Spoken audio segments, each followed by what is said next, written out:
You unlock this door with the key of imagination.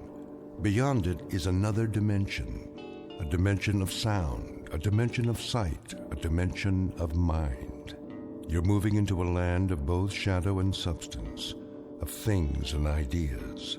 You've just crossed over into the Twilight Zone.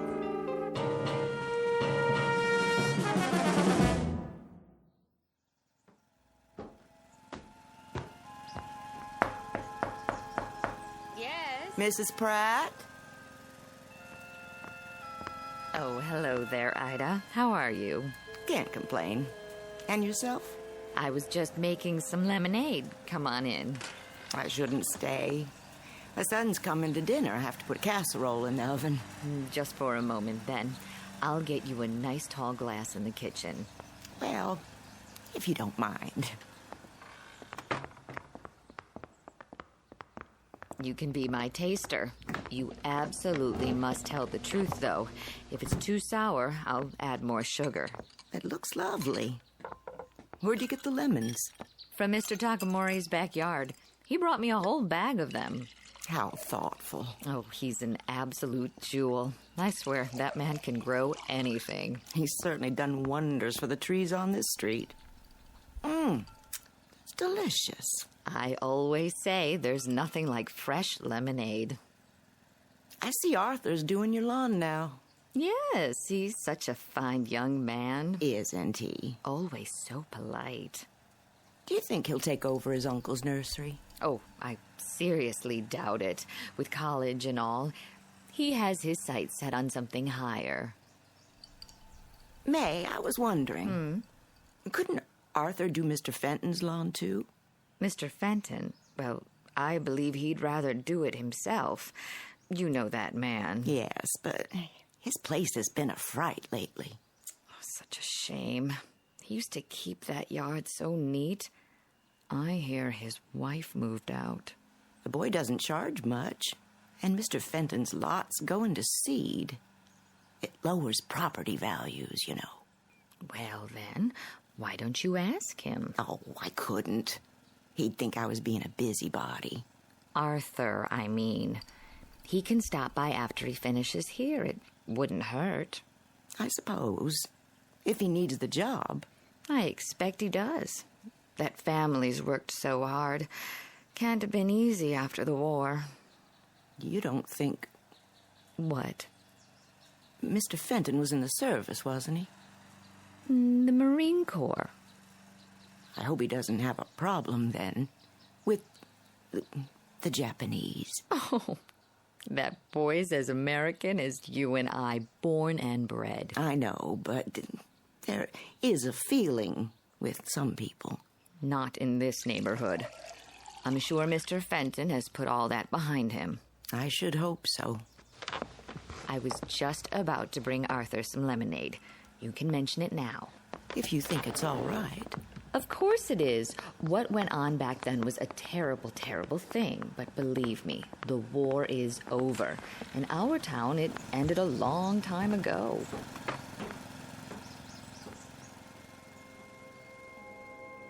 A trip back in time to an era that's now ancient history. The period, the early 1960s, 20-odd years since Pearl Harbor. The war ended long ago, but for some, so much bitterness and loss are not easily forgotten. Such is the case with our two antagonists whom you are about to meet. Mr. Walter Fenton, veteran of World War II and an officer in the United States Marine Corps, and young Mr. Arthur Takamori, first-generation son of Japanese immigrants who has no memory at all of those years. Despite their best intentions, this unlikely pair will soon square off for a battle with the ghosts of the past in the darkest, most haunted reaches of the Twilight Zone. And now, the Twilight Zone and our story, The Encounter, starring Stacy Keach and Byron Mann.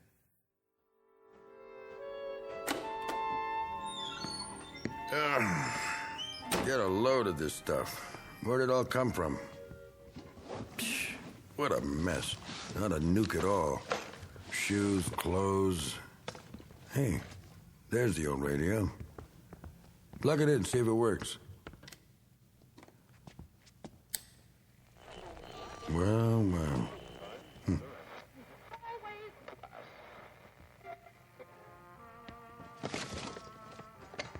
A whole lot of junk and nothing but. Say, what's in the trunk? Well, will you look at that? The sword. Oh, yeah. I remember this. How could I forget? Wish to heaven I could. Yeah. Mr. Fenton? Anybody home? Up here, in the attic. Sorry to bother you. I can come back later. That's okay. Front door's open. All right.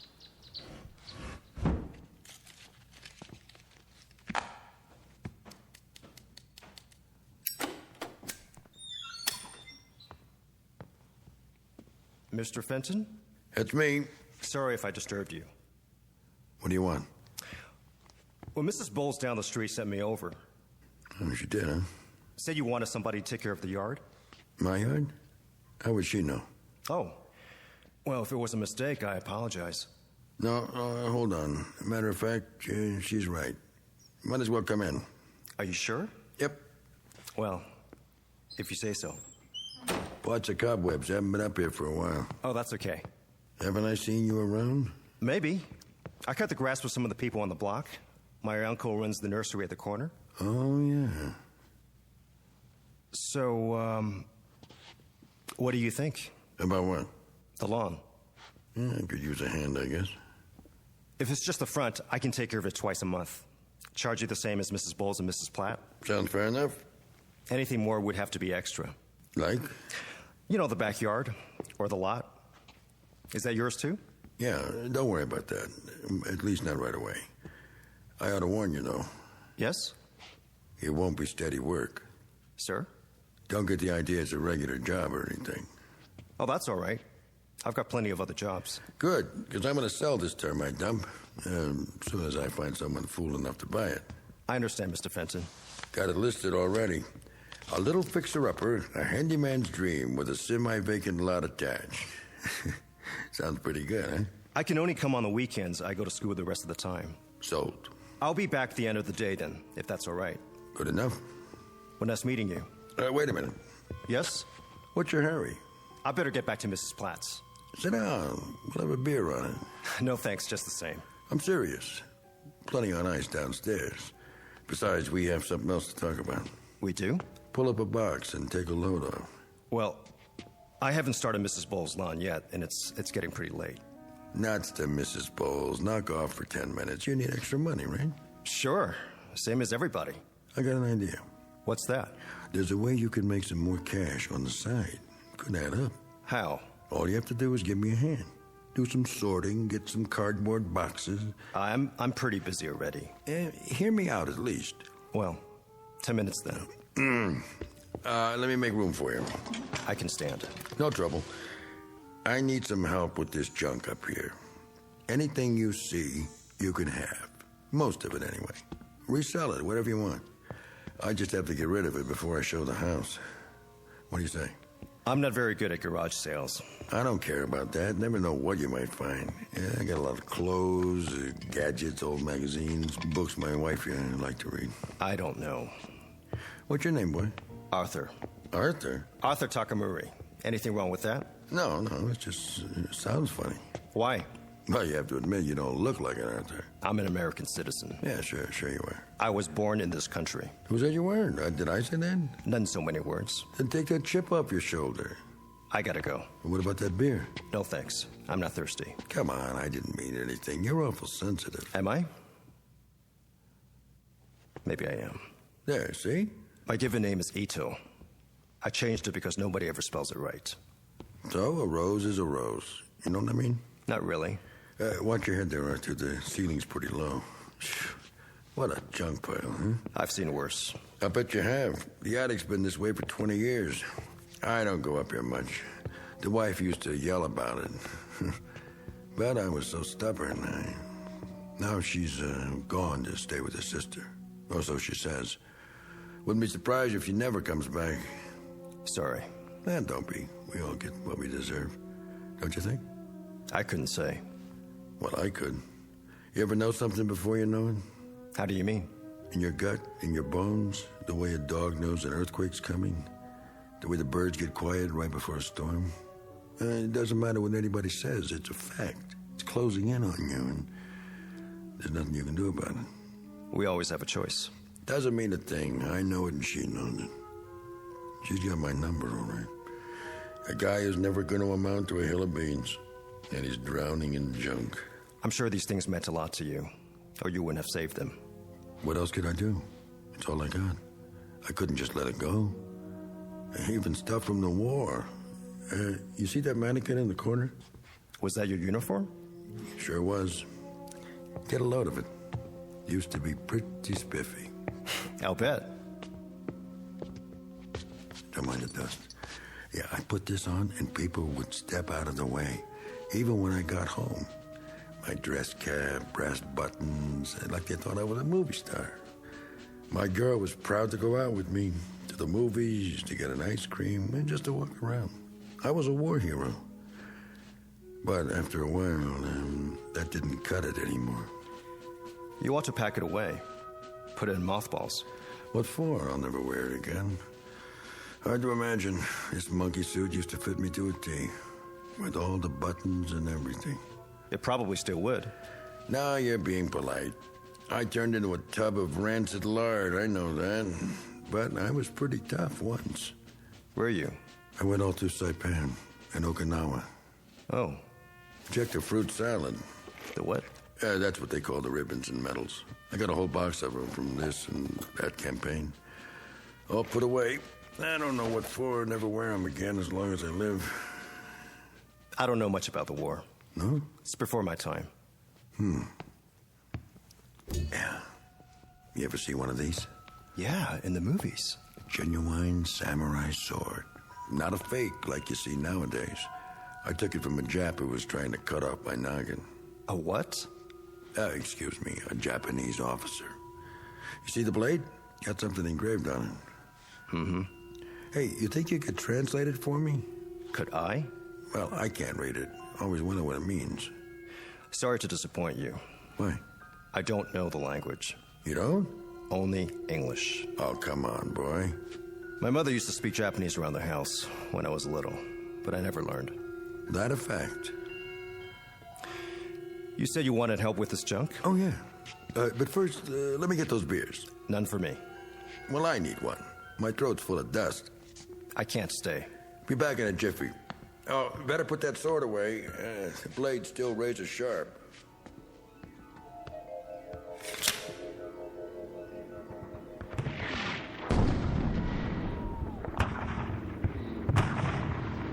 You!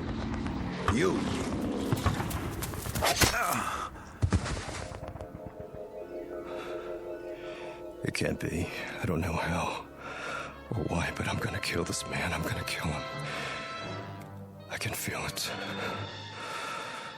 I'm gonna kill him with this sword.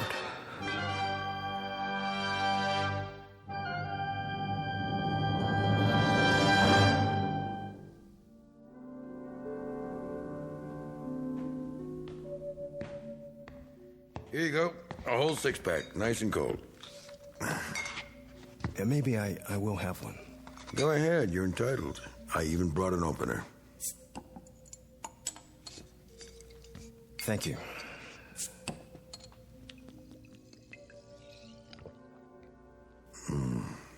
Always tastes better in glass, don't you think? Yeah, I guess so. You partial to beer, Hito? American beer, I mean. The name's Arthur. Oh, yeah, I forgot. It's just, when I look at you, I don't think Arthur. You understand? You don't look like much of a soldier either.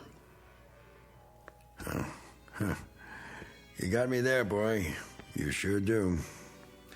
And while you're at it, Mr. Fenton, I don't like to be called boy. Europeans always call the natives boy and moan about the white man's burden. Hey, now, simmer down. The fact is, I'm a full-grown man, I work for a living, and the name I answer to is Arthur, or Artie, to my friends. And once in a while, believe it or not, to Mr. Takamuri. Man, are you wound up? Do this every time a guy offers you a beer? Sorry, nothing personal. No, it sure isn't. I just wanted to set the record straight, so we understand each other. I get tired of being treated like I'm different. Let's forget it. The war's over. Yes, it is. And in case you don't know it, there isn't a serviceman who saw combat in the Pacific and doesn't respect the Japanese army. They fought like tigers. Well, that's what soldiers do. Fight when there's a war. It was a rare thing to take them alive. They just wouldn't give up. Is that supposed to be a backhanded compliment? I guess it is. Well, here's to bravery. Banzai. Okay. I get it. Say, where did I put that pig sticker? What? The sword. I put it back in the holder, like you said. Then I set it on those National Geographics. Well, it's not there now. Well, maybe it slipped down. Not that I can see. Funny if it got lost. I've been trying to lose it for years. I never could, though. Why would you want to do that? This thing gives me the willies. I should have left it instead of taking it as a souvenir, you know what I mean? Maybe you should have. I tried to sell it, hawk it, give it away, even throw it out in the trash. Each time it comes back. I suppose you're going to tell me it's haunted. No, I don't believe in that jazz. But when people refuse it, even as a gift, and when the man on the garbage truck leave it, well, you give up after a while. Say, why don't you take it? I don't think so. Why not? What would I do with it? Well, you could frame it, put it on the wall, sell it, or you could always give it back to me. Point first, if that's what you'd like to do. I don't know what you're talking about. No, I'm just kidding. Anyway, I don't blame you for not wanting it. It's a pretty ugly thing. Not really. Sure it is, if you think about it, especially with what's engraved on the blade. I thought you couldn't read it. I can't, but I like to imagine. I always thought it says something real poetic, like, "This sword will avenge me." What do you think? I wouldn't know. Oh, come off it, Arthur. Look, Mr. Fenton, I'm kind of in a hurry. I work hard and... So what's so special about working for a living? You said that twice. Don't you think I work for a living? I didn't say... I worked since I was a kid, and I had jobs a lot tougher than cutting grass. I used to drive a cat. You know what a cat is, Arthur? It's no sports car, let me tell you. It's a big earth mover. You ever move the earth, Arthur? No, of course not. You manicure it. I've got to get going. What's the rush? Drink your beer. Just tell me where you hid the sword. Where I? You buried it in here somewhere, didn't you, when I was gone? You're crazy. To get it out of the way. For what reason? Oh, I don't know. It could be dangerous in the wrong hands. Whose? Mine or yours? I left the sword with you next to this stack of magazines. I remember distinctly.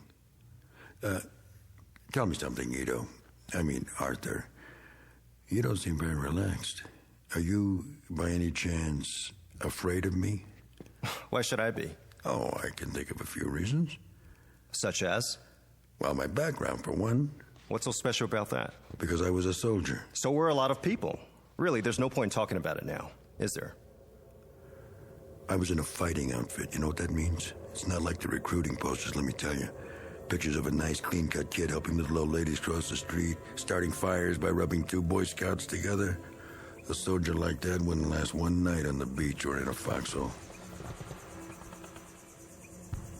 A real soldier's a highly trained machine, made for one purpose, combat. Split-second reactions in place of emotions. He's on a high wire, always on his toes. His nerve ends are dead, and he's as cold and hard as this helmet, like this one right here. Saw me through plenty. Yeah, it still fits. It always will. Like it's a part of me, the part that survived. He doesn't feel anything. Funny thing is, he doesn't even hate anymore. He can kill without hating. He'd better. It takes time to hate, see? They don't talk about that at home. But he's really something to fear. In fact, nothing is more terrible to meet on a dark night than a trained U.S. soldier with an M1, a Thompson, a grenade, a trench knife with brass knucks, or his bare hands.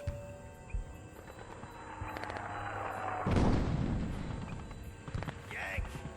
Come out and die! Some dirty little son of heaven was out there in the jungle just asking for it, so I thought I'd oblige. I started circling wide to get behind him. Yes, it was night. A very dark night. It was a simple exercise, basic training. All it took was someone with more luck than brains. Yank! Yank! Over here! Come out and die, Yank! I kept moving. Then I saw something. It was the machine gun nest. They had a great position up high behind the trees, so I stayed low and headed around the side. But before I got there... You!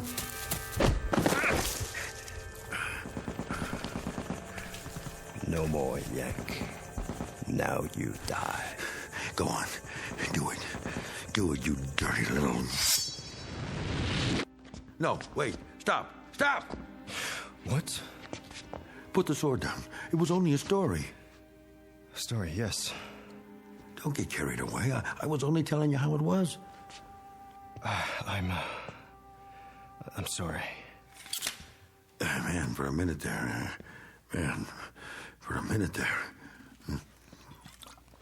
I don't know what got into me. Where'd you find it? What? The sword. It must have slipped down behind the trunk. All of a sudden, I saw it and... You handled it like you were gonna prune a tree. Good thing you hesitated. That officer I was telling you about, he would have gotten me for sure. Yes. I know. What do you mean by that? Something tells me you didn't get that sword the way you said you did. No? No. You shot him after he surrendered. What? The Japanese officer? He dropped the sword and surrendered. You killed him in cold blood. All right, so what if I did? So what? I don't know. That's your problem. I don't feel well. What am I doing here? I've got to get out of here. Yeah, maybe you should.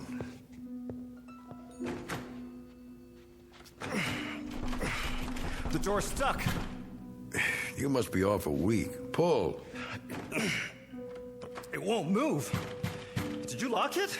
How could I? There's no lock on the inside. Here, let me try. I'll pull with you.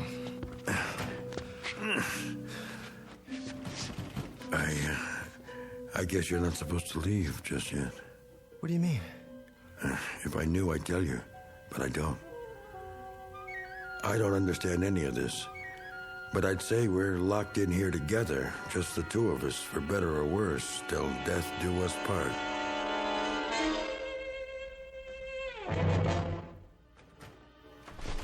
Still stuck. I'll try the window. Just our luck that won't open either.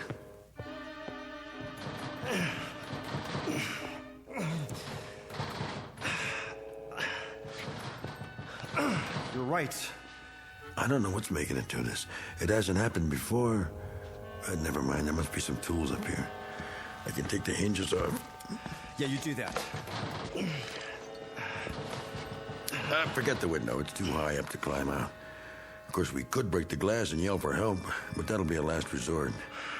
See if you can find a screwdriver. I wouldn't know where to look.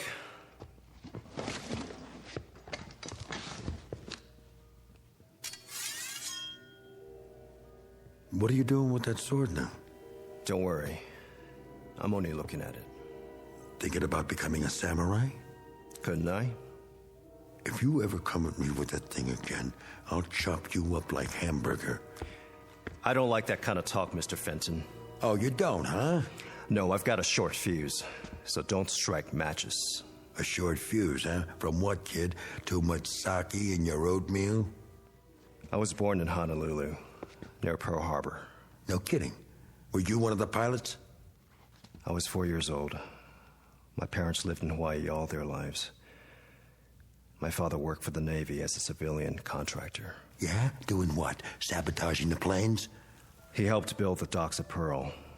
He was foreman of a construction gang. Almost a genuine war hero. He was. a war hero. He was on the docks when they came that Sunday morning. He was there when the first wave of bombers flew over. Standing there, watching men that looked like him, destroying what he built with his own hands. The plane circled overhead. I stood on the hillside where we lived and looked up at the sky and saw them. And my mother held my hand and tried to make me run inside the house, but I stood and watched the airplanes. While down below at the harbor, my father tried to warn the sailors, tried to tell the men on the ships what was happening, but the bombers came anyway, and I could hear the boom, boom, boom as the bombs exploded. And I could see the smoke, and my mother was crying. My father was yelling to warn the sailors, yelling for them to fire back, and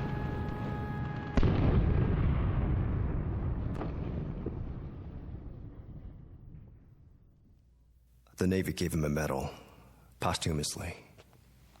He was a hero, a great hero. That's some story. My mother and I were shipped to California 1 year later. We were placed in a relocation center. Yeah, I heard about those. Do you know what a relocation center is, Mr. Fenton? It's a fancy name for a concentration camp. That's where I grew up. In a stinking concentration camp, especially reserved for American citizens who happen to have slanted eyes and yellow skin. That's what the son of a hero got, Mr. Fenton. Sometimes I think they should have dropped more bombs. Easy, kid.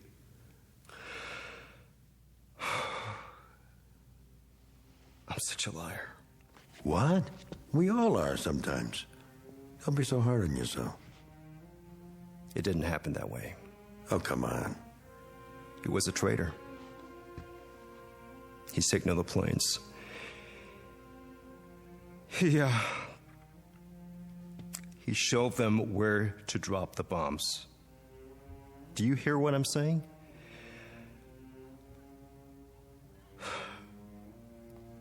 My old man was a traitor. Here, you need this. I gotta get out. Sure you do. The whole thing's stupid, isn't it? You come up here to make a few bucks and I ask you to have a beer because, well, if you want to know, I was kind of lonesome. You see, the wife got a little teed off at me before she left, but she'll be back. Wait and see. I guess maybe she's right. I do drink too much. You married, Arthur? No, I guess not. You know, you guys are way ahead of us as far as women are concerned. You really know how to treat them. It's an ever-loving fact. I saw it with my own eyes over there. And, Sonny, that's one part of Japan culture we could use. We give our women too much freedom, see? I mean, too much status. And what do they do with it? They kick us when we're down. That's what they do with it. Look, Arthur, you're a pretty nice Joe. I could tell that right away. That's why I asked you to stay for a couple of beers so I could admit to you, man to man, that it's been rough lately. The truth is I didn't retire. They canned me from the job. That's right, they put somebody else on the cat. Can you imagine that? Just because of a few lousy drinks? Why, Arthur, I've been driving that thing around since the war, slicing crummy lots for crummy houses out of the crummy hills. It wasn't the booze. That was just an excuse. It's the cheap labor they're getting nowadays. We let them in from everywhere, Mexico, Puerto Rico, foreigners. We make Hawaii a state, and what do we get? A lot of what? Say it. Oh, no offense to you, Arthur. You're different, 100% American, born here and everything, not like you're old man. I'm talking about those others who'll be trying to snatch your job, too. One fine morning, you'll show up and find some gook at work in your flowers, clipping your hedges, mowing your lawns, taking the bread right out of your mouth, and it won't matter if you're sober or not. They'll work a lot cheaper, so you've had it, buddy boy. Ooh, but I'm getting off the subject. The wife, like I say, she went to her sister's. Said we were all washed up. Can you beat that? That's gratitude for you. But never mind. She'll be back. She knows which side her bread's buttered on, and if she doesn't come back, who needs her? A man can make it alone. Arthur? Women are a dime a dozen.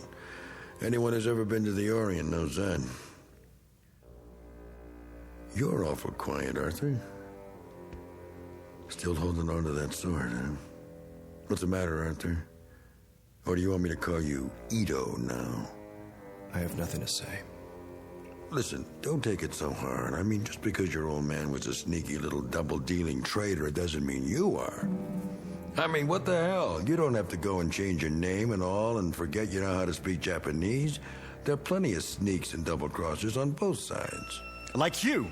Hold it right there, buddy. You were no better. You were a murderer. You killed a defenseless man. Now take it easy. What happened on Okinawa? Well, you can't blame me. You know we had orders not to take any prisoners. That's right. No prisoners, they said. Seems the little monkeys were coming in with their hands behind their heads and grenades in their loincloths, and they'd pitch them at you without the slightest hesitation the first chance they got. The kamikaze philosophy. So, no prisoners. That was the order, straight from topside. You had your philosophy, too. You can't hold a man responsible for obeying orders, can you? You get shot in wartime for having a mind of your own. Follow orders if you want to stay alive. Oh, yeah, I know. Those Nazi generals in Nuremberg. You're going to bring that up. Well, let's face it. They had a point. They were ordered to do what they did, and they had to obey. The oldest defense in the world. So, who's guilty of what? Think about it. Where does it begin and where does it end? In the Pacific, we were told you people were some species of ape, not even human, so we shouldn't worry about burning you out of caves. Today, all of a sudden, you're fine people, highly cultured, and it was all propaganda about your lousy transistor radios. Is that all we represent to you? Come on, Arthur, put down the sword and let's have another beer. Stay where you are. I don't like to drink alone. And to tell you the truth, I'm a little shaky today. Last night, I put away a fifth of scotch. Can't hold your liquor, huh? Arthur, don't you get it? The wife up and left me. I'm all alone now. And yesterday, when I called about getting my job back, the foreman hung up on me. I'm not a bad guy, Arthur. Why is all this happening to me? All right, don't answer. Kill me if that's what you're here for. Go ahead, I dare you. What's that? Your judo pose? I told you I'm a trained soldier. Okay, Ito, come on. I'm waiting for you. You're ridiculous. Oh, so that's it. You're trying to scare me. So all right, I'm scared, but not of dying, of living. I can't make it anymore, Ito. Or Arthur, or whatever your name is. There's nothing left, nothing. I got a box full of decorations for killing highly cultured people. And I've been pushed and pulled this way and that till I hate everyone in the world who's not the same as me. Look, I'll prove it. Come and get your beer, you dirty little chap. Why, you? Just bring it. I'm ready for you. How do you like that, huh? Judo, nothing. This is an old American beating. Stand up and take it. Oh, you can't, huh? Well, here, I'll finish the job for you with a razor-sharp samurai sword. You don't have the guts. No? No? No.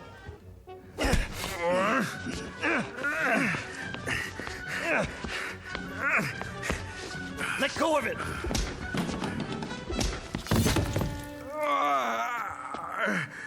Pick up the sword. Pick it up. Where is it? You gonna keep holding on to it? Roll over. Let's see what... Fenton? Fenton? What happened? What have you done? What have I done? How do you know? It really is sharp. Mr. Fenton. I'll call an ambulance. It's too late. It went clean through me. What do you want me to do? Pull it out.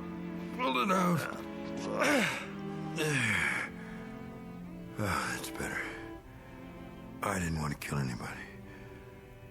I was just trying to make a point.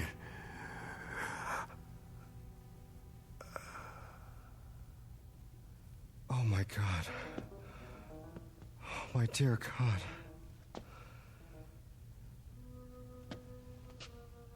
Arthur? Mrs. Pratt? Fenton, is Arthur in there with you? Mr. Fenton?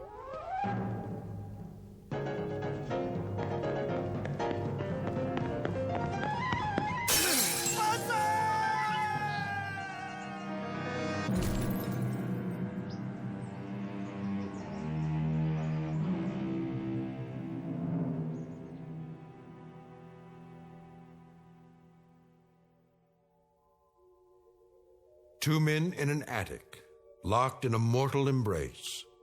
Their common bond and their common enemy? Guilt. A disease all too common among men, both in and out of the Twilight Zone.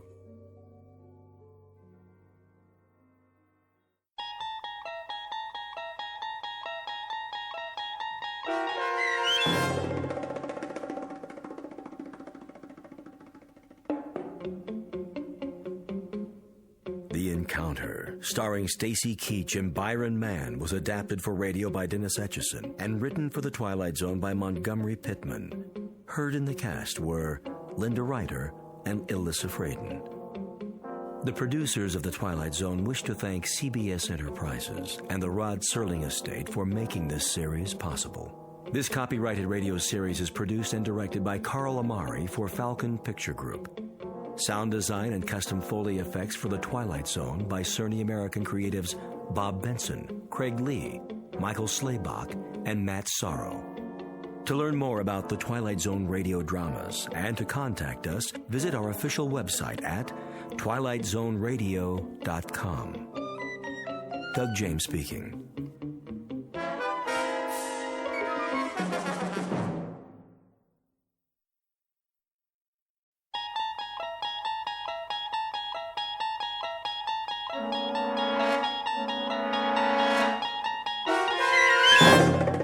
You unlock this door with the key of imagination.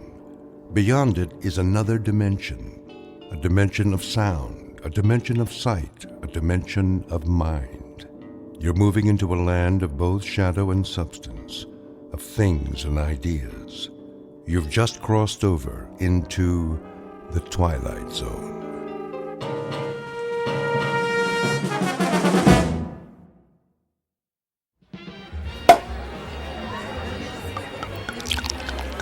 Here's to Michael Franklin, in honor of the most stunning, ruthless stewardship of a corporate takeover I've ever seen. Thank you. Thank you, Alan. Thank you, everyone. And may I just say, I absolutely deserve it.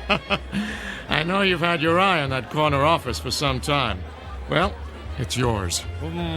Actually, Alan, I have my eye on the corporate suite. What? That's my office. Exactly.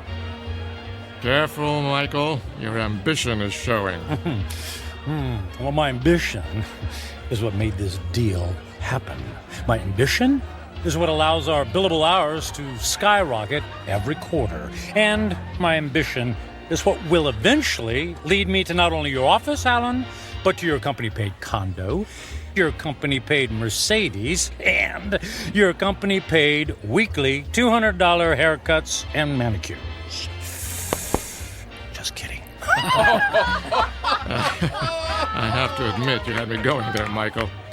I have no doubt that someday you will occupy my seat in the company. But we'll have to wait and see what the future holds. Tut, tut, no harm in celebrating. Speaking of the future, check out that wild-looking old woman sitting behind the table. Wearing that colorful headscarf with all the jewelry? She looks like a contestant for Best Halloween Costume. No, I think she's telling fortunes. See how she's looking at that guy's hand? Let's go see what she has to say. Alan, you don't believe in this stuff, do you? Of course not. It's just for fun. On the other hand, maybe she can give us a hot tip for our next takeover target.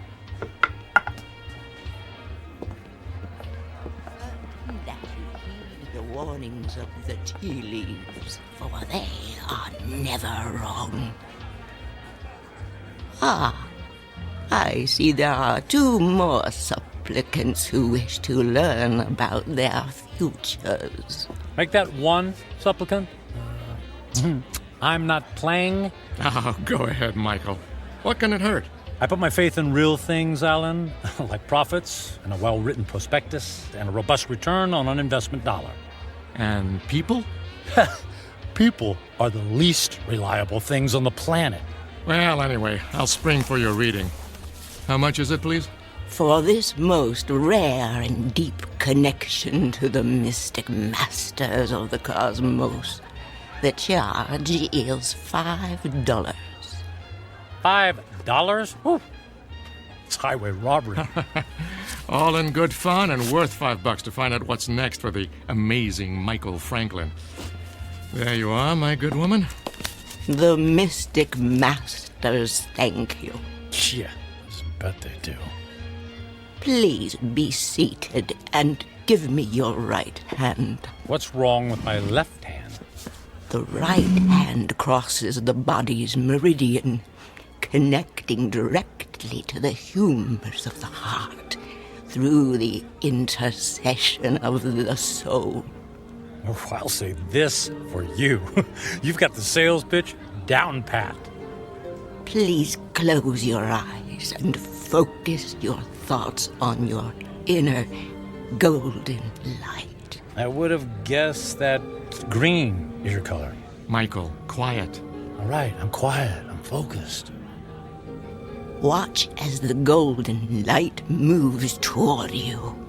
Slowly, it surrounds your consciousness. Surrender to its mystery. I never surrender.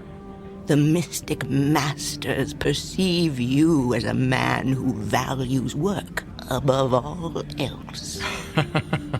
She's got that right. She could have said the same thing about anybody in this bar. There are people in your past who have suffered a disconnection with you. Spirits are left unsatisfied. Well, it can't be old girlfriends. It doesn't take time to go on dates. Your soul is troubled. My soul is just fine. Thank you very much.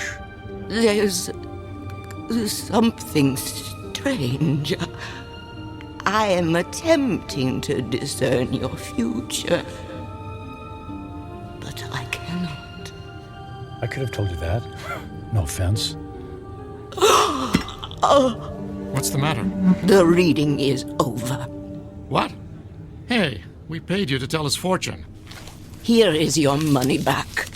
I cannot complete the reading. Now look, lady, I don't believe in all this hocus pocus, but a deal's a deal. Just tell me I'm going to be the richest man in the world, and you can keep the $5. I do not take lightly the readings of the soul. I'm going to go complain to the manager. Alan, hold on, Alan. Look, we don't want to cause you any trouble, lady, all right? Just say what's on your mind, and we'll leave. Very well. I will tell you what the mystic masters have divined. May the Lord have mercy on your soul. What is it? Alan's gonna fire me? I'm gonna lose my hair? Your future is very clear, and it is this. In 10 days, you will be dead. What? I don't think that's very funny.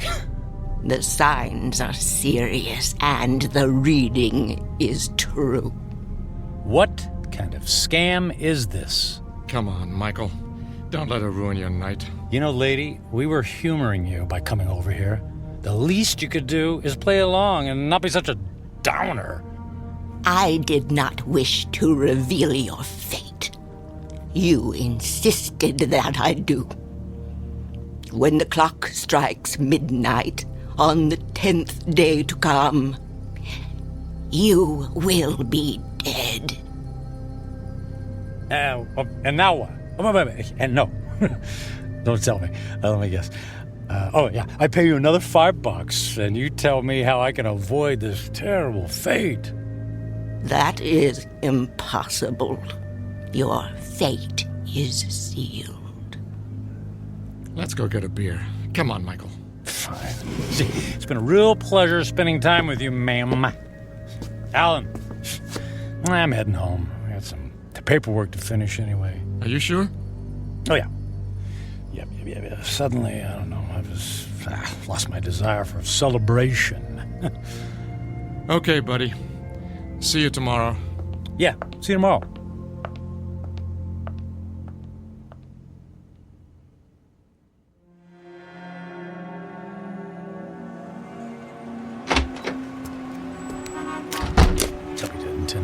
I'll be dead in 10 days. Jeez. Yeah. Con artist.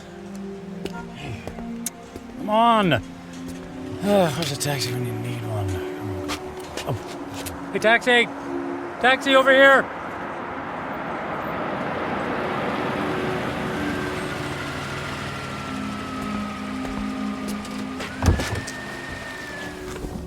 Hey, where to, buddy? Take me to... Hey, pal, you okay? Feel dizzy. You don't look so good. I need... Hey, buddy. Oh my gosh, he passed out. Gotta get him to the hospital.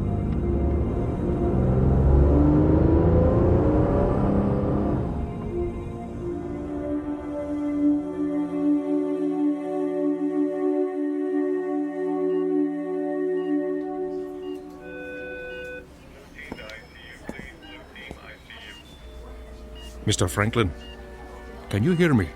Where am I? You're in the emergency room at Samaritan Hospital. What happened? What's going on? Easy, please. Don't try to sit up right away. You're still recovering from the anesthesia. Anesthesia? Yes. For what? You were brought here because you passed out in a taxicab. Do you remember that? Vaguely. We performed some tests on you. Blood pressure, heart. Everything was normal. Well, then, I don't get it. Then why am I... In an abundance of caution, we gave you an MRI.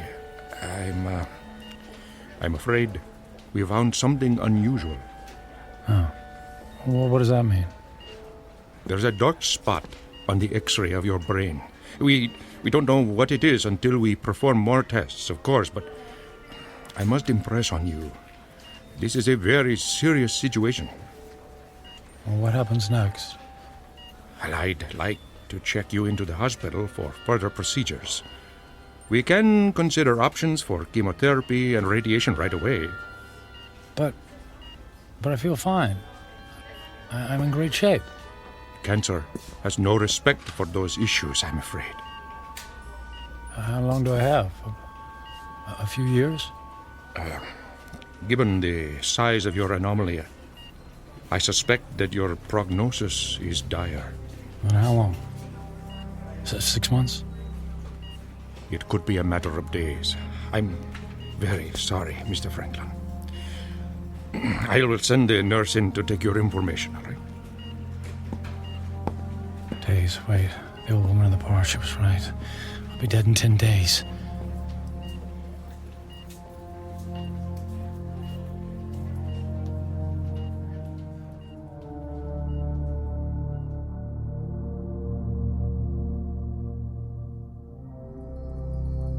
Portrait of a man frozen in the amber of fear. Michael Franklin, workaholic captain of industry, ruthless to his enemies and dismissive of routine human interaction. Given a prognosis that would send a chill of terror down the spine of the most stalwart of men, he is faced with the rising specter of his own mortality. But even worse, he stares into the rear-view mirror of a life only half-lived.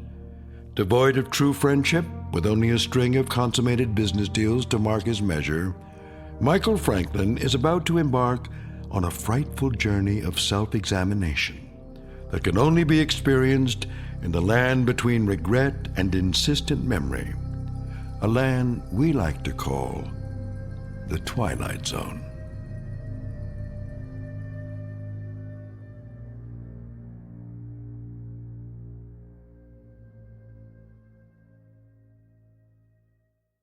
And now, The Twilight Zone and our story, 10 Days, starring Ned Bellamy with Stacy Keach as your narrator.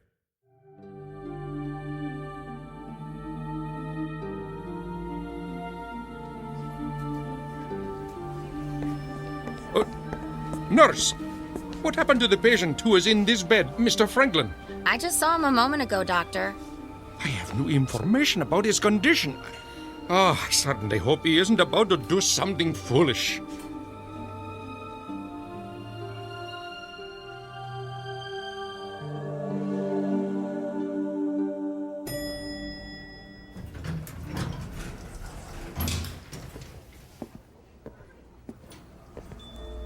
Is Alan in yet?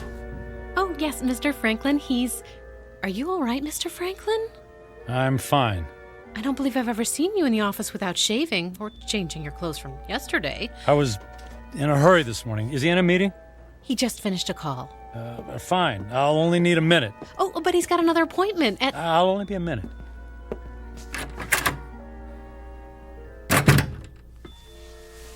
Michael, you look like you haven't been to sleep all night. Isn't that the suit you wore yesterday? Don't tell me you went out to celebrate without me. Alan, I quit. Yeah, me too. Alan, listen to me. I'm quitting. This is some kind of joke, right? I would appreciate it if you would expedite the disposition of my account. I want to close out my portfolio. I'm cashing in my stocks. I need my retirement funds and my annual bonus, every bit of it. Michael, you're talking crazy. What are you doing? What's this all about? What part didn't you understand? I mean, you can't just quit. But I just did. What on earth for? Personal reasons. Personal reasons? After all these years of working together, you offer me that? Correct.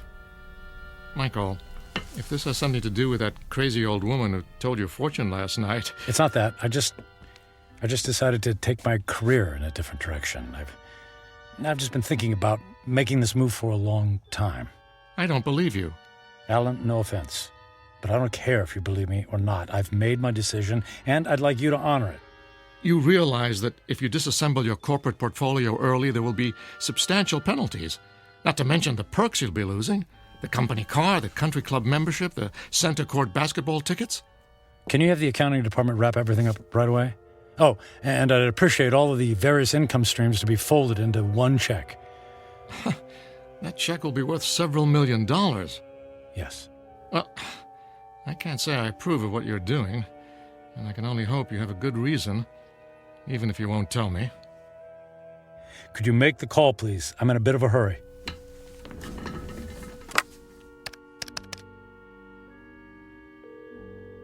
After 12 years, I don't see why there's such a... yes, this is Alan Fisher in corporate. I have it's an unusual request. Michael Franklin has decided to leave the firm, and he wants all of his outstanding monies gathered into one check for immediate pickup. Yes, I understand the amount is substantial. Very good. He'll be right there. All right, Michael. The check is being... Michael? Michael? Where did he go?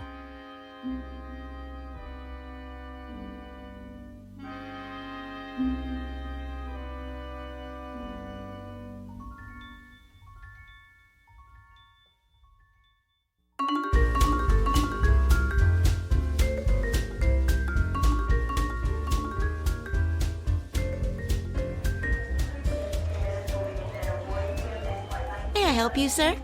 I'd like to buy a ticket to Rome, please. Leaving today. Very good, sir. And on what date would you like to return? Just a one-way ticket, please. I just love Rome. The sights, the food, the museums. It's a banquet of... Yeah, I'm in a hurry. Please. If you'll just sign here. Will you prefer a window or an aisle seat?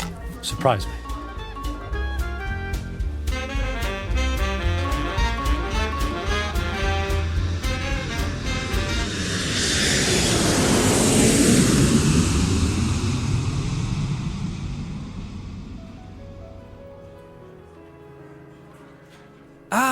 Mr. Franklin, welcome to the Grand Hotel, Rome's premier destination. Our presidential suite has been prepared. All 3 fireplaces are ablaze, the champagne is on ice, and your veranda opens onto the courtyard where Rome's finest string quartet is waiting to play for you. And of course, an entire staff of valets are at your disposal. And the concert tickets for this evening? The limousine will gather you at 6 o'clock. You will be driven directly to the private entrance where a personal elevator will whisk you to the ambassador's box. Only the finest for you, Mr. Franklin. Bravo! Wonderful!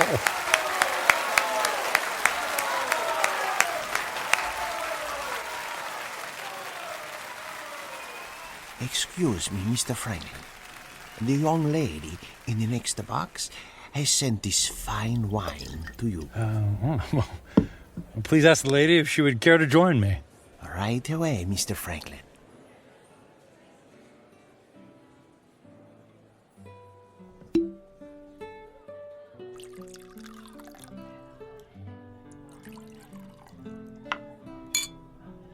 I haven't seen you at the theater before. Do you come to Roma very often? You might say this is a once-in-a-lifetime vacation. I want to see and do everything. All the finest foods, all the finest wines. I want to hear the best music and experience all the riches the world has to offer. All at once? Why settle for the ordinary when we can fill our lives with the amazing? Oh, you are a man of action. Speaking of action, would you care to dance? I would love to dance, but not here. There's a fabulous nightclub in the center of the city, very exclusive. The limousine awaits.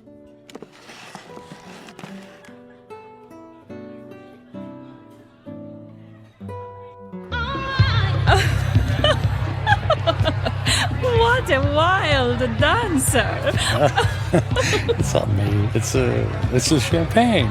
You're so funny. I believe I'm slightly tipsy too. Oh, tipsy. What does it mean? It means I've had too much to drink, which means I'll probably have a ferocious hangover tomorrow. Oh, that is too bad. Oh, but no worries. The way to prevent a hangover is to keep drinking. More champagne! More champagne! More champagne! And more dancing! And more dancing!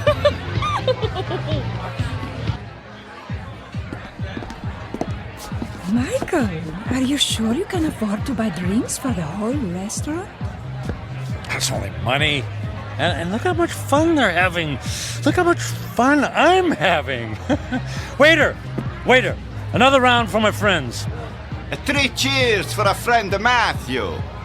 It's Michael. Okay, cheers for Michael.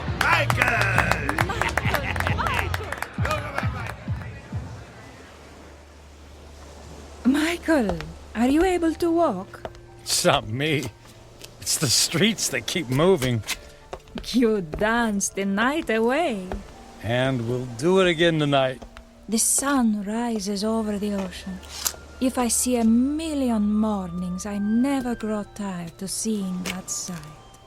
Imagine if you only had a few more to see. I'm sorry, what did you say? I said, would you care for some breakfast? I'm starving. Then let's go to the best restaurant in the city and order everything on the menu. I've never met a man like you, Michael. If you want something, you just take it. Of course. What's that old saying? Eat, drink, and be merry, for tomorrow we die. Michael, what's wrong? You look sad. Did I say something wrong? Maria, I wanted to ask you something. What is it, Michael? Would you care to join me on a small trip? Where to? Oh, I know a charming village near here. We could have a picnic. Actually, what I had in mind was Paris. Paris, France. And then London. And then Monte Carlo, or Moscow, or Hong Kong. I mean, we could go anywhere in the world. But what will we do when we get there? Whatever we want. I'll buy you diamonds, or a new car. Would you like a new car? Michael, you're making my head swim. I don't need a new car or diamonds. What then? A yacht? My life is here in Roma.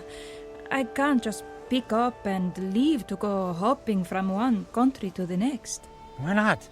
You just said you admired me for that very thing. I admire your freedom, but I have responsibilities. My parents are here, my friends. Well, they'll be one phone call away. I can't just leave. You can do anything you want to, just like me. Don't you have anyone you feel responsible to? We were discussing breakfast. Breakfast, that's what we need. Michael, I asked you a question. Come, we'll order the most expensive breakfast in town in the most expensive restaurant. We'll have them serve us eggs on plates made of gold. I'm not really hungry. Where are you going? Where are you going? I have things to do. But what about Paris, London? You're willing to give all that up? If I left with you, then I would be giving up something. Like what? My life here. It's who I am. The people I love, the friends I have. So window dressing. None of that is important. And what do you think is important? I am. And what I want. I see. Goodbye, Michael. Fine. I'm going to Paris by myself. There's lots of beautiful women there, too.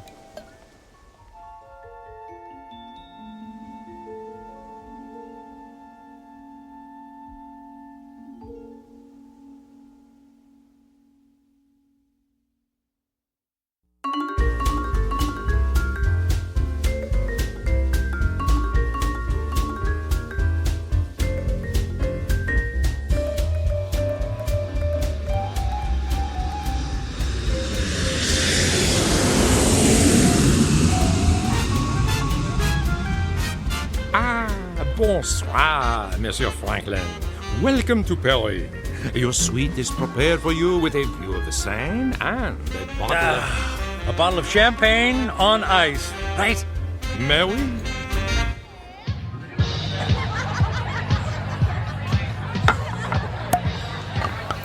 What did you say your name was? My name is Angelique. I'll call you Angel, my beautiful French angel. What about you, my dear? I am called Giselle. Ah, Giselle. Giselle, I knew her well. Oh, you are so silly. I'm Michael. But why don't you call me Mike? Nobody ever calls me Mike anymore. Not since I was a little boy. Were you as naughty then as you are now? I was a good boy. Very smart. In fact, I was smarter than everybody. Did you know that? I was better than all of them. Oh, you are a good person, Mike. Nobody ever bought me a pearl necklace on the same day I met them. I'll buy you another one tomorrow. Hey, we need more caviar here, garçon. More caviar, s'il vous plaît. But Mike, we have 2 bowls full on the table already. They're 10 minutes old. We need fresh caviar. Freaking caviar. Let's dance. Oh, Mike.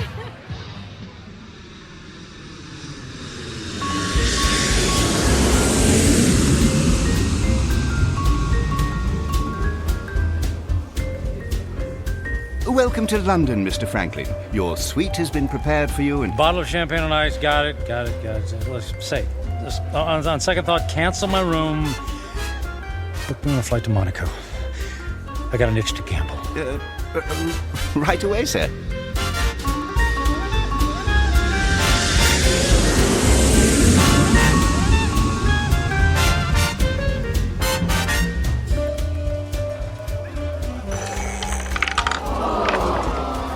And the number is 29. Red. Don't worry about it. It's only money, and there's plenty where that came from. Another 10,000 in chips, please. Is the gentleman sure he has already lost several $100,000? If the gentleman wanted to hire a babysitter, the gentleman would have done so. You understand? As the gentleman wishes.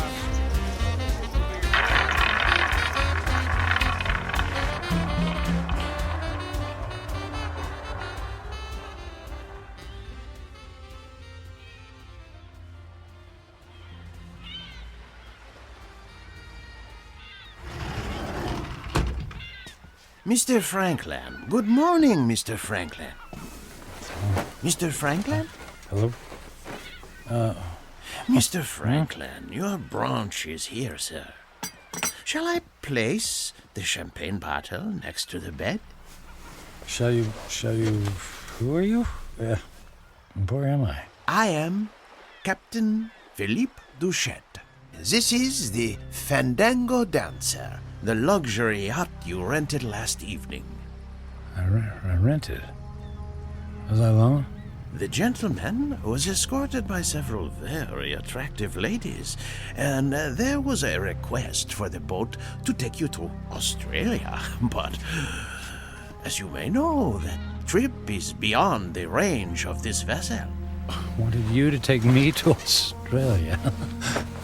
After we received the Alaskan crab, Russian caviar, and of course, the champagne. I hope I never see another glass of champagne. What shall I do with the cases that are on the deck? How many cases did I order? 10. They're yours. Merry Christmas. Do you wish to proceed with the cruise? No, I don't think so. Very good, sir. All right. For a week, I've eaten the finest foods, drunk the most expensive champagne. I've slept in the most exquisitely comfortable beds with the most luxurious silk sheets. I've held beautiful women in my arms. I should be the happiest man on earth. I should have a permanent grin tattooed on my face. Why am I so miserable? I'll have a few days left to live. A few days. I need to be somewhere where someone knows me, where I don't have to pay for the company of people. I need to go home. I need to go home.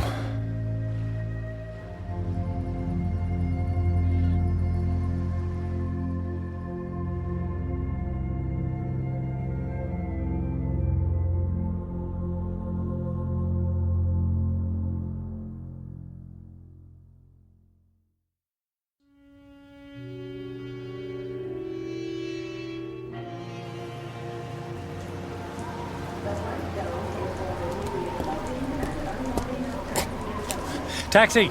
Taxi, over here!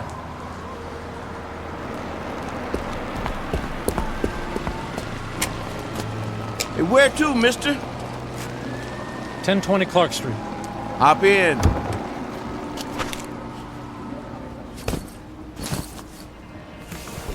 Looked like that wind was gonna take you away, mister. We flew in through the storm. It was quite a bumpy landing.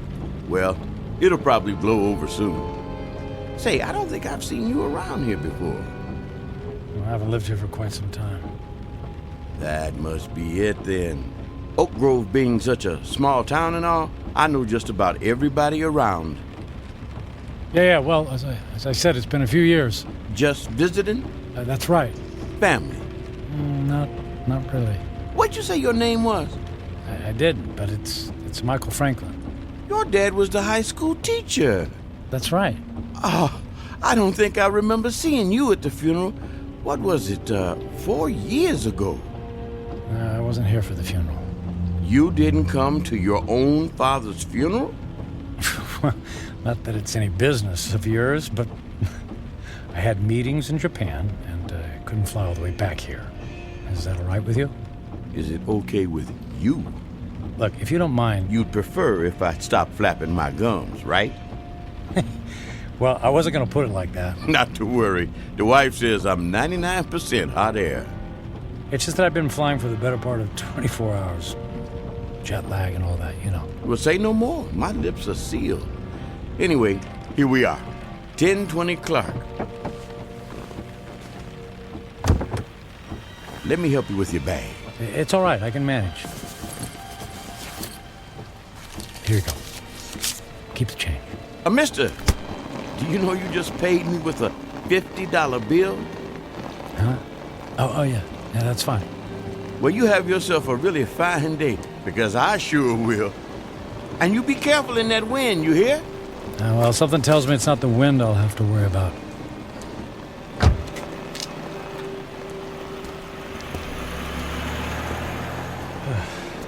Here goes.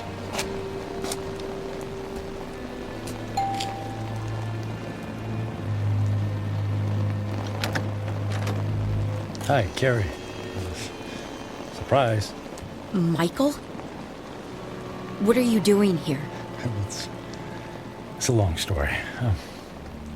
May I come in? Well, It's pretty windy out here. I suppose so. Thank you.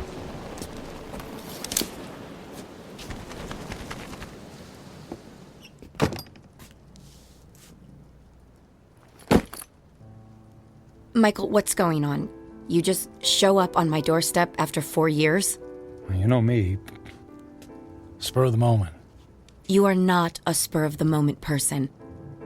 You plan everything in your life. I wouldn't be surprised to find that you plan how many times you blink every day.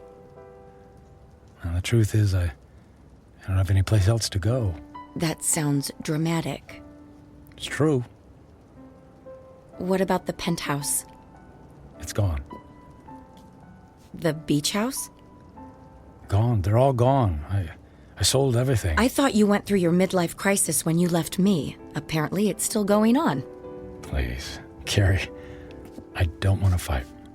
Then what do you want? I just wanted to see you again. You just wanted to see me. Okay, you see me. Now what? Do you mind if we sit down? Michael, I have to be at work in an hour, and I'm in the middle of a term paper. You went back to school. I'm getting my master's. That's wonderful. Congratulations. Thank you.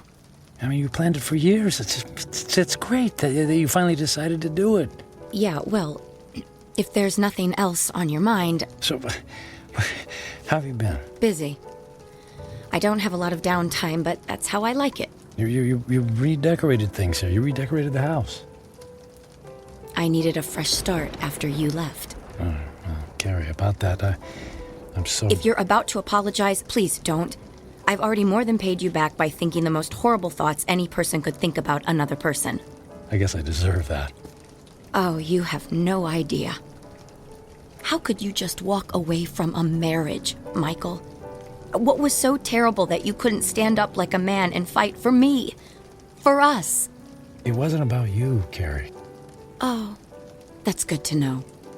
Because when I was picking up the pieces, when you left, it sure felt like it was about me. What I mean is that I wasn't a good husband. True. You were always working. And I knew that I wouldn't be a good father. True. You never even walked the dog. So, I didn't give up on you. Or us. I gave up on myself. Well, that makes everything all better. You can go now. Carrie, please. Oh, I could just clobber you for coming back here. It isn't fair for me to have to dredge up these old feelings again. Well, maybe a civilized conversation without any bickering would do both of us some good. I don't think so. Please, Carrie, it's more important than you know. For what purpose, Michael? So you can go back to your high-powered, big-shot job in the city and feel good about yourself? I just don't want to leave loose ends, please. For better or for worse, can we just talk? I'm not looking for forgiveness, just closure. Well... One cup of coffee? I'll even make it. All right. 1 cup, and I'll make the coffee. Yours always tasted like motor oil. Thank you. Thank you so much. Thank you.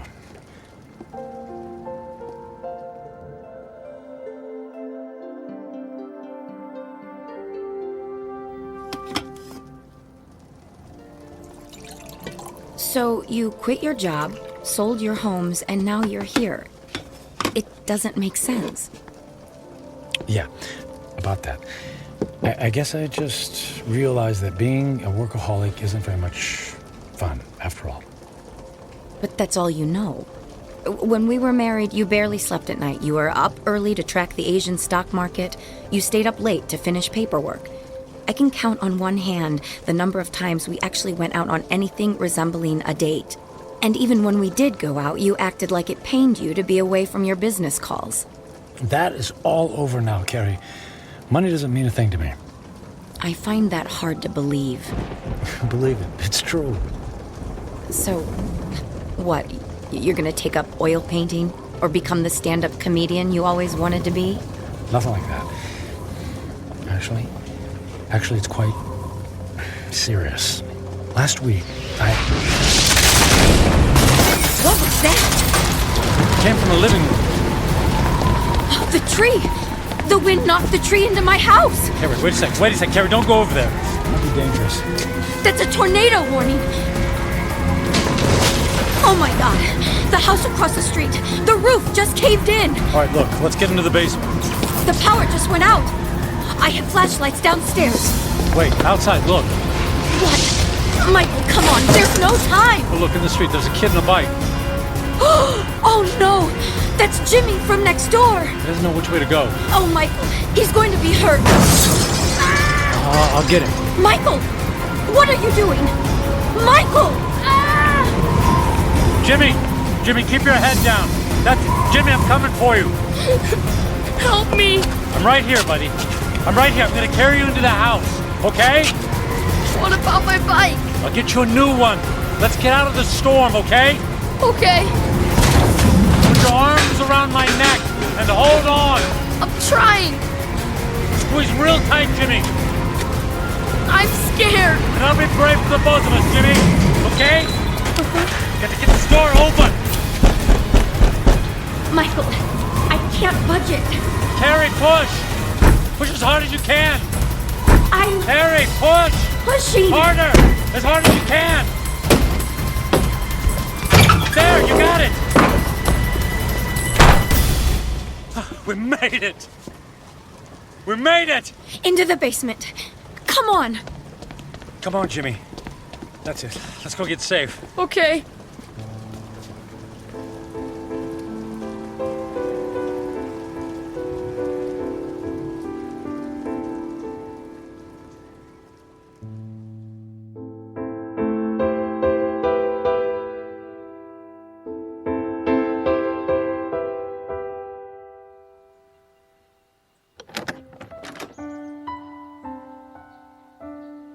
Storm's cleared. It's over. Is the wind gonna get me? No, honey. You're safe. Look. That car. It's been overturned. At least there's no more damage to the house. Mom! Jimmy! Jimmy! Oh, Jimmy, we didn't know where you were. We had him in the basement with us. I was so scared. And then the wind came, and then this man came and saved me. You saved my Jimmy? Well, not really. Yes, you did, Michael. You ran right into the path of the tornado and brought him inside. Oh, come here and let me give you a hug. You don't have to. Okay. How can I ever thank you? You don't have to. It was my pleasure. Is our house okay, Mom? Yes, sweetie. We were very lucky. Jimmy, you're a very lucky little boy.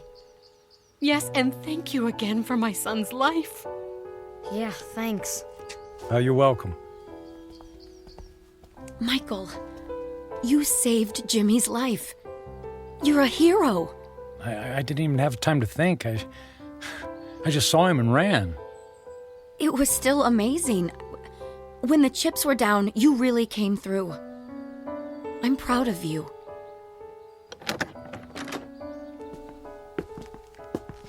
Oh, look. Look at the damage in your living room. No, it's okay. All of that can be fixed. The main thing is that we're all safe and healthy. Right. Listen, Carrie. Those repairs, they're going to be expensive. I have insurance. Yeah, but that will only cover the basics. Let me take care of the costs. Michael, you don't have to do that. No, but I want to. And I can afford it. But you can't just drop that kind of money on a problem that isn't yours. And listen, all I know is that when I helped Jimmy just now, it felt good. It felt better than anything I've done for a long time. And the idea of helping you out with bills feels good, too. So please, just let me do this. Well, I'm not in a position to turn down a gift like that. But what about you? Before the storm hit, you were about to tell me something. You said it was serious. It doesn't matter now. Are you sure? Yes, I'm sure. Here, let me write you a check before I leave. Are you going so soon? You just got here. Yes, I think I got what I was looking for. Here you go.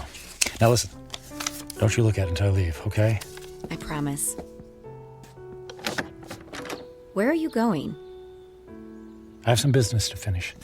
Goodbye, Carrie. Goodbye, Michael.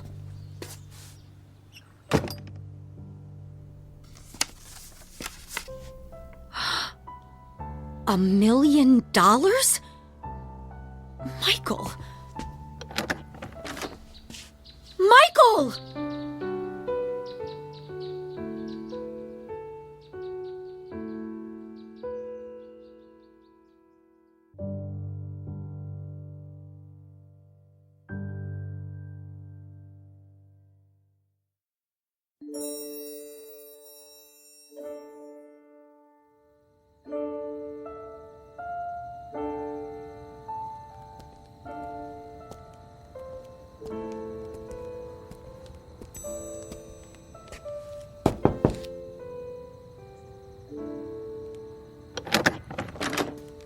Yes? What is it? Forget the late hour, Reverend.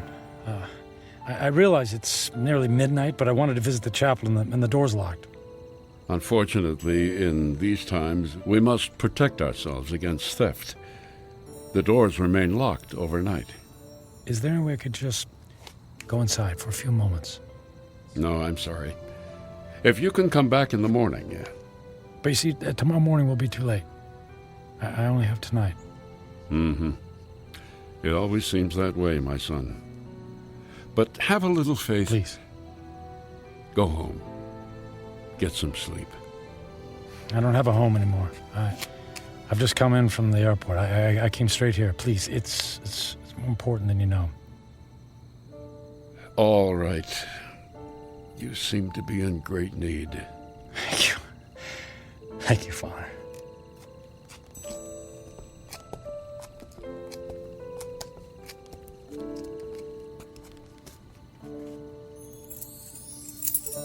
Yeah, it's one of these.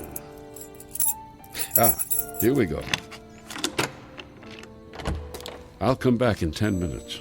I won't need more than 5.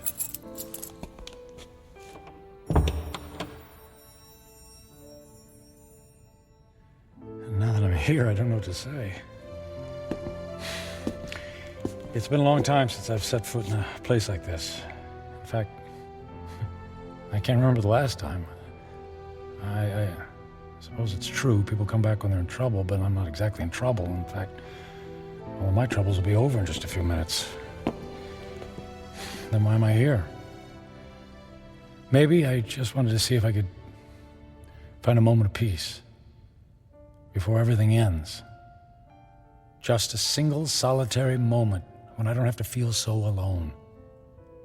The truth is, I'm alone because of my own actions, by the selfishness of the man I've become.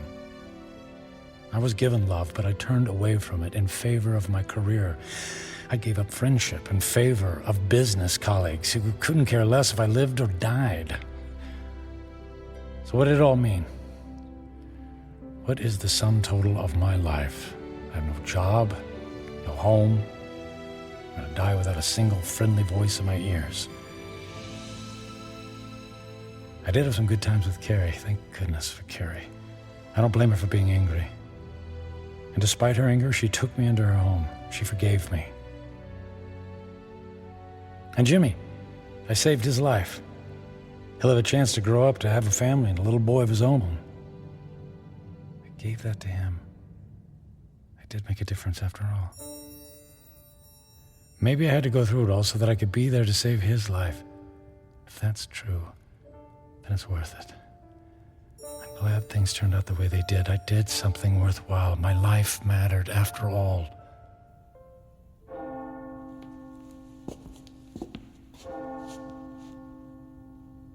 Nearly midnight on the 10th day, just like the old lady said.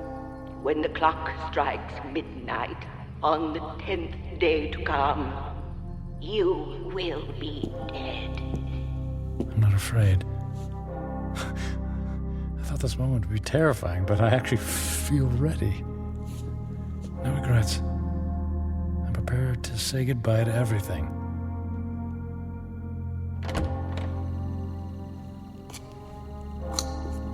Excuse me, sir. I'll have to ask you to leave now. Yes, I'll go, and thank you. From the bottom of my heart, thank you. No, may I ask one favor? What is it? If anyone asks, can you tell them I was ready and that I was grateful? Grateful? For what? For everything. It was all a gift.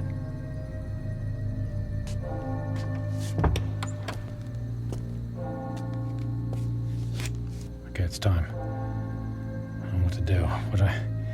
If I should... How do I... Church bells. They stopped. Okay. It's midnight on the 10th day. I'm still alive. Nothing happened. Okay. Nothing's happening. The old woman said I had 10 days to live, that I would die at the stroke of midnight. She lied. She lied.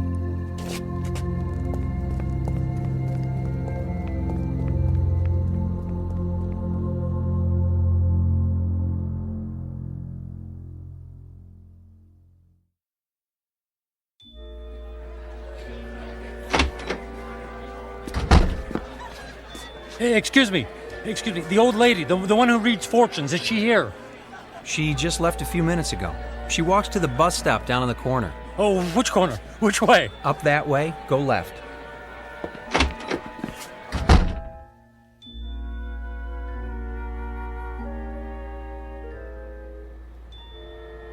Where is she?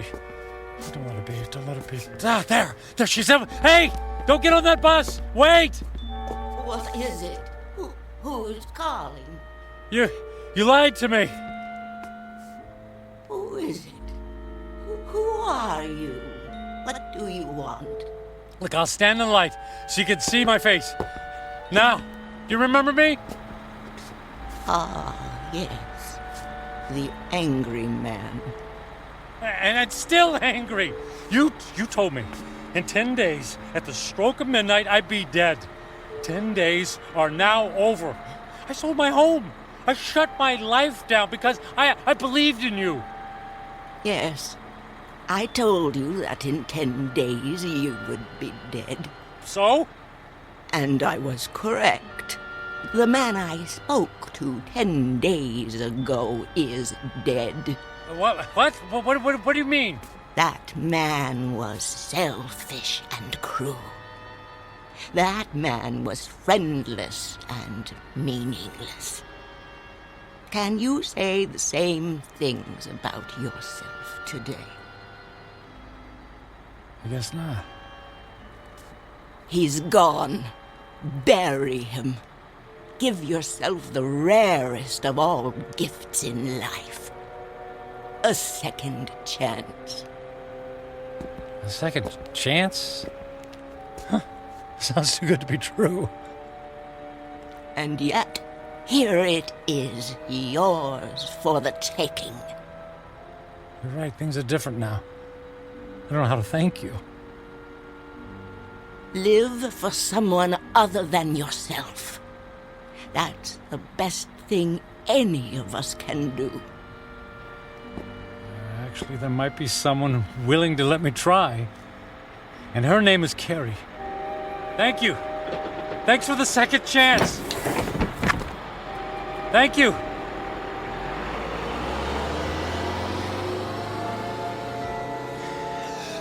Thank you. Thank you so much.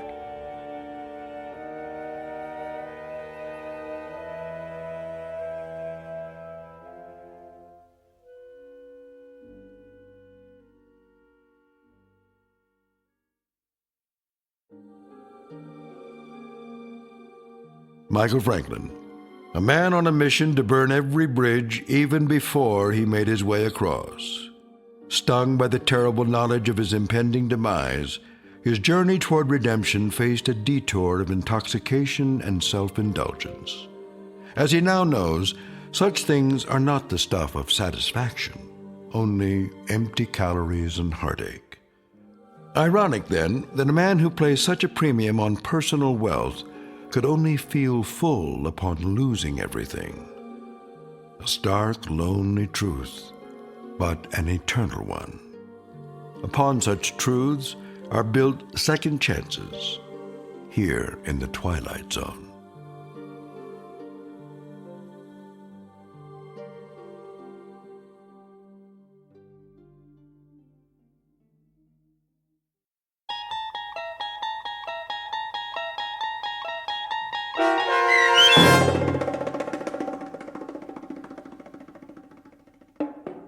"10 Days," starring Ned Bellamy with Stacy Keach as your narrator, was written for The Twilight Zone by Mark Valente.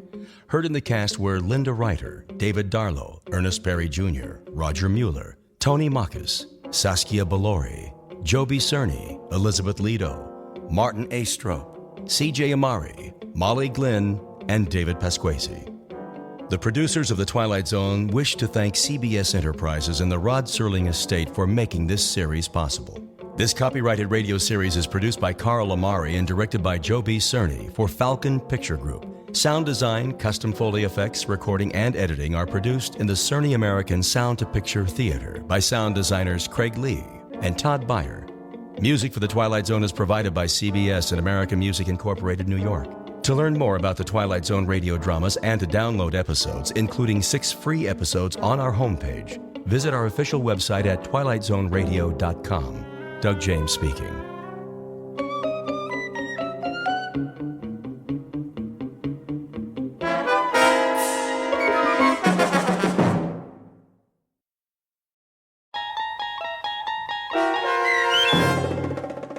In Praise of Pip, starring Fred Willard with Stacy Keach as your narrator, was adapted for radio by Dennis Etchison and written for The Twilight Zone by Rod Serling. Heard in the cast were Mike Starr, Chad Reinhardt, Christopher Bolf, David Darlow, Linda Ryder, Jeff Lupetin, Peter DeFaria, Doug James, Joby Cerny, Kurt Nabig, Anna Savrutsa, Jason Mallow, Carl Amari, and Amanda Amari. This copyrighted radio series is produced and directed by Carl Amari and Jason Mallow for Falcon Picture Group. Doug James speaking.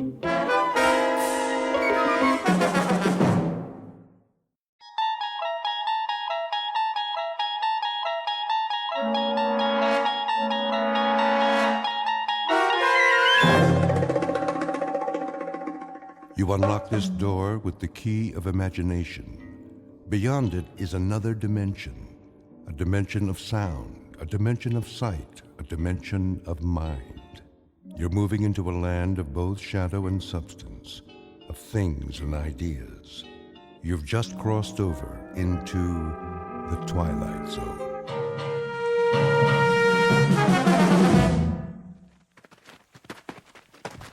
This is far enough. Hold up, men!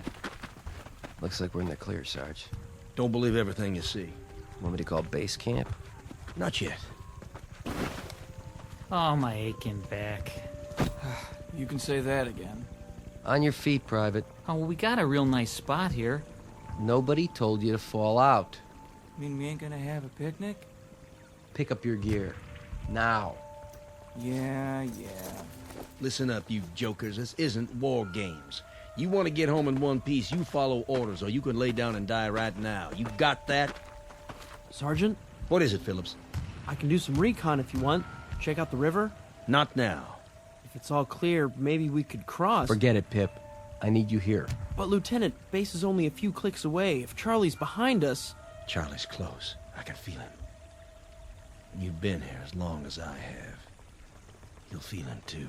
Listen to the Sergeant. He eats and he sleeps jungle. He lives in the trees like a monkey. He was made for this. You? Well, you're a bunch of city boys. You don't know jack. Now cut the chatter. I was thinking. Yeah? Maybe the kid has a point. If the river's secure, we could cross and make a circle back to camp. If it's secure. That's a big if. Only one way to be sure. He's too great. That's just it. He's fresh off the boat and he knows it. So he follows orders. Tell him to cut a path to the river and come straight back. He'll do it. He won't mess around. Just one man. If he stays low, keeps moving, it might work. Give him 10 minutes. If he's not back, we move out. Pip? Sir? I want you to go down there. I want you to turn around. I want to jump in the river? Okay. All right. Now get moving. Yes, sir. And where's he going? Yeah, he's in a mighty big hurry. That's probably the chow he ate. No, he's gonna have himself a little swim. Hope he took his suntan lotion. Cool it! Come on, Phillips. You can do it.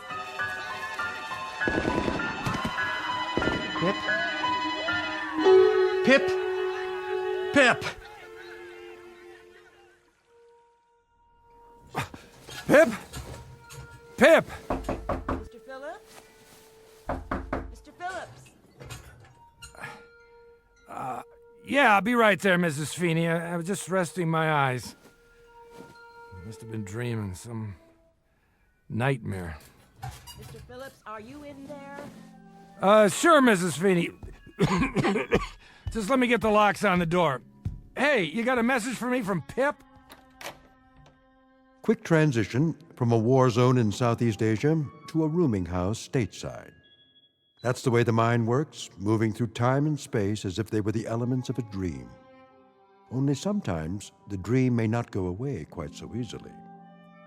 Submitted for your approval, one Max Phillips, age 46, slightly the worse for wear, whose life so far has been as drab and undistinguished as a bundle of dirty clothes. Occupation? Small-time bookmaker. And though it's a bit late in his career, he has an errant wish that the rest of his life might be sent out to a laundry and come back shining and clean. This to be a gift of love for a son with the unlikely name of Pip, Mr. Max Phillips, who is soon to discover that a man may not be as wise as he thinks. Said lesson to be learned the hard way in the Twilight Zone. And now, The Twilight Zone and our story in Praise of Pip, starring Fred Willard, with Stacy Keach as your narrator. Mr. Phillips, I can't wait all day. Oh, sorry, Mrs. Feeney. What do you got for me? A message from Pip? Afraid not. Oh. Well, come on in. I must have fell asleep. You ever take naps? I started taking them lately. It makes you feel refreshed. Besides, I ain't getting any younger. Smells like a brewery in here. Nice, huh? Nice? No. Typical, yes. Pour you one? I didn't come here to socialize. Oh, sure.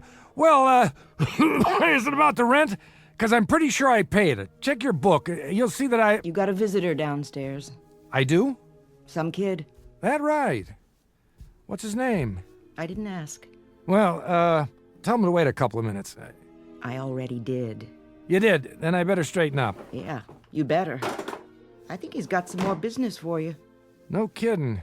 You're a doll, Mrs. Feeney. Did I ever tell you I love you? All the time. Speaking of which, do you know what time it is now? Sure I do. Only first, tell me what day it is. It's 8 o'clock. In the evening. What? It can't be. Well, it is. September the 13th, 1963. And you look like an X-ray of an ulcer. Anything else you want to know? Yeah, where's a clean shirt? Lower right-hand drawer. You got one left. Thanks. You know I'm crazy about you. You're the queen of women. Mailman come yet? Come and gone. Anything for me? Nope. Nothing for my boy, huh? You ask me that every day. Well, sometimes he writes, when he's got time. He must be awfully busy over there. Place called Vietnam. Don't worry about him. He's a good boy. He'll be all right. He better be. Look at him in this picture. I ever show you his picture? Every time I come up here. Just look at him in his uniform. Takes after his dad, don't you think? You want me to throw away these empty bottles? Would you? That'd be great. You ain't doing yourself any good living this way. You know that. A very astute observation, Mrs. Feeney. That's why I'm crazy about you. I love your astute observations. I mean it. I know you do. There, good as new. Take a look in the mirror, would you? Who's that good-looking man? Why, it must be Max Phillips, purveyor of tickets of chance on equestrian events. Take my advice. Find yourself a new line of work. Well, now, here's an observation of my own, Mrs. Feeney. One of these days, I'm going to drink my last drink, accept my last bet, perform my final con, and then I'll be ready to go out and meet Pip when he comes back. And you know what I'm going to tell him? I'm going to tell him that his old man finally wised up. And when will that great day happen? Oh, one of these days. That's what they'll put on your gravestone. Mr. Max, one of these days, Phillips. It's kind of a pity, you know. You're not such a bad guy. And you are the paragon of all virtue. I'm nuts about you, Mrs. Feeney. Let's dance. Keep your hands to yourself now. And then later, you and I can toast marshmallows together and sing camp songs. How about it, Mrs. Feeney? It'll beat a laugh, won't it? Won't it beat a laugh? I'll send up your visitor.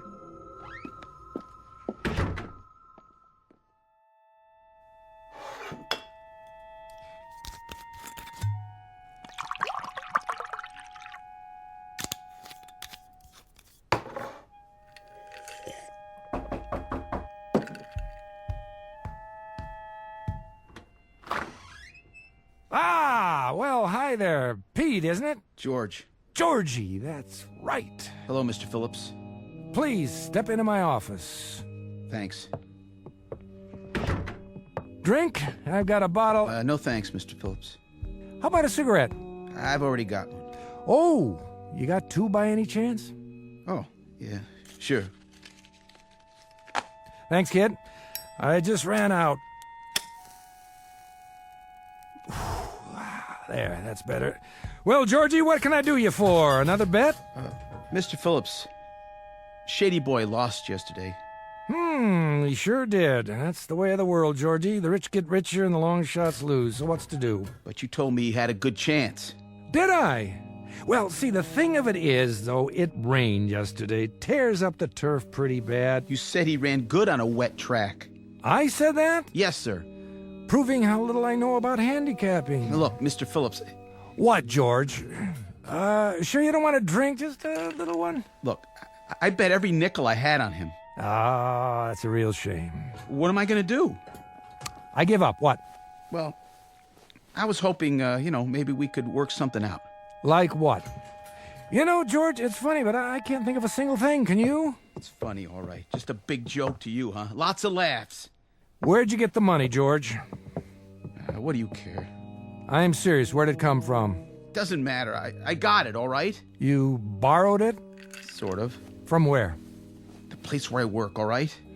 The place where you work. An office.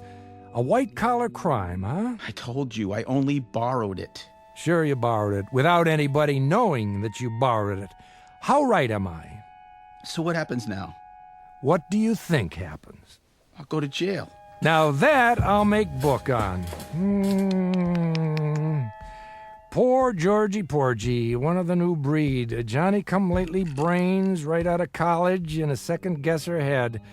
What a shame. So I ask you again, Georgie, what's to do? Well, that's why I came to see you. I have to put the money back by tomorrow morning. If I don't, they'll know I did it. Make a note of this, George. I'm about to slip you a real tip. Guaranteed the truth of the day. What's that? My name is Max Phillips. I'm a bookie. That's my profession. I accept wagers and give out ticket stubs on horses. I do not accept sad stories and give out advice. Comprende? Yeah. However, I will loosen up this much. I will go so far as to remind you of the following. If you're dumb enough to bet on horses, not to mention dumb enough to steal the money you're betting, then, young George, you happen to be up the proverbial creek without the proverbial paddle. Well, maybe guys like me wouldn't be that dumb if guys like you didn't make it so easy. Let me get this straight. I made it easy for you? Supply and demand, buddy. As long as there are people like you, there'll be guys like me. Get it? Maybe so. But you laid down a pretty good story how easy it'll be. I've never done this before. How was I to know? How old are you? 19. My kid's 19. See that picture over there in the dresser? He's a lot like you, but he's got smarts. He wouldn't bet that 12 o'clock was midnight. Good for him.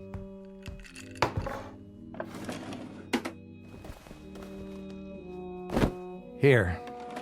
What's this? Your dough, all of it. But how can... I didn't even send it over to Moran. You want to know why? Mr. Phillips... I'll tell you why. 2 reasons. 1, I have fleeced 12 kids like you this week, cleaned them out, and left them to bleach. You'd make number 13. I'm superstitious. And the other reason, that boy in the picture there, if he ever did anything as dumb as you, I'd count it as a favor if somebody straightened him out. So, why don't you run along now before I change my mind? Man, Mr. Phillips, what about Moran? You're referring to the gentleman who employs me. What'll he say? I mean, I hear he's a pretty tough character. Wrong. He's an angel, a kindly, sensitive man. Salt of the earth. If he finds out that you gave me back my money, he'll say it was a Welch. Oh, no doubt. But it'll be my problem, not yours. Thanks, Mr. Phillips. Thanks a lot. Let me tell you something, George. You can welch on a bet. That's S.O.P. But don't get like me. Don't welch on your soul. Then you wind up hating what you see in the mirror, and that can make it rough when you shave. Good night, Mr. Phillips. Good night, Georgie Porgy. Sleep tight. You saved my life. God bless you. This one's for you, Pip. Oh, and Pip, can you hear me, son? Please take care of yourself. Take real good care.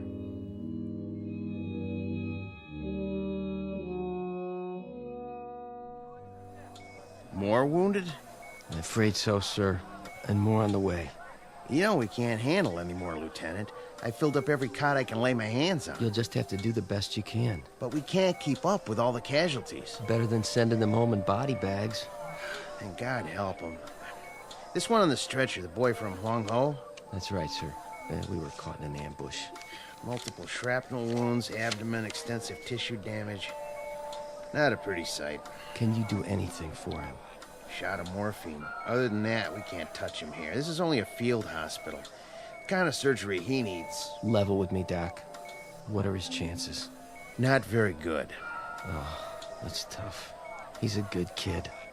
Phillips Pip. It's an odd name. It's what everybody called him. Well, Private Pip, I wish you a full recovery and a long life. Short of that, someone to mourn you.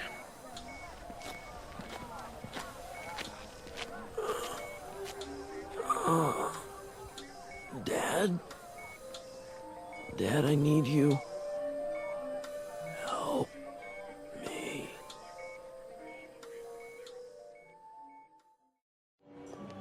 Ice cream, cotton candy, saltwater taffy. How about you, mister? Me? Oh, no, I don't eat that stuff. My boy, though. My boy used to like ice cream cones when he was little, the kind with nuts. That right. Ice cream, cotton candy. Hey, give me an ice cream, huh? For old time's sake. Make sure it's got lots of nuts on it, okay, pal? Suit yourself. Here you go. Get your ice creams right here. Tastes good. Don't it, though? Hey, Vinny, what are you doing here? Looking for you. What do you think? Some other time, Vinny. I'm going for a stroll. Eating an ice cream cone. You know how it is. Yeah? Nice time of day. The weather's cooling down. I don't need any company. Maybe you don't. But Mr. Moran, he wants to see you. Oh, does he? Well, you just tell Mr. Moran that I'll be around tomorrow with his dough. No reason to worry. He knows where I live. He wants to see you now. No kidding. Let's go. 98, 90, 2 grand, 220, 230. Yeah. Max Phillips is here, boss. Show him in. This way. I know the way. How long have I been coming here, Vinny? Shut the door and wait here in case I need you. Sure, boss. In case you need him, that's a laugh. Might need protection, huh? Against me? Sit down. That's all right. I won't be staying long. I got another engagement. So, Max, haven't seen you in 5 days. I know. Seems like years. Where is everybody? Everybody was here. Now they're gone. That a fact? We settled accounts tonight. Oh, yeah. Where were you? A reasonable question. That's me. Always reasonable. I must have took the wrong bus. You don't need to take a bus. It's 2 blocks. Well, how about it was such a beautiful day, and I thought I'd take a stroll on the boardwalk. Hey, you remember those ice cream cones with chocolate and nuts on the outside? Guess what? They still make them. I must have bought my kid 1 million of those. I must have... Enough already. You give me the wrong story now, and you'll end up under a bus instead of on one. That can be messy, if you catch my drift. Oh, I catch it all right. Here you go, Moran. Catch this. $1,341. Not bad, huh? Things are looking up. That depends on who's doing the looking. From where I sit, I don't like the view. Then maybe you should clean your glasses. Max. What am I going to do with you? What am I going to do with you? Smoke? Sure, thanks. I don't understand you, Maxie.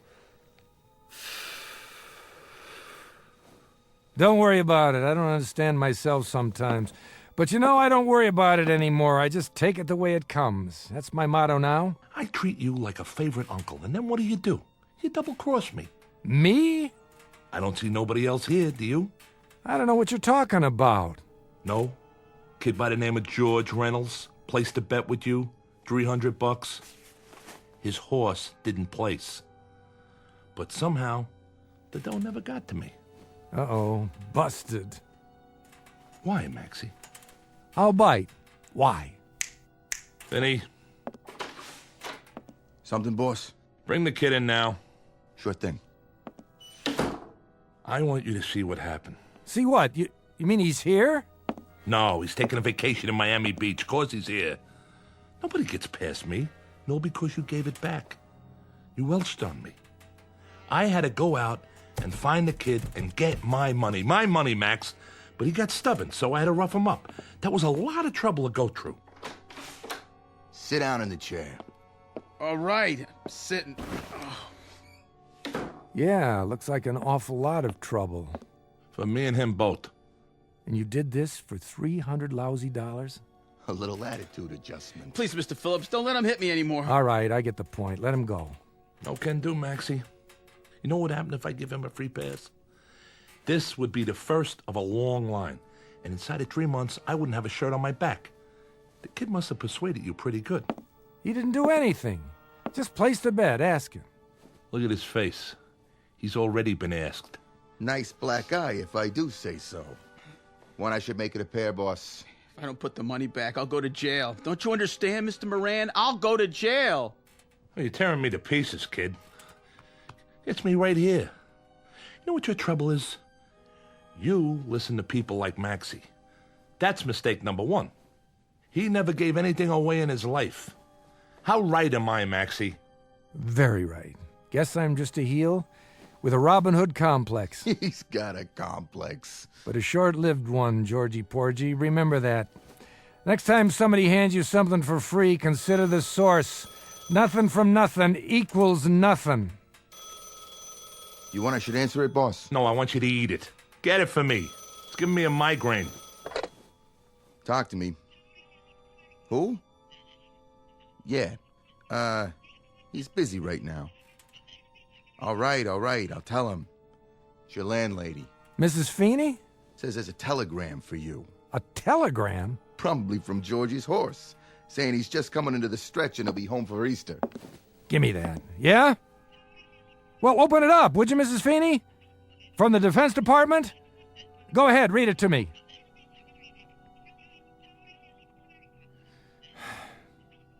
Thank you, Mrs. Feeney. No, I'm all right. Thank you. What did it say? Pip's been wounded. My son is dying in a hospital somewhere, a place called Laos. There isn't even supposed to be a war there, but my kid is dying. It's to laugh. I swear it's to laugh. Hey, Maxie, that's a tough break. Yeah. I'm real sorry to hear it. See that amusement park down there? My kid loved to go to amusement parks. That one especially. I used to take him on Saturday nights. Just the two of us, like tonight. This is a Saturday. Oh, look. He ain't dead yet. What I mean is When I wasn't too drunk, or when I wasn't out conning somebody for you, Moran, I'd take him to the amusement park and we'd have a ball. Take it easy, huh? You know, Moran, I think you're wrong. I think I have given something away. And you know what it was? My son Pip. The good part of me. The clean part. The only part I was proud of. Give me that envelope. What are you doing? Take your money, Georgie. Put it back where it came from Monday morning. Nobody'll be the wiser. Except you. Thanks, Mr. Phillips. I hope you learned something. Now get going. If you say so. Hold it right there. Don't listen to him. Look, Max, I'm sorry about your kid and all, but that don't give you no call to... Moran, no more from you. No more. 20 years ago, I should have spat in your eye. I don't know why I didn't. 20 years. I should have remembered how little time a man has to raise a son. The honor goes to you now, George. It's a little belated, but it's the best I can do. Just a minute. Go ahead and get out of here while you can. Walk fast, and don't stop, no matter what. I'll never forget this, Mr. Phillips. You ain't going nowhere. Yeah, he is. Who says so? This. What's that? Are you crazy? You pull a knife in here? In my place? Tell your man to take his hand out of his pocket. If he's reaching for a cigarette, tell him the smoke's starting to bother me. But if he's reaching for anything else, tell him I'll cut his heart out before he gets his hand out of his coat, and then I'll go to work on you. Don't listen to him, Vinny. Do it. With pleasure. No, you don't. How'd you like that? How do you like this, you cheap punk? Boss, he stuck me. You're nuts, Max. I'm getting out of here. Not so fast. Let go of me. Okay, as soon as I make sure you're not getting up. Mr. Phillips, your stomach. You're bleeding. Get lost, Georgie. Get lost fast and don't look back.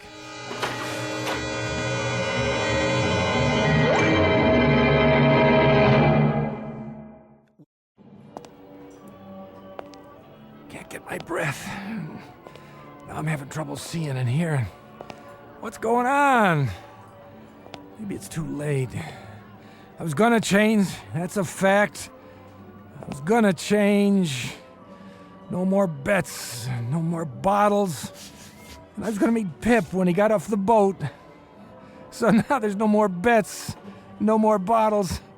But there's no more Pip either. Best laid plans of mice and men and me. God, if I could only see him. If I could only talk to him. If I could only tell him. Pip! Pip, where are you? Where? Sutures. Yes, Doctor. How's his blood pressure? Holding. But if it drops any lower... Reduce the anesthetic. Yes, sir. I'm almost out. As soon as I finish, move him to IC. I'll tell them to prepare a bed. All right, my friends. That'll have to do. There's still some shrapnel in the abdominal cavity. We may have to go back in, but this boy can't take any more today. His heart's strong. Good. That's good. I can close for you. Thank you, Doctor.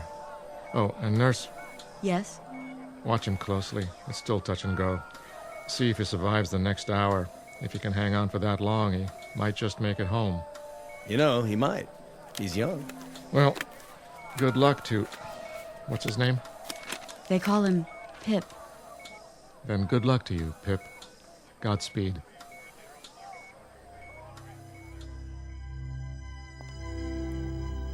Why'd they shut this place down? It's early. Isn't anybody here to sell tickets?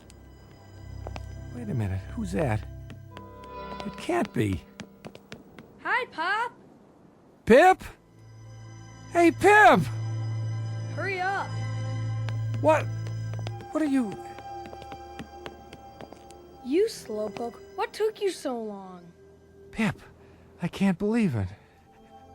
Where were you? I've been waiting a long time. Pip, is it really you? Your hair, your face. Let me touch you. Quit with the mushy stuff, okay?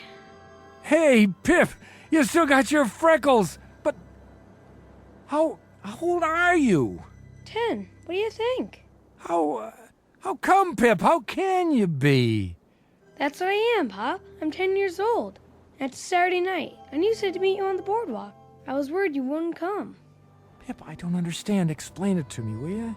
Well, sometimes you don't show up, Pop. Sometimes you're sick or something. Yeah. Sometimes I'm... Yeah, sometimes I am. Hey! Pip, remember what I used to say to you? I used to say, "Hey, Pip, who's your best buddy?" Yeah. Attaboy, let me see that smile. You always had the greatest smile. Hey, Pop, you know something? You're my best buddy. That I am, Pip. That I am. From now on, you can count on it. Hey! So what do we do first? Well, how about some rides and some cotton candy? Sure, anything you want, anything at all, Pip, just like old times, but you're 10 years old again. How can that be? Don't worry, Pop. We're here, and we're together, and we can go on some rides. Sure we can. Sure we can, Pip, only looks like they shut the place down, the lights, the rides, everything. I got an idea. We can go someplace else. We don't have to. Take a look, Pop. It's just like it used to be. Why, you're right, Pip. How'd you do that? I didn't do anything. Come on. Sure, Pip. Let's go. We'll ride the roller coaster, the Ferris wheel, everything they got. I can go slow if you need me to. What's the matter? Don't think your old pop can keep up? Well, you keep holding your stomach. It looks like you're bleeding. Ah, no, I'm not bleeding. It's soda. That's all it is. I spilled it on my shirt. Come on, let's get going. Let's have some fun. Ice cream, cotton candy. Can I have some cotton candy, Pop? Of course you can. One cotton candy, please. Here you go. Hey, you got ice cream too? The kind with chocolate and nuts on it? You used to like that, didn't you, Pip? Mm-hmm. Make it one of each. You got it. Ice cream, cotton candy. Let's go on the Ferris wheel.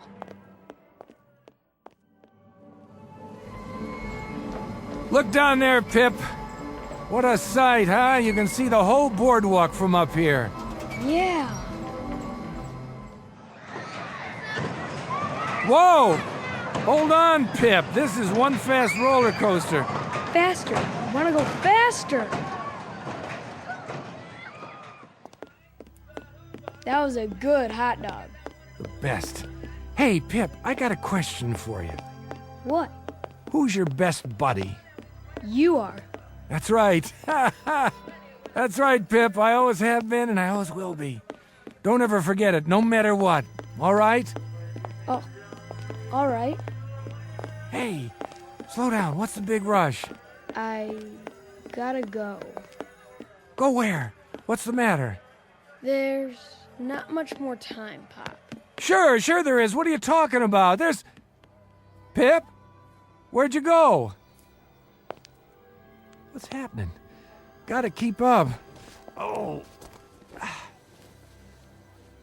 Where'd he go? Pip. Pip, don't go in there, okay? It's the Hall of Mirrors. You'll get lost. Going in, mister? What? No. Come on, it's fun. I know. Screwy Louie's room. Mirrors all over the place. I've been in there lots of times. Pip! Yeah, better go get him. Here's a ticket. Yeah, okay. Pip! Wait up!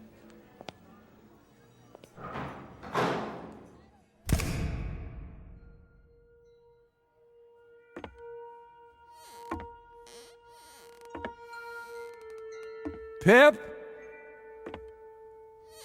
Pip, please, what's the matter? Did I do something? It's late, Pop. What do you mean? There you are. Hold up, Pip, I want to tell you something. Didn't see the glass. I thought you were... Is that you, Pip? Or a reflection? Dad? Where are you? Where'd you go? I can't find you. Where are you, Dad? It doesn't matter. Pip, you have to understand. You have to listen to me and understand. All those times I wasn't around, when I was out doing business, when I was running a con, when I was drunk, when I dragged you from one rooming house to another. It doesn't make any difference now. It does make a difference. It makes a difference because I want you to know that no man... Listen to me, son. No man ever loved a boy any more than I loved you. Do you hear me? All that stuff, it was... because I was weak. Because I was always dreaming instead of doing. I always wished, but I never tried hard enough. Pip, as God is my witness, I loved you. I have to go, Pop. No. Pip, you can't leave me now. You can't just go away. All these mirrors. I only had an hour, Pop. But why? Because I don't belong here. The hour's up. And it's time to die.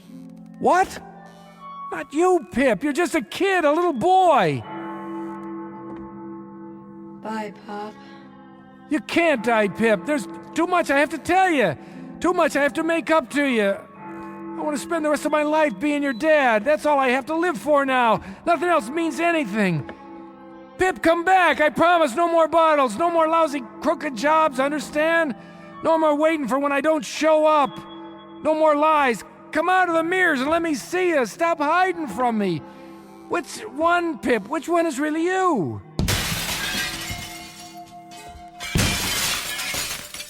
I can't, Pop. I'm sorry, but I have to go back.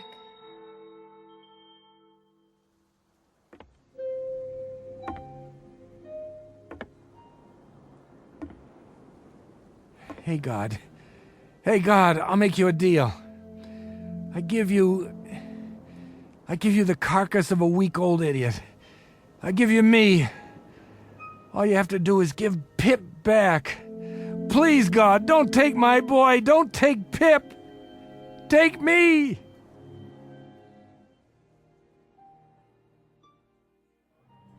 Get your ice cream and cotton candy. Tickets right here for all the rides. How many, little lady? Lots. Give us a stack of tickets, will you, please? My daughter loves the rides. Sure thing. Thank you. There. Now, sweetie, which one do you want to go on first? The Ferris wheel. Are you sure? That's a mighty tall ride for such a little girl. Oh, please. Oh, all right. You run ahead and get in line. I'll be right there. Yeah! Hi, Mrs. Feeney. Oh, Pip. How are you feeling today? Fine. Just fine. I won't need this cane much longer. Good. I was so sorry about your injury, but at least you came back to us in one piece. That I did. Even got a Purple Heart out of it. That's nothing special, though. Oh, you look so handsome in your uniform. Thanks. See you back at the rooming house for dinner? Sure will. Come on, Mommy. I'm coming. That little leprechaun wants to ride the Ferris wheel. Would you like to go with us? No, I think I'd just like to walk around. It's a beautiful day. Your father, God rest his soul, used to love taking you here. He talked about it all the time. I remember. We had some good times. We had some wonderful times. Mom! Well, maybe I'll see you when we get off the Ferris wheel. Sure. Have a good time. Hey, Pop, you know something? You're my best buddy. You always were.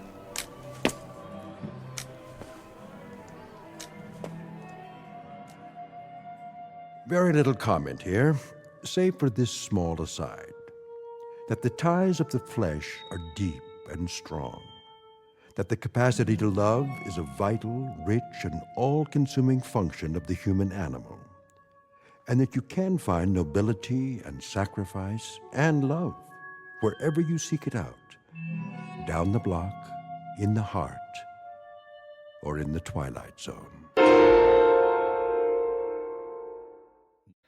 The Twilight Zone continues in just a moment. You are about to enter another dimension, a dimension not only of sight and sound, but of mind, a journey into a wondrous land of imagination. Next stop, the Twilight Zone. Hi, this is Stacy Keach. I'd like to take a moment to tell you about our Twilight Zone website at twilightzoneradio.com. At twilightzoneradio.com, you'll find the latest information on these Twilight Zone radio dramas, including behind-the-scenes photographs, plus the newest product releases, trivia contests, ways to contact us, other Twilight Zone-related info and merchandise, plus links to other fascinating websites. So make your next stop twilightzoneradio.com. Visit twilightzoneradio.com to purchase these Twilight Zone radio dramas on cassette and CD, or call toll-free 1-866-989-ZONE. That's 1-866-989-9663.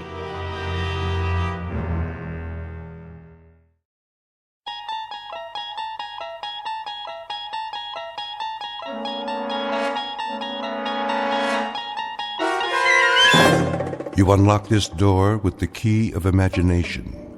Beyond it is another dimension, a dimension of sound, a dimension of sight, a dimension of mind. You're moving into a land of both shadow and substance, of things and ideas. You've just crossed over into the Twilight Zone.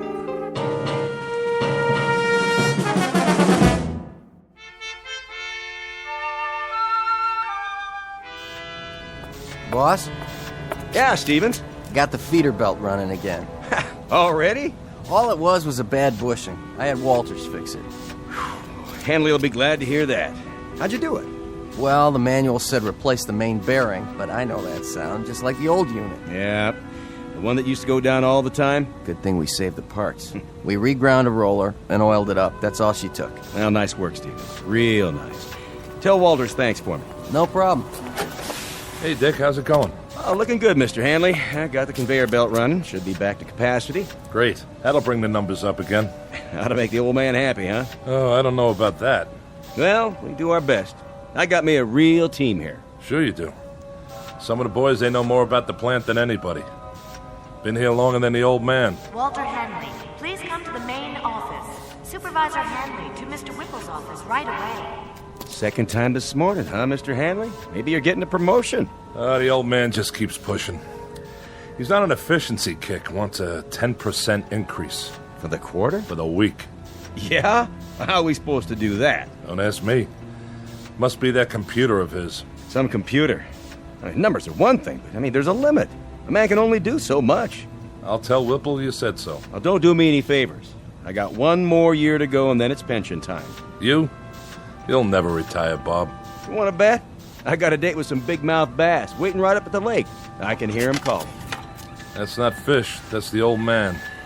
Telling you to whip your boys like government mules. Well, then you can tell him this. You tell him to come down on the floor and work a shift sometime. He'll find out what it's like. We're not machines. I know you're not, and I'm glad of it. You're doing great, Bob. Try to squeeze out another 5% if you can. That ought to keep him happy for a while. And tell the boys I appreciate the good work. From all of them.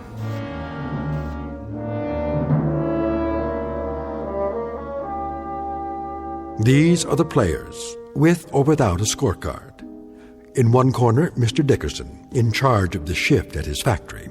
Walter Hanley, the plant manager, and the individual you're about to meet, Wallace V. Whipple, the boss and CEO of the company. All of them men. In the other corner, machinery, both old and new. And the game? It happens to be the historical battle between flesh and steel, between the brain of man and the product of man's brain. We won't make book on this one and predict no winner. But we can tell you that for this particular contest, there will soon be standing room only at a very special arena found only in the Twilight Zone. And now, The Twilight Zone and our story, The Brain Center at Whipples, starring Stan Freberg, with Stacy Keach as your narrator.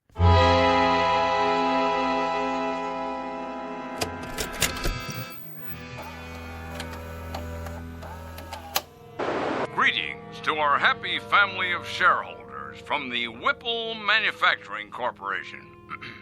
This year, we are proud to bring you the story of your company's progress by means of this special video produced by yours truly, Wallace V. Whipple. And I can assure you, family members, that what you're about to view represents a stunning, exciting new direction.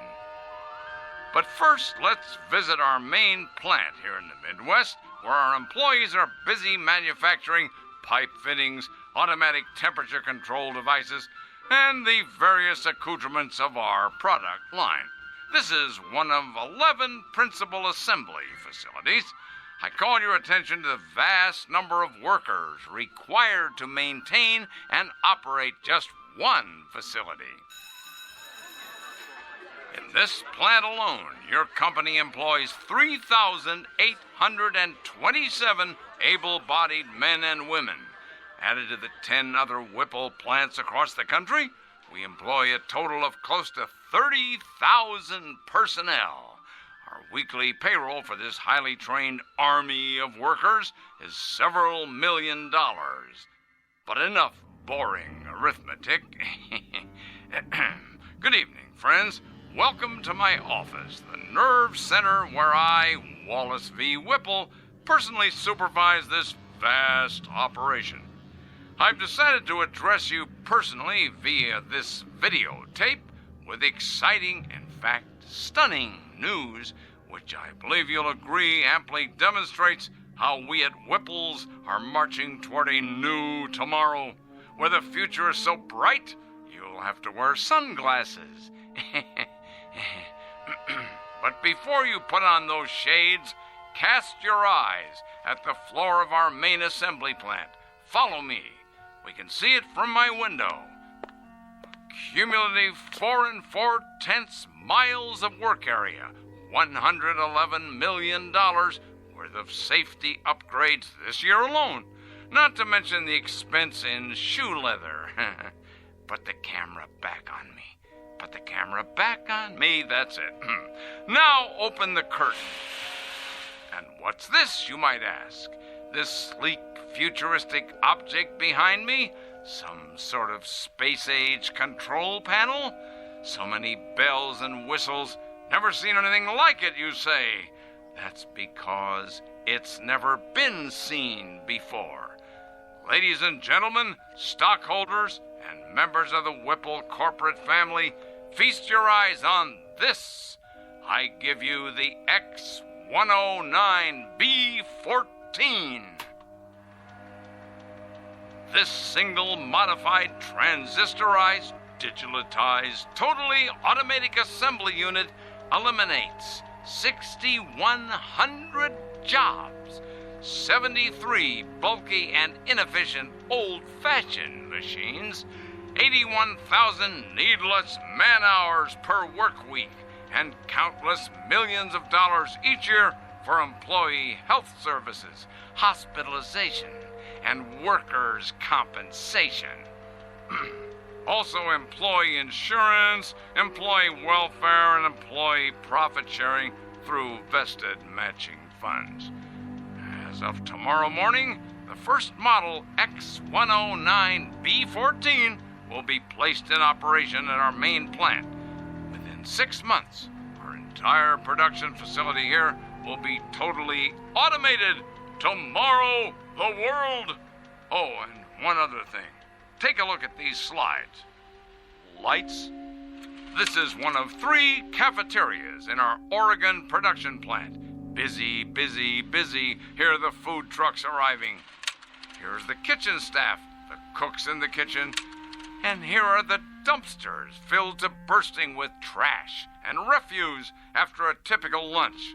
800 tons of food consumed over an 11-month period, and tons of garbage for the landfill. Oh, the waste of it all. Lights. Ladies and gentlemen, do you know what can replace and what will replace 800 tons of food? 1 can of simple machine oil. Wholesale price, 68 cents. Ladies and gentlemen, Whipples moves forward to a new plateau of profit, progress, and posterity. In a sense, we have just shed ourselves of the anchor, the heavy, heavy, heavy anchor, the albatross, if you will, of human labor. Whipples will now operate from a computerized brain center with machines exactly like this one. Ladies and gentlemen, this concludes our year-end report. Thank you very much. Well? Well, what? Well, what do you think, Hanley? Will this put the stockholders on their feet cheering, or will it? Not that I need any particular encouragement along these lines. The videotape speaks for itself. It does indeed. What's the matter, Hanley? You didn't care for it? Mr. Whipple, my duties have to do with management. Something wrong with the lighting? The soundtrack? I'm an engineer, not a drama critic. I'm not asking you to give it 4 stars, Hanley. But as a plant manager, I would assume you'd have a point of view as to the content. Frankly, I would have expected at least some degree of enthusiasm. Sorry, sir. Having to do with the fact that it's a most definitive and incisive report on what we plan to do around here. Now, does it or doesn't it give you the lay of the land? You can answer that, can't you? Oh, it gives me the lay of the land, all right. And? Looks like a pasture to me. Oh, what's that supposed to mean? You actually think you can automate this place in 6 months? Closer to 4 months would be a more reasonable guess. A lot of things are going into the old scrap heap, Hanley. Time clocks, for example. There won't be anybody around to punch them in or out.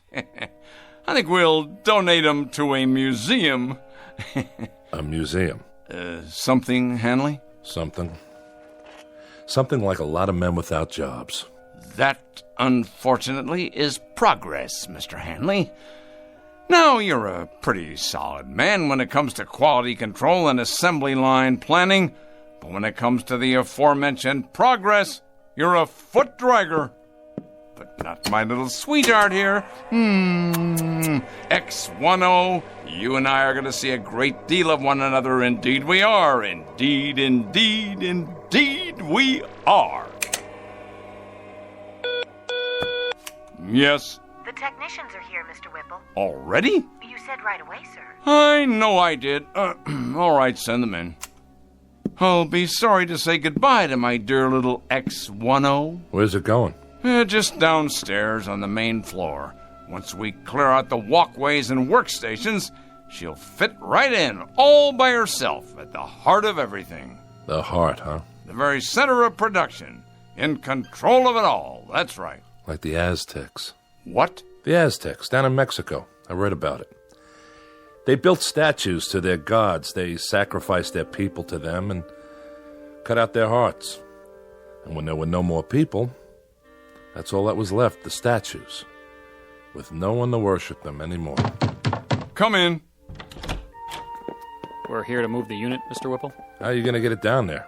Same way we got it up, on the freight elevator. We'll have to disassemble it in sections, I guess. Yes, well, we'll be careful. That baby is the future of this company. Yeah. Treat it like a god. You know what your trouble is, Hanley? You're holding on to the 20th century so tightly, your knuckles are white. And what century are you holding on to? The 19th? The 21st. To live in this new world, we need to jettison old baggage. Throw off the dead weight. And that includes the wholesale firing of 20 and 30-year men? Without regrets? Regrets, indeed. This has to come with regrets, huh? Well, I'll let you handle the regrets, Mr. Hanley. Yes, that'll be your new responsibility. Make a little sign for your desk. Mr. Walter Hanley, plant manager in charge of regrets. You're so hell-bent to replace men with machines. Did it ever occur to you that there's a trade-off?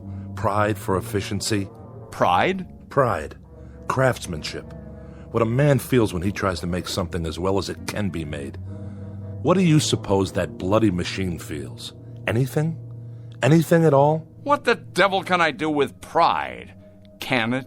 Bottle it? Package it? Market it? How? I'm not selling pride here. I'm selling product. Your father, God rest his soul.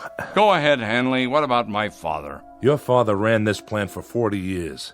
He had an eye for profit, and nobody could accuse him of inefficiency. Go on. But he had something else on his mind, too. Tell me, Hanley. Tell me what else he had in his mind. Goodwill and the welfare of the people who work for him. Goodwill and the welfare of the people working for him, huh? Indeed, Mr. Hanley, indeed. And in some 40 years, he succeeded in doubling the size of the plant. That should tell you something. While his competitors quadrupled theirs. His competitors, Mr. Hanley, who were perhaps somewhat less preoccupied with goodwill and the welfare of the people working for them. They paid a fair wage for a fair day's work. But if they could put in a machine capable of doing a job better than a man, they did it. They didn't look backwards, they looked forward. Maybe the difference was this. They didn't have plant managers who succumbed to crying jags every time a pink slip got pinned to a time clock. I'm not crying. Good. You asked for my opinion, I'm giving it to you, that's all. Then we can begin. The foreman of the day shift, let's see, I believe his name is... Dickerson. That's it. I will now engage in some of that heart-filled compassion you value so highly. I will give Mr. Dickerson and his shift not 30 or 60 or even 90 days, but a full 4 months' notice. I put it to you, Mr. Hanley, what could be more compassionate than that? You make it sound like you're doing them a favor. Be good enough to send Mr. Dickerson in here, would you? Hold his hand, if you like. Pat his head, dry his tears, but get him in here.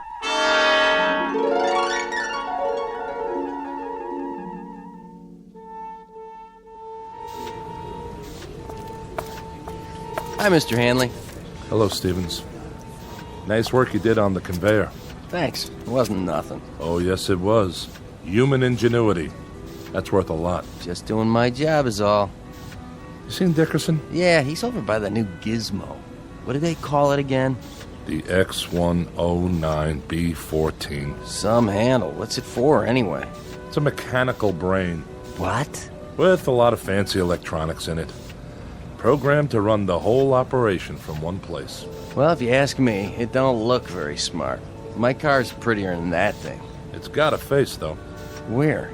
The way those dials look. They could be eyes. Oh, come on. I'm serious. Well, then, it's a real ugly face. That's right. An ugly, miserable face. I want you to take a good look at it, Stevens, and remember it well. Because it's not a machine, it's an opponent. The face of the enemy. Don't ever forget it. It's a hateful face. This time we've got ourselves an enemy worth hating. Come on, let's get moving.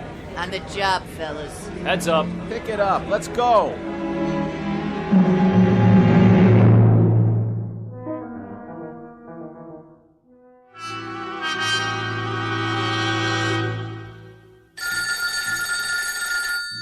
Yes.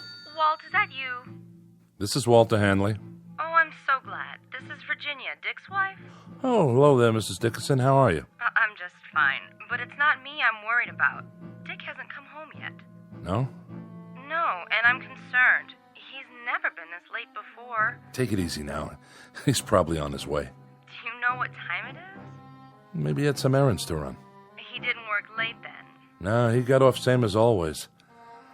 Listen, Virginia, don't you fret now. He hasn't even called. I'm worried sick. Well, don't be. Might have stopped off with some of the boys. Stopped where? I have a pretty good idea. Give me a few minutes. If I can find him, I'll tell him to call you. Oh, would you? Thank you, Walt. Don't mention it. I'll call you one way or the other. Sit tight. Ah, Dick. Did you go and fall off the wagon again?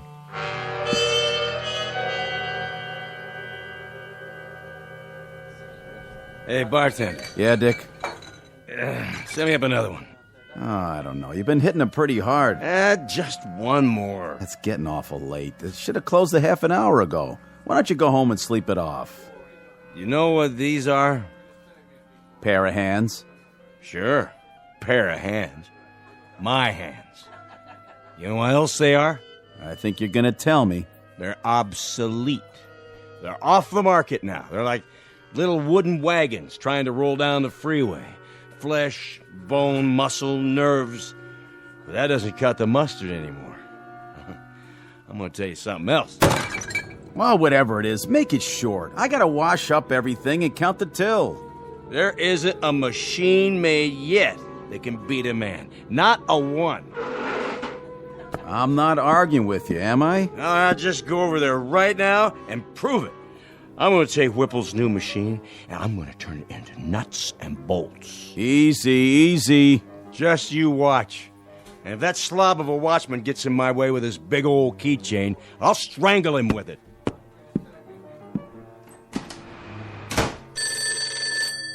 Mike's pub. No, Dick's not here. He just left. Yeah, he said something about going across the street to the factory to have it out with a machine or some such. Yeah, I know it's closed. But by the looks of him, I say that won't slow him down none.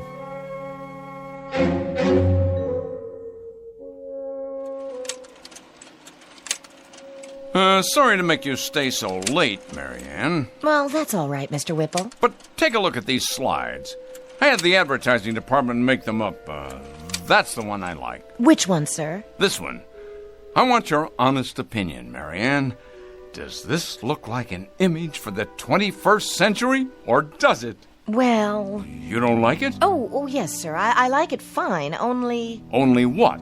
Well, the way you've got that machine behind you in the picture. The X-109B14? What a beauty, huh? I guess so. But it looks like it sort of has a face, doesn't it? Where? What face? Like it's carved in stone or something. You know, like those tiki things on Easter Island and nobody knows how they got there. Huh. I don't see that. Done in metal, of course, but with those two big dials, they could be the eyes. And the slot in front where the paper comes out, that's the mouth. Oh, yes. And the way it's behind you like that, it could be, well, your shadow or x-ray or something. It should be just you, sir, being so handsome and all. I see what you mean. Without the X-109B14, however... Oh, do you want me to get that? WVW here. Who is this? Yes, what is it? Where? Well, you're supposed to be the watchman, Scott. Were you asleep or something? He's got a what? Well, why didn't you shoot? Yes, I know who he is. Never mind, I'll go out and look for him. But you better haul your duff over here in a hurry in case he shows up. Trouble, Mr. Whipple? Not really. Some drunk barged his way into the factory.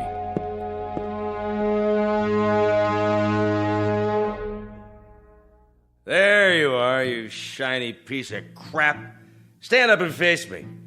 What's the matter? Cat got your tongue? Well, let's just turn on the juice here once. Say what? Speak up, Frankenstein. I can't hear you. Dickerson. Well, what do you know? I just got a call from Scott, the night watchman. Did you now? Said you were drunk and forced your way in. Forced, is it? Well, I am drunk, And I did come in without waiting for permission. Your permission. All right, what is it you want? I've worked here 30 years. Been a foreman for 17. In my book, that gives me some rights, Mr. Whipple. You've got the wrong book, Dickerson. Mine reads as follows. You're drunk, disorderly, and guilty of trespassing. I got here as fast as I could, sir. Scott, if this man isn't out of here in 1 minute, you're to have him arrested. I'll escort him out. Come on now, Dick. Arrested, I said. The man is armed. Guilty on all counts. Of course, it's only a crowbar. But if a man knows how to use it right, it could do enough damage. Okay, give it to me now. You don't want to make any trouble. Stand back. Tell me something, Whipple. I don't have to tell you anything. When you're dead and buried, who do you get for mourners? Who cries for you? This blind steel thing without a heart? Careful now, Dickerson. It's just a machine. You said so yourself. A very expensive machine. You wouldn't want to damage it, would you? Oh, no. Why would a man want to do that? Shall I tell you the difference, Mr. Dickerson, between this machine and you? It costs a few cents an hour for electrical current.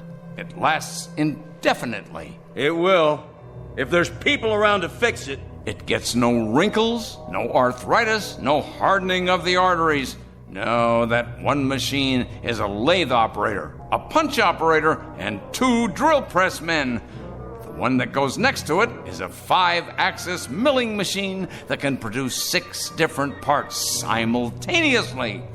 2 more of these machines will take the place of 114 men, and they won't use up sick leave, coffee breaks, or vacations with pay. So in my book, Mr. Dickerson, they'll be worth considerably more than you are. Somebody should have stopped you a year ago. Somebody should have held you down, stuck a drill in your head, and poured in some sense. Men have to eat, all right? And that's one reason why you can't stack them up in the junkyard like surplus tanks or put them out to pasture like old bulls. I'm a man, Whipple. Hear me? A man. That makes me better than any hunk of metal. Better, you hear me? Better.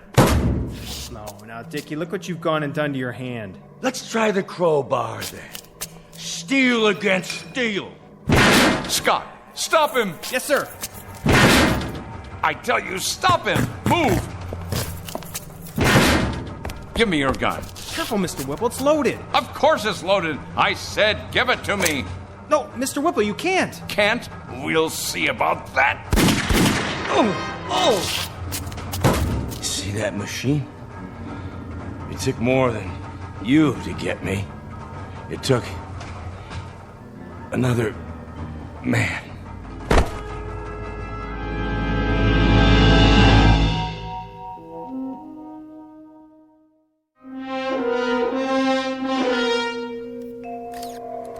I can't get the specs up. She's barely reading. Try a new motherboard. Looks like the processor's fried. Better check the drives while we're at it. I don't understand it. What kind of nutcase would do this? He was no nutcase. He was a good man. Then why'd he hate the company so much? He didn't hate it. He loved it.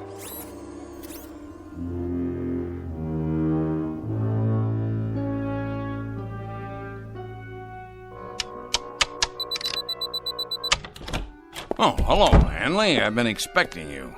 No doubt. I was told you were at the hospital. I just came from there. Fortunately for you, Mr. Whipple, Dickerson's going to live. Fortunately for me? My dear Hanley, aside from my protecting my property, I have no involvement in that at all. Are the technicians repairing the machine downstairs? It appears so. Good, good. This should interest you.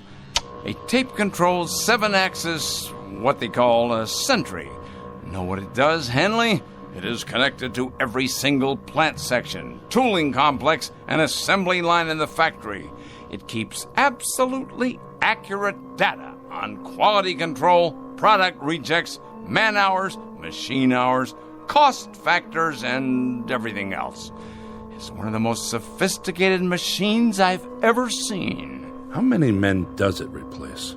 Well now, this should please you, Mr. Hanley.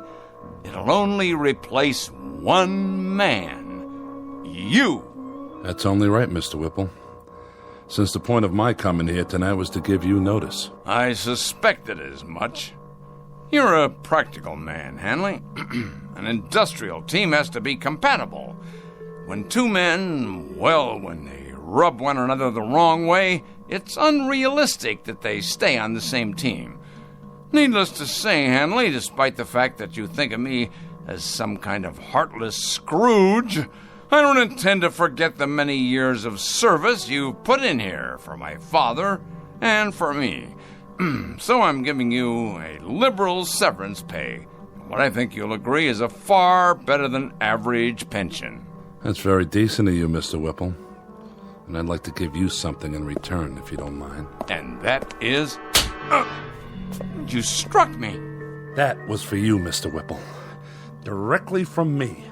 For your insensitivity, your lack of compassion, and the fact that you're a cold-blooded manipulator of men as well as machines. You may take my severance, my pension, and your goodbye speech and stick them into the nearest metal orifice that's handy. When I walk away from you, I walk away clean. And that, Mr. Whipple, is one hell of a trick. What's that for? To keep people out or in? A new Watchman device, much more reliable than the old one. Now, if you will swipe your ID card, just don't try to use it after tonight. Your code won't work the next time. If you could build one of these machines in the shape of a wife, your cup would runneth over.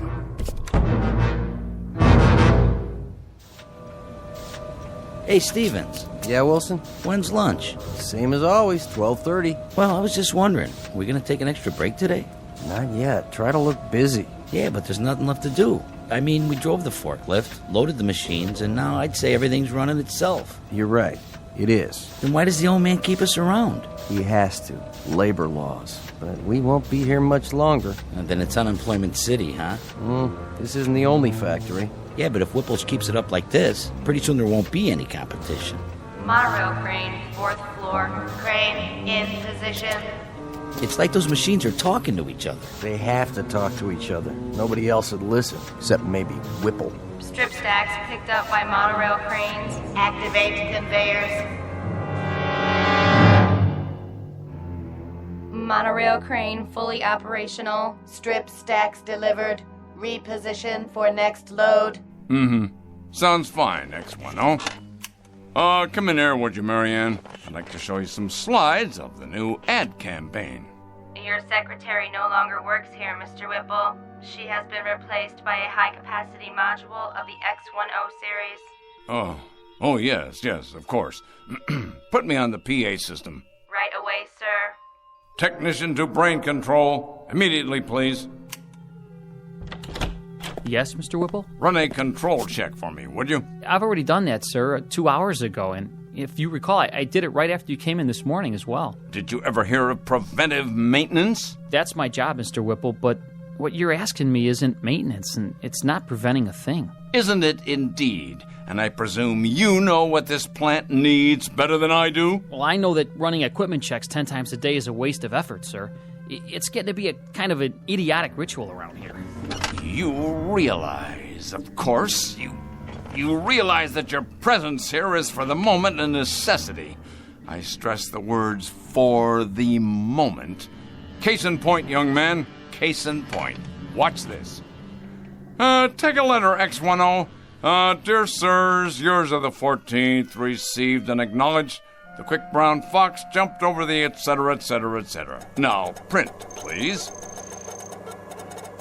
See that? A perfect letter.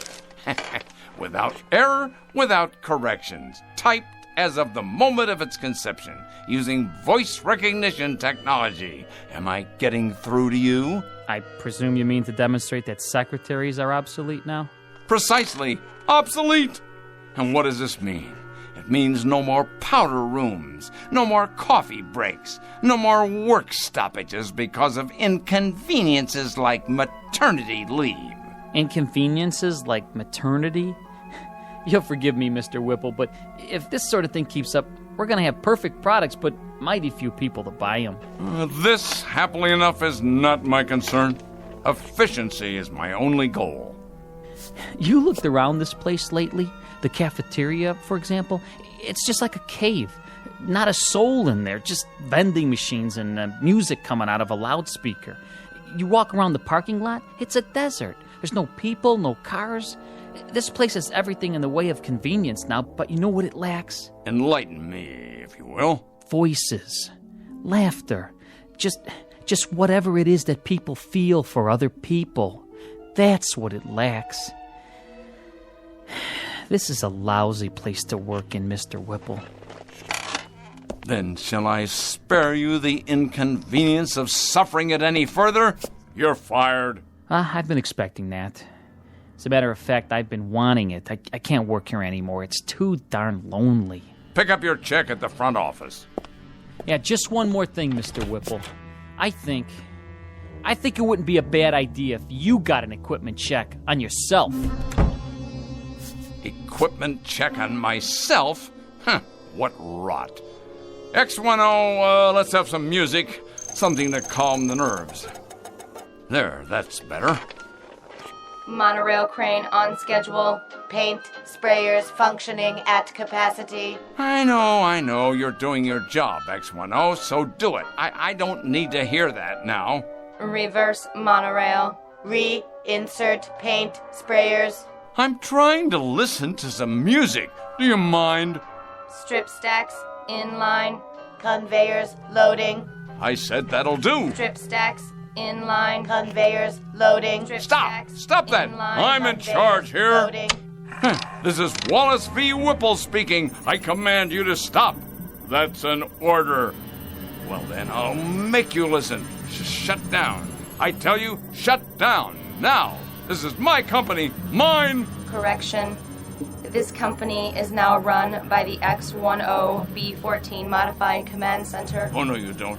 I installed you, and I can uninstall you. You'll answer to me.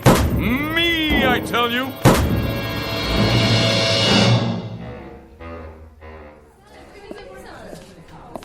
What'll it be, Mr. Whipple? Beer, please. One beer, coming up. How about you, Mr. Handley? One more? No, thank you. Well, 2 other days, Hanley. I'll drink to that, Mr. Whipple. How are you finding your retirement? Tolerable, Mr. Whipple. I managed to keep busy. Not as much as I'd like, of course, and my wife says I'm underfoot all the time. But I'm doing all right. It's kind of nice to sleep late in the mornings. Yes, it's a good thing, though, this retirement, I mean. Man should have time for leisure as he gets older. It's important he has time for leisure. That's so, Mr. Whipple. When the board of directors decided that I was overtired and could relinquish some of my responsibilities, well, if the truth were known, I did feel a certain resentment toward them. But actually, they were quite right, quite right. You don't have to explain. No, I want to. With the perspective of time, I've begun to realize that when they moved me out of there, it was nothing personal. Of course, I'm not married, and, well, it's somewhat dull for me at times. Oh, I manage to keep busy, but there are times that I wish they really had no right, no right at all. They chuck a man out in his prime like he was some kind of machine part. Said I was neurotic. Said being with the machines like that all by myself had warped me. That was the expression they used. Warped. Like a piece of metal. Well, really, Hanley, it isn't fair. It isn't fair at all. A man has worth. A man has value. And they just snap their fingers and bring in a replacement. It really isn't fair, Hanley. It isn't fair at all. The way they diminish us. But he'll find out. My replacement, whoever he is, he'll find out soon enough.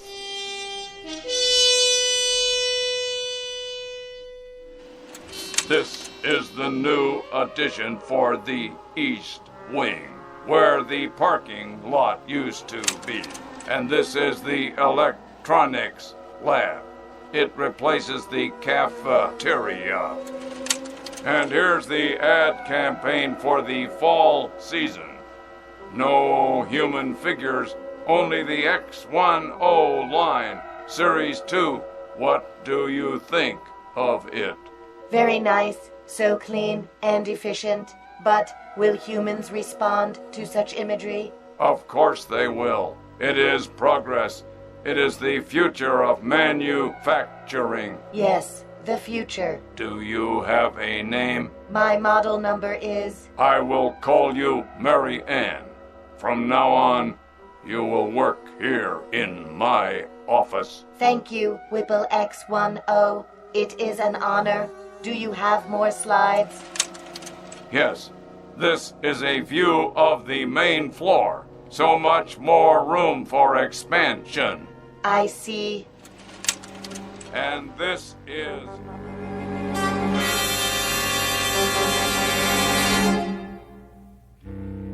There are many bromides applicable here. Too much of a good thing, tiger by the tail. As you sow, so shall you reap. The point is that too often man becomes clever instead of becoming wise. He becomes inventive, but not thoughtful. And sometimes, as in the case of Mr. Whipple, he can create himself right out of existence. Our tale of oddness and obsolescence from the Twilight Zone. More from the Twilight Zone after this. Hi, this is Carl Amari, producer of the Twilight Zone radio dramas. I'd like to take a moment to tell you about our official website at twilightzoneradio.com, where you'll get the latest news and information on these Twilight Zone radio dramas. Plus, at twilightzoneradio.com, you can digitally download 3 free episodes or any of our episodes for only $1.95 each. In this age of ever-changing technology, we've decided to make these episodes instantly available to you by making the Twilight Zone radio dramas a digital download-only series. This means that this series will no longer be offered on CD. The CD collections at our website are now being offered, while supplies last, at buy one, get one free. So be sure to get your favorites before they're sold out. Be sure to visit us often, and I'll see you in the zone.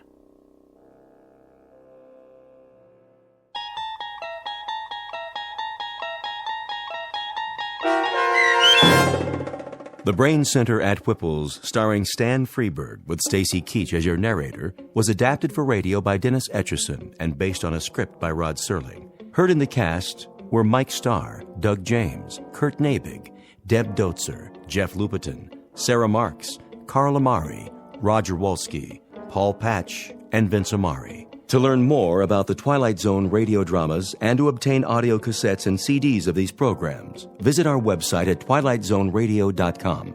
The producers of The Twilight Zone wish to thank CBS Enterprises, Carol Serling, Dennis Etchison, Dick Brescia Associates, Claire Simon Casting, Terry Jennings, XM Satellite Radio, the American Forces Radio and Television Service, Sirius Satellite Radio, our sponsors, and our radio affiliates for helping make this series possible. This copyrighted radio series is produced and directed by Carl Amari and Roger Wolski for Falcon Picture Group. Doug James speaking.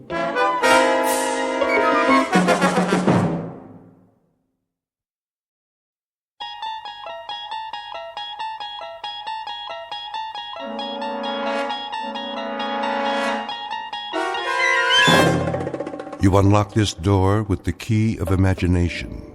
Beyond it is another dimension, a dimension of sound, a dimension of sight, a dimension of mind. You're moving into a land of both shadow and substance, of things and ideas. You've just crossed over into the Twilight Zone.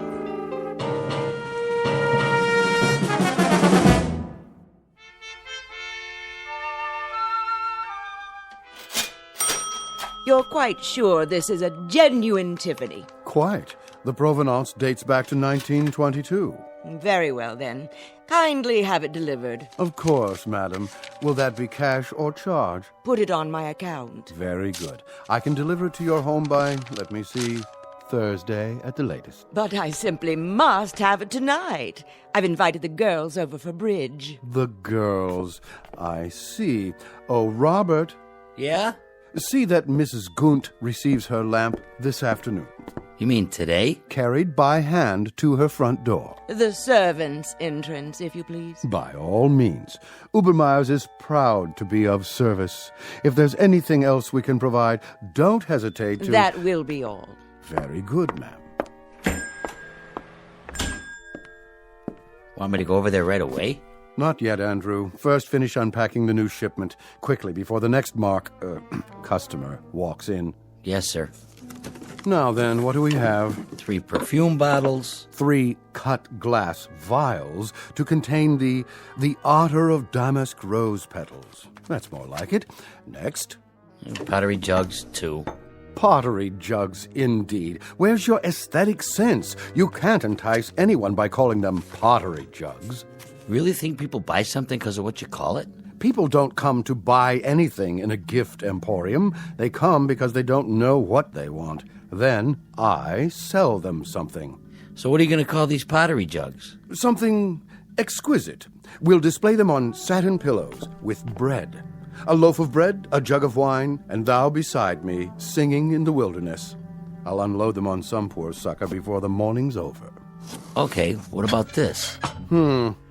When we buy a shipment from Morocco, sight unseen, I suppose we take what we can get.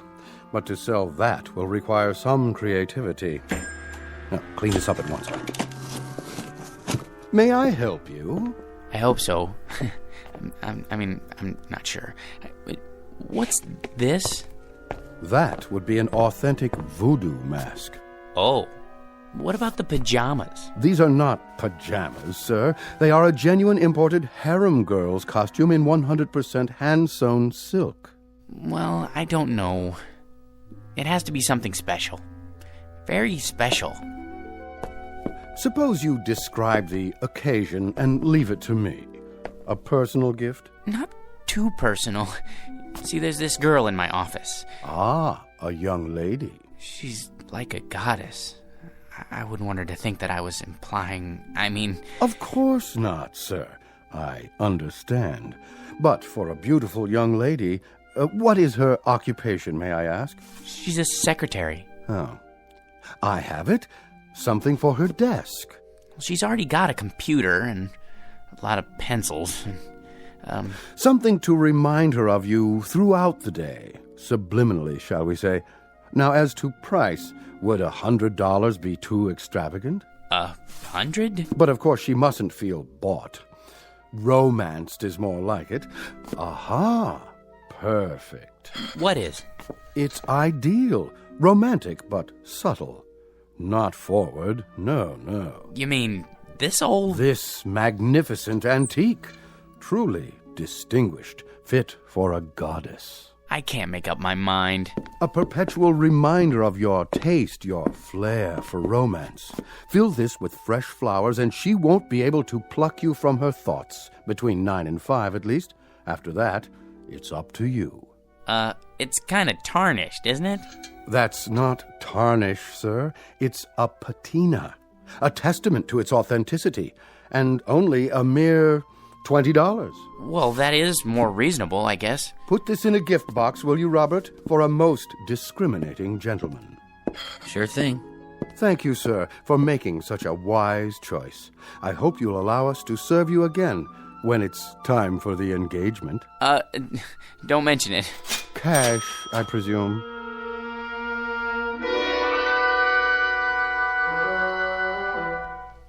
Meet Mr. George P. Hanley, a man life is always treated without deference, honor, or success. Waiters serve his soup cold. Elevator operators close doors in his face. And mothers never bother to wait up for the daughters he dates. For George is a creature of humble habits and tame dreams, a square peg in a square rut, and the living embodiment of what's commonly referred to as some poor sucker. He is, in short, an ordinary man, but at this moment the accidental possessor of a very special gift, one that measures men not against their accomplishments, but against their deepest desires. The kind of gift most of us might ask for, then learn to regret. If, like Mr. George P. Hanley, we were about to plunge headfirst into our own personal Twilight Zone. And now, The Twilight Zone and our story, I Dream of Genie, starring Hal Sparks, with Stacy Keach as your narrator.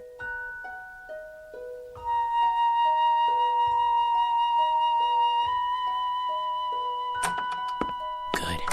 Everybody's still at lunch. I'll just leave this on Anne's desk. No card. She'll just figure out who it's from, right by her keyboard. No, a little to the side. Oh, maybe on her chair. No. Oops. Better put this away for now. Where? In my drawer.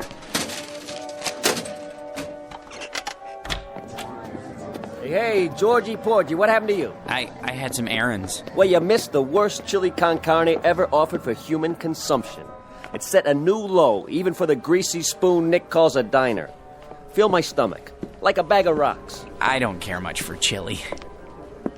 Georgie, witness a solemn vow for me, will you? I have to enter these municipal bonds. I, Roger Hackett, do solemnly swear never again to commit gastronomic harry-carry at Nick's, starting on the day I get my promotion at this office. Your promotion? Yep. I thought everyone with equal seniority had the same chance. Mr. Watson said... That's correct, Georgie old Porgy. We're all equal, but some of us are a little bit more equal than others. Especially me. Hi, Anne. How are you? You're looking nice. Hello, boys. Don't be so sure, Roger. Mr. Watson's a fair man. I'm sure he'll compare our experience in debit financing, evaluating liabilities. And that, old Georgie, is one reason why I am more equal. All you think of is debits and liabilities, with assets like hers around. Now, where'd I put my little surprise? Here, Anne, for you. What's this? Oh, just a little something to say happy birthday to the prettiest girl in the entire office. I'm the only girl. And you'd still be the prettiest, even if this whole place was staffed with Miss Americas. Are you gonna open it? Roger, what? Go ahead. Oh, Roger, it's beautiful. Like it? Why, this is the most gorgeous peignoir I've ever seen. Huh, is that what they call it? But it is awfully revealing. Then you'll just have to be careful who you wear it for. Hey, Ann, put it on. Can you feature old man Watson's puss when he calls you in for dictation? Mr. Watson is interested in a different kind of figure, Sam. Is that what you think? You really like it? I love it, but you shouldn't have. You only have a birthday once a year, at least until you're 30. Then you have it once every 2 years. Oh, you bad boy, come here. What? That's to show my appreciation, and to prove I haven't even learned to count to 30 yet.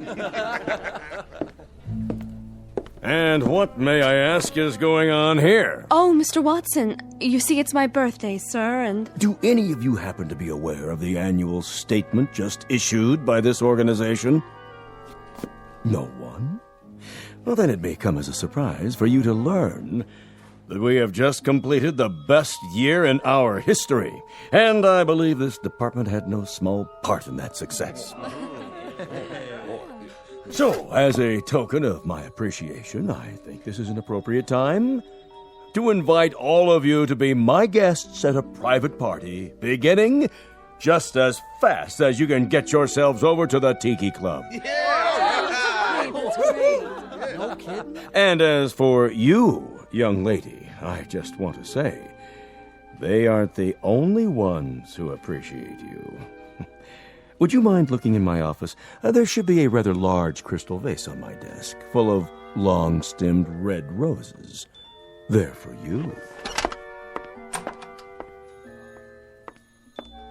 Oh, they're lovely, Mr. Watson. You're a doll. See you all at the Tiki Club. Let's go, kid, before he realizes he's off his nut and has himself committed. He's a sweet, dear old man. Anne, I just wanted to, Yes, George? Come on, Anne. I just wanted to say happy birthday. Why, thank you, George. Aren't you going with us? I'll be along. See you there. Come on, Roger. I guess some people are more equal. Might as well throw this in the wastebasket. Can't give it to her now. Well, maybe I should hold on to it until it can play with it at home.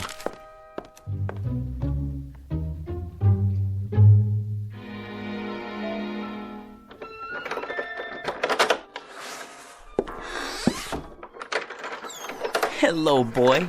Have a good day. Yeah, mine was lousy, too.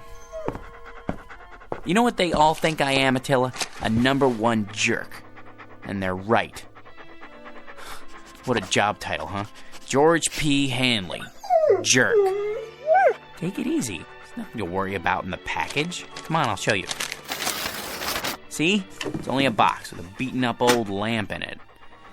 A magnificent antique. Yeah, right. Probably came from a junkyard. Well, if being a jerk is my calling in life, at least I'm good at it. Look, it's so tarnished it's almost black. That's telling him. Well, let's clean it up and see what it looks like. I just used my necktie. It needs to be dry cleaned anyway. What in the... Easy, Attila.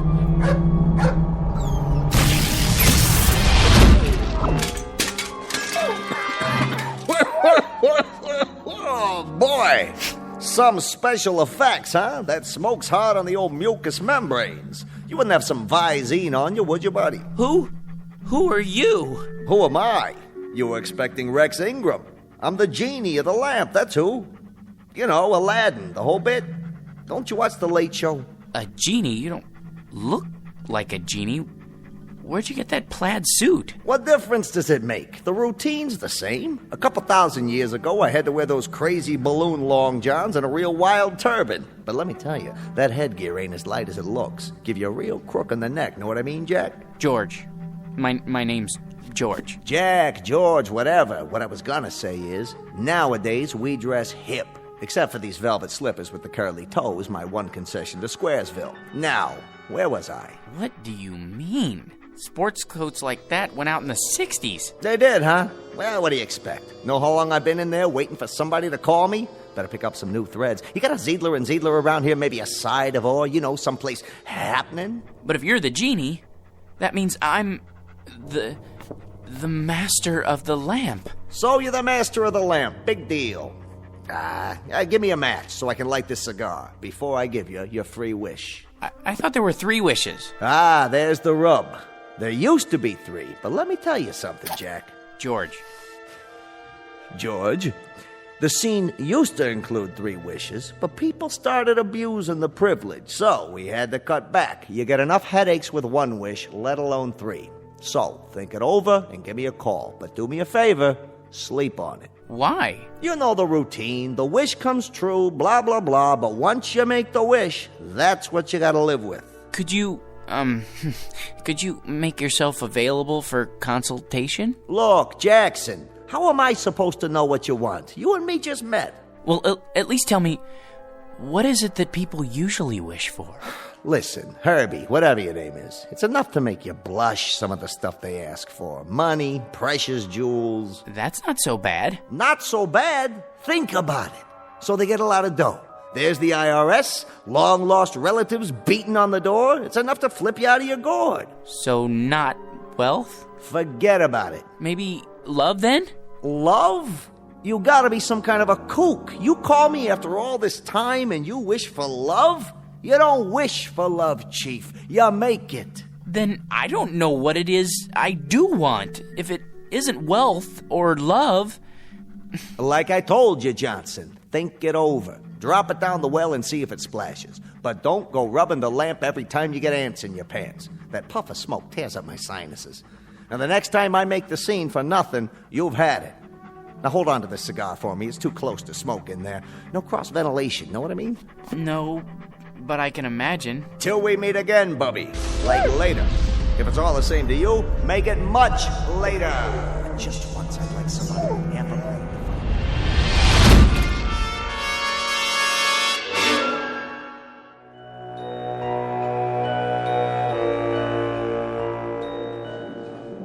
All right, everybody. Places, everybody. This is a run-through. Stand-ins, please. Positions. Lighting. Lights on. Camera. Ready with the camera. Excuse me. Hey, buddy. Don't you know this is a closed set? It is? Who let you in here? They said it would be all right. I'm George Hanley. Who? Her husband. Miss Alexander's, I mean. Oh, yeah. Haven't seen you around here in a while. It's been months, actually. Well, this is the big one, huh? I beg your pardon? The last shot of the picture. Once we get this one in the can, it's a wrap. It is? Say, can I ask you a question? What's that? What's it like being married to her? Well, I don't really know. That is, Man, I sure wish I was you. You do? I mean, lucky stiff. Yeah, I mean, yes. I guess I am. Where is she, by the way? Anne? In makeup, where else?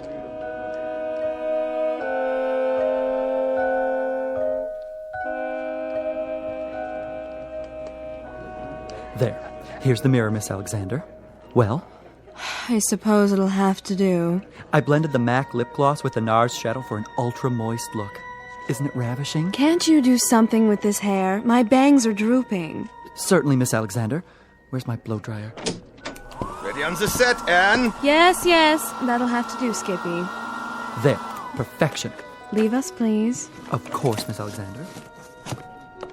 Which scene is this? Well, this is your entrance into the city on the shoulders of Nubian slaves. Just the close-up where you wink. What's my motivation? Oh, to rule, my dear, with him at your side. Got it? Just remember, you love this guy so much, your guts do a loop-de-loop every time he creeps up on you. He's big. He's manly. He wears a leather skirt. Well, tell him to oil it, will you? He screws up my lines every time he moves. Not a problem. Props! Get me some WD-40 now! Anne? Darling! Hello, dear. My, you look lovely. Good enough to kiss. Not now, Georgie. You'll smear my lipstick. This is the final scene, isn't it? It's been such a long grind. It sure has. They said you could take a few weeks off, but that was 6 months ago. We can still take our honeymoon. That is, if you want to. Do I? Careful with the hair, Georgie. Sorry. They don't pay me to look ugly, sweetiekins. Besides, anticipation is the real joy. Isn't that what they say? They haven't been waiting for 6 months to take the most beautiful woman in the world on her honeymoon. Places, people. This one's for real. It won't be much longer, I promise. Just think, no more crawling into bed with a script so you can study your lines half the night. After today, no more getting up at 4:30 in the morning to go to the studio, and when we get home, you can take a nice hot bath, maybe even let me wash your back. And then first thing tomorrow, we leave on our cruise. But darling, have you forgotten? Forgotten what? The wrap party, here on the set. There'll be 1,000,000 photographers. There's no point in going home. Not tonight. Not tonight, huh? Sure, Anne, I understand.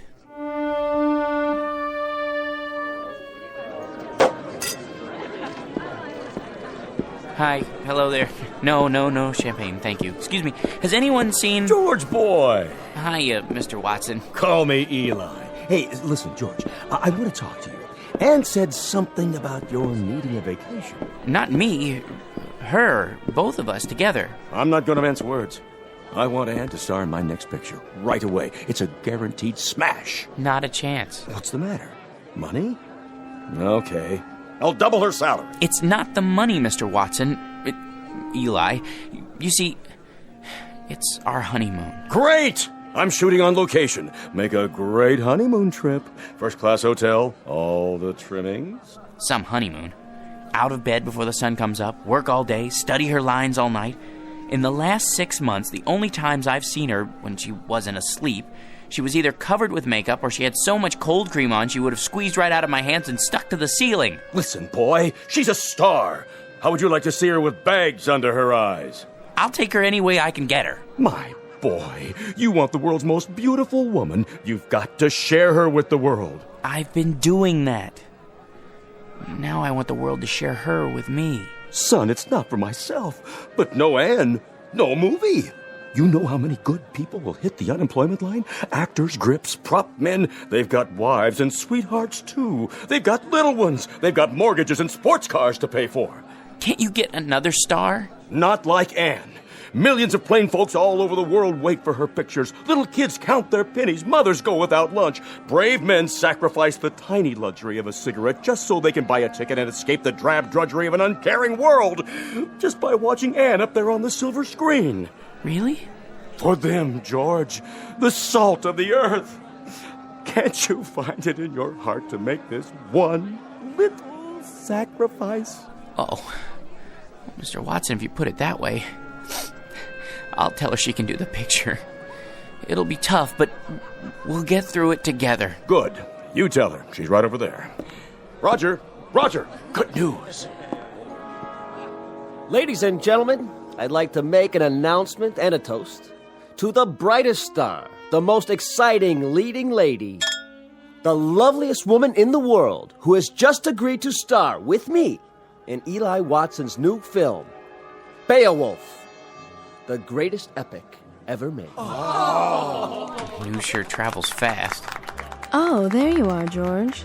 How about a photo, Miss Alexander? Miss? Look this way. Smile, please. How about one more? I'm her husband. Oh, the two of you this time. Put your arm around. How about a kiss? A kiss? Sure. Watch my hair, darling. Move right in, Roger. Put your arm around her. Excuse me, George. You don't mind, do you, old boy? I think I need a drink. Champagne? Hors d'oeuvres? Right here. Of course, sir. Hit me again. Twice. 2 more champagne, sir? Yeah, this one's for my wife. I'll take them to go. Excuse me, if I could just get through here.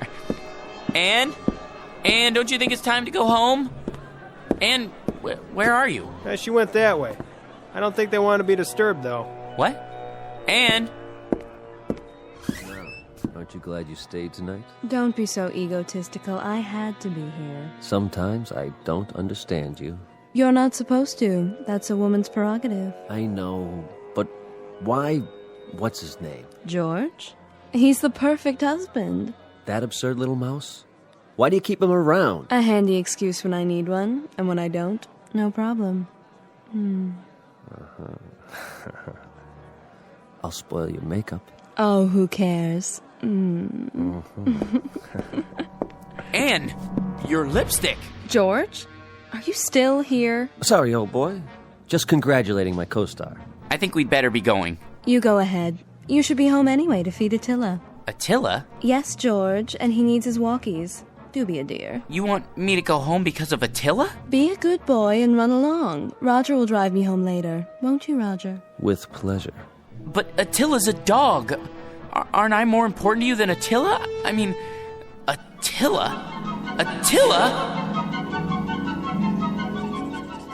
What? Attila, is that you? Oh, phew. What a dream. Oh, boy. Yeah. You know something, Attila? That's the trouble with a guy like me. Having something I want that much only means that it hurt that much more when I lose it. If I had a wife like that, well, I would lose her. Might as well face it. You still love me, don't you? Thanks, boy. Well, at least this makes the choice a little easier. Now I've only got to choose between the two other things I've always wanted. Money and power.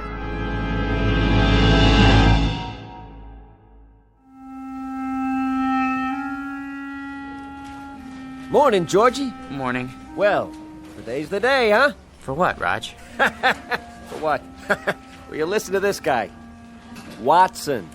Has he said anything about the promotion yet? Oh, the promotion. Forgot. He forgot. Roger, Mr. Watson would like to see you in his office. Well, George, this could be it. You wanted to see me, sir. He'd never pick him. Never. Hey, George, the old boy wants you to double-check these entries. I did that already. It's a waste of time. Look, how much do we make a week? Well, look at this account. Guy makes so much dough, he sweats more than that every time he ties his shoelaces. So waste a little time, all right? My gosh, net worth $260,832,461. What would it be like to have all that money?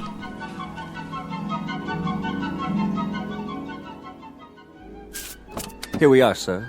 The George P. Hanley building? Thank you, Roger. Will you be wanting me for lunch, sir? I can't say. Wait just in case. Of course, sir. Not now, Attila. I've no time to play. Sorry, Mr. Hanley, I couldn't hold him. Take him over to 21. Have the chef pick him out a nice prime rib. Not too fatty. Yes, sir. Then trot him around the block a few times. Keep up the pace. Right away. Here, boy.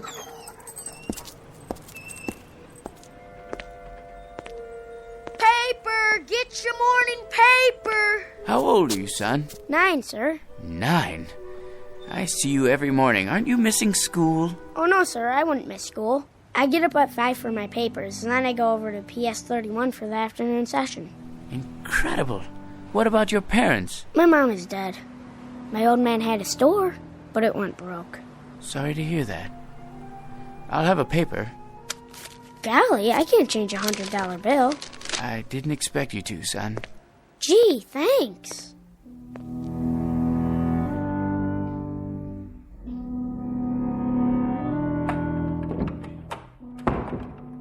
Good morning, sir. AT&T's up 7 points in the morning ticker. Glad to see you back. Thank you, Miss Alexander. How was the Riviera? Oh, all right, I guess. Kind of like a suburban tract with castles. I see. Well, sir, shall I send in your first appointment? Might as well get started. Mr. Hanley will see you now. Watson, what are you doing here? Begging again, I'm afraid. These days, a college president has to worry more about salesmanship than scholarship. Then you came to the right place. Hanley, you've already done more for your alma mater than we have a right to ask. How much? Just enough to start the ball rolling for the alumni. Don't be coy, sir. Give me an amount. Altogether, $10 million. If you could possibly start us off with, say, $1 or $200,000. Done. You're a generous man, GP, but you've made a mistake. This is the entire sum. Don't worry. It's deductible. Besides, I want you to have it. Well, so would others, GP. Thousands of alumni, not as successful as you. Giving, sharing the burden and the satisfaction. It's the cement which binds them to our institution. I only wanted to help. I can't accept this. Send me a check for, a few $100,000. Very kind of you. Don't mention it. Miss Alexander will show you out. Oh, nonsense. I know the way by heart. Send in the next one. Right away, sir. Hello, Masters. Well, Mr. Hanley, ready to add to the old empire? I suppose so. I brought along a few new catalogs. I thought I already owned one of everything ever made. Can't keep up with Yankee productivity. We have to buckle down and do some serious spending. Is that really necessary? If we don't, the government's liable to invent a new tax bracket just for you. Now, here we have an attractive little yacht. Already have one. A 94-foot job up at Newport. This one makes it look like an absolute dinghy. You know, Masters, there's no fun left in buying things anymore. Once I looked forward to a second-hand car like a kid waiting for Christmas. Now there's no anticipation, no hunger. Oh, perk up. I used to enjoy the little things. An ice cream cone, a ball game, going out for a walk in the park. Now people run up and ask if I'm going to subdivide it. No, I've had it. Sir, that's un-American. Think of all the men living on blue sky and a prayer who depend on you for their daily commissions. They have little ones, mouths to feed. Mr. Hanley, you can't stop buying. Please see yourself out, Masters. If you're absolutely positive, sir? Out! I don't know who let them in, Mr. Hanley. That's all right, Ed. Why, hello, son. Is this the man? Yes. Here's the C note. Awful sorry. What else did he lift? I don't know what you're talking about. I told you, Pop. He gave it to me. You gave my boy a $100 bill? He's a fine lad. Listen, you fathead. Know where I found him? Trying to lay the whole 100 on a 2-horse parlay. Herbie Boy and War Biscuit. But what about the newspapers? 5 o'clock in the morning. How can I teach the kid the value of a buck if you toss C-notes around like they grow on trees? I was only trying to help. If I ever catch you giving dough like that to my kid again, I'll bust you right in the chops. Millions or no millions. You're a man of integrity, sir. I congratulate you. Congratulate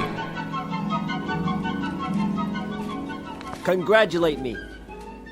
George, I said congratulate. Congratulate? You're looking at the new head bookkeeper. Hey, way to go, Raj. Speech. Thank you. But the first thing I want to tell you guys is I intend to keep my vow. From now on, no more lousy lunches at Nick's. Can't believe it. He wasn't even a good chauffeur.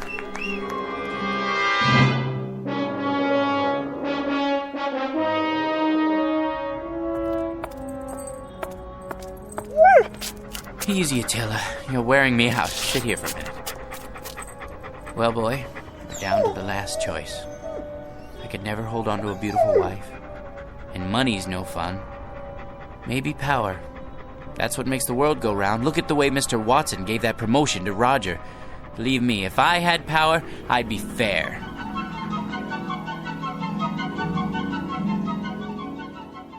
Here, sir. This copy and this. Just your initials on that page. Mr. President, you can't sign any more bills today. You're exhausted. Watson, the people elected me. They placed their individual destinies in my humble hands. I can't betray them. In that case, they're getting the best in leadership. The very best. Sir, the congressman is waiting. Send him in. Mr. President, this pension legislation will tear the party in two. If you let it come to the floor, I, for one, won't get a single vote in November from anyone over the age of 10. Check with the majority leader. See if he can kill it in committee. Yes, sir. Right away. Yes? The situation in Asia is fraught with tension, Mr. President. We're not getting enough intelligence down there. Have the CIA prepare a full study. Your appointment schedule, Mr. President. Thank you, Sam. Move the press conference to after lunch. I need a haircut. For the UN speech, have someone whip up a draft. Tell him I need jokes. Yes, sir. Who are Sonny and Mickey? Those scrub scouts who wrote the letter about citizenship. You asked to be reminded when they arrived in the capital. I know there's no time. Make time. The boys and I can get haircuts together. Pass this on to the Secretary of Defense and mark it expedite. Save this for the Economics Advisory Council. Top priority. On the double, sir. Decisions, eh, Attila? Mr. President, I had to see you. Who let you in here, woman? I hid in the building all night. Don't send me away. I'm down on my knees. Kindly get up. How can I help you? It's my grandson. He's just a boy of 18. He fell asleep on guard duty, and they said it was treason. They're going to hang him. Easy, ma'am. He's in the service? Special duty at a missile base. Serious offense. Only a presidential pardon can save him. Please, sir, he's a good boy. Just a little tired. It could happen to anyone. Indeed, it could. Then you'll do it? You'll pardon him? Ma'am, the world will little note nor long remember what I say here. But this nation, this government, and its president are no more and no less than people. Of, by, and for them. Freedom is our battle cry, justice and mercy our glory. Tell your son when you see him tomorrow that I'll have the Attorney General prepare an order for executive clemency. Bless you, Mr. President. You're a great man. Here, Attila. Up on my lap. You know, I think we found our niche. Who said power was hard to handle? All you have to know is how to use it, right, boy? It couldn't wait, Mr. President. What couldn't wait, General Hackett? It's the hotline. Red alert. Red?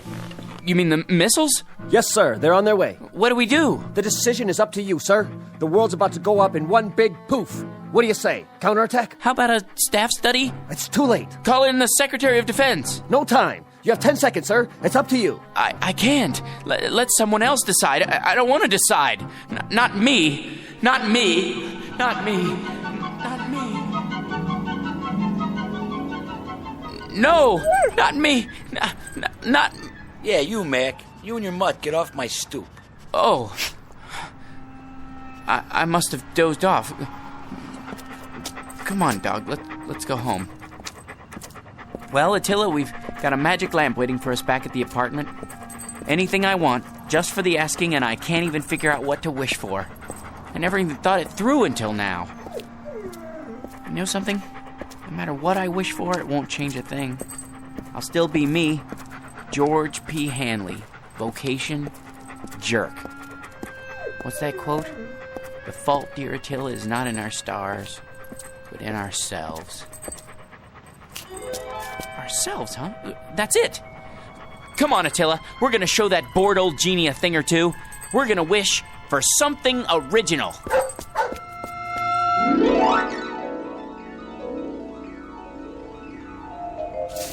I'm tired, I wanna go to bed. I had a little drink about an hour ago. Hold on, let's see. What's in the dumpster? Let's see. Except for this. It's a kind of round metal thing. It looks like a spittoon. Gold? Ah, brass probably. Let me shine it up. Hey, it's glowing. What the?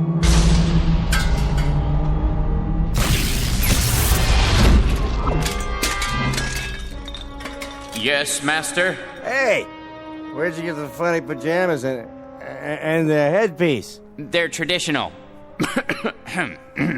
I am the genie of the lamp. Your wish is my command. When you have made your wish, you must return the lamp to this alley so that others may find it. Keep your turban on straight, Attila. Now then, as I was saying, I am at your service, sir.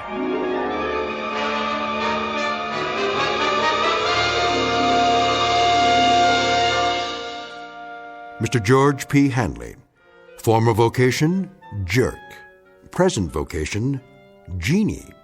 Once a most ordinary man, treated without deference, honor, or respect. But a man finally wise enough to decide on a most extraordinary wish that makes him the contented, permanent master of his very own Twilight Zone.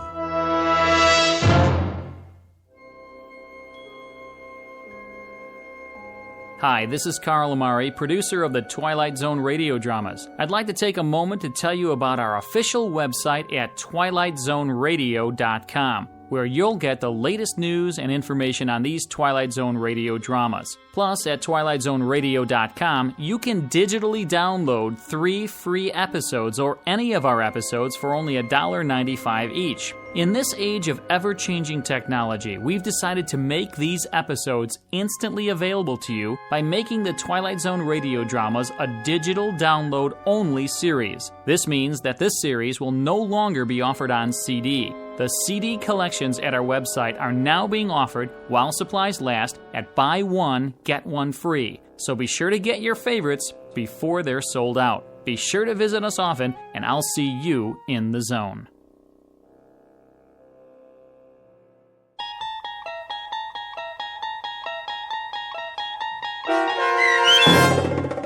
I Dream of Genie, starring Hal Sparks with Stacy Keach as your narrator, was adapted for radio by Dennis Etchison and written for The Twilight Zone by John Furia Jr. Heard in the cast were Christian Stolte, Lisa Joyce, Steve Key, Doug James, Richard Hensel, Derek Purcell, Brooke Reed, Linda Ryder, Charlie Kummerer, Bill Kummerer, Vince Amari, Roger Wolski, and Carl Amari. To learn more about the Twilight Zone radio dramas and to obtain audio cassettes and CDs of these programs, visit our website at twilightzoneradio.com. The producers of The Twilight Zone wish to thank CBS Enterprises, Carol Serling, Dennis Etchison, Dick Brescia Associates, Claire Simon Casting, Terry Jennings, XM Satellite Radio, Sirius Satellite Radio, our sponsors, and our radio affiliates for helping make this series possible. This copyrighted radio series is produced and directed by Carl Amari and Jason Mallow for Falcon Picture Group. Doug James speaking.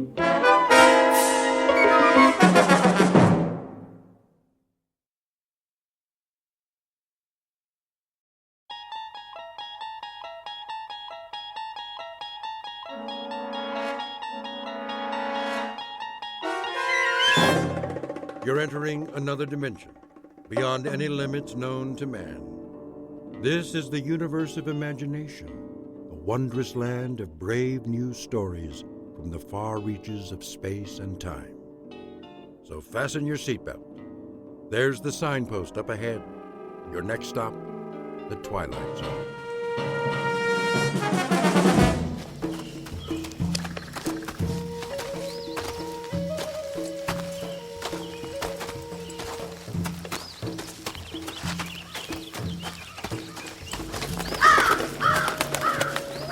Man, what was that?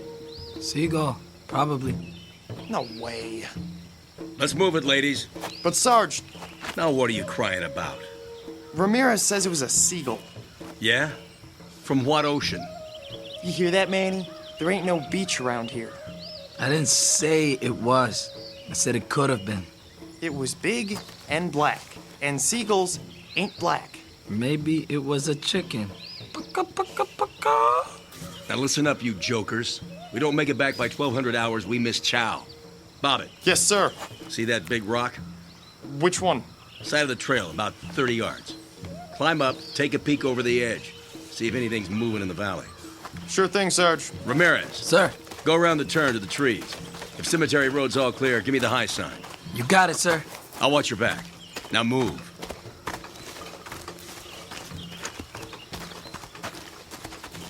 Sarge wants to take a break.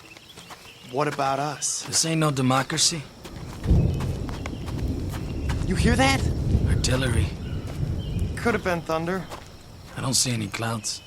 You see any clouds? The weather's crazy around here. The enemy's 5 kilometers away. That's what headquarters says. Why would they lie? So we don't turn tail and run. I ain't no chicken. Well, let's find out. You got the glasses? Right here. There's the rock. Go over and take a look-see. And keep your head down. Here goes nothing.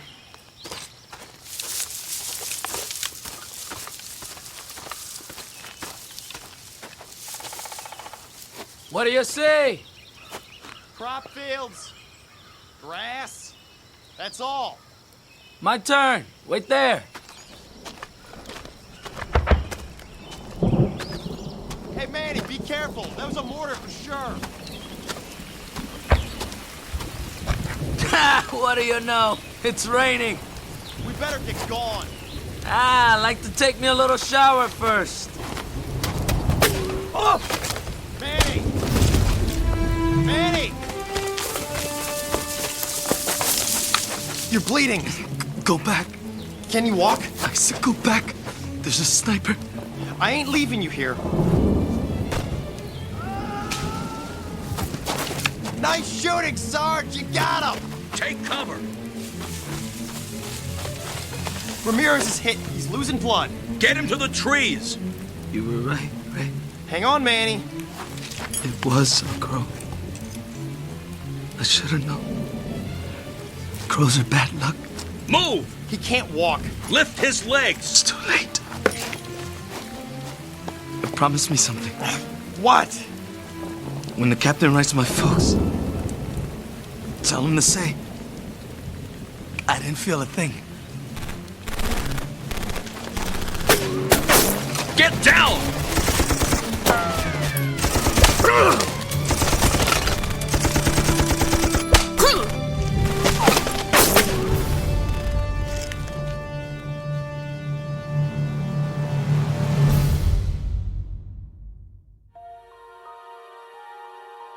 3 men on patrol, a mile from camp.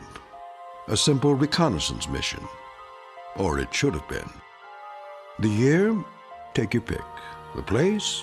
It might be any on a very long list. This army happens to be American, but there are a lot of uniforms out there. The men, though, never change. Their job is always the same, to stop the enemy. The question is, at what price? And what of those who wait, for whom their lives are beyond price? They can only pray that every man comes back alive. Some, however, never come back. This, then, is their story. Tale of those who fight and those who wait in the Twilight Zone. Company, attention! One! Squad 1! One! Squad 2! Two! Squad 3! Dear Mr. and Mrs. Ramirez, your son Manuel served in my company for... that's no good. Your son, Private First Class Manuel Ramirez, served under my command for the past 12 months. During that time, he exhibited courage and... Sir? Oh, Lieutenant, come in. I was just finishing the letters. You ready for me to type them up? Not quite yet. Oh, if I'm interrupting... No. I could use a break. Coffee, Captain? Oh, I've had plenty. Help yourself.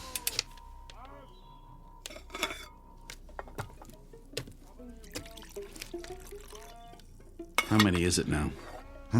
What? The letters. Too many. One for every man we've lost. I always thought... What's that, Eddings? Isn't it the Pentagon's job to... Officially, yes. Then why... They were under my command. That makes it my responsibility. I see. Every one was somebody's son, or husband, or brother. They deserve more than a form letter. Frankly, sir, I don't know how you do it. Sitting here, writing? That's the easy part. Just the same time, I've been meaning to thank you. For what? I'm only the typist. Something I was never very good at. How many to go this morning? I've written Miller's Family, Bobbitt's, rough drafts at least. That leaves Ramirez. I'd hope to have them done before the truck gets here. Well, you can always dictate. That wouldn't work. Why not? I'm pretty fast. I know you are, but I seem to be running out of words. At least the kind that mean anything. Well, let's give it a shot, sir. If you draw a blank, I'll make suggestions, and then I'll read it back. You have final say, of course. I'm afraid I'd drive you crazy. I tell you, we can do it. Just sit me down, give me some paper. You don't know what you're in for. All right. Okay. Ready when you are, sir. This is what I have so far. Dear Mr. and Mrs. Ramirez, your son, Private First Class Manuel Ramirez, served under my command for the past 12 months. During that time, he exhibited courage and, Dedication? Good. It was on the tip of your tongue, sir. I don't know what's wrong with me. Nothing's wrong with you. The fact that you took the time to write, believe me, Captain, that says a lot. His loyalty and motivation were an example to the entire company. It is therefore with the deepest regret that I write today to inform you.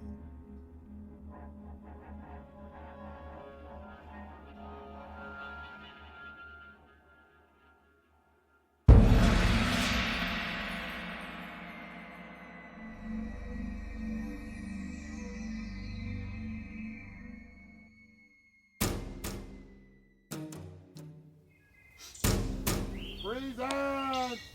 Art! Order! Art! Hey, Lincoln. What? You seen the bodies? Yup. All bagged up. Where'd they put them? Behind the latrine till the truck gets here. They laid them on the ground? No. They put them in the little chapel of dreams, done up in their Sunday best. What do you think? They shouldn't leave them out like that. Afraid someone's gonna steal them? No. Well, they're sure not gonna get up and walk away. We're talking about Manny. I went through basic with him. Me too. And Bobbitt, and the Sarge. This morning we had mess together. So? And now, what are they? Dead meat. That's what. Missing and presumed dead. Same thing, isn't it? Once you're on the list, you don't come back, just like Inglis and Willard and Ruiz and... Forget about it. We used to have 100 guys. Now how many we got? 67. Who's next? I mean, if we don't watch it, we're all gonna be on the list. We're all... I said forget it, Cook. This isn't war games. You want to make it home in one piece? Then keep your head screwed on straight or you're done for. You got that? I just don't want to end up like I was nothing. We could bite the big one and nobody'd even know. What if they never found you? All you'd be is a name on a list. There's the truck. Now shut your mouth and do your job. You hear me?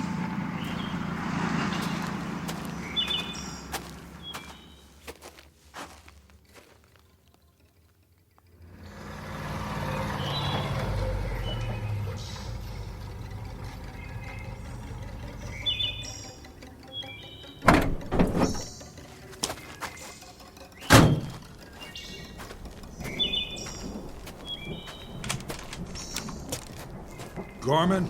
Captain? How are things at battalion headquarters? 5 by 5, sir. Can't complain. How nice for you.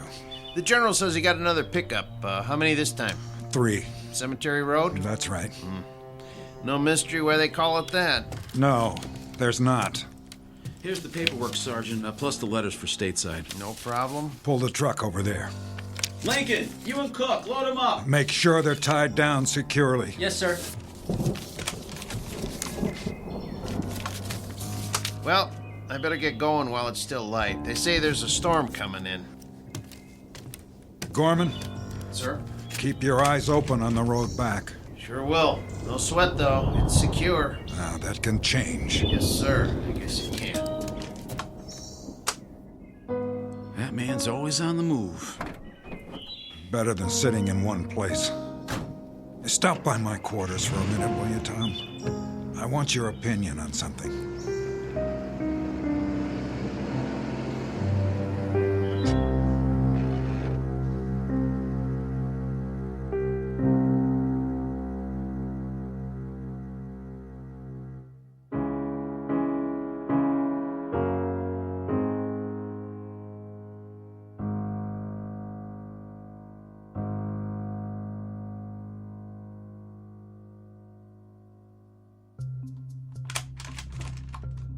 What is it, sir? Take a look at this. A map of the mountain? And the surrounding area. Now, here's our position. The black circle to the north belongs to the enemy. Roughly everything from there to there. How roughly? Well, the last flyover was 8 days ago. When's the chopper go up again? It's hard to say. According to command, it's too risky. The weather? The pilot would have to come in low because of the cloud cover and then pull up before he hits the peak. There's no room for error. You could call in a blanket airstrike. On what? Everything inside the black circle. We don't know their present location. If they've moved, the locals may have come back. Headquarters doesn't want to bomb civilians, and neither do I. So until the weather lifts, all you can do is send out more recon. And keep adding names to the list. Missing, presumed dead. A terrible, terrible waste. It doesn't make sense. It does to the general. But Cemetery Road is a shooting gallery. Give me an alternative. Pull back for now, until we know more. Somebody has to hold this side. What if all they have is a few snipers up there? Then we better pray someone makes it far enough to find out. I don't like it. You think I do? We tried the Eastern Fork and we tried the West. We stopped before the road splits and we sat there and we waited. It doesn't make any difference. At the very least, they have some well-placed spotters. Either that or... Or what? They're preparing for a large-scale attack. Possible, but unlikely. The road's too narrow. Exactly. Listen, forget Cemetery Road. That's where they expect us to fight them. You know what I'd do if I were the enemy? I'd spread out across the floor of the valley, then move up to attack our flank. That would cut off our supply line. They'd have us right where they want us, like sitting ducks. That would also put them out in the open. It's too dangerous. They love that it's dangerous. They don't care about casualties. But we're not sure they're in the valley. How can we be sure if they only come out at night? It's so dense they have all the cover they need. There's one way to know, absolutely. All it would take is one man. One. Say he climbs straight down from the camp, away from the mountain, with a night vision scope and a camera. Then command will have all the proof they need, because if I'm right, you know what he'll see? The entire floor of the valley alive in the dark, like ants moving leaves. It just might work. Of course it would. Can you imagine how many lives that would save? It's not worth wasting any more. My men aren't pawns, they're flesh and blood. Oh, forgive me, Tom. For what, sir? I'm just spinning my wheels. We both know that that's not the way the Army thinks. Forget I said any of it. I guess I just had to blow off some steam.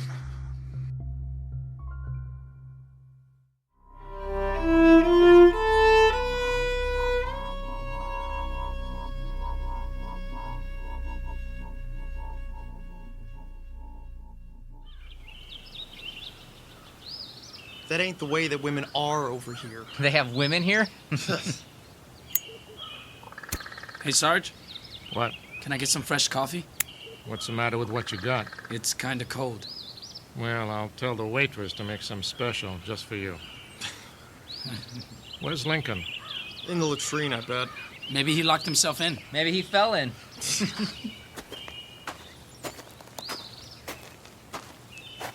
Well, it's about time.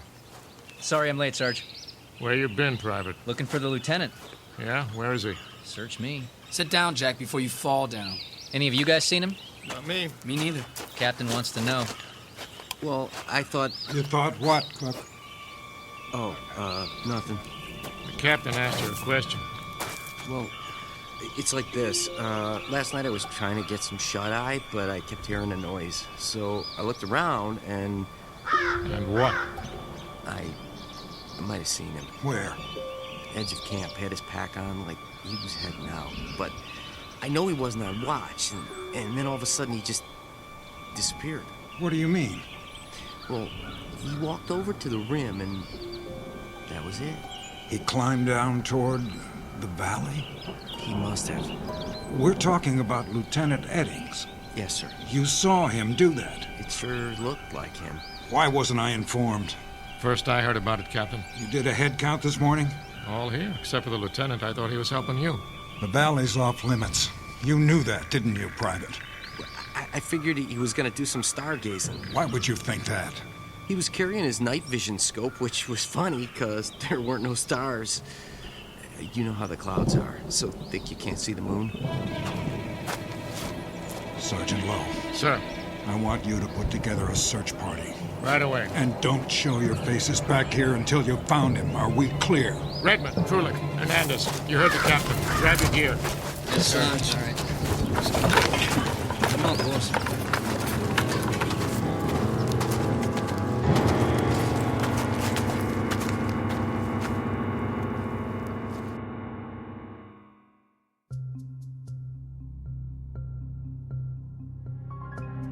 General? Captain? No, sir. This is Second Lieutenant Reaver. The captain's right here. Hold on. General Hostler on the line. Thank you, Reaver. General? Captain?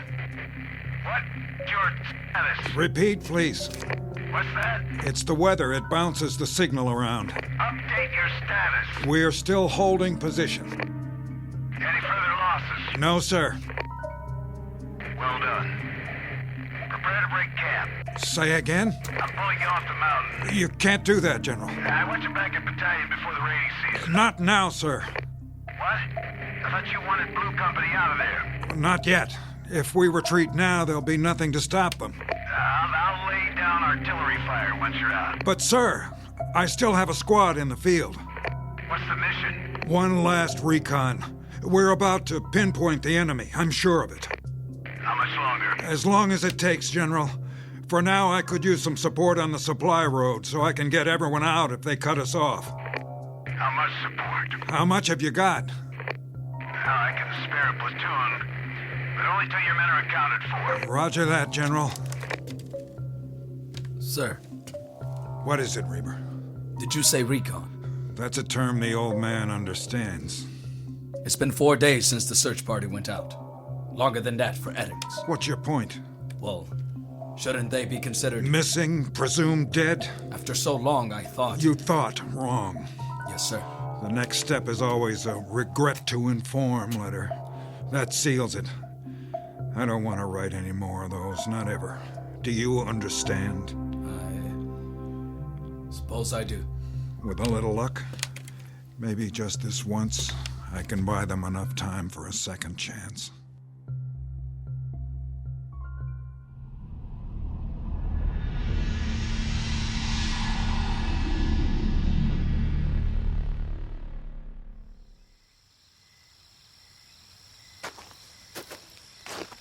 Evening, Captain. Hello, Reaver. Where's the new platoon? Back by the supply road, cleaning their weapons. What do you think of them? They look like they'd shoot anything that moves. That's the problem. Then you're not going to send any of them down? With 5 of my men still out? Not unless I have to. No sign of them? Not yet. I'll call you on the walkie if I spot anything. Meanwhile, you ought to get some sleep, sir. I have 2 men standing watch. Which men? Privates Lincoln and Cook.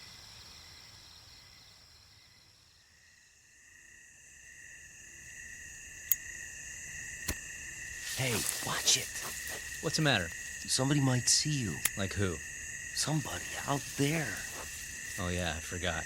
The boogeyman? You want one? Nope. Might help calm you down. I don't need to calm down. Maybe you do, boy. All I need to do is fast forward my butt out of here before... What was that? The wind. There ain't no wind tonight. Well, maybe you're hearing things. Douse the cigarette, soldier. Evening, Captain. You know better than to light up out in the open. Sir, yes, sir. Anything to report? Nothing, sir. No movement down below? Not as such. You seem uncertain.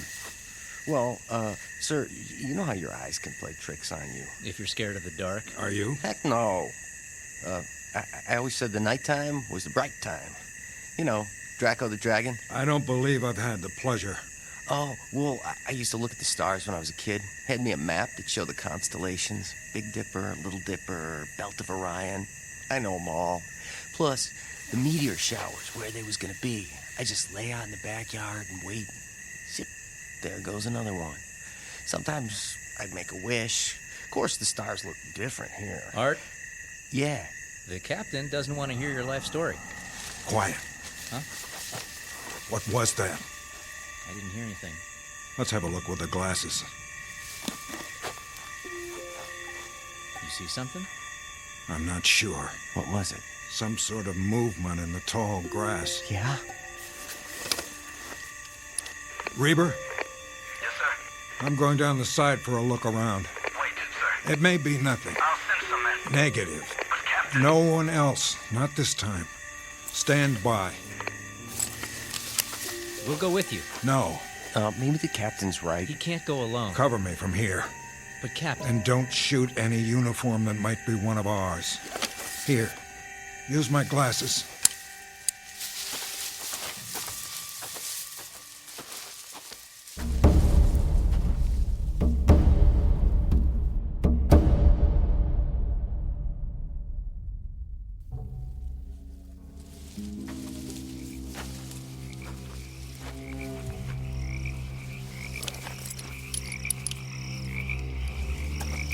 Reber? Where are you, sir?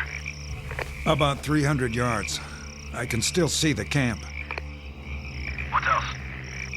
Brush. Some trees on the ridge. Sir, we can do a sweep in the morning. Not on your life, or anyone else's. Captain, please. Hold on. What is it? Wait. Hear that? You're breaking up. The storm's coming.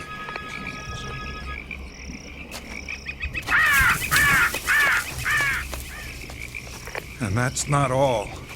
I'm sure of it. I'm losing you, Captain. There! What? In the lightning.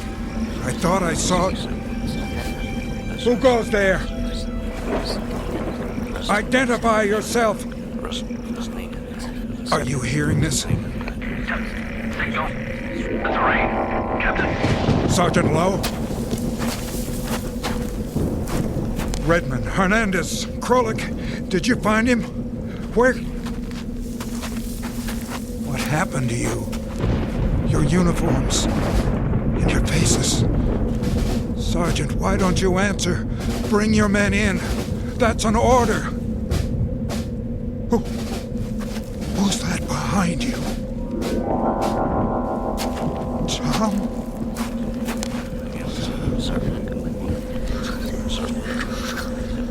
Yes.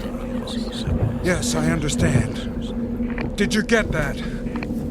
Get what? The enemy's coming from the north. A massive troop movement. We have 72 hours at most. Tell headquarters, Reber. Tell them now.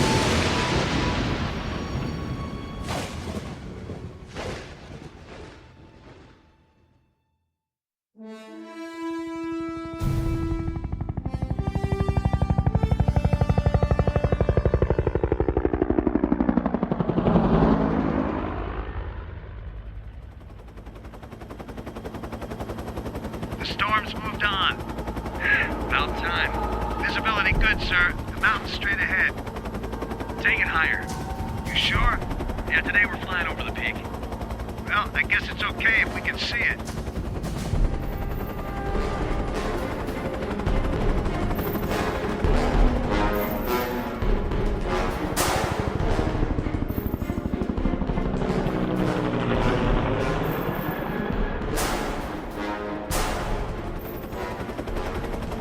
How's the trail look?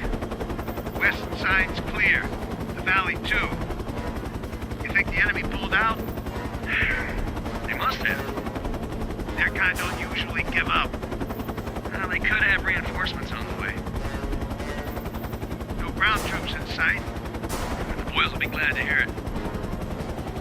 There's Blue Company down below. Take her back now, Major? Maintain course. How far? North. A few kilometers. General's orders. How come?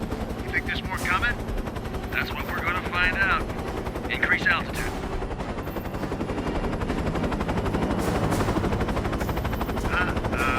What you got?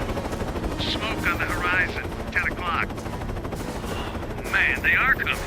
Sure looks like it. They're burning farms on the way. Radio headquarters, tell them to dig in. It's going to be a full-scale offensive.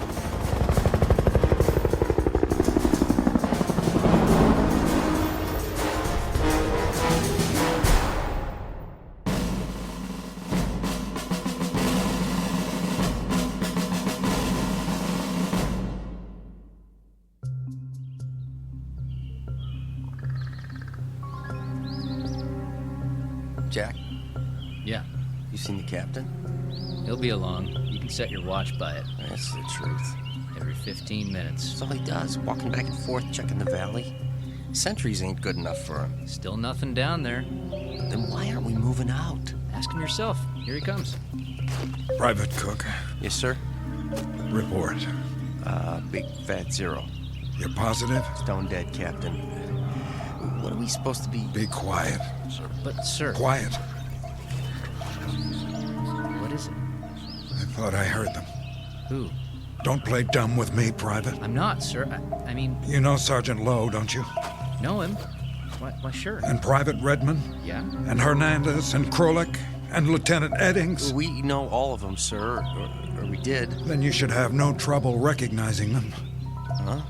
They may have trouble getting up the side. It's still muddy. Let me know at the first sign. Yes, sir.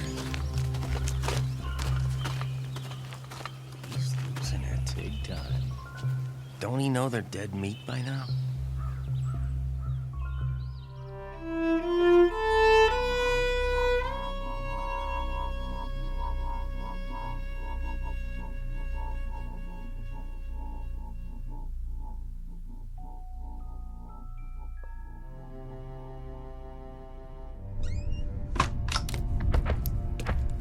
I don't have time. This won't take long, Captain. I just need a word with you. What's this about? If you wouldn't mind sitting down for a minute.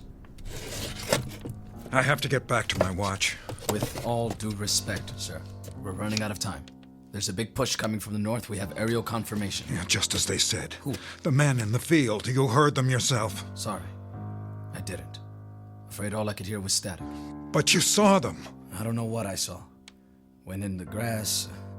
Does wind have the ability to speak? Captain, all I know is... We have to break camp now, before sundown. The trucks from battalion are on the way. It's too soon. The order comes from the general himself. I'm still in command. Sir, you don't have a choice. We need to hold the perimeter. In a few hours, there'll be infantry here, plus heavy artillery. They won't need us. I can't leave. My men. There are 62 other men whose lives depend on it. 67. 5 of whom are now missing and presumed dead. Isn't that true?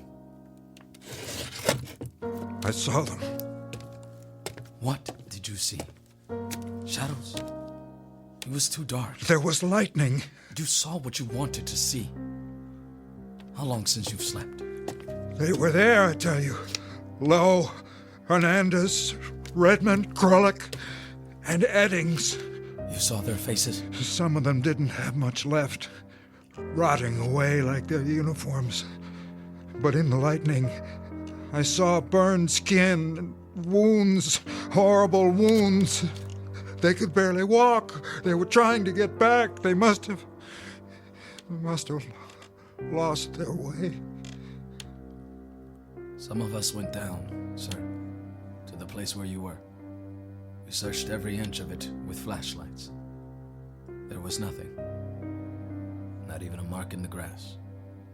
In that case, Yes, sir. borrow men from the platoon. Make one last sweep. Several hundred yards to the ridge. And if they don't come back either? What? If they're shot at, or blown up, or burned, and you refuse to put them on the list, what do you think will happen? Do you honestly believe they'll wait till you decide? Not alive, but not dead either. That it all depends on you? Who has that kind of power? Please. Think! What if you never write another letter about another GI? Will they stay that way forever? The living dead? The undead?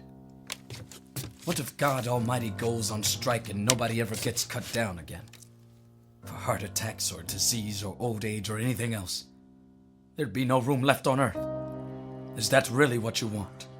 Then what? Listen to me. It's over. You can't save them all. They completed their mission. The time's come for them to rest. They've earned it. Then do one thing for me. If I can. Pray for them, Reaper. For the ones who didn't make it back.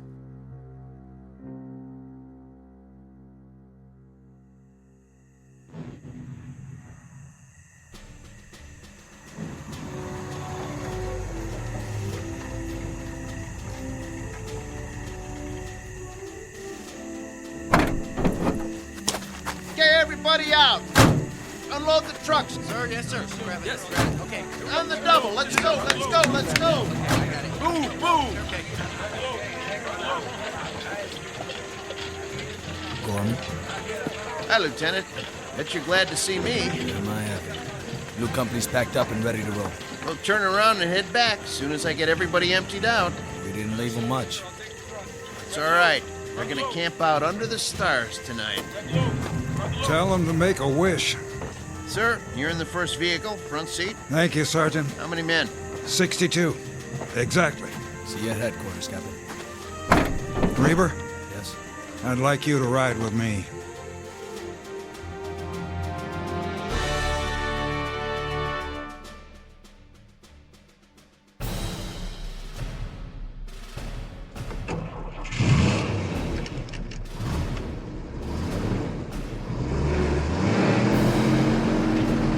Now don't mind the road. It was made for cows and farmers. You're doing fine, Gorman. And I got a thermos full of coffee if you want. No, thank you.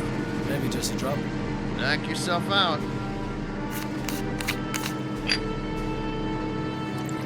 Some sight back there, huh? What's that? The truck's on our tail. Check the side mirror. Heads bobbing under the tarp every time they hit a bump. Somehow, I don't think they'd mind. Those drivers don't know the way like I do. Ever been to Chinatown, Sergeant? Which one? It doesn't matter. I was just thinking about Chinese New Year's. Yeah? They have those big paper dragons, you know, with 5 or 6 guys underneath to hold them up. Yeah, right. That's what all these trucks remind me of. Only here it's canvas instead of paper. And there's a whole lot of guys. Look at them back there. Heads bouncing up and down. I'm not sure where they're going. Lieutenant. Yes, sir. When we get back to battalion, I've got a lot of things to catch up on. You wouldn't by any chance know how to work a typewriter. Can't say that I do, Captain, but I can give it a try.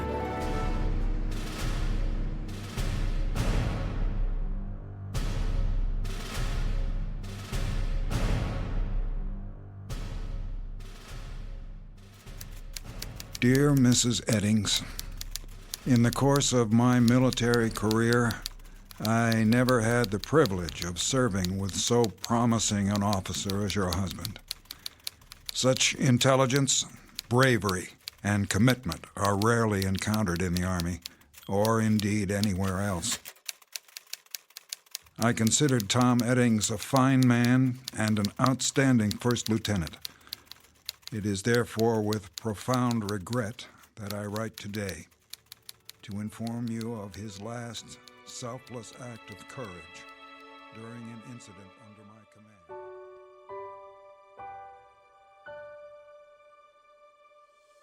command. Incident on a Mountainside, a fable to file under ghost stories, or perhaps a brief side trip on the road to understanding. But however you view it, know that we can't forget the price paid by others in our name, or refuse to grant them the peace earned by their blood. Such matters never die, here or in the Twilight Zone.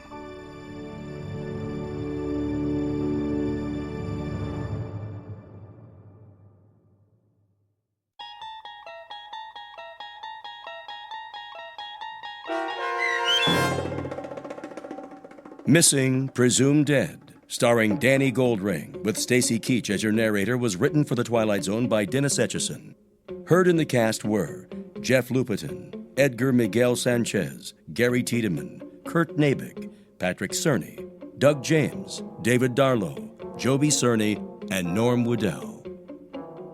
The producers of The Twilight Zone wish to thank CBS Enterprises and the Rod Serling Estate for making this series possible.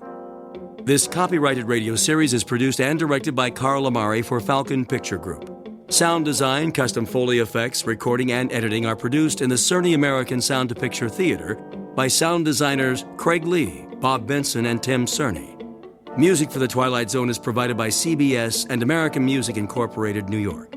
To learn more about the Twilight Zone radio dramas and to download episodes, including 6 free episodes on our homepage, visit our official website at twilightzoneradio.com. Doug James speaking.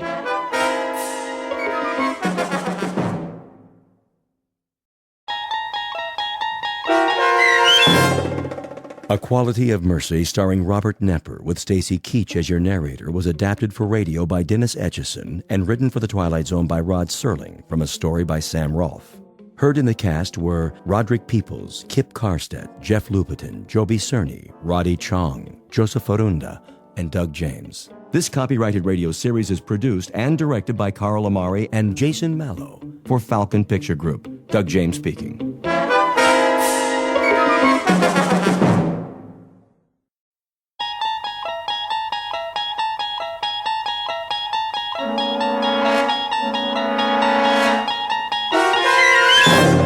You're traveling through another dimension. A dimension not only of sight and sound, but of mind. A journey into a wondrous land whose boundaries are those of imagination. Your next stop, the Twilight Zone.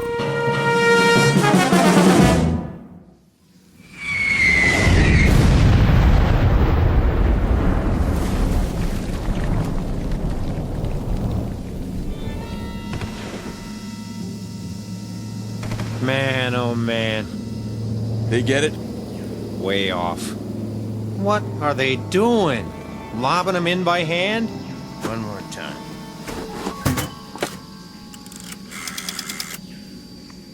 Baker Company.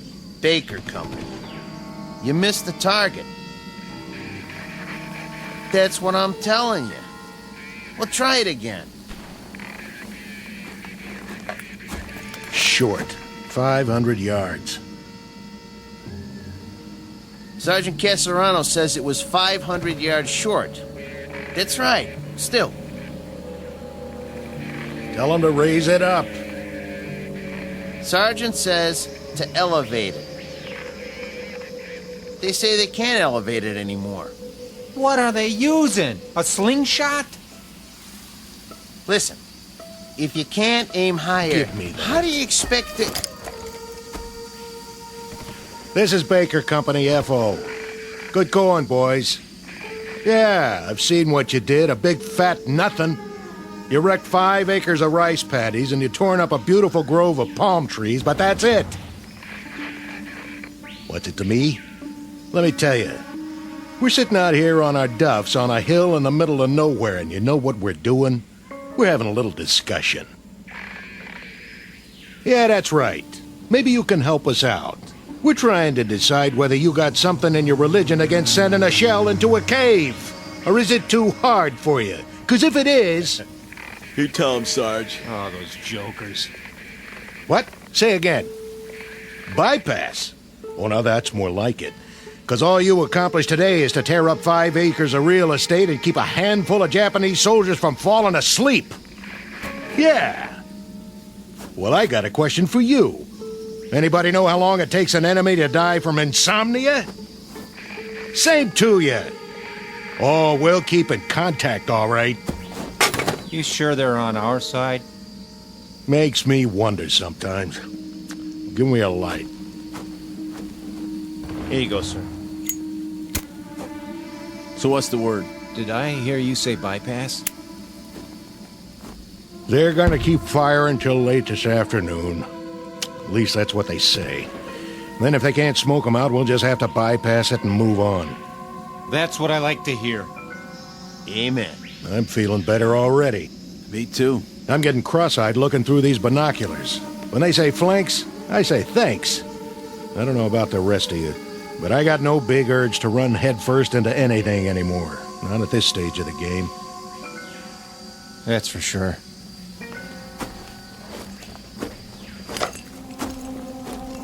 Oh, still there. Nothing but a hole in the side of a mountain, looking right back at us. They can see us, but we can't see what's in the cave. And we're supposed to take that thing? Buddy boy, when 2 airstrikes and a whole afternoon of lobbing shells don't accomplish anything, well, that means you better say your prayers and start counting your cartridges. But, Sarge, I thought you said... Put it this way. I got what you call a nodding acquaintance with the bottom of this barrel. And when they can't budge an enemy with the big stuff, that's when they call out the queen of battle, the ever-loving infantry. Ain't we the lucky ones? What do you figure we got left, Sarge? Before it's over, I mean. Month? Doesn't matter what I think. Maybe less, huh? Don't ask me. We got them ringed in all over the place. The poop is, they're as good as finished, even in Okinawa. Then why are we still fighting? That's the trouble with these little crumbs. They just don't know when they're licked. Maybe they ain't human. Or maybe they just don't get it. Think about it. There they are, holed up in a miserable cave, half-starved, half-beat to death. And nobody bothered to tell them it's the bottom of the ninth. They already lost most of their ball club, but they keep on fighting. Why? Yeah. Why?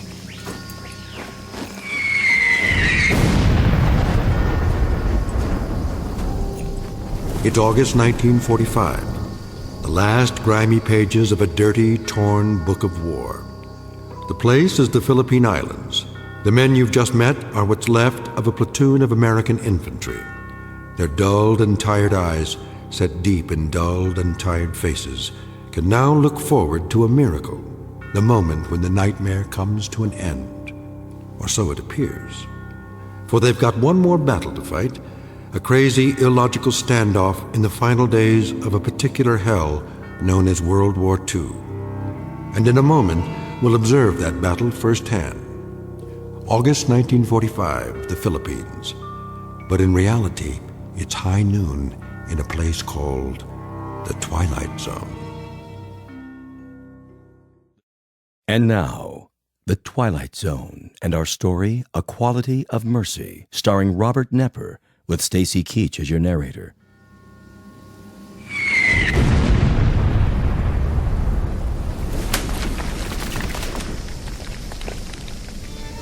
There we go again. Hit anything this time, Sarge? I tell you what, I'm not even gonna bother to look. You check it out for me, all right, Anachek? Feet sitting here. Where's the field glasses? Be my guest.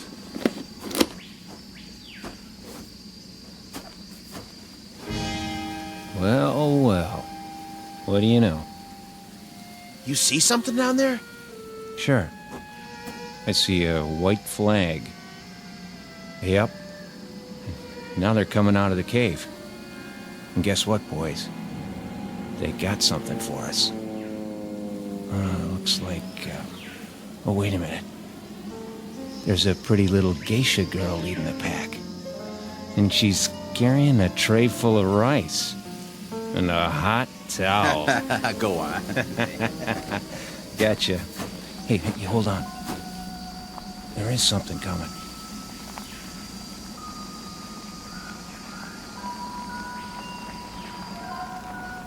Who is it? Don't know. Uh-oh. Think I see a gold bar on his helmet. Give me those glasses. Oh, man. Just what we need. A brand new Louis. All spit and polish. Ain't he handsome, though? All right, men. Try at least to look like Army. What for? He won't last long.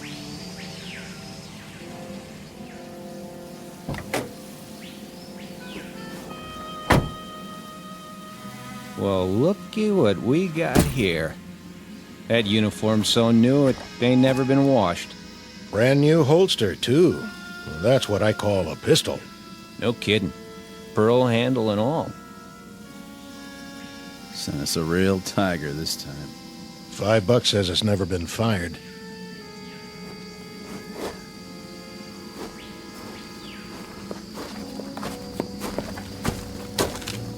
Which of you is Sergeant Casarano? That would be me. I'm Lieutenant Cattell. Sir? I'm taking over your platoon. Matter of fact. What's your situation here? We're observing for a mortar company, Lieutenant. So I've been told. That cave down there? Bunch of the enemies holed up. Been trying to get them out for 2 days. No luck? Nothing doing. Your binoculars, please, Sergeant. Here you go. Tough situation. I guess you know what that means. Sir? We have some mopping up to do. We? Yeah, you heard me. I'd say we do best to go at it frontally. Frontally? Yeah, just move right in and wipe them out. Hey, Lieutenant, you sure you got the right platoon? What about it, Sergeant? Well, now, Call the rest of the company together. The rest of the company? On the double. Where are they? Back at the CP. This is it? All 6 of us. In that case, we'll have to go it alone. Say again? Something wrong with your ears? Go it alone? With a half-dozen men? No, I'm begging the lieutenant's pardon. You've just inherited a good group, but not that good.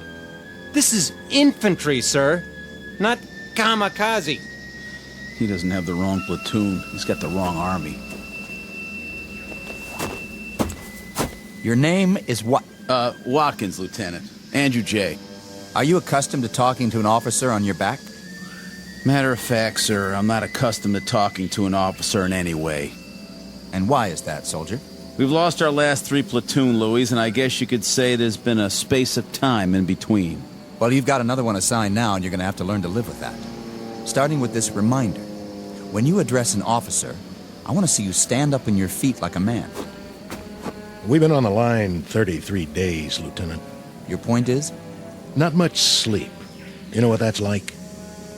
You have my sympathy, Sergeant. But my job is to lead this platoon, and I plan to do exactly that.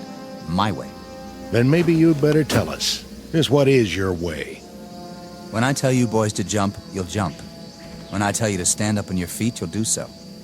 And if I tell you to head toward that cave, guns port and bayonets fixed, that's exactly what you're going to do. Double time. Any more questions?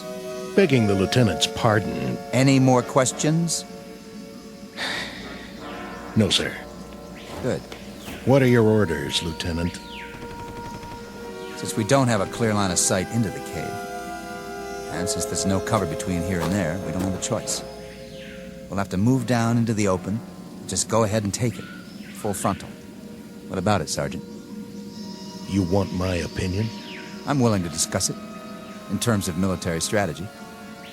In military terms, Lieutenant, it goes like this.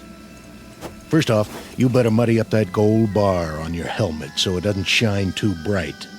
Otherwise, you got yourself a target they can shoot at right in the middle of your head. Then you better take off the one on your collar and stick it in your pocket. I'm asking you for a chronology. And I'm giving it to you. The enemy happens to be half starved and half on its knees, but they're not dumb. They're tough, shrewd, and they got eyes. We lost 3 platoon officers already because they made a motion of command with one of their hands. That's what the Japs look for, a person in command. I'd intended to remove the insignia. But what about the cave? What do you know about it? Not much. We saw some of them run in, holding each other up. They're in bad shape. No telling how many were already in there. But they got a machine gun, and somebody's pretty good with it. But not good enough to stop a full-on attack. Well, maybe we'll have to do that, eventually. But as far as I'm concerned, the war don't have to end by dinner time. I'm aware of that, Sergeant. I say we sit on it for the rest of the day, and see what some 105s can do, before we make a final plan. You might be right, for someone who's used to taking his time. But it strikes me that we could move in there right now and wipe them out inside of an hour. Get close enough to lob grenades and pulverize them. If you want to get the job done instead of loafing, that seems to be the one thing this platoon is extremely good at. Lieutenant, how long have you been out here? What's that got to do with it? Oh, not a whole lot, I guess. But you make it sound like a football game. It ain't a football game, Lieutenant. It's one long gut ache with some torn up, mangled boys fresh off the farm, and it's going to take a long time to forget. You ain't been shot at yet, Lieutenant. Remember that. How would you know? And you ain't shot nobody either, have you? You beat me over here, Sergeant, I'll give you that. But when it comes to killing Japanese, I think you'll find I'm a highly trained and very efficient officer. Yes, sir. I'm sure you are. I was well schooled in tactics and equipment. I'd say you could all use a refresher course around here. Maybe so. You, soldier. Yes, sir. Let me see your rifle. Right here, sir. That's a filthy piece, soldier. Well, there's a lot of mud around here. That's no excuse. I want clean weapons in this platoon. That's #1 priority. The worst thing that can happen is for your weapon to jam. Now break them down and clean them, because we're here to kill Japs. Or did you forget? That's our job, and by God, we're gonna do it. This outfit better shape up fast, or I'm putting you all on report. Sounds pretty gung-ho. Yeah, real bloodthirsty. Think he wants us to scalp him, too? You have something to say? Me? No, sir. What is it with you, men? No sleep? Or no guts? You tired of killing Japs, is that it? Or don't you have the stomach for it? Listen, sir. Let it go. No, when I got something to say, I'm going to say it. Go ahead. Let's hear it. We're 24 months up on you, Lieutenant. We've seen a lot of blood and heard a lot of screaming from both sides. You've got a big deal about doing some killing. We'll fall in on that order, don't you worry. But you can't order us to like it. We've seen enough dead men to last us for the rest of our lives. The rest of our lives and then some. We'll do some more killing for you, Lieutenant. All you want. Just don't ask us to cheer about it. We'll see about that. Radio operator. Here. Get me base camp. Sir? Tell them to hold mortar fire, on my order. For now, prepare to attack. We're going to take that cave head on, whether you farm boys like it or not.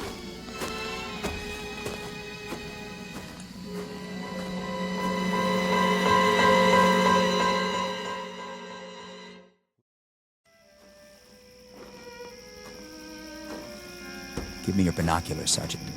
You can't see anything down there. It's too dark. It won't be dark when the shells hit. I want to see how close they come. You think they're gonna make it this time? I'm betting on it. I told them to elevate exactly 3 degrees. Oh, why didn't I think of that? With the side of that mountain blown out, they won't have any place to hide. The cleanup will be easy, Sergeant. Even for you. Piece of cake, Lieutenant. Piece of cake.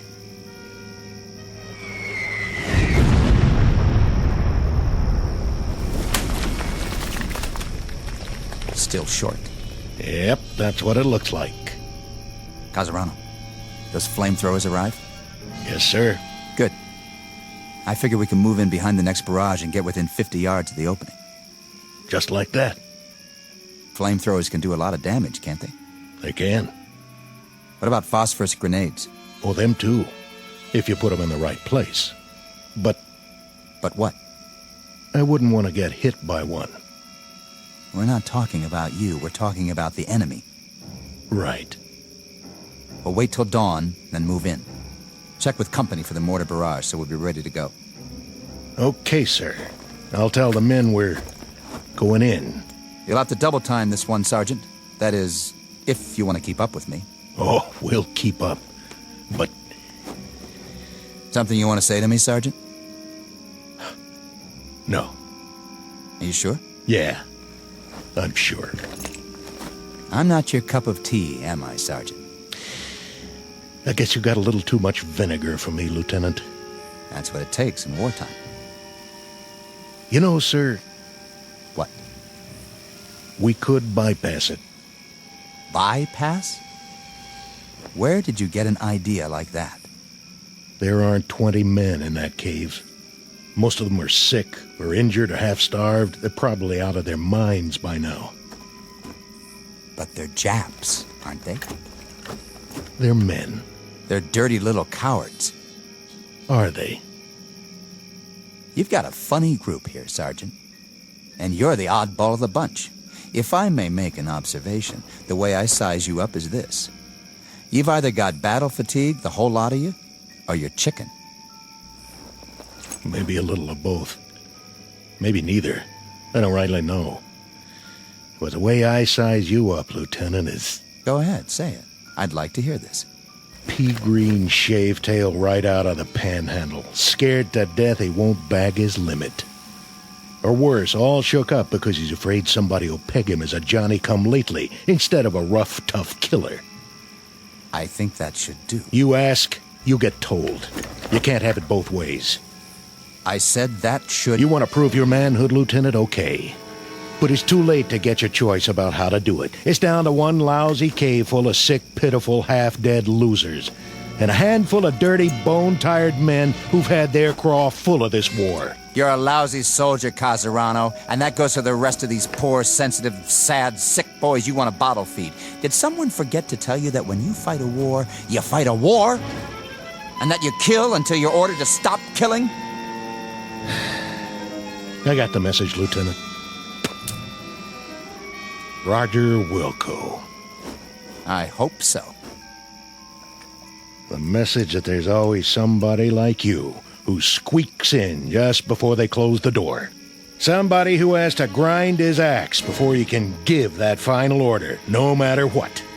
You listen up, Sergeant. What's your pleasure, Lieutenant? How many more have to die before you get satisfaction? Offhand, I'd say all of them. I don't care where they are or who they are. If they're the enemy, that's it. First day of the war or last day of the war. They get it.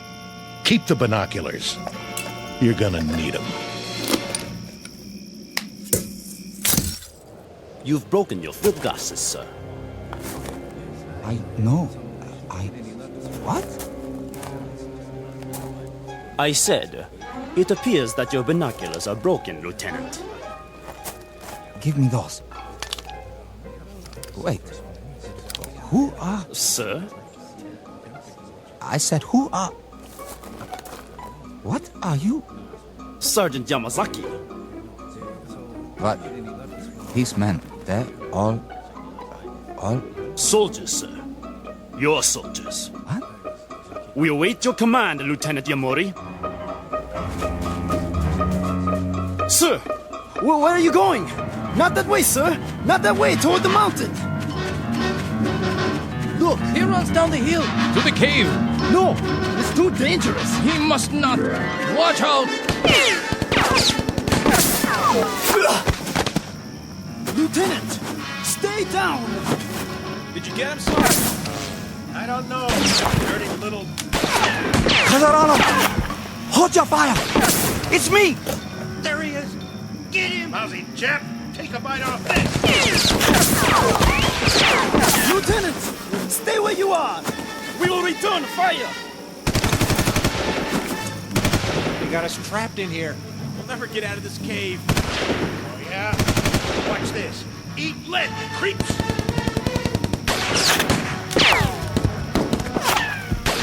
Lieutenant Yamori! Run back now! Keep your head down! Which way? Can't tell.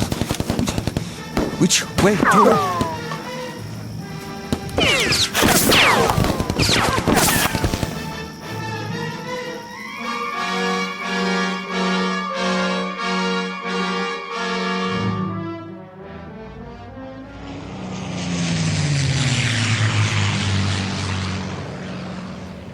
He's here! He made it back! All the way up the hill! Is he hurt? Lieutenant Yamori? What? That was exceedingly brave, sir. To attack the Americans single-handedly. Americans? What are you talking about? The Americans in the cave. 20 or 30 of them. Most of them wounded, but nonetheless armed. Very dangerous. Like animals. There aren't that many. Are you all right, sir? Where are we? In the clearing, sir. At the top of the hill. I've seen you before, but I can't... Who are you? Who am I, sir? Sergeant Yamazaki. Are you all right, sir? Are you feeling well? I asked you a question. Question? What are we doing here? What is this place? Why, Corregidor, sir. Corregidor? When? When, sir? You mean? What is the day's date? May 4th, sir. May 4th. Can't be May 4th. No? It's August. Don't you understand? August. August the 6th. I humbly ask the lieutenant to forgive me, but I must correct him. The date is May 4th. May 4th. When? What year?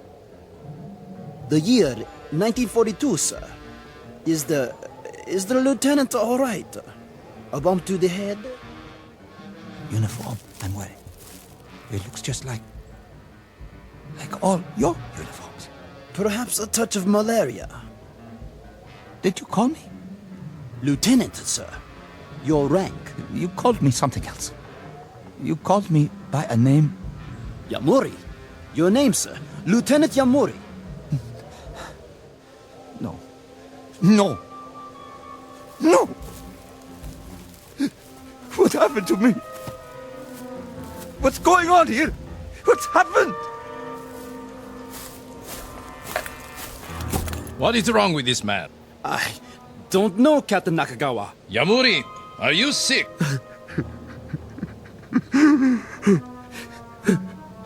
No. No. I require an answer, Lieutenant. I asked if you were sick. I am sick. We will be moving out soon. If you are too ill to move, you leave me no choice. We shall leave you here. Leave me? We have no transport for the wounded, as you well know. So, we will very shortly move forward, and you shall remain here. My name isn't... On your feet when an officer speaks to you.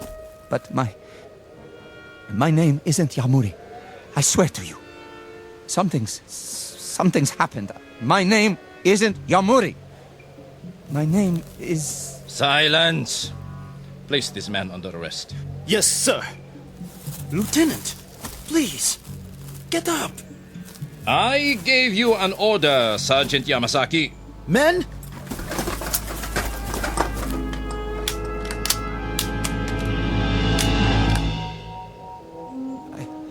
I'm all right.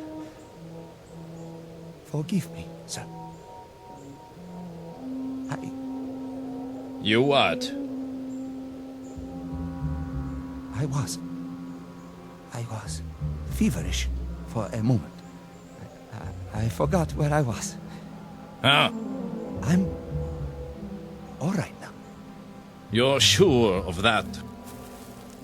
Yes, sir. I'm sure. I'm very sure. Very well. Sergeant, we move out in 15 minutes. 15 minutes, sir. Unfortunately, the artillery was unable to do its job. We shall attack the cave in force. Ready to move out!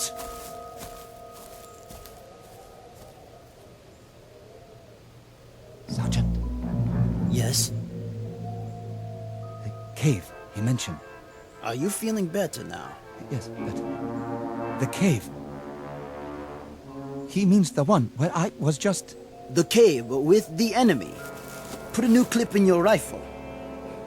Let me help you.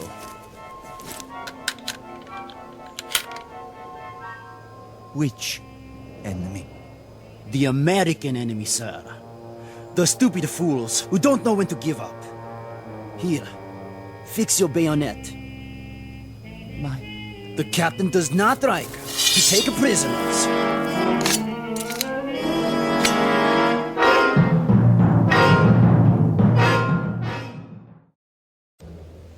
Captain? Yes, Sergeant. Prisoners, sir. What? What about prisoners? You know my policy. Yes, sir.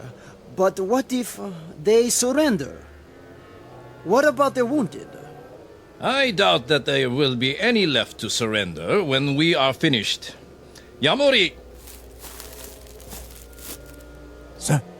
You will take the first section. Move forward as quickly as you can. Then drop down 50 yards in front of the opening. But, sir? Watch for my signal. We will cover you with automatic fire for 2 or 3 minutes before you make the frontal attack.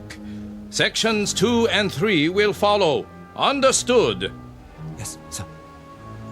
I didn't hear you. I understand, sir. Be very sure that you do. Now, go and prepare your men. Your section, sir. Which? Over there. The captain expects you to lead them into victory. Come with me for a moment. Where, sir? Away from the others.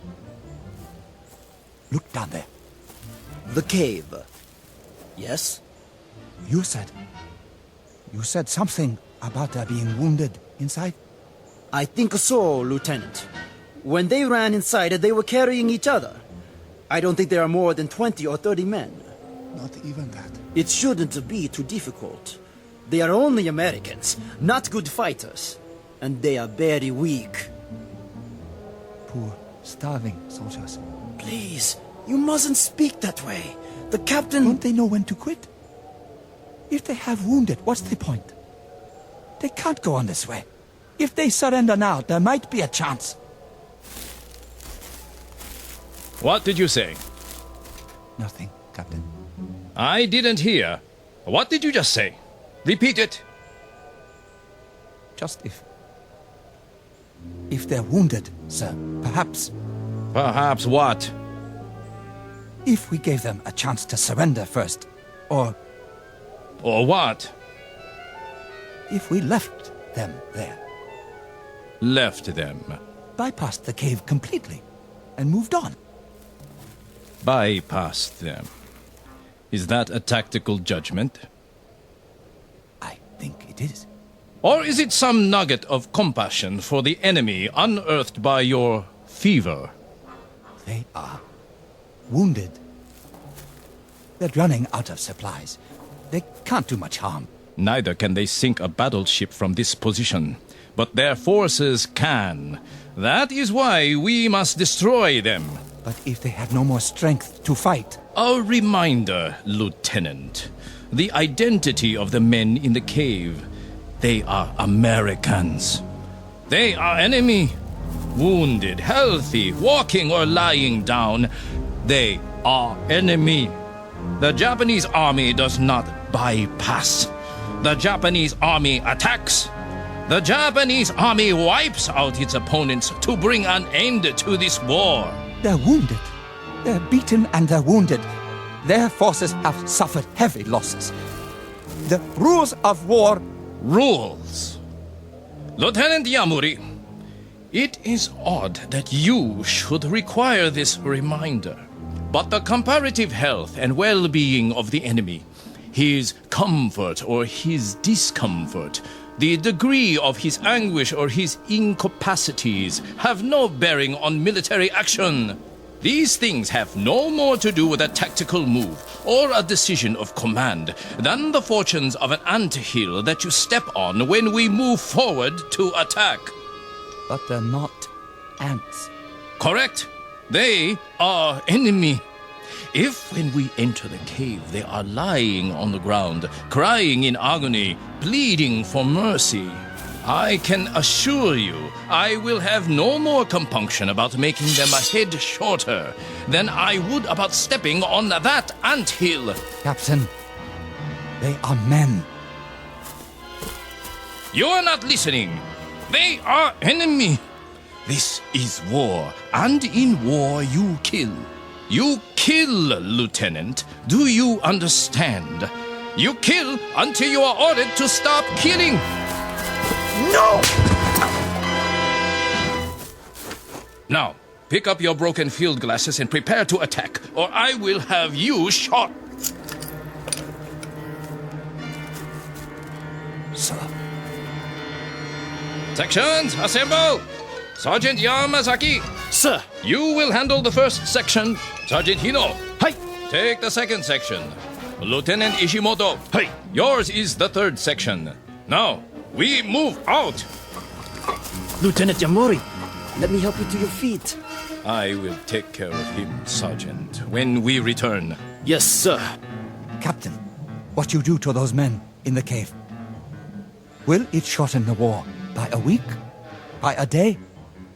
An hour? Enough. May I ask the captain, what is his pleasure? How many have to die before he receives satisfaction? Offhand, Lieutenant Yamuri, I would say all of them. I don't care who they are or where they are. If they are the enemy, they are to be destroyed. First day of the war or last day of the war, we destroy them. Rest now, Lieutenant. I will be back. Your field glasses are broken. I will take new ones from the Americans. My glasses. My binoculars. Yes, I broke them when I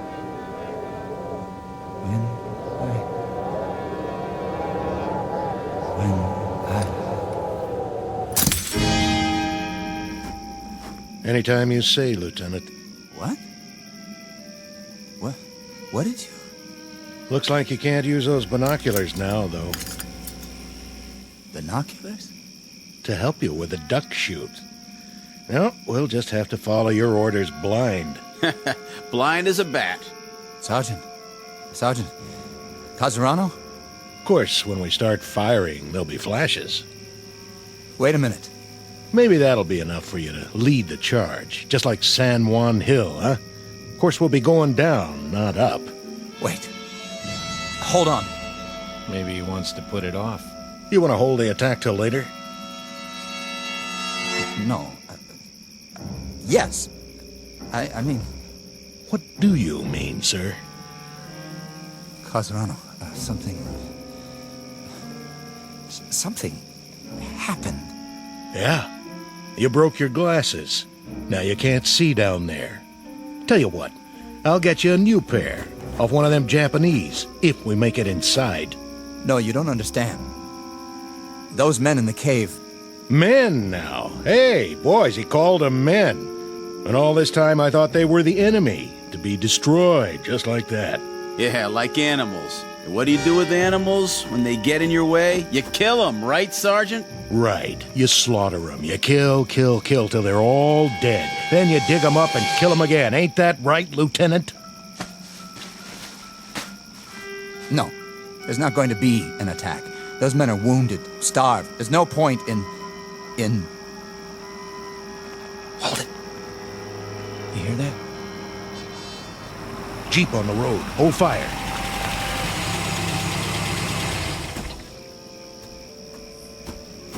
Lieutenant Cattell here?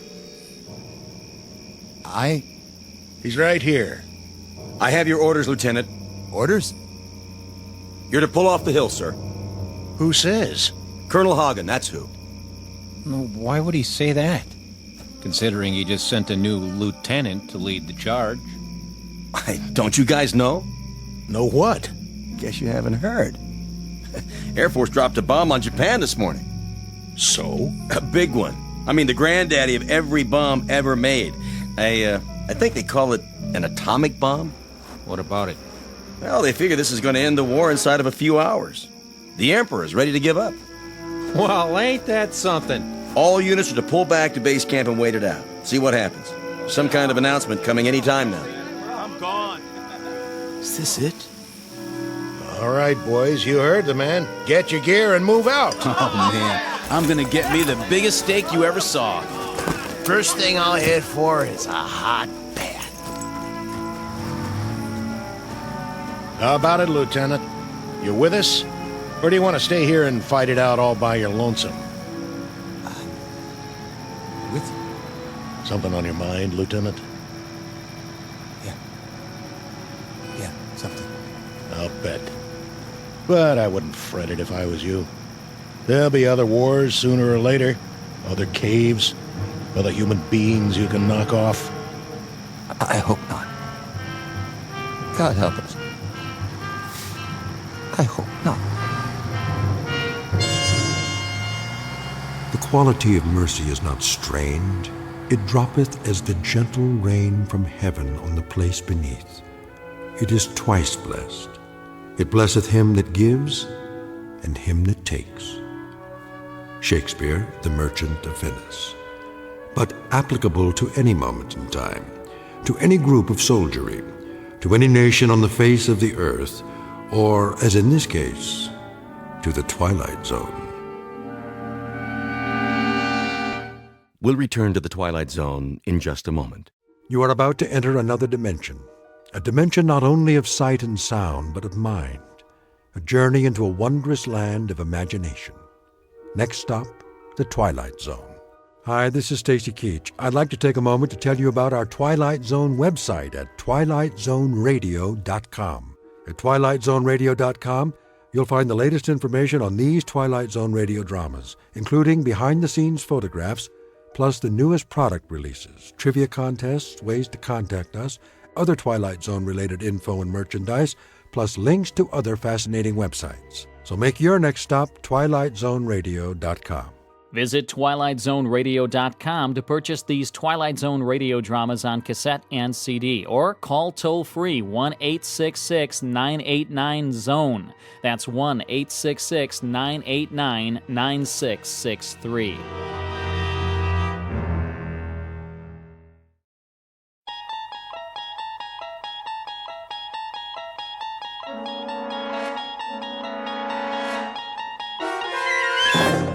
You unlock this door with the key of imagination. Beyond it is another dimension, a dimension of sound, a dimension of sight, a dimension of mind. You're moving into a land of both shadow and substance, of things and ideas. You've just crossed over into the Twilight Zone.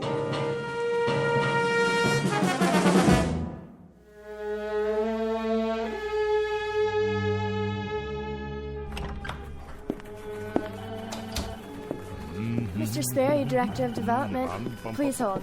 Good morning, sir. Yes, this is market research. Mr. Abercrombie is still available. Mr. Jameson's office, personnel. I asked Mr. Sterling to return your call. Oh, hello, sir. Legal department. I'll connect you with Mr. Farwell. No, he hasn't. Not yet. May I take your number? Miss Pepper. Mr. Feathersmith, how are you this morning? Miss Pepper, when the old gentleman arrives, will you show him in? Of course, sir. Is there anything I can get you? The mail's on your desk. I have a list of your appointments. The old gentleman, that would be... Mr. Dietrich? Then it's Der Tag. What's that? the day. Today? Isn't that right, Helen? Well, he has an appointment. He's going to get it. Mr. Feathersmith will have him drawn and quartered and served up in the executive dining room with an apple in his mouth. Shh, there's Mr. Dietrich. Excuse me.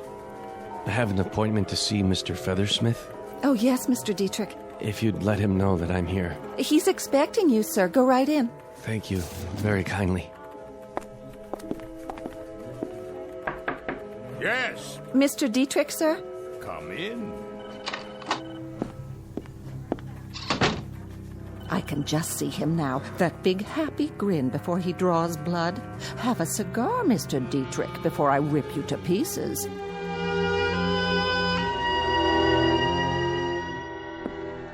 A cigar, Mr. Dietrich?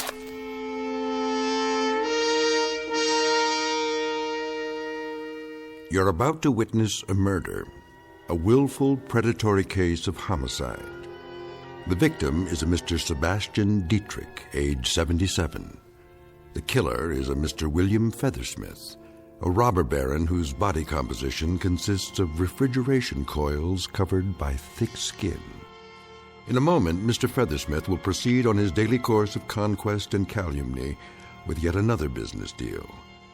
But today's deal will be one of those bizarre transactions that take place only in an odd, out-of-the-way marketplace known as the Twilight Zone. And now, back to the Twilight Zone with Of Late I Think of Cliffordville, starring H.M. Wynant, with Stacy Keach as your narrator. I said, would you like a cigar? No, thank you, Mr. Feathersmith. You asked me to come here at 2, and it is now 2. What did you have on your mind?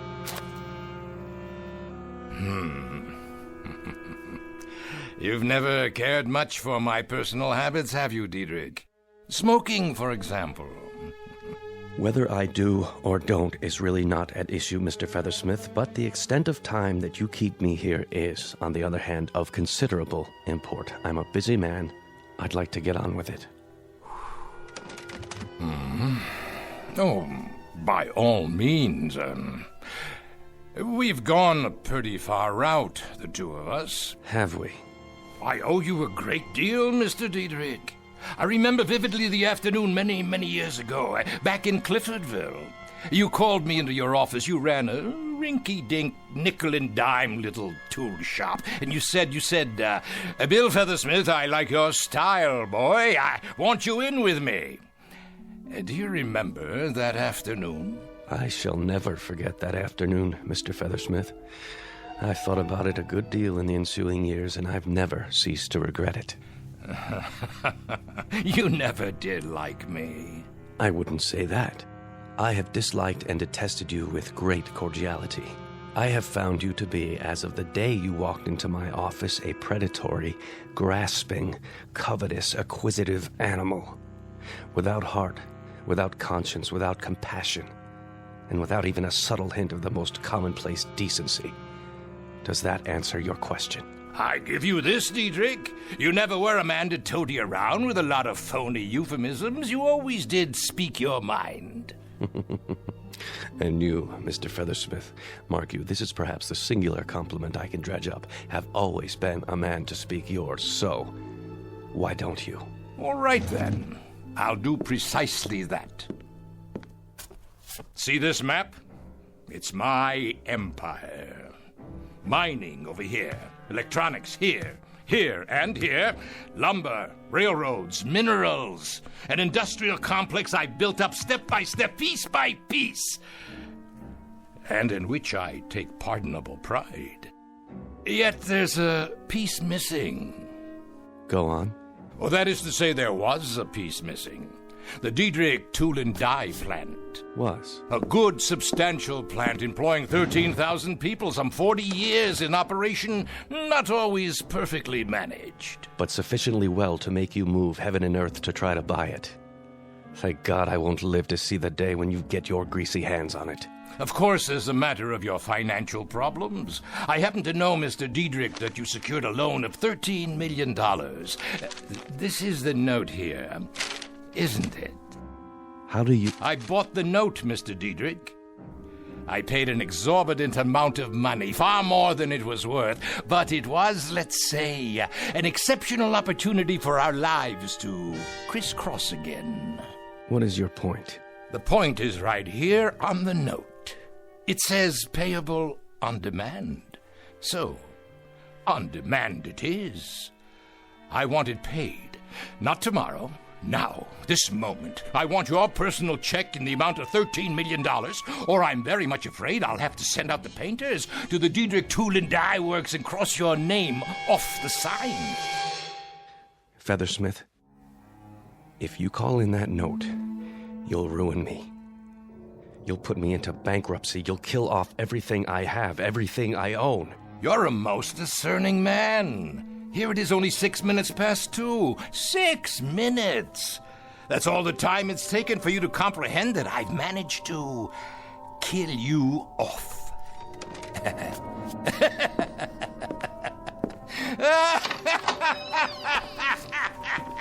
Mr. Dietrich, are you all right? Sir, is everything... Would you like to sit down? You look so pale.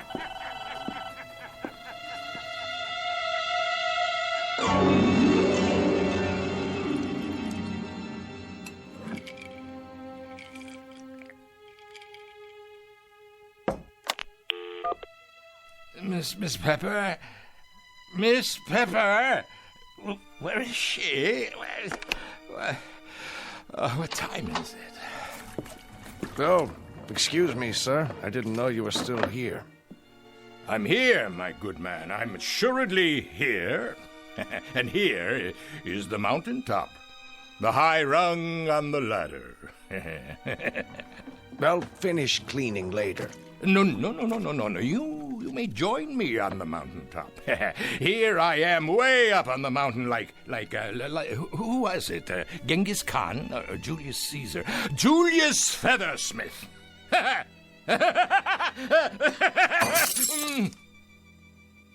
Don't worry, sir. I'll clean it up. Who are you, anyway? I'm Hackett, sir. The custodian, top 3 floors.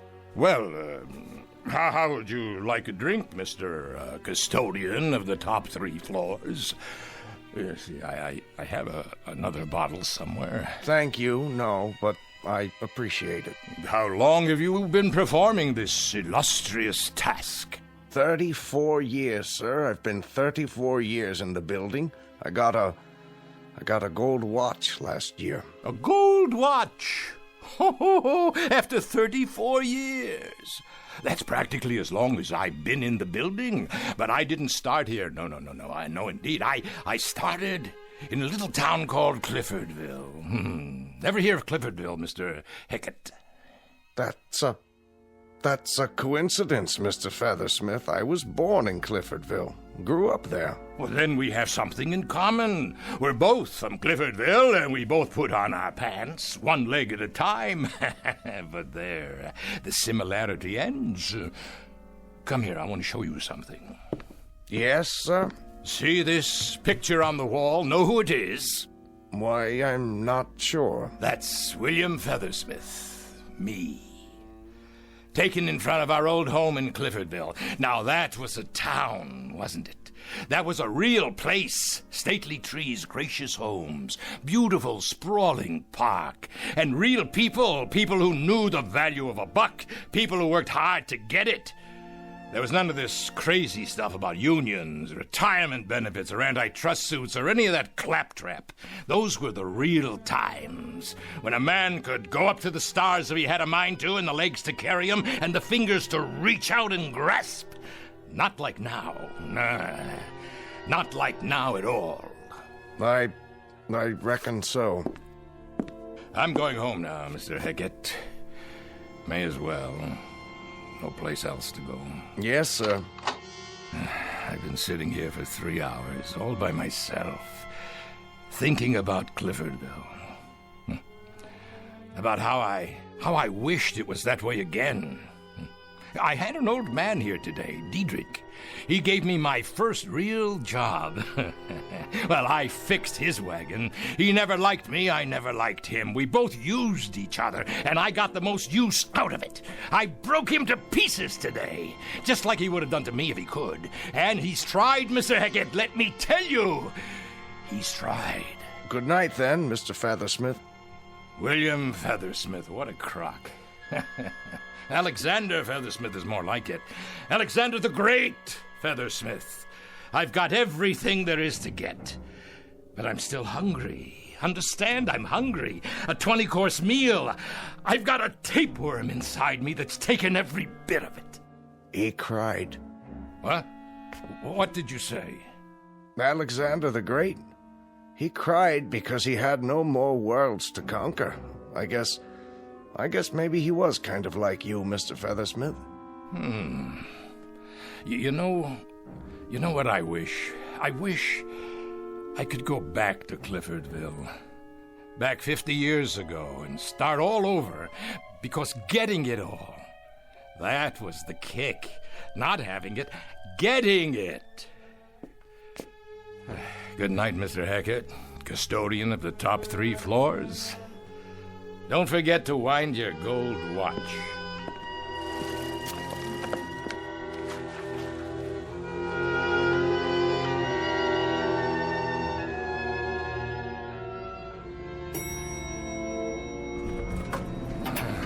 Oh, at last. Hold on. This isn't the lobby. Hey, wait! I said wait! Where? 13th floor. Oh, great. But this building doesn't have a 13th floor. Hello? Who's there? Hello? Hello? I'm glad you're still here. The elevator let me off the wrong floor. Oh, how do you do, sir? I was just about to close up. Who are you? Devlin. Just Devlin? The first name's not important. No. I own this building. I'm aware of that, Mr. Feathersmith. What I'm not aware of is you're having an office here, whoever you are. Oh, I've just opened it, Mr. Feathersmith. Devlin's Travel Service. As a matter of fact, I opened it for your convenience. Mine? Would you care to come in? Why? Why, because, Mr. Feathersmith, we've got some business to transact, you and I. Please, have a seat. There's no reason why we shouldn't be comfortable, is there? I must have missed something. We have business? What sort of business? Travel, of course. I've been expecting you. You have? Sit, please. Now, isn't there anywhere you'd like to go? Your heart's desire? Well, there was this town. Of course there was. The name of the town was Cliffordville. Ah, yes, Cliffordville. And it was a pleasant town? It was better than pleasant. And there were the local girls. Oh, beautiful, just beautiful. They always are. Go on. You were saying? I remember old Doc Wagner, too. Treated me when I broke my arm. That's another thing. There was none of this blood pressure, basal metabolism, cholesterol nonsense. Old Doc Wagner looked at your tongue and wrote out a prescription, and that was it. And the food, simple, fair, healthy, and delicious. That was the way life was then. Simple. And you enjoyed that, didn't you? What? No, I didn't have time to enjoy anything. But I did what I wanted to do.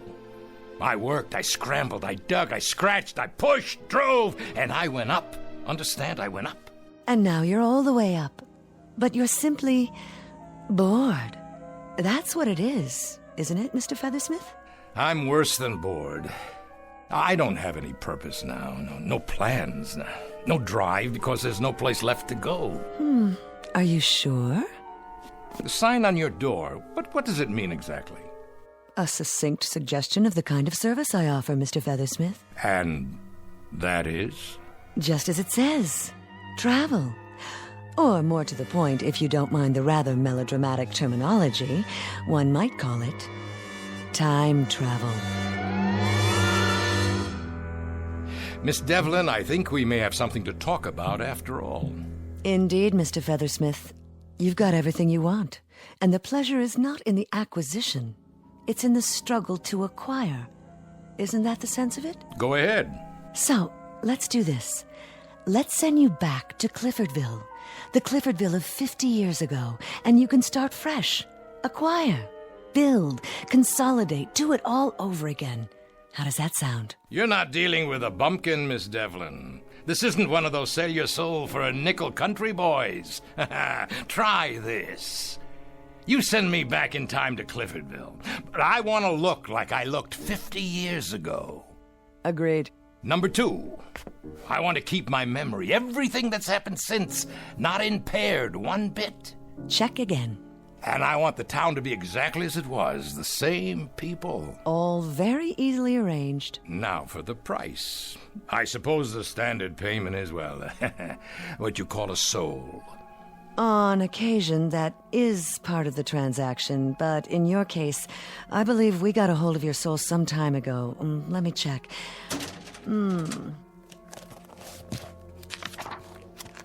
Oh, yes, here it is. There was the crash of the Trans-Mississippi debentures, the company you bought and manipulated. You ruined several hundred people with that bit of chicanery. The bulk of your soul went over to us shortly thereafter, and there are several other items here. Private life, subconscious thoughts and dreams, indirect murders, people you drove to ruin, hopelessness and suicide. No, I'm afraid your soul is not yours to negotiate. Then what do you charge? Cash, Mr. Feathersmith. The old Missoula. I have your current assets tabulated here. Were you to liquidate as of this moment, you'd be worth precisely $136,891,412.14. You're very thorough. We have to be. Now, the cost for what you ask is nominal. The entire bill, and this covers transportation, clothing, the retaining of your memory, the maintenance of the town in its historically accurate form, including its citizenry, is $136,888,006, leaving you a balance of $2,812.14. Highway robbery! Quite a little nest egg, considering. Considering that I know where the oil is, just outside of town. 1,400 acres not discovered until they brought in the first well. And of course I know the stock market in advance and every important invention over the years. Before it happens, I can get in on the ground floor. The absolute basement. All things considered, Mr. Feathersmith, it's a fortune. You just send me back there with my bankroll and watch my smoke. How soon can I go? I'll handle the liquidation for you.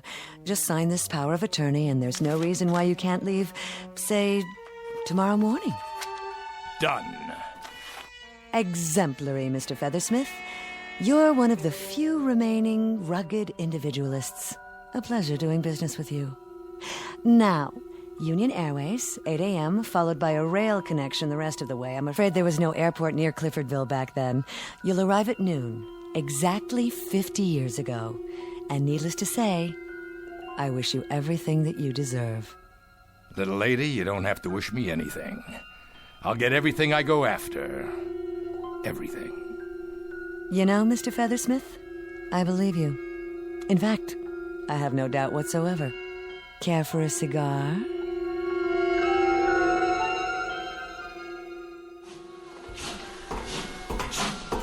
Here's your stop, sir. Are you sure? Yeah, this is it. Yes, there's the town square. You need a hand with your bags? I don't have any bags, and I don't need a hand from anybody. Then good day to you, sir. Enjoy your stay in Cliffordville. All aboard! Cliffordville. The devil, you say?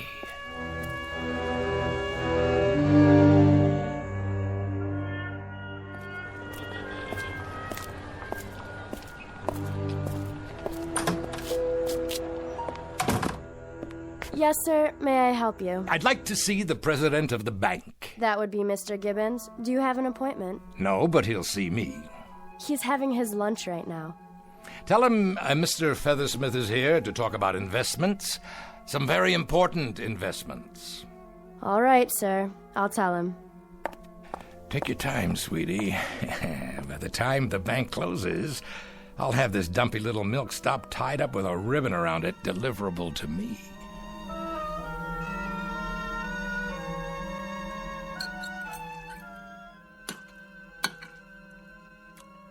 I'll only be a moment, sir. I don't normally let business interfere with pleasure.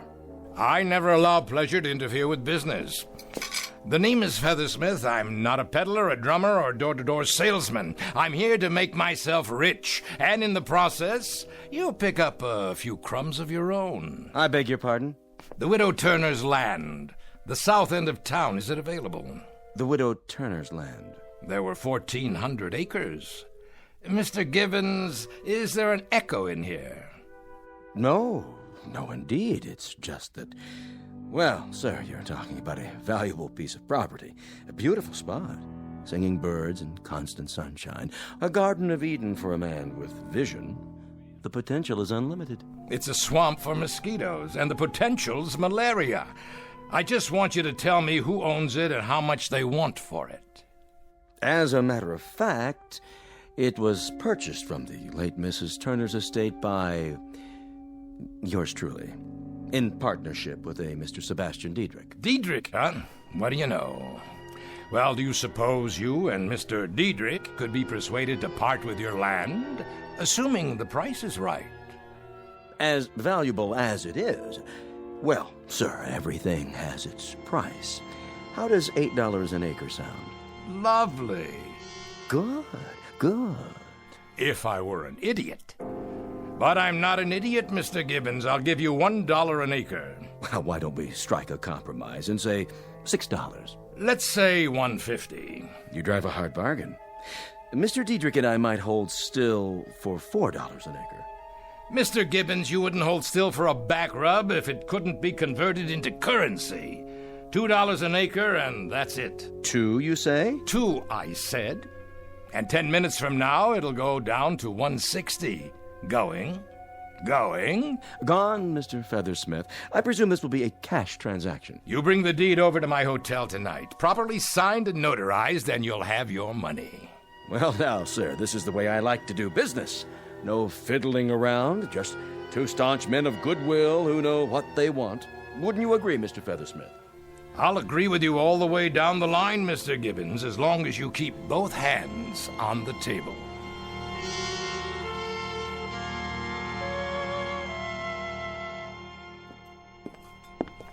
Ah, Mr. Feathersmith. Right on time. I don't believe you two gentlemen have met. This is my associate, Mr. Diedrich. How do you do? Yes, I recognize you, Mr. Diedrich. So very, very much younger, though. You have me at a disadvantage, sir. Never mind. Sit down. Please. I presume you have the cash? 1,403 acres. $2,806. You like to put all your eggs in one basket, don't you, Mr. Feathersmith? Don't concern yourself, Mr. Diedrich. I happen to have an exclusive contract with the hen. Waiter, beer's all around. Right away, sir. All right, gentlemen, let's get down to cases, shall we? When it comes to a fast shuffle, I don't mind telling you I'm a very knowledgeable dealer. Comment, Mr. Diedrich? You have the floor, Mr. Feathersmith. You seem rather anxious to have it. Just a human frailty to gloat a bit when one has just skinned a couple of professional skinners. I suppose you're thinking that when this pigeon flew into town, you plucked him bald. Well, I sent a telegram to a geologist this morning. He came in on the 1 o'clock train, spent the afternoon out at the Widow Turner's land, made some preliminary soil tests. Care to hear the results? Feel free, sir. Then I'll oblige. That crummy swampland you sold for $2 an acre is worth 1,000,000 times that. There's oil in that ground. Oil, understand? Black gold, enough to produce 500 barrels a day for the next 1,000 years. Oh, I swear I could almost feel sorry for you. Maybe you didn't hear me. Oh, we heard you. Oil. How's that for a shocker? Well, at the time, it did make us gulp. At the time? 4 years ago, when the first geological tests were done. Well, there was no doubt then that the land had oil under it, 6,000 feet under it. Which means that it might just as well be on the moon. There's no way that oil can be taken out. What do you mean, no way? I could drill down a mile, 2 miles if need be. Well, you could, perhaps, Mr. Feathersmith, but nobody else on Earth could, unless you've already invented such a drill. Of course, I forgot. It wasn't until several years later that they came up with a drill bit strong enough to... Something wrong, Mr. Feathersmith? Not feeling too well? Something I ate. Oh, something you ate, no doubt. Something like crow, sir? Excuse me.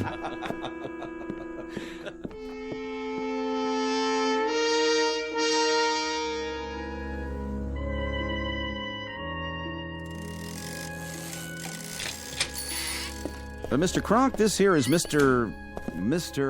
Feathersmith. Yeah, he says he wants to talk to us about inventions. What kind of inventions? Something that'll turn this 2-bit bicycle shop into a factory. Such as? Well, for starters, how about a motor-driven scooter for kids? You want to enlarge upon that, Mr. Feathersmith? What do you mean enlarge upon it? It's a gadget that gets kids around town. Teenagers, too, even businessmen. What's it used for? It's used to make about $200 million. That's what it's used for. Lightweight aluminum with wheels and an electric motor. What's wrong with foot power? Everyone's going to want these. Kids will be begging Santa Claus for them. Look, I'm handing you the whole thing on a platter. All you have to do is build it. Well, I'll tell you what. You draw me a blueprint and some specifications, and Mr. Clark and I will give it a try. I'm no crummy draftsman. I've given you the principle. All you have to do is manufacture it. Not without a blueprint and specs and some backing. You have any money? I can get it. Anyone with a little imagination could see. Well, only place that makes loans around here is the bank. That'd be Mr. Gibbons. You better talk to him first, with your blueprints, of course. I don't need you. What other machine shops are there in this hick town? Well, you might try Otis over at the gas station. He's got all kinds of tools. Of course, he's pretty busy re-grooving people's tires. See you in the funny papers, boys. You'll live to regret this. Mark my words. What was his name again? Featherhead?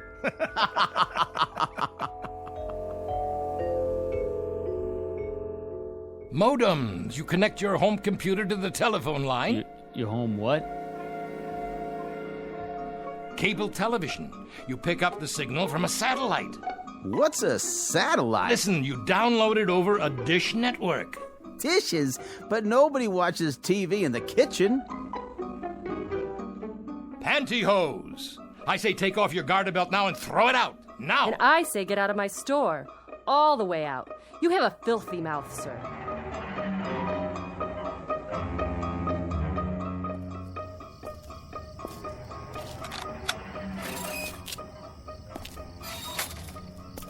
Diedrich! I know this is your house. Come out here. Who's out there? It's me, Feathersmith. Do you know what time it is? It's 50 years too early. That's what time it is. Listen, I played it all wrong. I should have had it done the way it happened in the first place. I'll start in the morning, just like I did before. What are you talking about? You said I had get up and go. You said I had drive. Then I went to work for you and I moved up from there. You want to do what again? I want to go to work for you. I wouldn't hire you if you were the last man on Earth. You're a loudmouth clod born to get suckered out of his last quarter. Now let me have my sleep. I got to rest. Oh, this pain in my chest. Are you all right, sir? You look pale. Why don't you sit down on this bench? Doc Wagner? Is that you? Now, you must be the new fella in town. Nothing but idiots in this place. Now, take it easy. That's not a very good pulse. Not good at all. Never mind that. How do I get through to these village idiots here? They're peddling their lives away on bicycles, and I'm trying to give them the space age. I don't know much about that.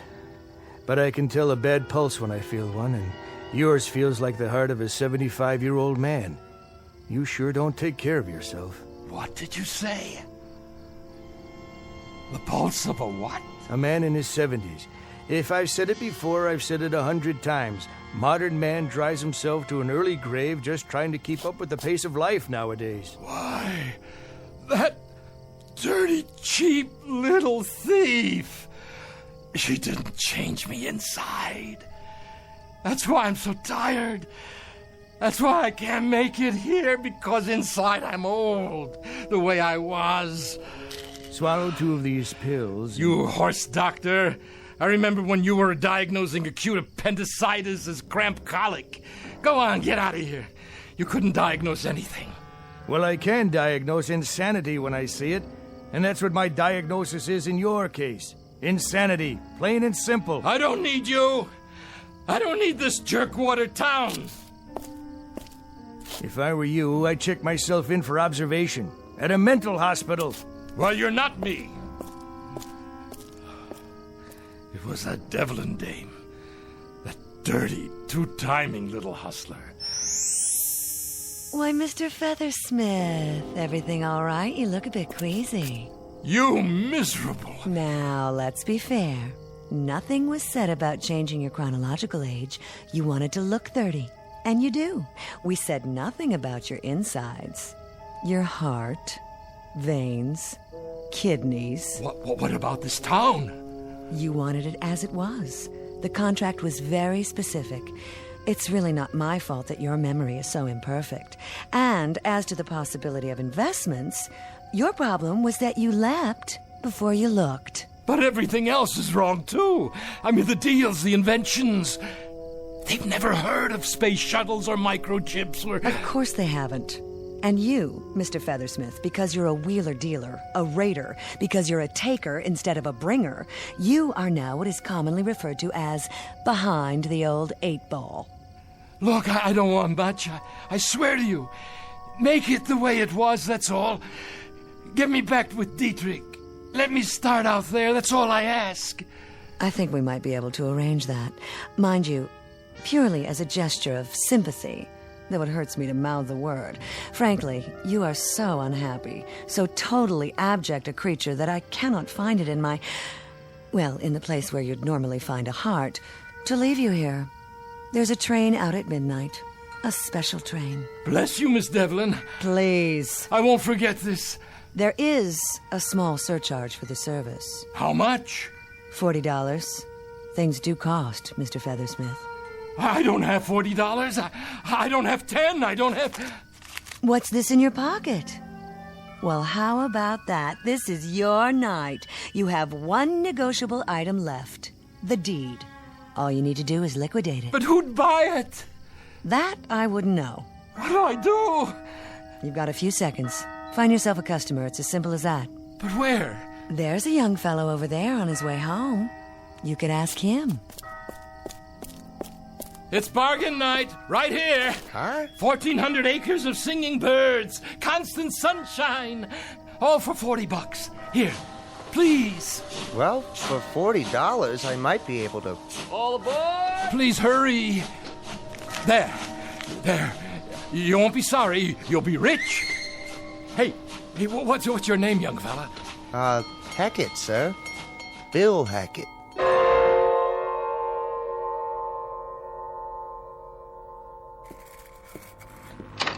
Yes, want something? I was going to clean up, sir. So clean up. Who are you? Feathersmith, sir. Great old town. What is, sir? I was just thinking about Cliffordville. That's where I grew up, got my start. That's a coincidence. I grew up in Cliffordville, too. Well, now, how similar we are, Mr. Feathersmith. We both came from Cliffordville, and we both put our pants on one leg at a time. And here we both wind up in the same building, each with his own particular function, eh? Yes, sir, our own particular function. They gave me a gold watch 4 years ago. My 40th year as custodian. Well, now, maybe for your next 40 years, if you really apply yourself, Featherstone, I'll get you a box of these imported Cuban cigars. What do you think of that? That sounds great, Mr. Hackett, sir. Have one now, why don't you? On me.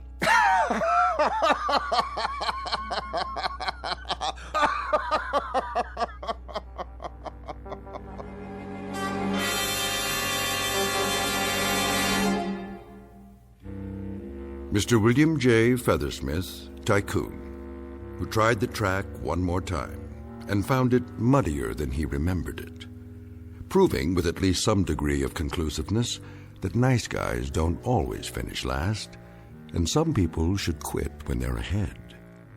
Our tale of Iron Men and irony, delivered FOB from the Twilight Zone.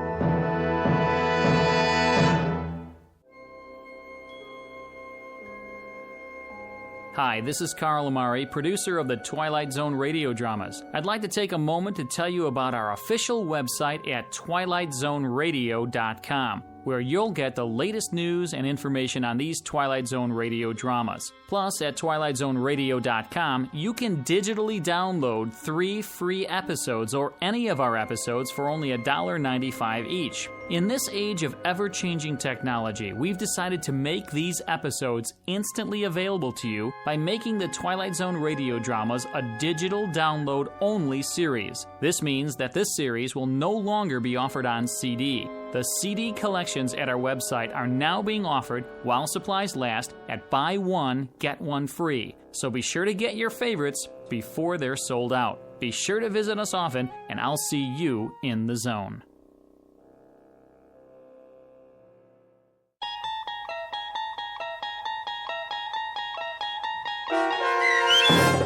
Of late, I Think of Cliffordville, starring H.M. Wynant, with Stacy Keach as your narrator, was adapted for radio by Dennis Etchison and based on a script by Rod Serling from a story by Malcolm Jameson. Heard in the cast were Susan Hart, Joe Forbrick, Doug James, Christian Stolte, Mike Baccarella, Jeff Lupetin, Meg Thalken, Jessica Schramm, Lynn Foley, Carl Amari, and Christy Schramm. To learn more about the Twilight Zone radio dramas and to obtain audio cassettes and CDs of these programs, visit our website at twilightzoneradio.com. This copyrighted radio series is produced and directed by Carl Amari and Roger Wolski for Falcon Picture Group. Doug James speaking.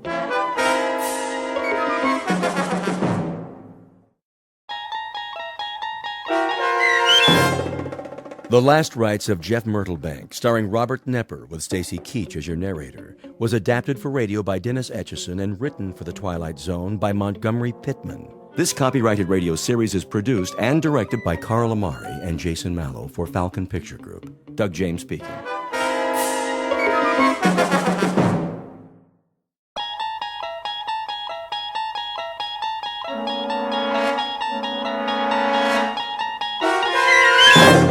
You're traveling through another dimension. A dimension not only of sight and sound, but of mind. A journey into a wondrous land whose boundaries are those of imagination. Your next stop, the Twilight Zone.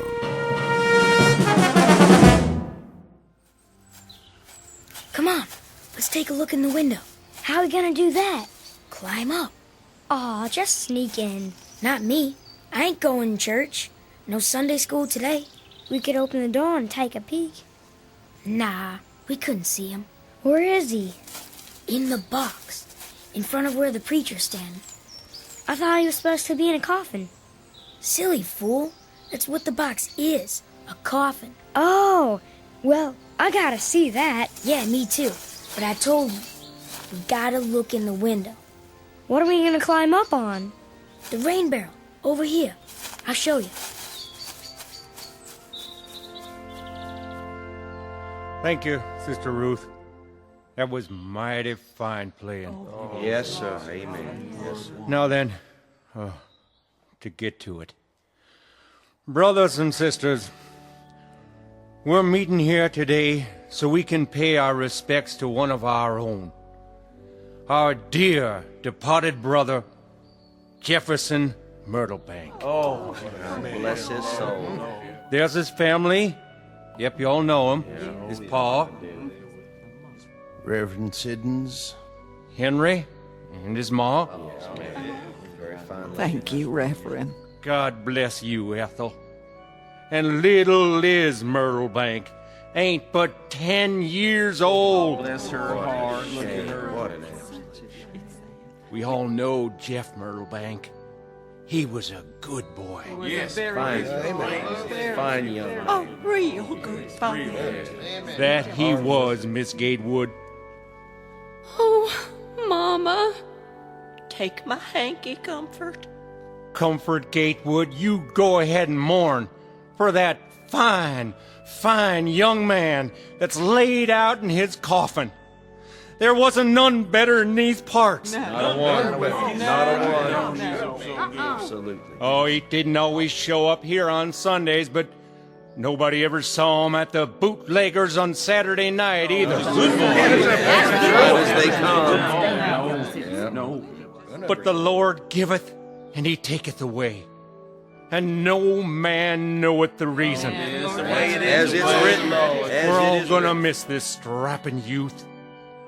The good Lord must have had a powerful reason to take him so young in life.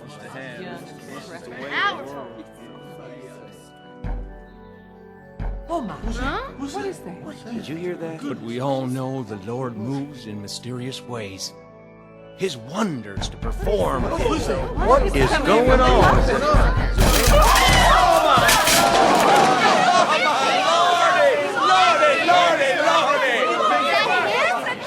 Look! It can't be! Is that him? Big as life. What in the... Who put me in this here box? He's alive! It's a miracle. It's the devil's work. Praise God! Praise God! Hallowed be thy name! Now, will somebody please tell me what is going on here? It's a funeral, Jeff. Oh, yeah? Whose is it? Well, it's yours. Don't nobody run on my account. I'm alive, I tell you. Alive!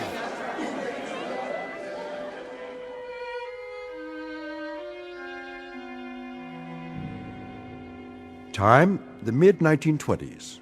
Place, the Midwest. The southernmost section of the Midwest, in the state of Arkansas, to be exact. This particular area hasn't changed much since the Civil War, though progress has brought an easier way of life to some, provided it doesn't cost too much to achieve that progress. The church is a simple one-story wood-frame building. It hasn't been painted for some time, and there's a chimney in the roof for winter heating. The faithful come to this church on foot, a few in their Model Ts, and some still in horse-drawn wagons, for this is a population that can't afford to change with the times. They're all hard-working, God-fearing folks who believe in the good book, and today they've come to say goodbye to one of their own, a certain Mr. Jeffrey Myrtlebank, age 26. Only it seems that the funeral in question will have to be postponed. It may be a bit premature, thanks to some unexpected intervention from the Twilight Zone. And now, The Twilight Zone and our story, The Last Rites of Jeff Myrtlebank, starring Robert Knepper, with Stacy Keach as your narrator. Excuse me. Let me out, please. Please let me out. Excuse me. I'm getting out of here. Where's everybody going? Don't leave on my account. Easy, Jeff. Take it easy now. He can talk. Stand back. Don't touch him. Come on, somebody tell me. Who in thunderation put me in that pine box?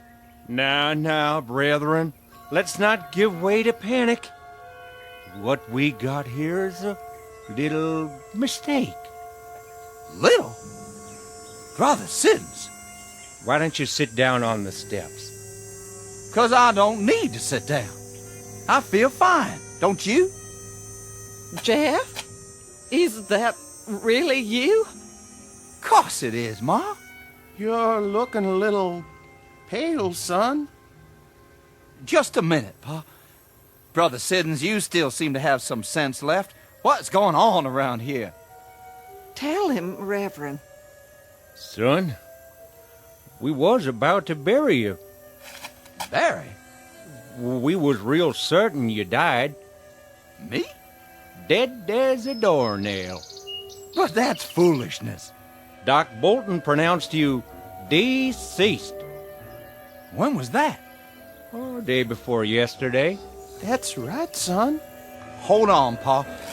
Doc, why would you go and do a thing like that? Well, now, your heart stopped beating. Yes, sir, it sure did. I was at your bedside. Oh, we all were. My heart? But it couldn't have. It's beating right now. Here, feel it. It wasn't but 2 days ago. You was sick, son. Real sick. He's speaking the truth, Jeff. Well, I'm sure glad you didn't embalm me. A miracle is what it is. How do you feel now, boy? Pretty good, I guess. Kinda weak, but rested, like I had a good night's sleep.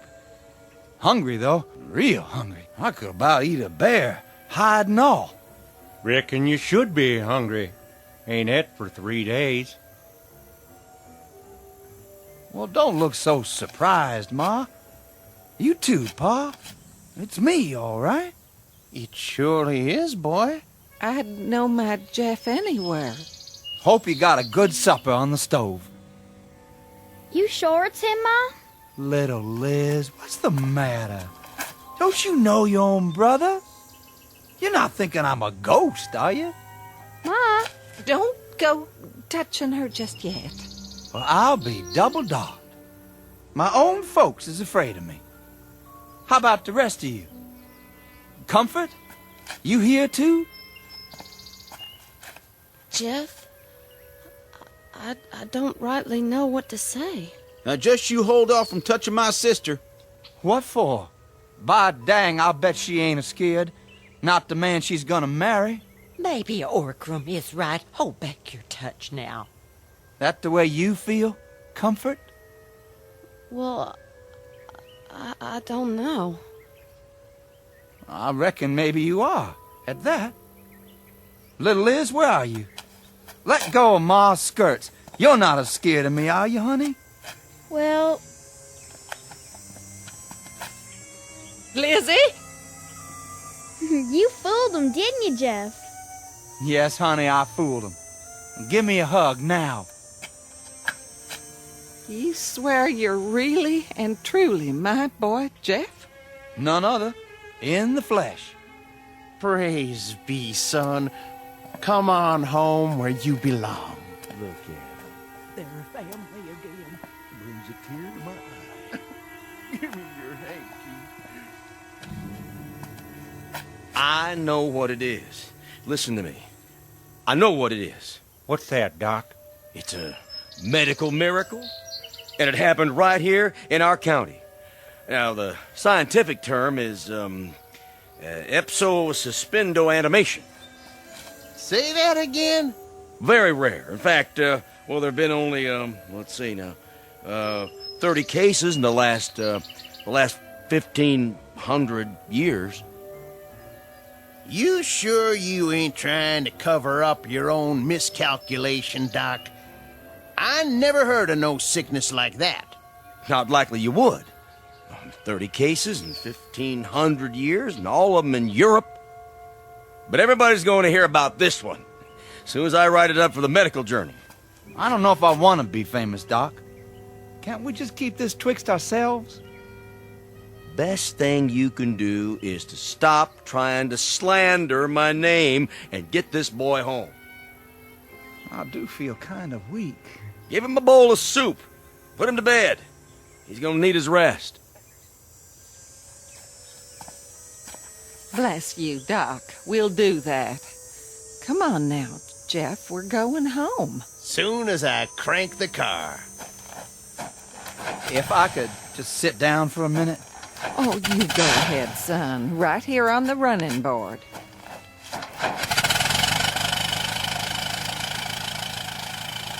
Jeff, can I speak to you? Go ahead. Sorry I acted funny.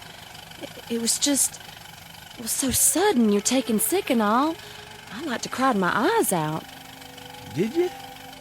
But now, I don't have to cry anymore, do I? Not one bit. I just want to say, it sure is nice to have you back. Well, thank you kindly, Comfort, honey. But you know something? What's that, Jeff?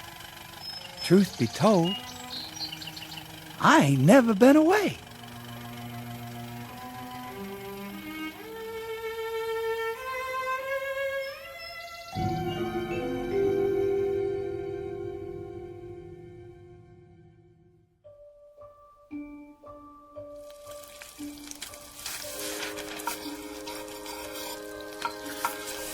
How does everybody like their breakfast this morning? Hey, Paul, you ever gonna come up for air from that catalog? Is that all you can do? Grunt? It's good, Mama. Why, thank you, Lizzie. How about you, Jeff? Great, Ma. Real great. Another biscuit? Plenty more where that came from. No, thank you. I'll bust a gut. Besides, time's a wasted. You're in an all-fired hurry. Think I'll run over to the East 40 and get at that fence. I wish you wouldn't. Tell him, Ethan. Will you put that catalog down? I'm talking to you. Listen to your ma, Jeffrey. I'm listening. It's only been 2 weeks since you was at the brink of the grave. You oughtn't be toiling from sunup to sundown every day. Oh, I feel fine, Ma. Never felt better. Just the same, I'd rest easier if in you... Be back for lunch, Ma. See you over there, Pa. Boy, seems all right to me. Just the same, I'm a mite concerned. What about? I don't like the way he's behaving ever since... What do you mean, Ma? He's different. Not like he was at all. Seems the same to me. He only ate 2 eggs again. That's so. Ever since he sprouted teeth, he's been having 3 eggs at breakfast. A man's taste can change. And the way he's going at that hard work, he never was friendly with work before. That's true enough. I recollect quite a few times being worried that he'd leaned a shade toward this side of shiftlessness. You mean lazy? Not exactly. Just not very interested. But since his sick spell, he's been in there pulling his share like he's trying to catch up for a year of back work. It ain't like him at that. No, it's sure not. What are you waiting on, Big Ears? Nothing, Pa. Run down to the mailbox and wait for the mailman. Yes, sir. I'm expecting a new catalog. And I hope it gets here. You've about wore that one out.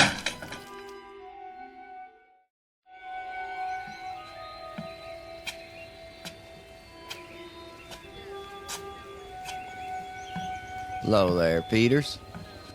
Strauss? Set a spell. Don't mind if I do. Nice day. Tolerable. Yes, sir. A good day to be alive. Yep. Especially if a man weren't alive before. And who might that be? Well, now ain't but one in this town. That's the truth. What if he was your'n? Well, sir, I wouldn't want to go to sleep in a house with that boy around. Oh, no. They say he's taken to fiddling with things now. That right. What kind of things? Axes, plows, cutting blades of all type and description. Well, what do you know? Jackknives, hunting knives, you name it. Ain't that something, though? He was always such a good boy. Good is as good does. No telling what he's gonna do next. Gents? Hello, Doc. We was just discussing the Myrtlebank boy. What about him? We're just wondering about him. Guess you've heard how peculiar he's been acting lately. I've heard. I'm not one to pass along gossip. Why don't we just come out and say it? We're all thinking the same thing. You say it, Petey. You got the floor. All right, I will. How do we really know that the man who got up and crawled out of that coffin is still Jeff Myrtlebank? Now, that's crazy. Is it? If I were you gentlemen, I wouldn't spread this kind of talk. It could cause trouble. And what kind of trouble is that? My grandmother, rest her soul, she used to tell me about evil spirits roaming round the world trying to find a body to take over. She said they could steal a corpse sometimes before a man was good and dead. Just like that. And you know something? I believed her then, and I believe her now. That's enough. This is dangerous talk. Though I confess, it does throw a little dry kindling on the fire. It's been smoldering in my brain ever since that day at the church. So what do you figure we should do about it? Nothing to do.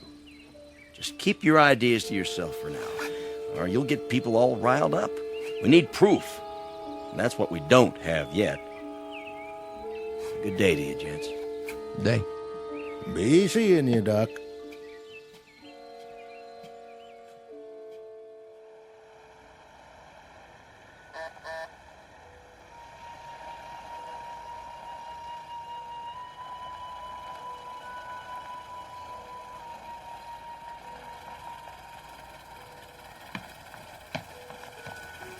It's him. Get away from the window, girl. I knew he'd be by. Comfort's right. It is him. Dag nabbit. Now's the time to tell him. Right to his face. I won't. Now, I am a grown woman. Almost. And you can't tell me who to see. Maybe Occurence is right, dear. Leave me alone. But you know what everyone in the county is saying about that boy. Well, he's not calling on the county. He's calling on me. You're just plain rotten stubborn. You married that one, and I'll bet all your kids are born with horns on their heads. Occurence. Oh, he's at the door. Okay, you two go in the kitchen and let me entertain my young man. Mind how you do that, little sister. We'll be listening. Come along. Comfort's entitled to her privacy.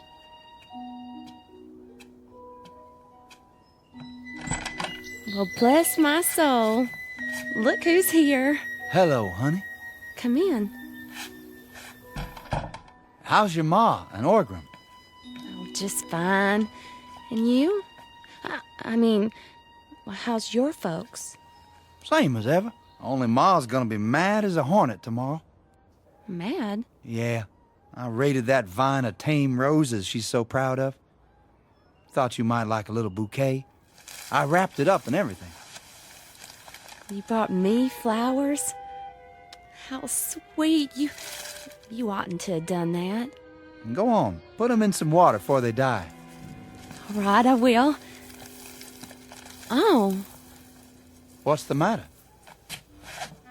I guess tame flowers don't last long, do they? Huh? When'd you pick them? Just before I came over. Well, look at them now. They're dead. All of them? Every last one. Dried out. Black as night. Oh, well, I'll get you some new ones. That's all right. Dangest thing I ever saw. Give me a little hug anyway, would you, honey? Why don't we have some music first? If that's what you want.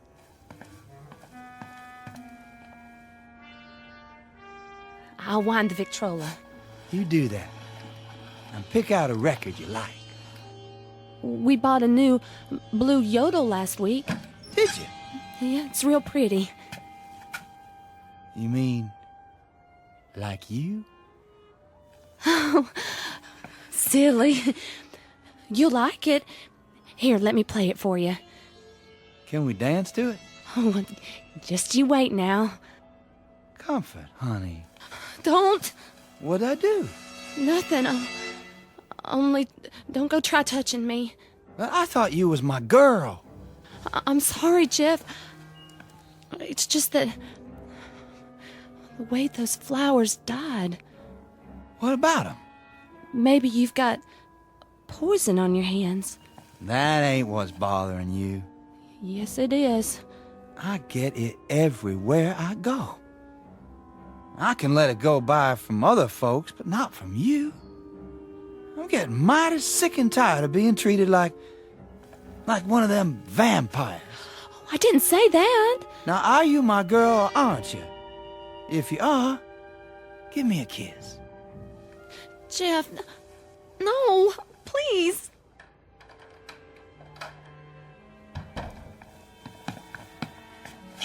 Land sakes, child, you look scared half to death. I'm all right. What'd he do? Nothing. It's time I put a stop to this. I'm the man of the family now. He didn't do anything wrong. No? How come your eyes are so wild? He just got me kind of flustered. I ain't liked him since we was both 3 years old. And now's the time to do something about it. You be careful, Orgrim.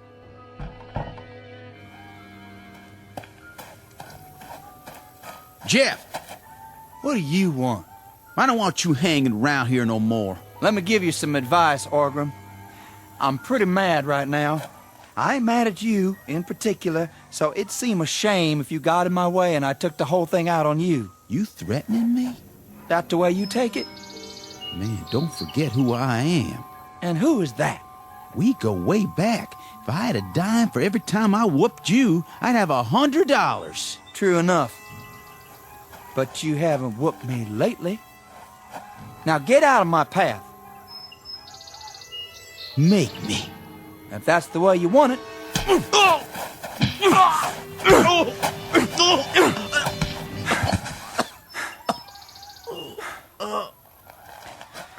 Times have changed, Orgrim. Times sure have changed.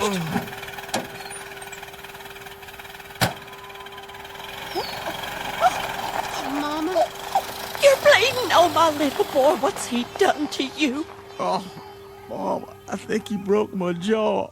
Don't you worry none. Can you stand? Poor Jeff. Poor who? He doesn't have anybody now. That's right. And now you don't neither. Comfort, go and hitch up the team. I have to go to him. Hush. We got to get your brother into Dr. Bolton right now. But Jeff needs me. He needs a lot more than you can give him, girl. A lot more. Now let's get moving, unless you want to see your brother in a pine box, too. I ain't that bad, Ma. No, but if somebody doesn't stop Jeff Myrtlebank in his tracks, this whole town's headed for trouble. It's gonna be just like the good book says. When the dead walk, the end times is near.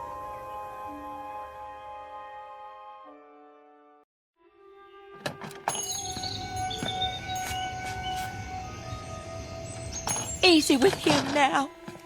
Somebody go get the doc. Here, put his feet up on t'other chair. It was that Myrtlebank boy. He lit into him for no reason. You should have seen it. He like to broke my jaw. Hold still. All right, let's see here. Stand aside. What happened to you? It was Jeff. Jeff, or whatever devils took possession of his body. He broke my boy's jaw like he was pounding on the door to hell. We're living with something evil in our midst. Oh, come on now, Petey. I mean it. We gotta put a stop to this. We have to, sooner or later, and I, for one, can't see any reason for putting it off. Yeah, that's right. Now here it goes.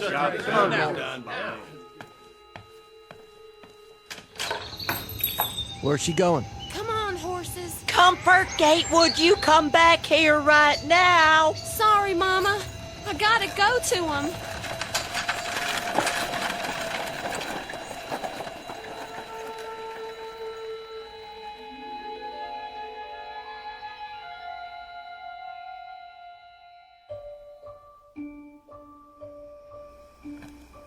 How was your dinner, son? Good as usual, Ma. You're the best cook for miles around. Oh, now. It's true. You know just how to make it. Jeff, you help your sister with her homework. I don't have any, Ma. Yes, you do. Reading and writing and your numbers. But, Ma... Rest a while, Lizzie. I gotta smoke my pipe first. Not in here, if you please. Your pa's tobacco is bad enough. Be back in a minute.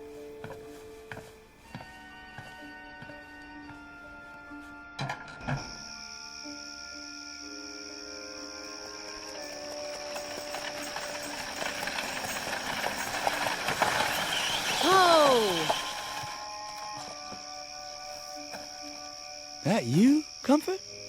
Hello, Jeff. You come out here all alone? That I did. Well, I sure can't think what for after today. I rode out to warn you. Warn me? You think I need warning? There's a group of men coming. I heard them in town. They are, huh? What do they want? They're gonna ask you to move. Move where? Out of the county. That's so. Well, all I can say is, let them come. Jeff, please, at least get inside. I can't do that, Comfort. This here is my property. Always has been. And what I like to do of an evening is stand out here and smoke my pipe. Same as ever. This is serious, Jeff. They're not kidding. Neither am I. Jeff, I'm begging you. What do you say about it, Comfort? You with them? Or with me? I reckon I love you. Or else I wouldn't be here now. I reckon you do.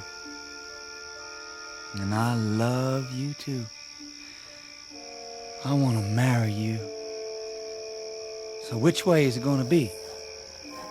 You best make up your mind right now. Oh, Jeff.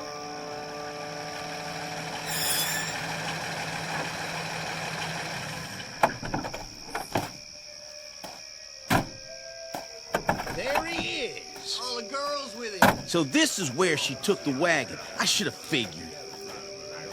Let's stick together. We know what we're going to do, right? Do we know what we're doing? Gents? Now listen here, Jeff. You get on home, Comfort. Don't be telling me what to do, Orgram. Well, might late to be driving all this way out here, ain't it? Jeff, we want to talk to you. You know this is private property, don't you? Now, hold on. We come here to speak our piece as a committee. You did, huh? Yeah, we're speaking for the town. We all talked it over, and we reached a conclusion. Well, now, why don't you just come out with it? You know you're going to anyway. Well, our conclusion is Jeff Myrtlebank is dead. We don't rightly know who you are or where you come from. But we think you stole Jeff's body. 'Cause Jeff sure couldn't have whooped me all by himself. Time to fess up. What do you say? I'm waiting to hear what Comfort has to say. I asked her a question just now. She ain't answered yet. This ain't about her. Come over here by me, Comfort. No, Orgram, I won't. Jeff, Yes, Comfort? I'm listening. I reckon I'm with you. No matter where we have to go. Stand behind me, then. Do that, Comfort. Ma won't let you come home. Not ever. Take your choice. Well, I just made it. Gents, my wife-to-be and me was born and raised in this county. We like it just fine here, and we don't aim to raise our kids anywhere else. Now, hold on. Let me finish. I heard you out. Let him speak. We're gonna stay. Now that means just two things. One, if y'all are wrong about me, you got nothing to worry about. I'm just an old country boy named Jeff Myrtlebank. But if you're right about me, then you folks better start treating me nice. Is that a threat? I don't know. Because you don't know what all kind of devilment I can cause. Hold on a second. I don't know. I might wave my right hand and bring droves of locusts to eat all your crops. Stay away from my crop. Or I might wave my left hand and dry up all your wells. I might even snap my fingers and burn a barn or two right to the ground. No. We better just do what he says. I don't like the sound of that. Wait a minute.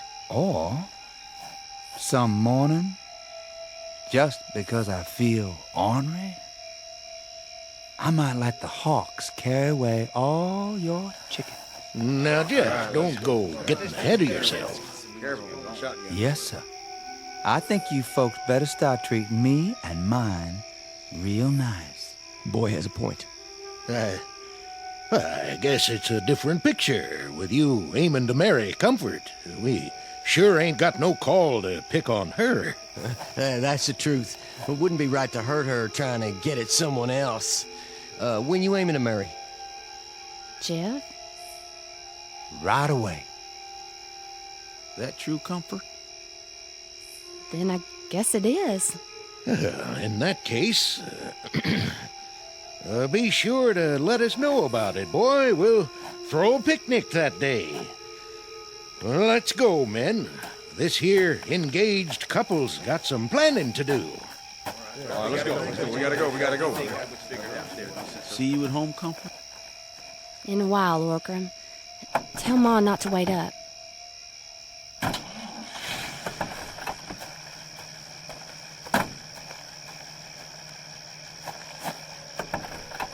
I guess things are gonna be different now, aren't they, Jeff?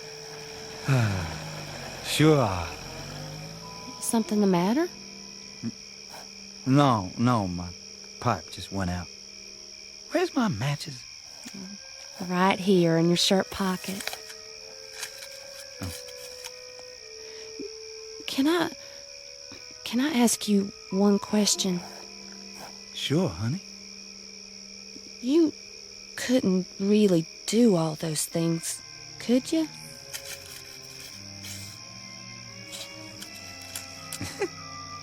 Well, what do you think?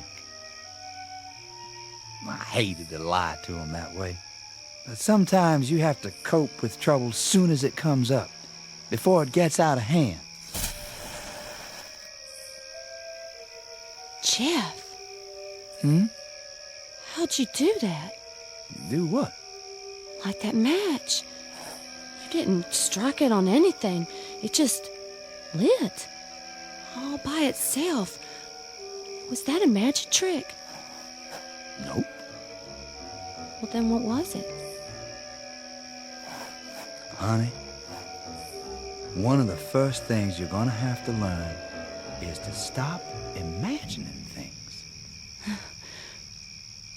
If you say so, Jeff. Now, come on. Get in the wagon and I'll drive you home. But how will you get home? It's a long walk. Oh, I won't have to walk. What are you gonna do? Fly? It's dark and... Don't you worry about it, honey. I'll think of something.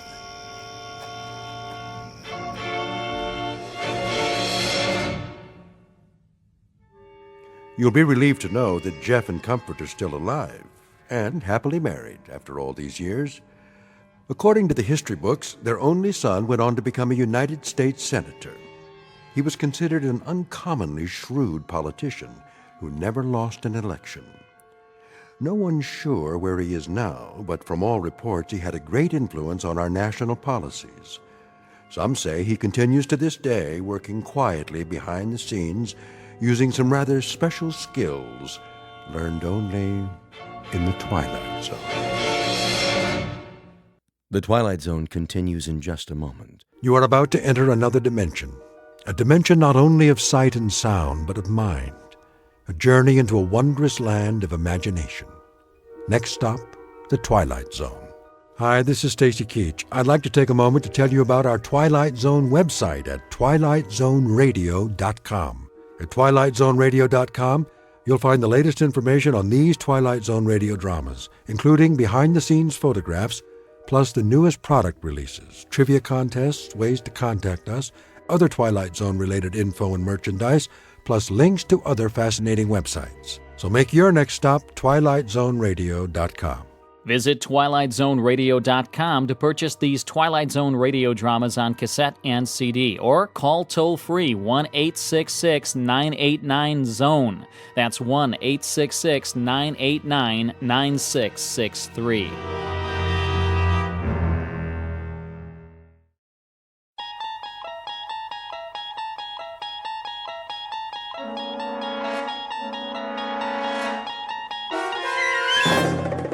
You're traveling through another dimension, a dimension not only of sight and sound, but of mind. A journey into a wondrous land whose boundaries are that of imagination. That's the signpost up ahead. Your next stop, the Twilight Zone.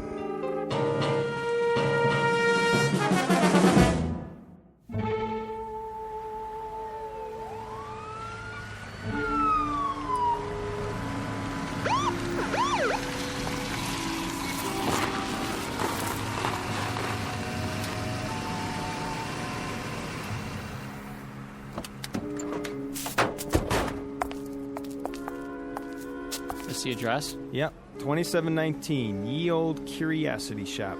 This is it. Oh, officers, I'm so glad you're here. You the one who called, ma'am? That would be my husband. Jensen, the detectives are here. How do you do? Mr. Brown, what seems to be the problem? Appalling. Absolutely appalling. They broke in through the storeroom. That was the first thing we saw this morning. The back door off its hinges. My husband almost had a heart attack. All right, take it easy. Was anything missing? A number of items, I should say. The sense of violation. Our entire stock will have to be re-inventoried. For the insurance, you know. Quite a number of items. A large number. Well, then I guess we'll have to take some pictures. Dust for prints. I consider it a personal invasion. The complete and utter disregard for boundaries for one's private space. You folks have a list of what was taken? Oh, we wouldn't know where to begin. So many things. A Queen Anne chest. What was in it? I don't know. We could never get it open. I was going to have a key made. Hard to say what could have been in it. Almost anything. Jewels, family heirlooms. We bought it as is at an estate sale. What else? A Louis XIV washstand. Our pride and joy. 2 antique children's chairs, 5 vases. 6, Ming Dynasty. 2 hand-carved teakwood cigarette cases with platforms. Approximate value? $100. He means 200.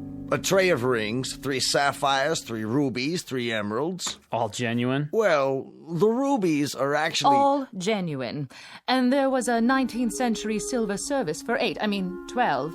Isn't that right, Jensen? And a dining room chair made in 1778. Let me see. 3 paintings in frames. Early Picassos? Huh, that right.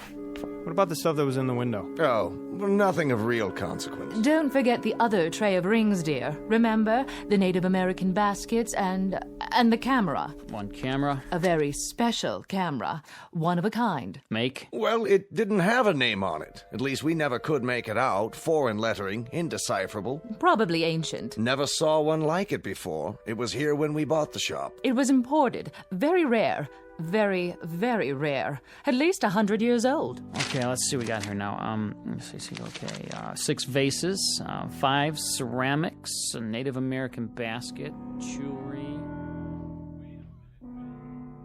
A tray of rings. All paste. 6 vases of the Ming Dynasty. I don't know what dynasty they're from, but it ain't Ming's.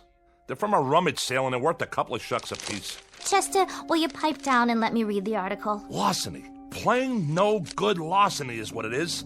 That's nothing but a list for their insurance company. Why, those crooks. Police theorize that the thieves broke in sometime during the night. Mr. and Mrs. Jensen T. Brown, the proprietors of the antique shop, listed the following additional items as among the goods stolen: a Louis XIV candelabra, A phony candlestick holder for Liberace. 2 antique children's chairs, 2 thrift shop chairs for midgets. And a set of U.S. Navy surplus tableware. Plus a chest worth maybe $25 tops. Hey, listen to this. The paper says there's 3 oil paintings by Picasso. Yeah, 3 posters in dime store frames. The guy who painted them thinks a Picasso is a foreign sports car. 2 teakwood hand-carved cigarette cases. All right, knock it off, knock it off.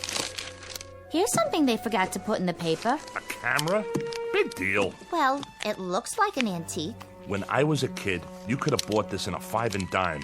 But now, I get it as part of a heist.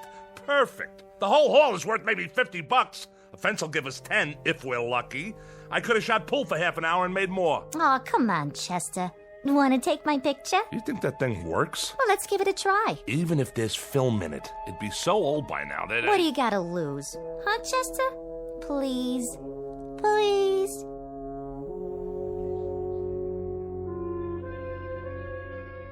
Scene of the crime, a hotel suite that in this instance serves as a den of thieves.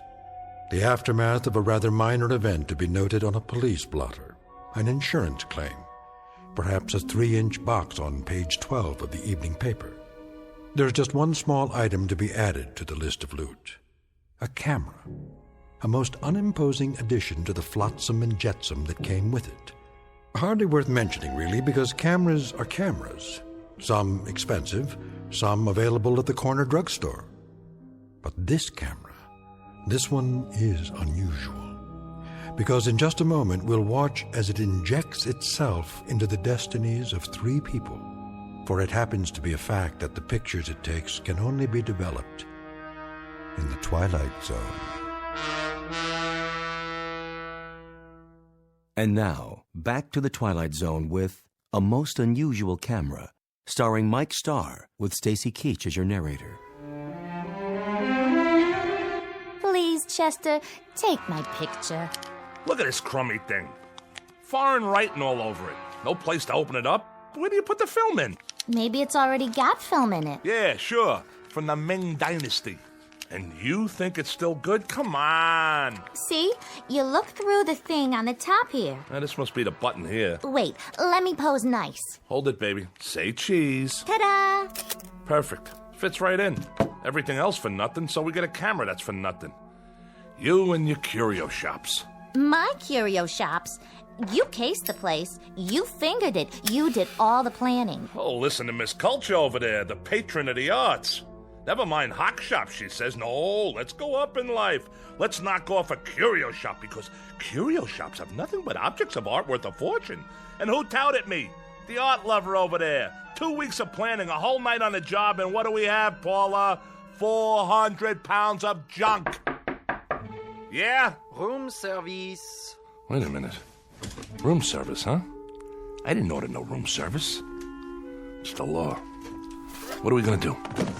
Quick, dump all this stuff out the window. Hold on, Chester. I called for room service, okay? You did?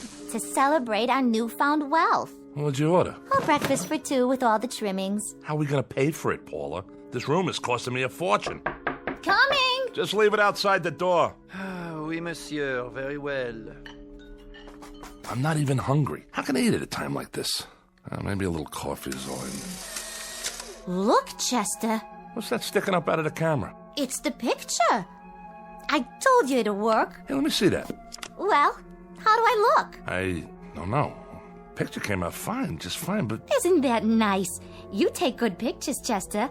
Well, there I am standing by the window. Did you get a good look at this? And so clear. No flash or anything. And look how clear it is. Oh, wait a minute. Let me think. What's the matter with you? What's the matter with me? Paula, go over to the mirror. What? Go ahead. Now look in the mirror. You're missing a couple of buttons on your shirt? Go on. Now look. We look nice together, don't you think? We ought to get some pictures of the two of us. Will you look? So? What's to see? What you wearing? You like my nightgown, Chet? I got it special for you. I like the way it sort of clings to my body. What do you think? Right. Now, look at the picture. So, there I am, standing by the window wearing a... A what? A fur coat. Oh! Yeah, a fur coat, which you don't have. Huh. Looks like mink. One of those Ember Autumn Haze models. Real pricey. Could be sable. Nah, don't think so. It's a mink, all right. Chester, what am I doing wearing a fur coat? I wasn't wearing a fur coat when you took the picture, was I? Of course you weren't. I don't have that kind of money. I don't even own a fur coat. Chester, what is going on? I got it. Got what? It's a gig. A gag? A gag camera, strictly for laughs. What do you mean? You know, like at Coney Island. Remember? It looks like you're wearing a costume or something. I don't think so. Sure. Inside they got these ready-made pictures already developed. But the negatives have already got a picture on them, see? The only thing this takes is the face. But we ain't in Coney Island. You know, like a carnival when you pose in front of those crazy cardboard things. You put your head on top of the cutout. Fat lady, sailor, cowboy, driving a car, you name it. And it looks real. That's what this thing is. Not bad. That's kind of clever. You sure? Sure, I'm sure. Well, we might as well clear up the rest of this junk. If you say so. What are we going to do with it? Who cares? Stuff it down the garbage chute for all I care. Except for these phony Ming flower pots. Chester, what'd you do that for? Now we got to clean it up. No, we don't. Leave it for room service. We're paying enough. There's one thing we didn't open yet. Yeah? That little chest over there in the corner. Did it come with a key? No. You'll have to open it in your own inimitable style. There ain't a lock ever made I can't, Jimmy. Anybody ever tell you you had a lousy disposition? If I have a lousy disposition, it's because I'm married to a nickel and dime heister who can't tell a real diamond from a baseball diamond. Baby doll, this suite is costing an arm and a leg. Delivered and paid for by Mrs. Diedrich's son Chester from profits collected during a slew of years when you weren't even in the picture. So happens that I need you like I need a 3-time conviction. Well, aren't you the clever one? Let's see what's inside. Chester, look! I'm looking, but I don't believe it. The most beautiful fur coat I've ever saw. Full length, too. So we scored something after all. We sure did. And don't start giving me any of your cheap pizzazz about taking this to a fence. I wouldn't dream of it. Don't argue with me either. This is for little old Paula. Oh, look at these, stripes. Different colors, all mushed together. How do they do that? I think it's called Ember Autumn Haze. Like the one in the picture. Right. Exactly like the one in the picture.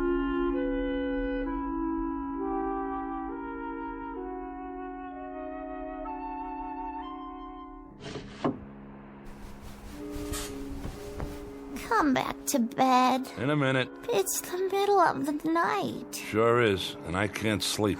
What are you doing by the window? Getting some fresh air. Are you still worried about the camera? Shut up. Yeah, you are. You're playing with it, aren't you? What do you care? Leave the light off. It's hot in here. It's not hot. We got air conditioning. What's it to you? You can't just let it go by, can you? You want me to forget about it? Is that it? So it's a crazy camera. So it takes dopey pictures of things that aren't really there. That's not the point. Oh, yeah? What is the point? Sure, it takes dopey pictures. Pictures like things that haven't happened yet, but do happen. That's the point. So what do we do, Chet? One lousy picture and you get insomnia? It's a camera, that's all. Here, I'll show you. Did you just take a picture? There. See any lightning? What did you take a picture of? It doesn't matter. The wall, the door. All right, now drop it, why don't you? Let it alone. Forget about it. How can I forget about it? This thing comes from witches, maybe, or sorcerers. Look at the writing on it. It could be loaded with black magic or something. And what are you loaded with? Do you see anything? Where is the man with the horns who comes in with a bargain for your soul? He's supposed to show up any time now, right? But he's not here, is he? Listen to me. It's a screwy camera. Period. Let's see how this one came out. Well, Here, you tell me. it's my brother Woodward, standing by the door. That's who it is. It's that cheap, no-good brother of yours. But that's crazy. He's in jail. 7 years for breaking and entering, and that was only a year ago. So it's impossible. So was the fur coat, right, Paula? Oh, no. No, Chester. It's throwing us a curve. Maybe it's somebody who looks like Woodward. Chester, I'm scared. Feel my heart. I'm palpitating. A little palpitating never hurt nobody, and what's to be scared about? The thing has obviously gone tilt or something. Are you sure? Sure, I'm sure. Woodward's not here. Woodward can't possibly be here. Woodward won't be here. Woodward is serving time. He's 900 miles away in a cell block, and I don't care what that crazy camera shows us. Who's ever in that picture ain't Woodward. What's that? Shh! Somebody's trying to jimmy the door. Go see. Please, Chester. But be careful.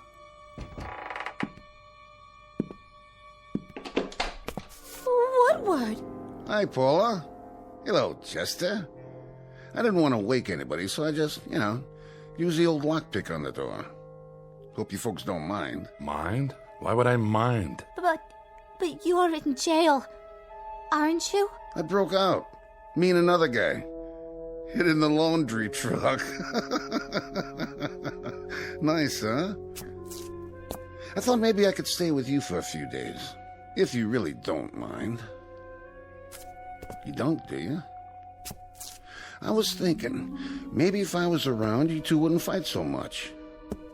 You still all the time fighting? Hey, what you got in your hand there? A picture. Yeah? Let me see. Well, will you look at that? Yep, there I am, standing right by the door. Wearing just what I'm wearing now, too. Same clothes. Ain't science wonderful? Do you know what you're saying? Sure I do.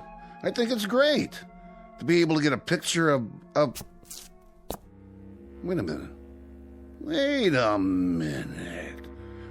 minute. Yeah? If I was outside the door... Uh-huh. And you was in here... That's right. But you already have this picture of me. Right. Standing right here. Inside the door. Yeah, and? Then... How come?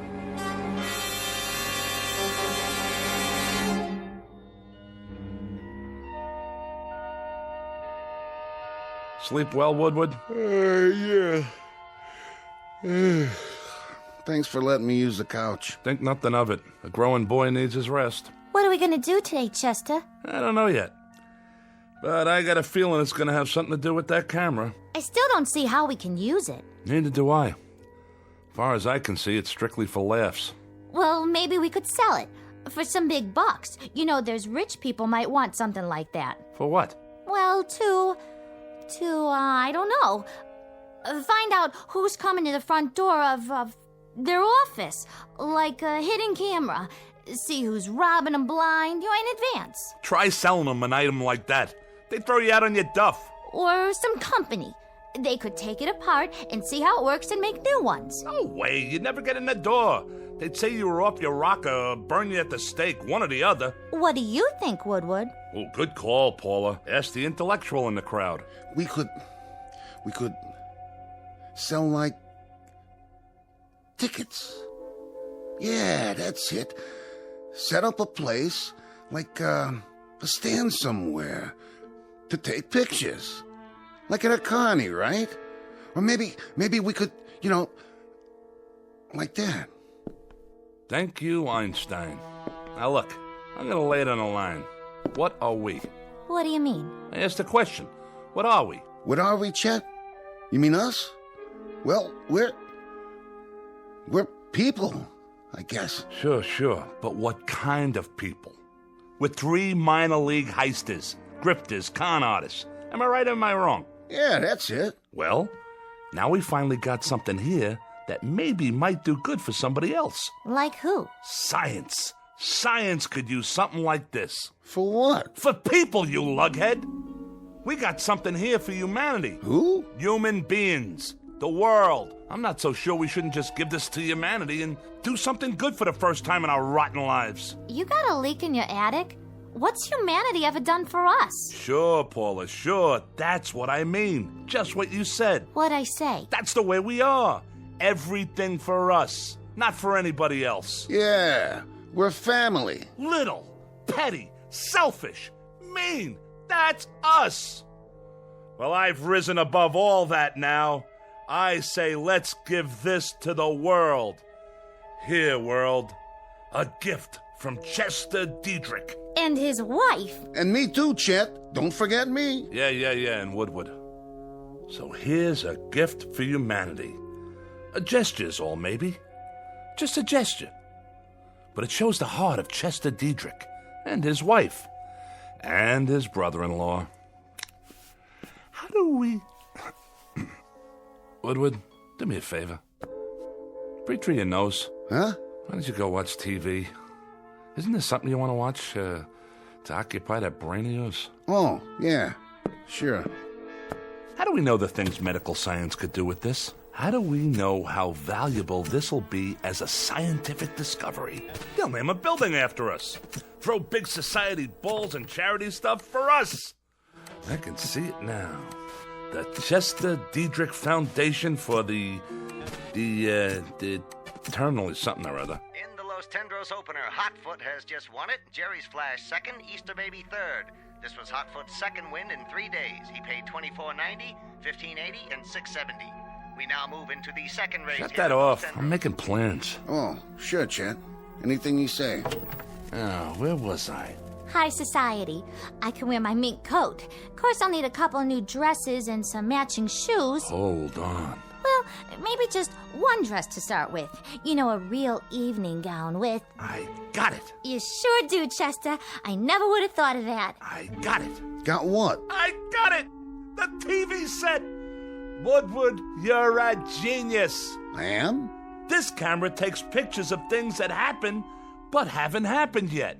I guess. Read my lips. It took a picture of Paula with a fur coat. 5 minutes later, she had a fur coat. It took a picture of that door with nobody standing in front of it. And then you were standing in front of it. Follow me? No. All right, boys and girls. Now get this. We go to the racetrack, right? I'm starting to get it. We take a picture of the winner's board at the track before the race. I think I get it. The winner's board before the race. That's a great idea. But I don't get it. Hold on now. We take a picture of the winner's board, and then we look at it and... Oh! Chester! Woodward, are we getting through to you yet? We take a picture of the winner's board. It's empty, see? Because the race hasn't been run yet. But that camera, that little old bugger over there, it takes pictures of things that happen 5 minutes later. So the picture we get will have the winning numbers on the board. We know what horses come in and what they paid. Now I get it. Come on, everybody, get your coats. Woody, my boy, grab one of mine. And put on a tie so you can be in disguise. No, Chester, this is so exciting. That was the first race. We can get there in time for the last 4. How much dough has everybody got? I got a 20 and a 10. That's 30. I know it's 30. I got 2 10s and 3 20s. Come on. Okay, and the old insurance, my $100 bill. That makes 180 and 30. You got anything for the pot, Woodward? Yeah, I got 10. $220. Is that enough? There's bound to be at least one long shot. Why, we can parlay this into $1 million if we work on it long enough. We can't lose, Paula. We simply can't lose. Come on, everybody ready? Chester, what about humanity? Humanity? Like you said, baby, what did humanity ever do for us? Let's get going.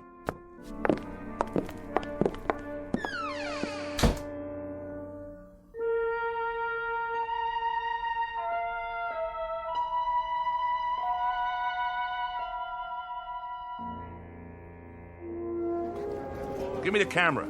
Let me see. The camera. You brought it, didn't you? Right here, Chester. I was just teasing. I'll brace it on the rail to keep it steady. Oh, boy, Chet. Oh, boy, you got us an idea here. My ribs aren't bothering your elbow, are they? No, not at all. Then let loose of me. Let me get the picture. Did you get the board? I got it. Are you sure? I'm sure. Now what do we do? Now we wait for the picture to come out. Don't we have to develop it first? Take it to a drugstore or something? Oh, for crying out loud. No, see, it comes out of this little slot on the top. Yeah? Neat. Sometimes it takes a little while. How long? The race is gonna start pretty soon. All things come to him who waits. Oh. Which horse do you like? I don't know which one I like yet. On account of I haven't looked at the picture yet, okay? Uh-huh. I like the number 5 horse, Tinky Beggar. It suits you. Peanuts, hot dogs, get your red hots here. Over here! Oh, no. Wait 5 little minutes and you can buy all the hot dogs you want. Right now, everything we have goes on the horse. Which one? Well... Look at it. 6, 3, and 11. And look what 6 pays. $47.60 to win. Hand me the racing form. Here you go. Number 6. Tidy 2, that's number 6. Okay, kids, we bet our money on Tidy 2. I don't like the looks of that horse. He's walking real slow. Will you get it through that thick skull of yours? We can't lose. Stay right here, and don't let anything happen to that camera.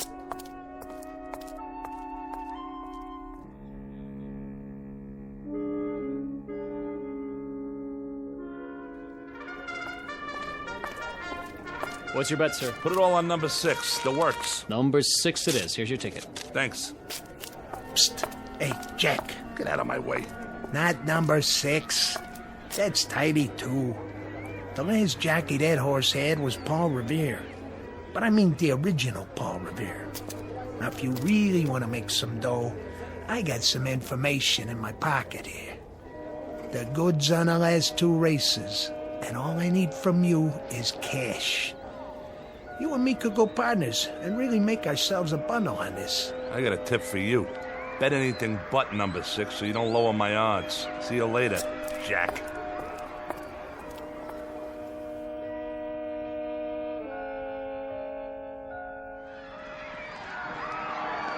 Rounding the far turn, it's Tinky Beggar, Sir Midas, Pink Gloves, Bart Jr., Lady Deck. Coming in the stretch, Tidy 2 coming up very fast on the outside. Now in the stretch, Tinky Beggar, Sir Midas, and Tidy 2 is third. Tidy 2 moving up. Tinky Beggar and Tidy 2 neck and neck. It's Tidy 2. It's Tidy 2 all the way. We did it! Now, just you feast your eyes on the numbers. 6, 3, and 11. Just like the picture said. Are we rich yet? We're getting there, Junior. We're getting there. Now let me set up the camera before the next race. Paula, you 2 go cash in. Here's the ticket. And don't drop it. Okay, Chester. I sure hope you got enough film for that camera of yours. Why, you know, Woodward? That's a very intelligent comment. Film. I wonder where you go to get film for a camera like this. Oh, but I wouldn't worry about it. Chester will figure it out, I'm sure.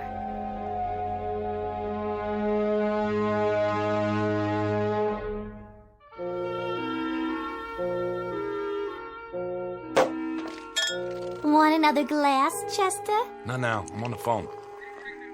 Yeah? Yeah, but when can I get a delivery on something like that? No. I don't want the black one. It's gotta be yellow with black upholstery. Spoked wheels, Continental kit on the back, dual exhaust, power everything, the works. You got that? Now when can I get a delivery? All right, then order it. No. I'll pay you in cash. Come over with the papers tomorrow morning, we'll settle it then. How much did you say it was? No, I'm not backing out. I was just thinking. Maybe I ought to get 2. Huh? Well, you bring the papers. Fine. So long. It's the room service waiter. Are you done with your snack, Woodward? I ate the steak, but I can't finish all the chicken. I guess that'll hold me till dinner, though. Yes? I came for the dishes, madame. Right over there on the coffee table. Can you bring a couple of more bottles of champagne on the way back? Yes, madame. I can easily do that.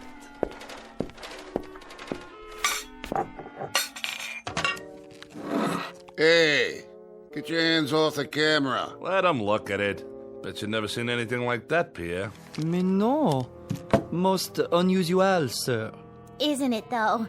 You don't know how unusual. But what do you do after your 10 pictures?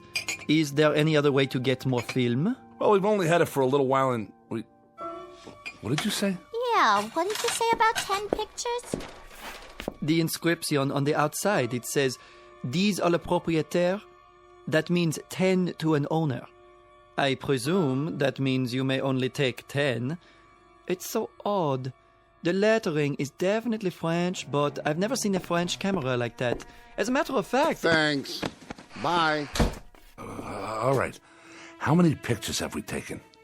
There was one of Paula. Then one of Woodward. 6. We bet 6 races. That means we've taken... 8. We've taken 8 pictures. Chester, there's only 2 left. 10. But how do we know what that means? Some frog waiter tells us it means 10, so right away we think we only got 2 pictures left? How does he know what it means? I bet you we could take as many pictures as we want. But we don't know. Chester, we can't take any chances. No, we can't. You know what we should do? We should sell it. Who rattled your cage? This don't even belong to you. You're strictly for charity, buddy. Now what we should do with it is go back to the track and bet 2 more races with it. Are you both crazy? What you do with it is hang on to it. Save it for a rainy day. Careful. You stop it. You're going to break the camera. It took a picture. You dropped it and wasted a picture. I didn't drop it. You did. Oh, palpitations.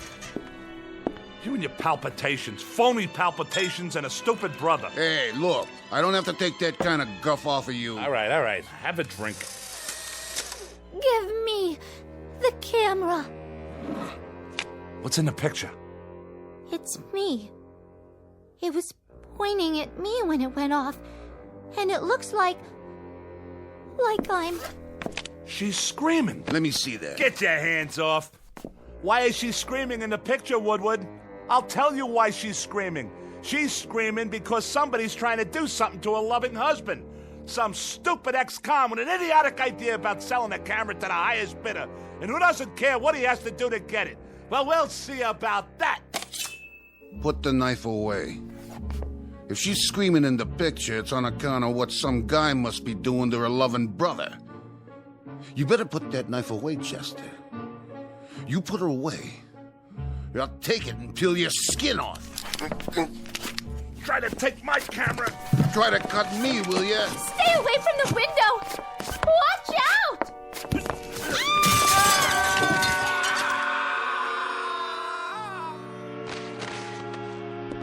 Oh, Chester! Chester, my poor darling husband!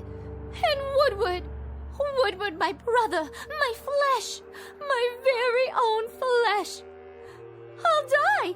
I will simply die. There's nothing left for me now. Except this suitcase full of money. How thoughtful of you, Chester. Well, don't worry about me. I'll muddle through somehow. We have to learn to live with tragedy. Poor Chester and poor Woodward. My heart is simply too full to say any more. May you both rest in peace. Now, where is that camera? Here. 1 picture left, huh? 1 more picture to remember you boys. For posterity. Pardonnez-moi. Oh. How did you get in here? I have, how you say, the key. There is something in the way of laundry that I should take, no? You got the wrong room, Jack. There's no laundry up here. I'm checking out. There is the matter of dirty laundry.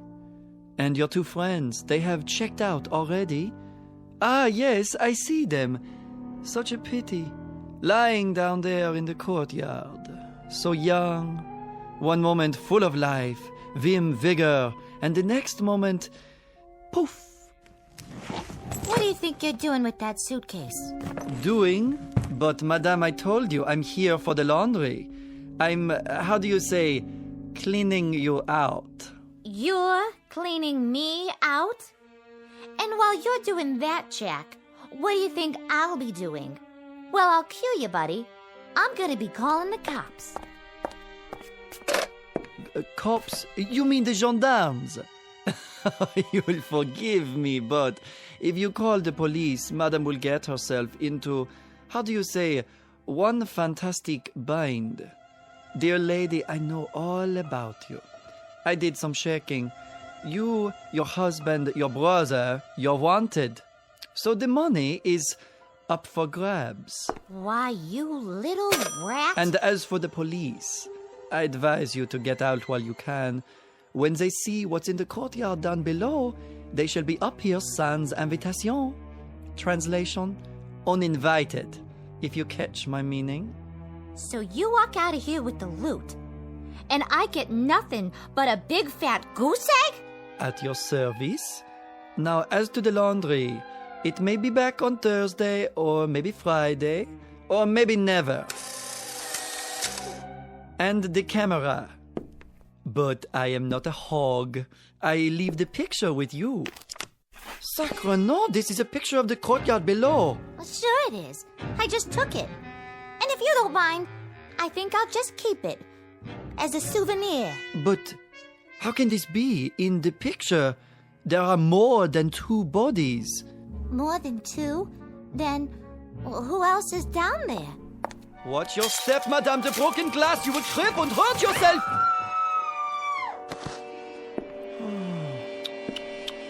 Yes, there are more than 2 bodies, just as the picture shows.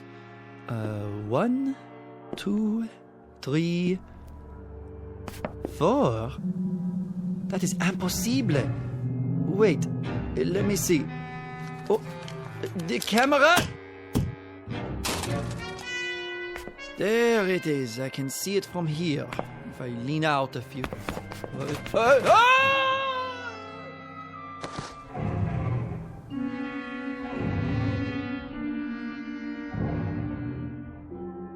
Object known as a camera.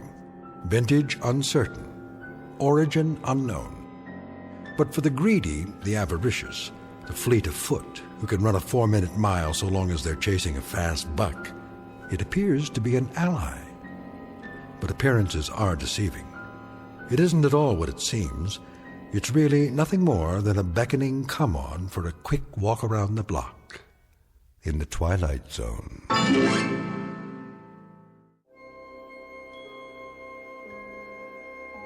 Hi, this is Carl Amari, producer of the Twilight Zone radio dramas. I'd like to take a moment to tell you about our official website at twilightzoneradio.com, where you'll get the latest news and information on these Twilight Zone radio dramas. Plus, at twilightzoneradio.com, you can digitally download 3 free episodes or any of our episodes for only $1.95 each. In this age of ever-changing technology, we've decided to make these episodes instantly available to you by making the Twilight Zone radio dramas a digital download-only series. This means that this series will no longer be offered on CD. The CD collections at our website are now being offered while supplies last at buy one, get one free. So be sure to get your favorites before they're sold out. Be sure to visit us often, and I'll see you in the zone.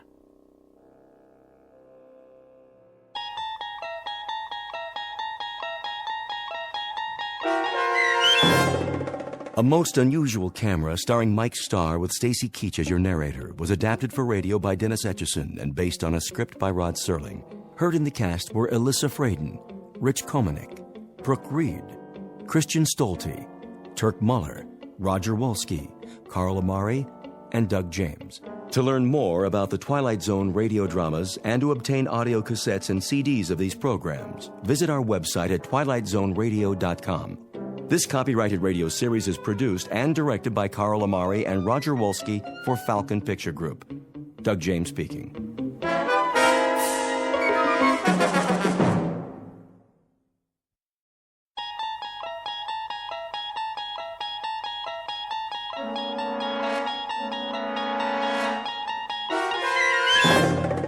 There is a 5th dimension beyond that which is known to man. It is a dimension as vast as space and as timeless as infinity. It is the middle ground between light and shadow, and it lies between the pit of man's fears and the summit of his knowledge. This is the dimension of imagination. It is an area which we call the Twilight Zone.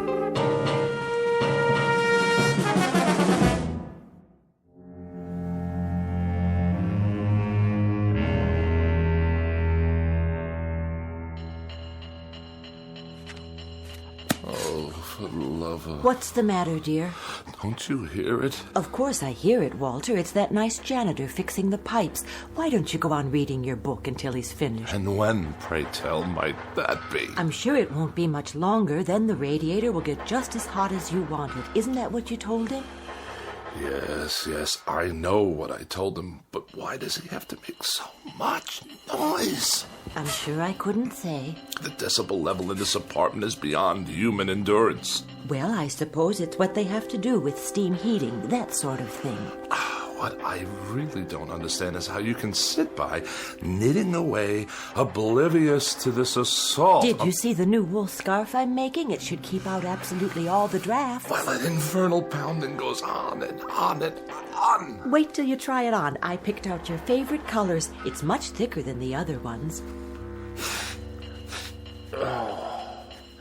If I live that long. You wanted more heat, that's what you said. Well, now you'll have it and then some. Yes, I did. I certainly did say that. Won't that be nice? Hope springs eternal. The question is, at what price? Are you sure you're comfortable, darling? Am I what?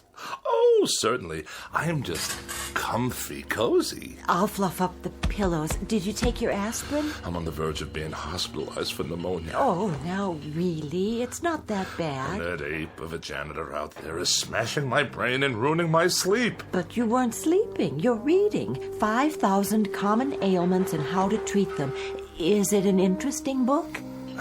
First he tries to freeze me to death, and then he tries to destroy my brain. Shall I plug in the vaporizer? That helps sometimes. It doesn't help at all. If it did, I wouldn't be in this condition. Yes, dear.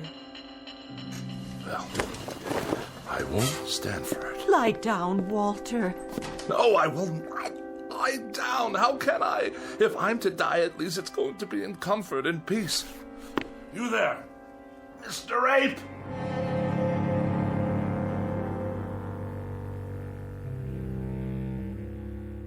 Witness Mr. Walter Bedecker, age 44, afraid of the following: death, disease, other people, germs, drafts, and just about everything else. He has one interest in life, and that's Walter Bedecker. One preoccupation: the life and well-being of Walter Bedecker. One abiding concern about society: that if Walter Bedecker should happen to die, how will it survive without him? But there's one thing he hasn't asked himself yet, and it's simply this: what happens if, despite all his precautions, Walter Bedecker should happen to stumble, not into the grave, but into the Twilight Zone?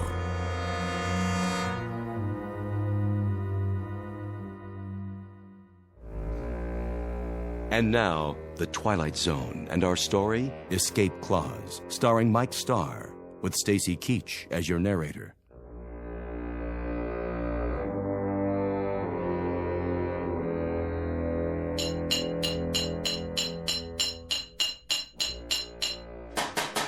I asked you a question. You want more heat, don't you? That's not the answer, so I'll ask you again.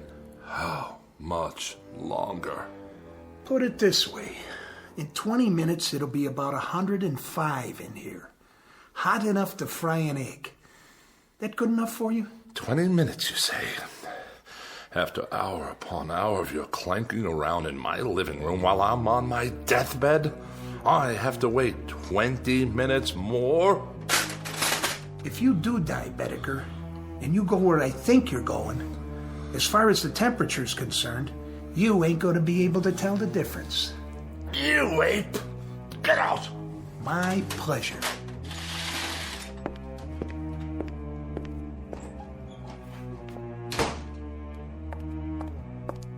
Are you all right, dear? Quick, Ethel, get the doctor. You mean again? Is it tightness in my chest. It must be my heart. Come back to the bed. Call him now. Tell him to hurry. I don't think I have much time.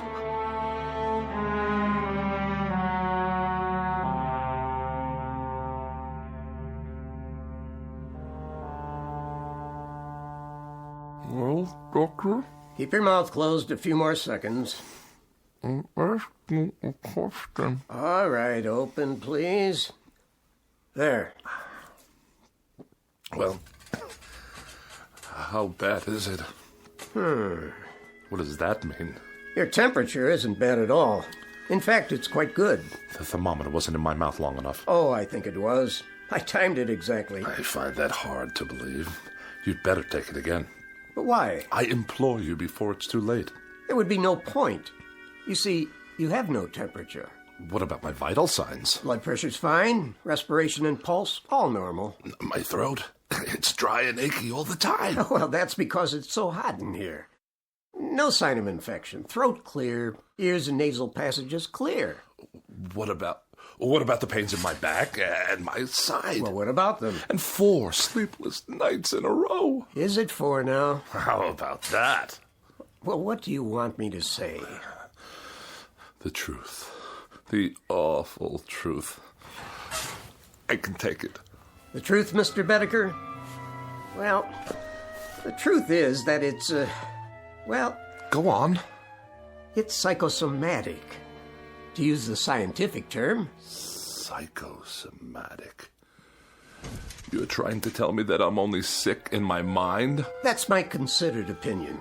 And you're supposed to be a professional. Mr. Bedecker, may I speak candidly? I insist. Well, there is nothing wrong with you except the ailments you manufacture for yourself. Manufacture?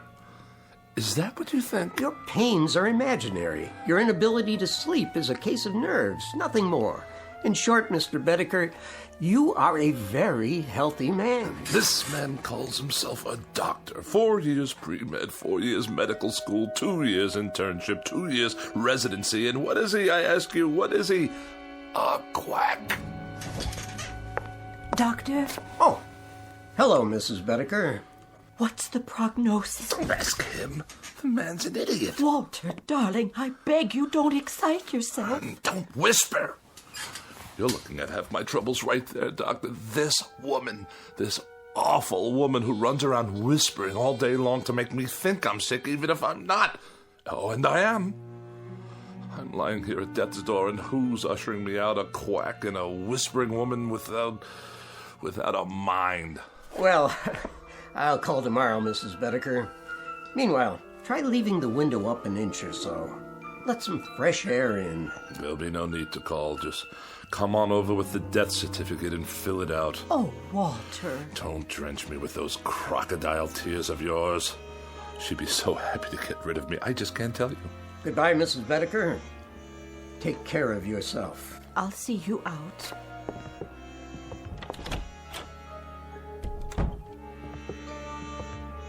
No need to show me the way. I know it by now. Doctor, how is he, really? Mrs. Bedecker, your husband is one of the healthiest patients I have. But he's sick most of the time. Is he? He won't let me air out the house. He says for every cubic foot of unfiltered air, there are 8,900,000 germs. Well, he's probably right. And he's just quit his job. The 5th job he's quit since the first of the year. He says they make him work in a draft. Well, I suppose I'm oversimplifying it when I say there's nothing wrong with him, because in a sense, there really is. This constant worrying about himself is an illness of a sort. Has he always been this frightened a man? Ever since I can remember. When he was courting me, he told me he was in the final stages of TB and only had a week to live. I only married him because I felt so sorry for him. Oh, I don't mean that was the only reason. I think I understand. Do you? You see, people change. Sometimes for the better and sometimes in ways that aren't entirely healthy. We all assign blame. Your husband is taking it out on those nearest him. It's not your fault. But it must be. He never stops complaining. The problem isn't physical. He's getting older, so he sits here spinning his wheels. He needs to get out, do things, prove he's still strong. that there's a place for him in the world. Oh, Doctor, I'll do what I can. I'm sure you will. You already have. It's up to him now. I'll give you a call tomorrow. I don't think it would be a bad idea if you took some vitamins yourself. You look run down, Mrs. Bedecker. I do? Just a little too pale. Ethel, there's a draft in the air, and I feel a coma coming on. Yes, darling, I'll be right in. Now, you remember about those vitamins. Promise? I promise. Here's a prescription. Get some of these items from the drugstore for yourself. Thank you, I will. You're very kind. Goodbye, Mrs. Bedecker. Goodbye.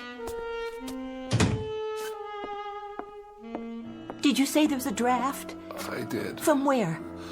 The window. But it's only open an inch. Freezing air blasting into the room. I'll close it for you. Do you know how many germs live in 1 cubic foot of air, Ethel? I think I do. 8,900,000, that's how many. I know you want me gone. Walter! Gone from your life, and that's why you leave windows open all over the place. But as a point of common human decency, couldn't you find a way to do it more subtly? The doctor said you needed air. He said it was stuffy in here. Oh, the doctor said. Tell me one thing. Yes? What is going on between you two? Nothing, Walter. I saw the way he looked at you. Oh, now you are imagining things. What's that slip of paper in your hand? What do you mean? Oh, it's only... Give it to me. Oh, now I understand. Well, if you'll let me explain... When did he give you this? Just now, before he left. If you'll listen... I'm not sick, he says, but nonetheless he gives you a prescription for medicine for me? Not a thing wrong with me, he says, but while I lie here helpless, he's out there telling you that I've got a life expectancy of 20 minutes. He said nothing of the sort. Don't deny it, Ethel. I smelled the collusion the moment he left the room. Now I suppose he's making time with you behind my back. The two of you can hardly wait for me to expire. What a great day that will be. But just remember, it will be on your conscience. Yours and that quacks. The prescription was for vitamins, Walter, not for you, for me. Vitamins for you? I lie here while the life seeps out of me and that charlatan prescribes vitamins for you? What has he done for me? Not a nil. A big fat goose egg, that's what. He comes whenever you call. He's very interested in your condition. Very interested. Oh, isn't that nice? I'm dying and he gives her vitamins. Sit up. I'll turn on the vaporizer. Never mind. Go on, get out of here. Leave me to die in peace. All right, Walter. What? I meant I'll let you alone so you can take a little nap. Then maybe you'll feel better. I can't nap. Why does a man have to die anyway? I'm sure you're not dying. Oh, are you? I asked you a question, Ethel. Why does a man have to die? I don't know, Walter. The world goes on for millions and millions of years, and how long is a man's life? This much, a pinch, a drop, a microscopic fragment. Why can't a man live 500 years or 1,000 years? Why does he have to die almost the moment he's born? I told you I don't know, dear. No, you wouldn't. Go on. Get out of here. Yes, dear. I have to take my own pulse. Give myself a checkup. A doctor couldn't care less. My sinuses. It's moved from my chest to my sinuses. After that, it'll be my brain, and then poof. As if I never existed at all. What's the point? The point, indeed. It's a crime for a man to live such a short span of years. A crime. What I wouldn't give to live a decent number of years. 200, 300. Why not 500 or 600? Yes. Why not? Or 1,000. What a miserable thing to contemplate. A handful of years and then eternity in a casket down under the ground. The dark, cold ground. With worms yet? Of course, with worms. And bacteria in the soil, and all manner of filth and decomposition, toxic waste. Who are you? Cadwallader's the name. And immortality's my game.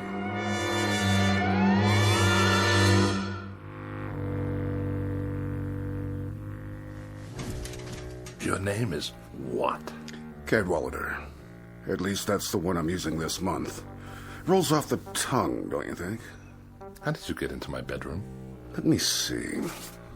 Through the mirror? That would be a nice touch. Or through the walls? Too prosaic. Look here, The truth is, I've never been gone. I've been in here for some time. I must have a fever. I'm hallucinating. Not at all. I've merely chosen to reveal myself in order to tell you that I subscribe wholly to your views, Mr. Bedecker. I mean, wholly. Delighted to hear it. I'll be brief, Mr. Bedecker. You look like a man with a nose for a bargain. I'd like to make a proposition to you. What kind of proposition? Each of us has something the other wants. And that seems a relatively solid basis for a bargain. Do we? Indeed. What in the world do you have that I could possibly want? Oh, many things, Mr. Bedecker. You'd be surprised. Many things. Varied and delightful. Now, what do I have that could remotely interest you? Actually, a minor item. Minor? Extremely. Are you sure? Smaller than minor. Insignificant. Of no importance whatsoever? Absolutely none. Microscopic? Teensy-weensy. What did you say your name was? What's in a name, Mr. Bedecker? Just a question of semantics, after all. Language, a stretch of words. For example, what is it you want? Can you put it into words? I think you already know. You want an extended lifespan. Doesn't everyone? A few hundred years to play around with. Some people would call it immortality of a sort. But why give it that kind of description? Why make it sound so imposing? What would you call it then? Let's call it some additional free time. After all, what are a few hundred years in the grand scheme? Or a few thousand? A few thousand? Or 5,000? Or 10,000? What's the difference? The world will go on ad infinitum, so what's a few thousand years more or less, give or take, add or subtract? And this little item I'm to give you in exchange, or what do we call that? What do we call it? That's a linguistic conundrum. We could call it a little piece of your makeup. A little crumb off the crust of your, structure.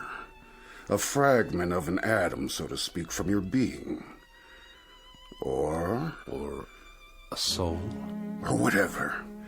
After all, what is it? And when you're gone, thousands of years hence, what will you need it for, practically speaking? Yes? You're the devil. What's in a name? I'm at your service. Good Lord. How about it, Mr. Bedecker? Why not? That must be a good reason. There must be. You'd deed me over your so-called soul, and I'd give you immortality. Life everlasting. Or as long as you want it to be everlasting. And indestructibility, Mr. Bedecker. Complete and total indestructibility. Nothing can hurt you ever.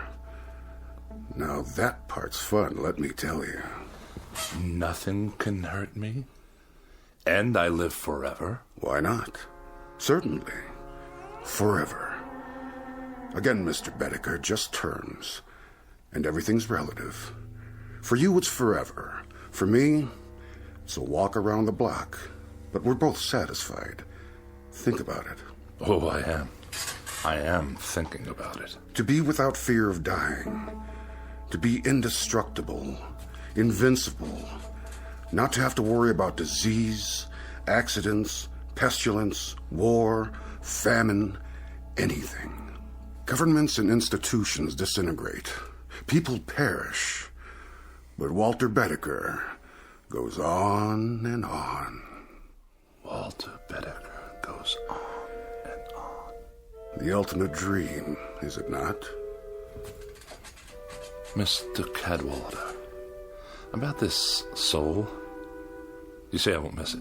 You'll never know it's gone. And you say I'll go on and on, quite unable to succumb? Quite. No tricks, no hidden clauses. I'll just live as long as I want to live. Is that it? That's it. That's precisely it.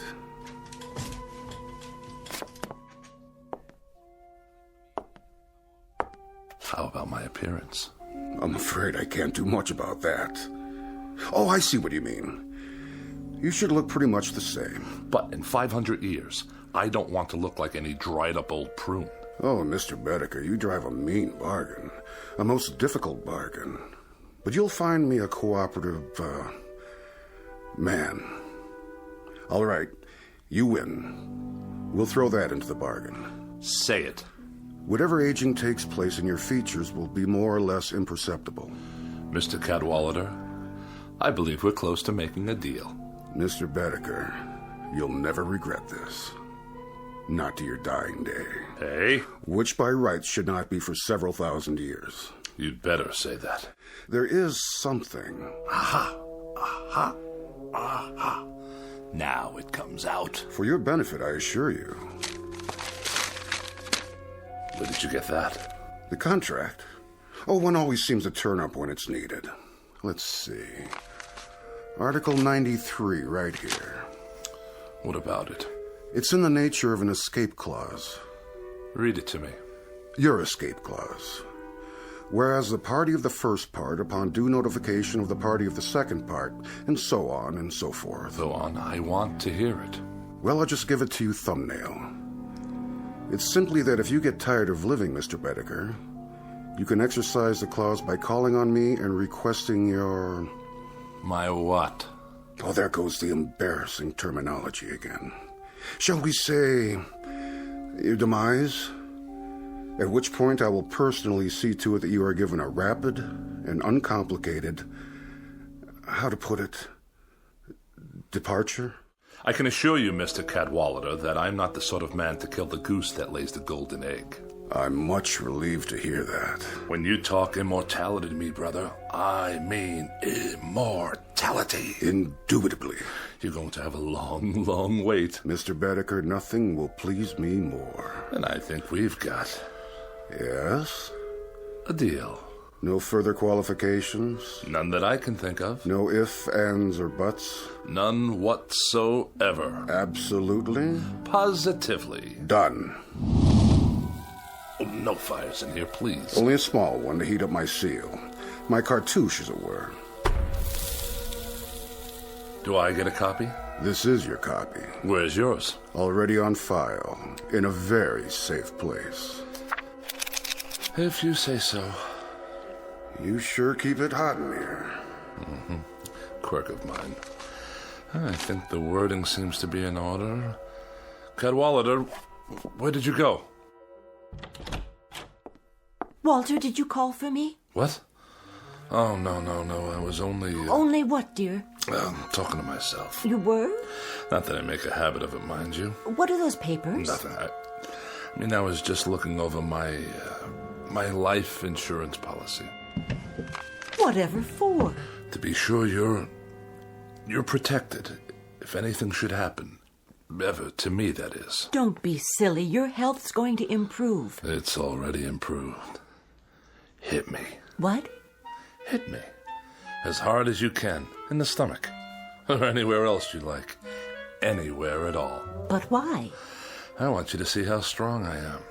Strong as a bull. As a bull, dear? And as indestructible. 10 bulls, 100. Walter, you're not yourself. Come sit with me in the other room. It's warmer there. The radiator's going full force. Is it? See for yourself. Yes, I think I will. Watch this. What are you doing? Don't touch it. See what I mean? Walter, your hands are burning. No, they're not. That's just it, Ethel. They're smoking, yes, but they're not burned at all. I'll get some bandages. Sit down. Where do you keep my pills? Which ones? All of them, every last one. Over here on the tray. Give it to me.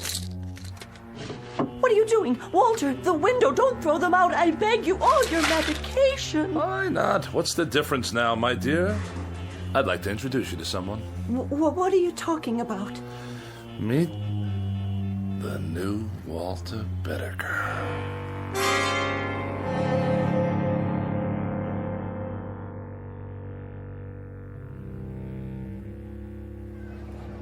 Get your paper! Boy rescued from well, lives to tell about it. All the latest news, right here. Let me see that. Sure, mister. 2 bits. A little boy, huh? Yeah, the one that fell in the hole. They got him out alive. Ain't that something? It's something, all right. A 10-year-old boy, and he's on the front page of every newspaper. He was down there for 18 hours. Can you believe it? And everybody thought he was a goner. It's amazing is what it is. Of all the news stories in the world, this little nobody makes the headlines. You think that's amazing? Wait right here. I'll show you amazing. Hey, where you going, mister? You owe me 25 cents. Watch this. Watch where you're going. Excuse me? Hey, buddy. I must get to the corner. Some people are so rude. I don't want to miss the crosstown. Wait your turn, do you mind? Look out! Get back on the curb. There's a bus coming. That man, stop!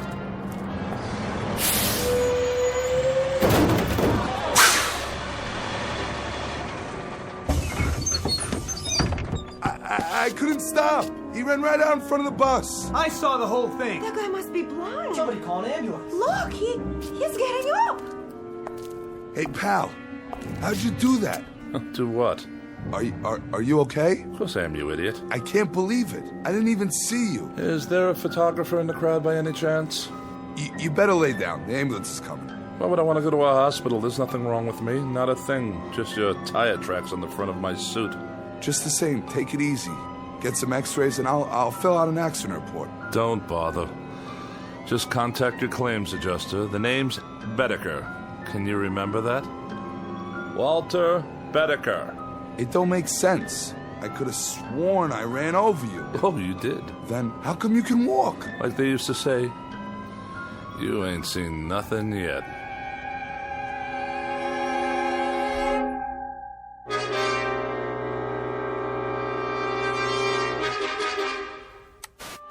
One survivor, Walter Bedecker. By now, these words should be familiar. You've heard them before on the Eyeball News, and if the past is any indication, you'll hear them again and again. It started when he was hit by a bus, then a car, and finally a subway train, but that wasn't enough for Walter Bedecker, the man whose luck never runs out. After an explosion at a construction site, what else could happen? Last week's plane crash killed 23 people, but not Mr. Bedecker. He's certified as the unluckiest man alive and the most indestructible. Is that you, Walter? He's all right, ma'am. Aren't you, Mr. Bedecker? You're all right. When you didn't come home, I was worried. This is my wife. Wait in the other room, dear. Are you sure? I can make you some hot tea. And your friend? He's no friend. He's a claims adjuster. In the other room, Ethel. Now. Yes, dear. You want to sign this now, Mr. Bedecker? $5,000, is that all? For falling down an elevator shaft? Well, considering that you're not even scratched, Mr. Bedecker, I think the company's being very fair. Just keep your mouth shut, will you? I'll sign it just to be done with you. And can I expect the check by tomorrow? Well, first thing in the morning, by special messenger. Just sign here. Waives all claims. Receipt of some indemnifies company. All right. Very good, sir. Very, very good. I'll show myself out. Hello, Steve. Hey, Jack. What are you... Oh, you too? Yeah, the subway accident. Elevator shaft here. Right. You out. You in. So long, Steve. Yeah, see you, Jack. You have my check, I presume? $10,000, Mr. Bedecker, if you'll sign right here for it. If you insist.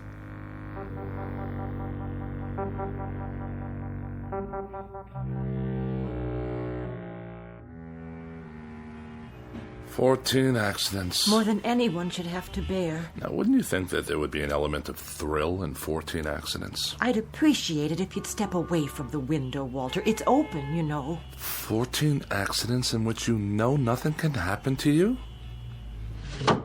I guess so, dear. Well, it's a fact. There should be an excitement to this sort of thing. Well, there isn't. It's dull. It's absolutely without the remotest bit of excitement. In short, I'm bored stiff with it. Walter, dear, you should count your blessings. After all, there is the money. And you should shut your mouth. You look for all the world like a small gray mouse waiting for a piece of cheese. Walter, you can be so terribly cruel. Ethel, please. I'm thinking. I swear he's cheated me somehow. I don't know exactly how. What are you talking about? Who? Mortal schmortal. What's the good of it when there aren't any more kicks? Any more thrills? Anything to let a man know he's alive. Walter, do you feel all right? At least when I was concerned about my health, there was an element of risk, of danger. I mean, of course. That's it. What is? Iodine. Iodine? Have we got any? What for? Did you cut yourself? Do we? I suppose in the medicine cabinet. Get it. Now? And rubbing alcohol. And ammonia. Walter? I'll get it. You find me a drinking glass. A large one. There's one right there. I'll mix them all together like so. And stir them up. Wait! And drink it. Oh.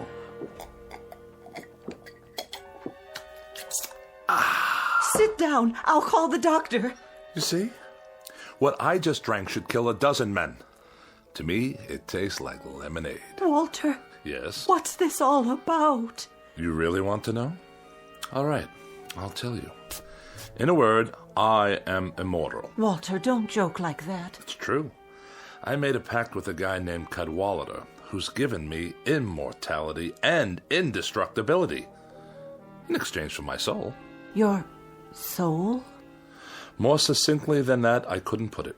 Why don't you sit down? I'll make some tea and then we'll call the doctor. You will not make tea and you will not call the doctor. Why not? If you had any imagination at all, you could tell me what there is I might do to get a little excitement out of it all. I've been in subway crashes, bus accidents, major fires, disasters, one after another, and now I even drank poison. Nothing. You know what I've been thinking? I've been thinking I'll go up on the roof and I'll throw myself down the light well. Smack dab through the light well, 14 stories down, just for the sheer experience of it. Oh, Walter, darling, please. Ethel, darling, shut your mouth and get out of my way, please.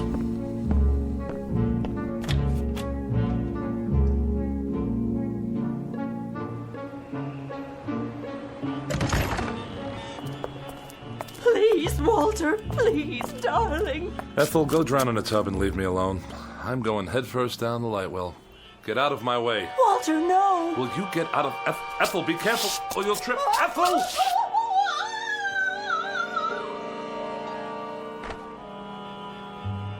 I wonder what that felt like.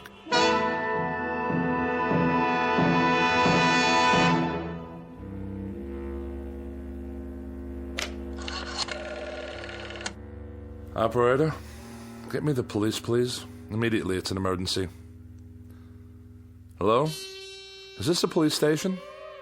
This is Walter Bedecker, 11 North 7th Street. That's right. Apartment 14B. Will you please come over here right away? No trouble. I just killed my wife. That's right. Yes, I'll stay right here. Goodbye. Now, this is going to be an experience.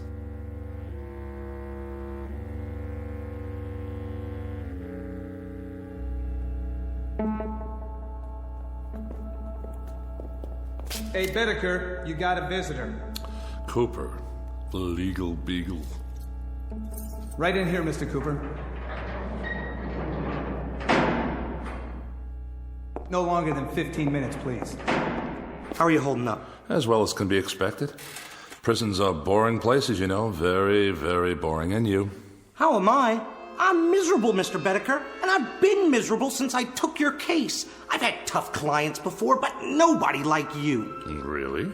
What disturbs you? What disturbs me is that for 5 days in that courtroom, you've acted like a man desperate to get himself convicted. Oh, whatever would make you think that. When the prosecuting attorney cross-examines you, you act like you're betting on him to win the case. The truth will out. Now look, Bedecker, tomorrow's the last day of the trial. There'll be the summing up and it'll go to the jury.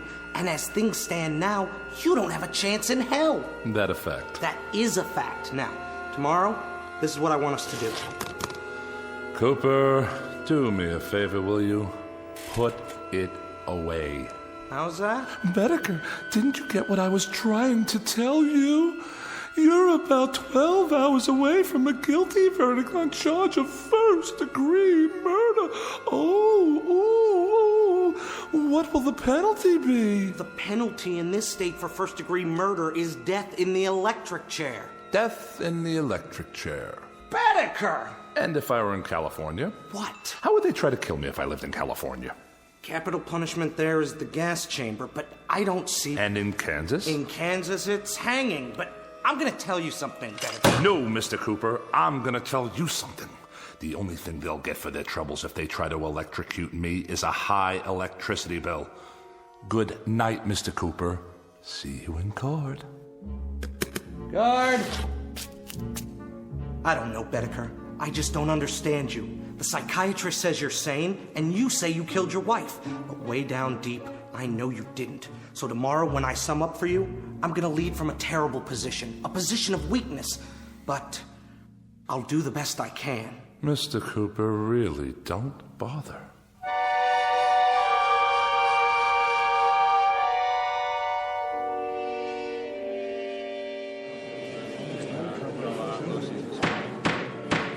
Mr. Bedecker, you've been tried and found guilty of murder in the first degree. Have you anything to say before the court pronounces sentence upon you? Oh, I don't have anything to say, Your Honor. Not a thing. Then the court sentences you to imprisonment in the state penitentiary for the rest of your natural life. I knew we could do it, Bedecker. I knew we could get you off without the death penalty. If I do say so myself, I gave that summation everything I had. Wait a minute. Does this mean that... It means that you're not going to the electric chair. You've been given life instead. You're a very fortunate man, Mr. Bedecker. Life? Did you say life imprisonment? We need help here! My client's fainted!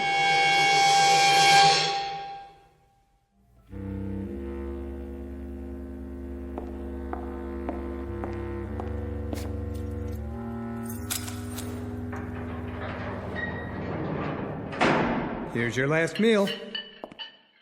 My last? With us. You're going to the penitentiary tomorrow morning. The penitentiary. For life. Look at it this way, Mr. Bedecker. What's life? 40, 45 years? You can do that standing on your head. Life. That's all. 45 years. Maybe not even that much. After all, what are a few hundred years in the grand scheme? Or a few thousand? Or 5,000? Or 10,000? No.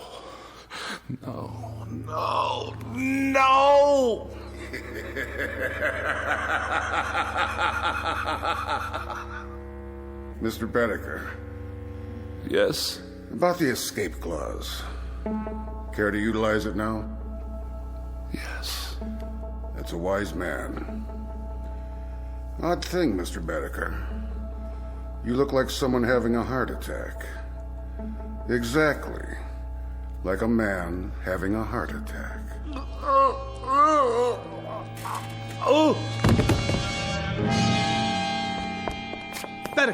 Bedecker! You all right? No pulse. Must have been his heart. He's dead. Poor devil. There's a saying, every man is put on earth condemned to die, time and method of execution unknown. And perhaps this is as it should be. Case in point, Walter Bedecker, lately deceased.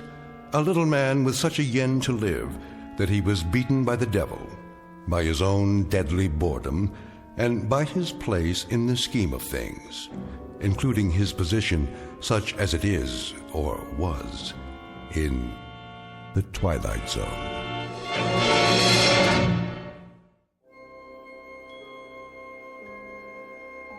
Hi, this is Carl Amari, producer of the Twilight Zone radio dramas. I'd like to take a moment to tell you about our official website at twilightzoneradio.com, where you'll get the latest news and information on these Twilight Zone radio dramas. Plus, at twilightzoneradio.com, you can digitally download 3 free episodes or any of our episodes for only $1.95 each. In this age of ever-changing technology, we've decided to make these episodes instantly available to you by making the Twilight Zone radio dramas a digital download-only series. This means that this series will no longer be offered on CD. The CD collections at our website are now being offered while supplies last at buy one, get one free. So be sure to get your favorites before they're sold out. Be sure to visit us often, and I'll see you in the zone.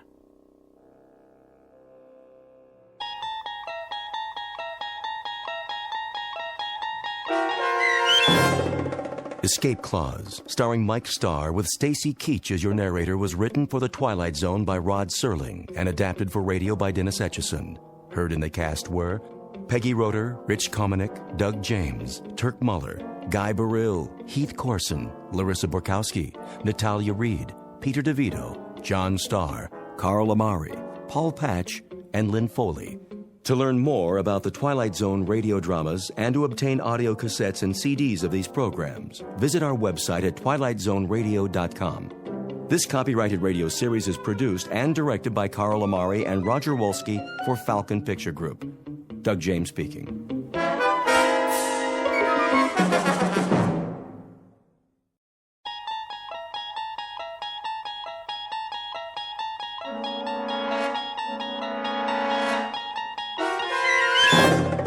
You unlock this door with the key of imagination. Beyond it is another dimension, a dimension of sound, a dimension of sight, a dimension of mind. You're moving into a land of both shadow and substance, of things and ideas. You've just crossed over into the Twilight Zone.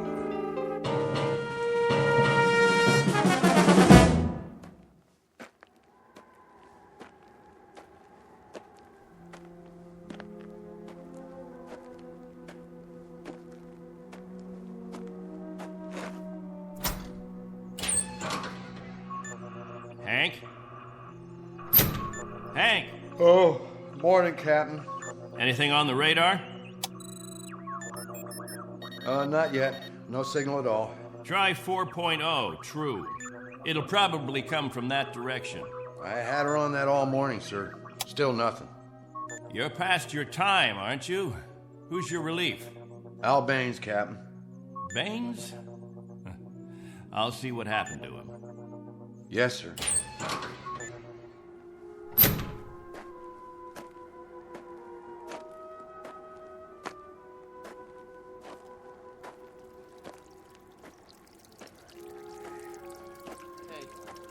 Morning, all. Anything yet? Afraid not. They lost, you figure? There's no telling. Okay if we fill our containers now? Go ahead, as long as the water supply holds out. Be a while till the next batch is ready. Julie, where's your husband? He was sleeping, Captain. Get him, Julie. Is something wrong?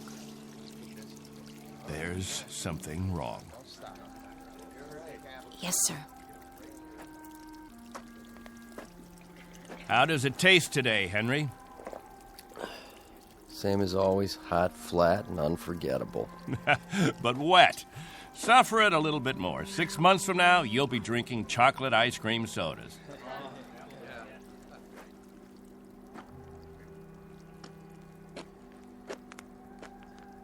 You want to see me, Captain?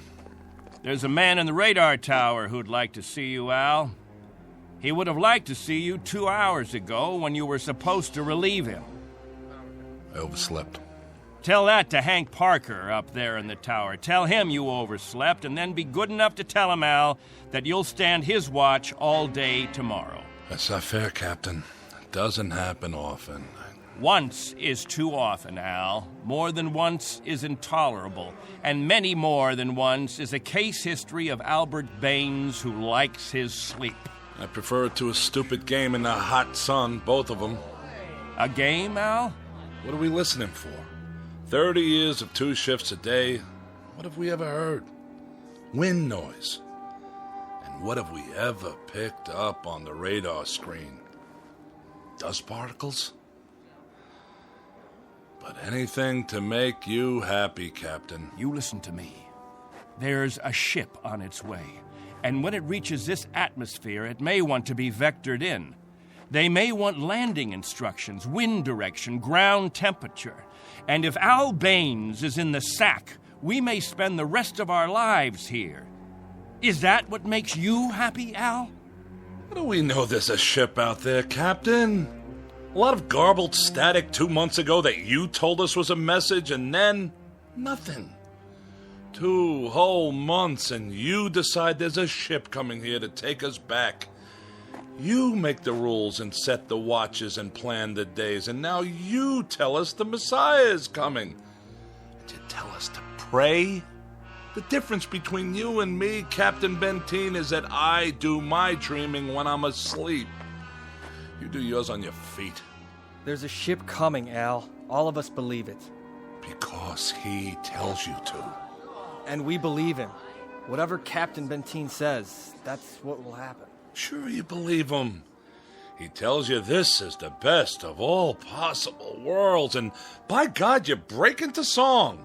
You're sweating your lives away on this rock, but the captain says it's paradise, and we have to clap our hands. Rule by hypnosis. Al, there's a ship coming. This happens to be a fact. There's a ship coming. Believe it. I tell you, it'll happen. And you know it's real, just as you know this is real. You haven't forgotten our ship, have you? The Pilgrim 1? The first spaceship sent up to colonize the outer regions? And this plaque, placed here by the 130 men, women, and children who established the first off-Earth colony. We owe them our belief, because they had faith. Don't ever forget that. Now, if you'll excuse me, I better go check on the generator.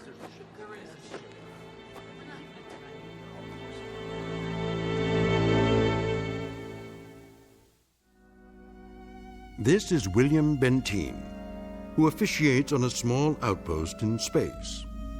An outpost slowly disintegrating under the heat of 2 suns, with the holes, the cracks, the fissures that are the residue of despair. He tries to fill them with faith and to retain a faith of his own.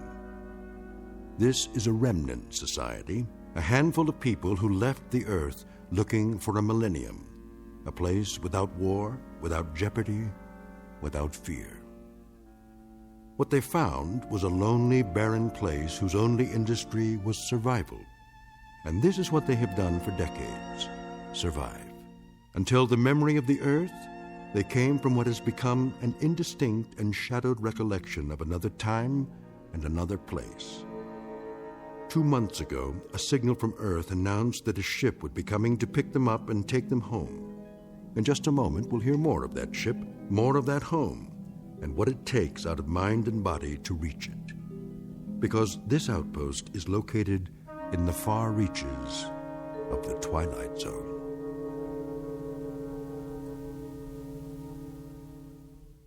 And now, The Twilight Zone and our story, On Thursday We Leave for Home, starring Barry Bostwick with Stacy Keach as your narrator.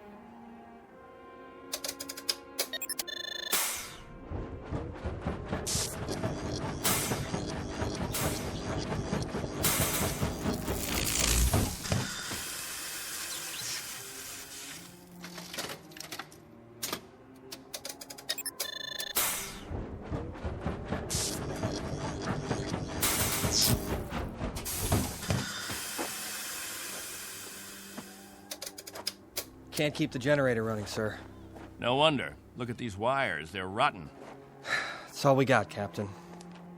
No backup? This is it. Any insulation? That's all gone, too. We used it on the converter belts. Well, we have to get the current running somehow.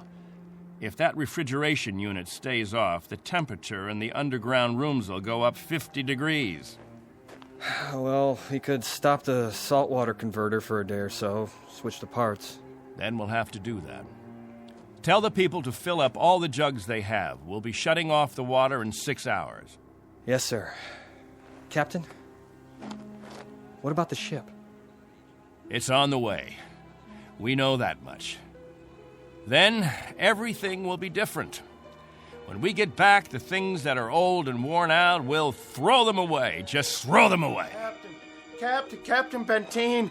What? The main square. Come quick.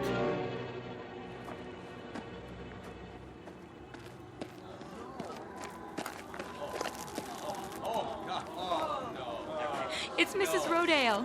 She's hanged herself. Cut her down.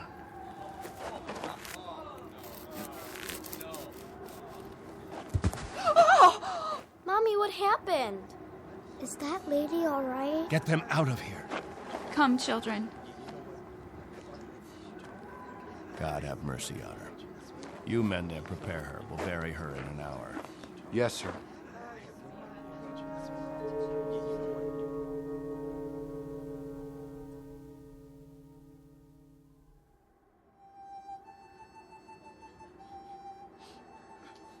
We now consign to this planet the remains of Mary Rodale.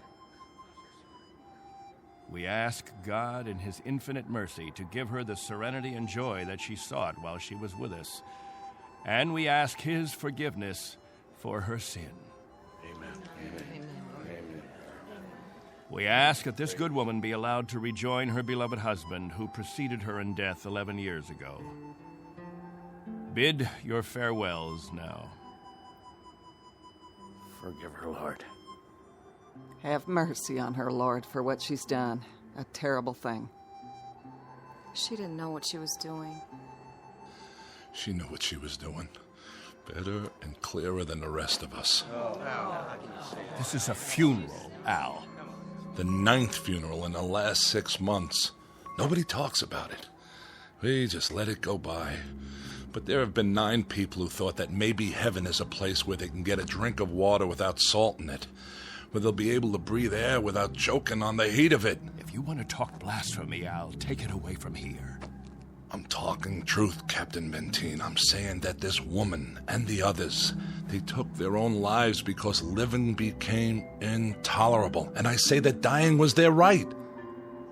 Anything else? Just this question. I put it to everyone here. Al, please. No! Isn't living tough enough that we don't have to do it by the book? Isn't it hot and blinding and miserable enough that there shouldn't have to be rules? So that we shouldn't have to suffer by the numbers? Will anyone make the simple observation that there's far more happiness going into that hole than what's left above ground? There's more peace of mind in that dead body than all you mourners put together. All we've got here is anguish. Captain Benteen, let us live with it or die from it in our own way. Young Mr. Baines here wants us to lie down in the sun. Young Mr. Baines would have us give in to death when there is still life. He would end all the rules. He'd throw away the regulations. There'd be no standing in line for water. Let the strong take it away from the weak. No rationing of food. Let the young steal it from the old. And when that ship comes down to take us back to Earth, it won't find a society. It will find only a pack. There'll be no human beings left. Only animals. There's a ship coming. It's winging its way in now. It's on its way. Say it. Say it out loud. Let me hear you say it. There's a ship coming. There's a ship coming. There's a ship coming. There's a ship coming. There's a ship coming. There's a ship coming. That's right. There's a ship. Yes. A ship that's coming to take us. Hear that? Can you hear that, everyone? Do you hear? It's the... Meteor storm! It's a meteor storm! Find shelter. Get inside. Up to the cave. Get up to the cave.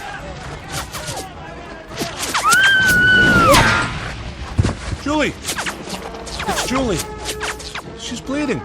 Quickly, we have to move. I can't. Something hit my arm.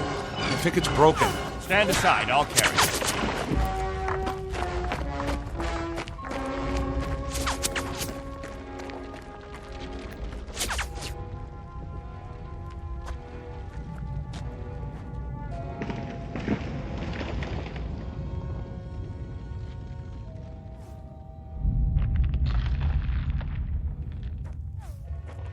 How is she? It's just a cut to the forehead, not very deep. But keep this bandage on it. Julie?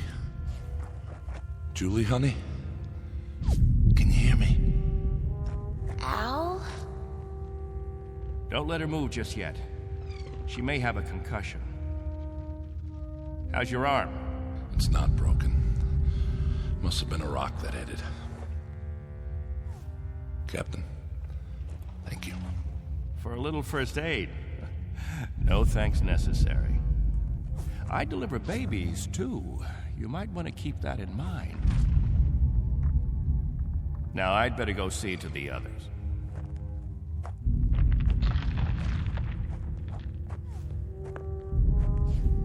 Will it go on much longer, Captain? I wish I knew. It sounds like it's spending itself. I've seen meteor storms before, Captain, but nothing this size. What about the damage, Henry? 2 underground cells destroyed. At least, that's what it looked like from out front. Everybody accounted for? I think we're all here, Captain. I've checked. Nobody's missing. Thank God. Everyone try to stay calm. The worst of it is over.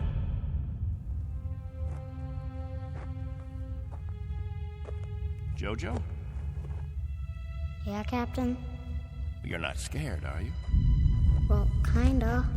Now, we can't have that. Mind if I sit for a minute? We'll talk, you and me.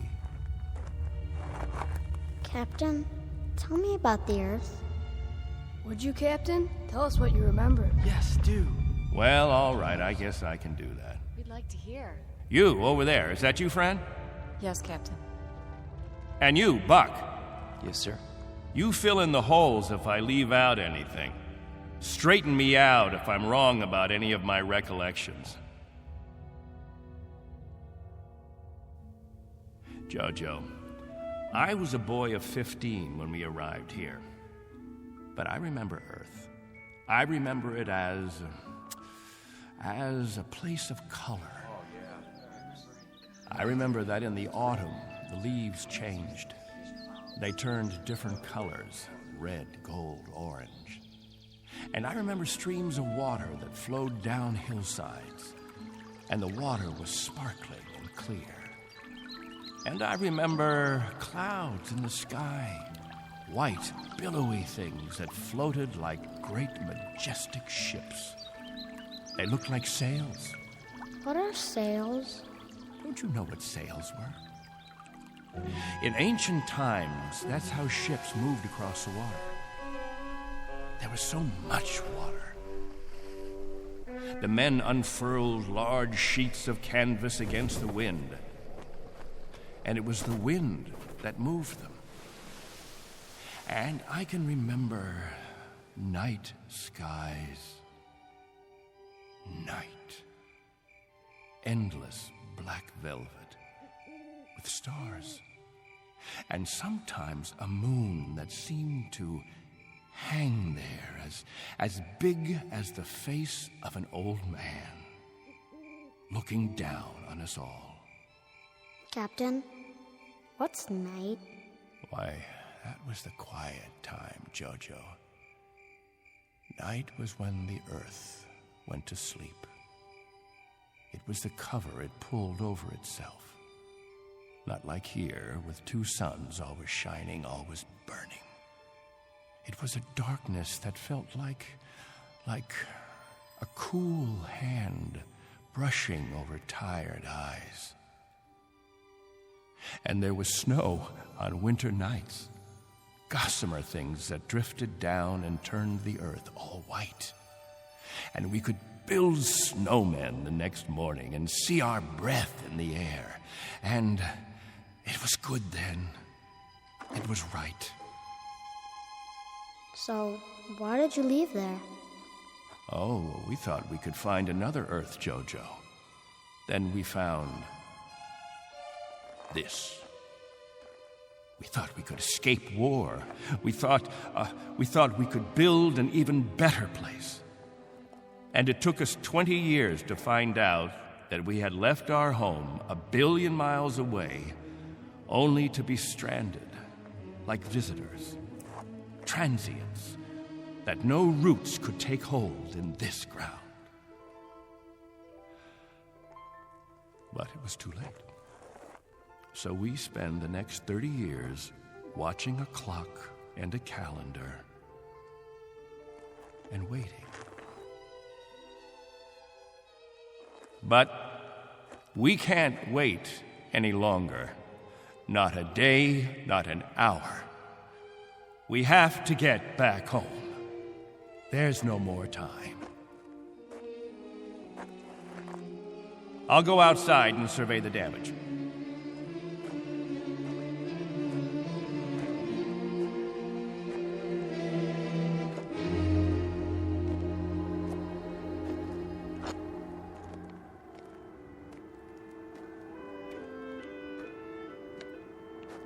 Not much harm.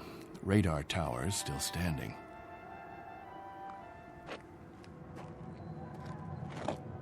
What? Why, it's... Al! Al Baines, do you hear that noise? All of you, come out here. Do you hear it? What is that? That's not a meteor shower. That's not a meteor, and it's not wishful thinking. Not this time. Those are rocket engines. Look, I remember the sound of them. That's the ship. The ship has come at last.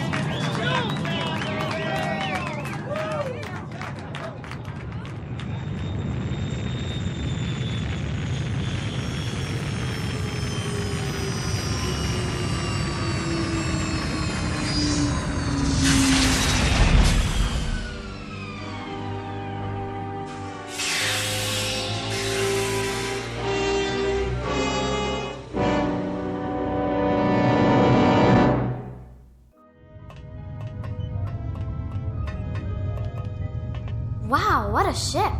How fast can it go? Oh, pretty fast. Watch your step. Looks like you got plenty of room for everybody. Do you have any water? Clean water? We have enough. Oh, doesn't that sound wonderful? Delicious. Careful. I better talk to your leader. You have one, don't you? Sure do. Captain Benteen. I don't see... He's standing over there. Hey, Captain, come see the ship.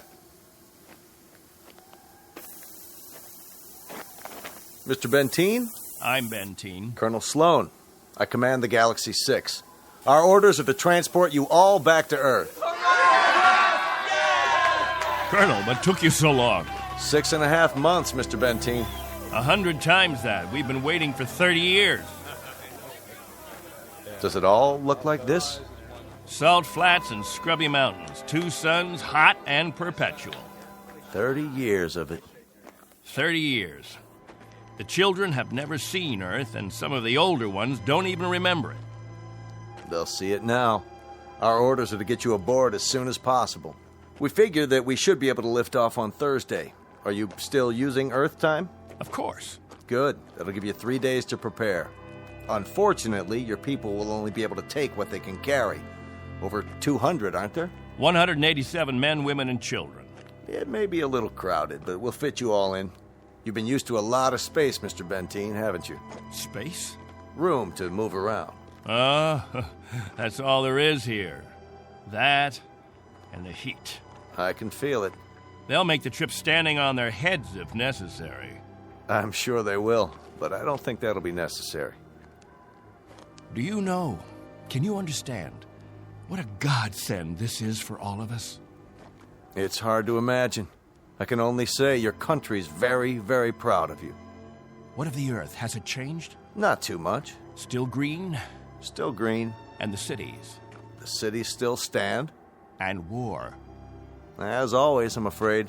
One dies down, another one springs up.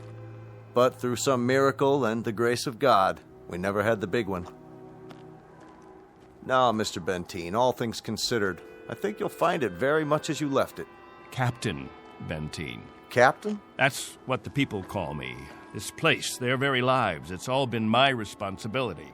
You've done quite a job, Captain Benteen. But you can rest easy. I'll take over the responsibilities now. No need. I'm used to the job, Colonel. The living quarters, they're underground? I was saying, Colonel, I'm used to the responsibility.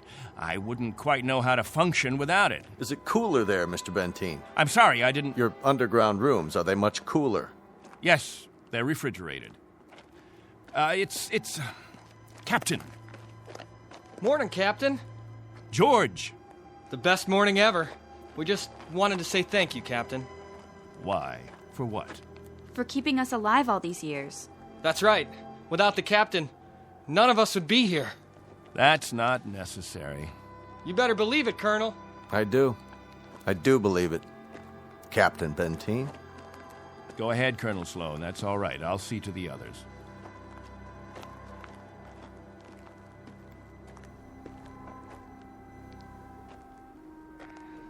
You know, I don't need this. I'm not going to take this. Hi, Captain. Julie, where's your bandage? Oh, I don't need it anymore.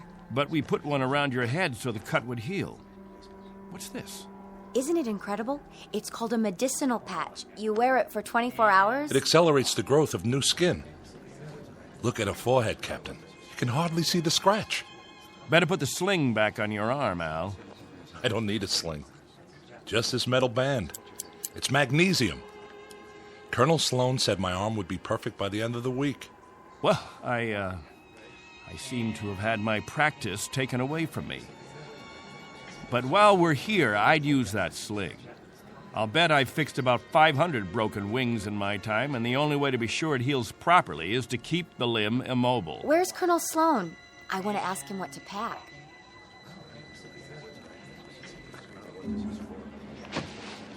Eleanor, let me help you with that bundle of clothing. Thank you kindly, Captain. I'll carry it for you. No, thank you, crewman. I've got it. Here you go, ma'am. I don't know how to thank you. Are all the crew as strong as you? That's our job, ma'am. Nothing to it.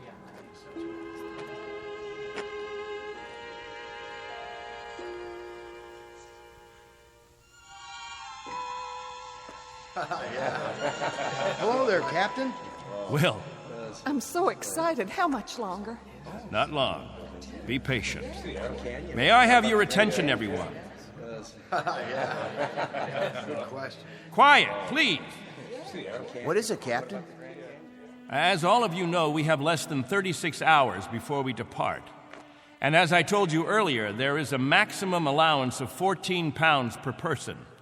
Soon we'll begin weighing your belongings, and if we're over the limit, I'll make up a list of necessary items. I hope I'm not intruding, Captain. I was just telling them about the weight requirements. We'll handle all that tomorrow.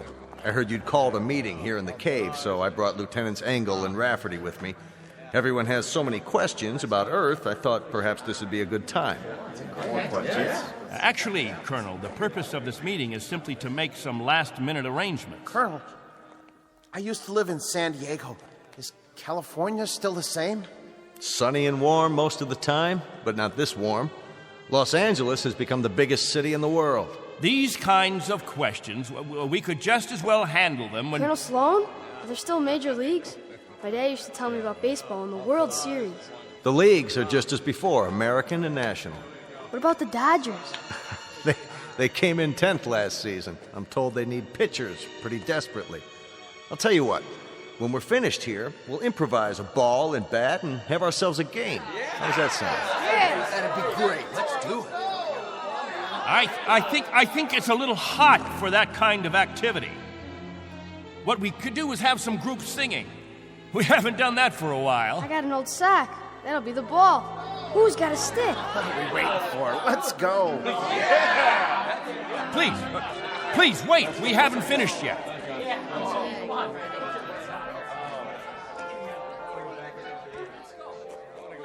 Jojo, I haven't told you a story in a long time. How would you like to hear a story about... What have you got there? This is what they call candy.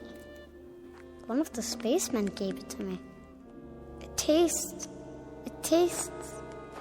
Sweet, Jojo. It tastes sweet. Yeah, sweet, Captain.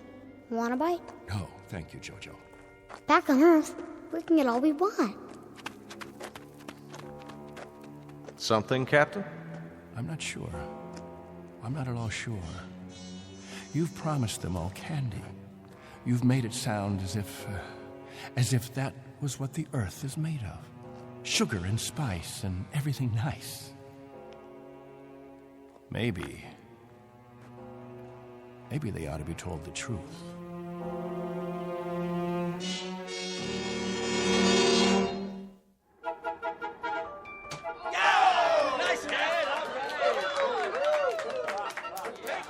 The universal language.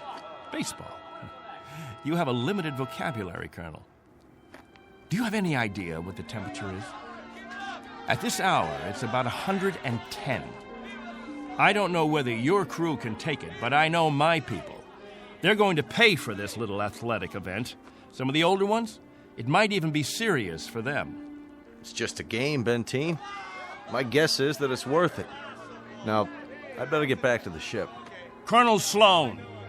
Something else, Mr. Benteen? Colonel, when we get on the ship, you can tell us what to do and we'll all fall into line. But here, in this place, I'm in command. I'm not trying to usurp authority, Mr. Benteen, but I really don't see what harm a little game... It's still Captain Benteen. For now. Galaxy crewmen, back to the ship. That's an order. Oh, come on. It's time for rest now. All of you go back to your homes. I'll announce when the new day will start. I don't know. I guess it's suddenly illegal to have fun. You happy now, Captain? I was never unhappy, Colonel. I just happen to know what's right and what's wrong. I ask you to keep your crew in the ship during the rest time. I don't want my people distracted. You rule with a heavy fist. If it were 1 ounce lighter, no one would have survived. I've held these people together by will. They'd have died, Colonel, without someone they could hold on to. They'd have withered away. Not anymore, Captain. Relax. That's a luxury I've never been able to afford, Colonel. I've never been able to marry, to think only of myself, because of them. I've been a father figure, a governor, a confessor. I've been all those things. And if I hadn't been, there'd be no life here. These are my people. Understand? My people.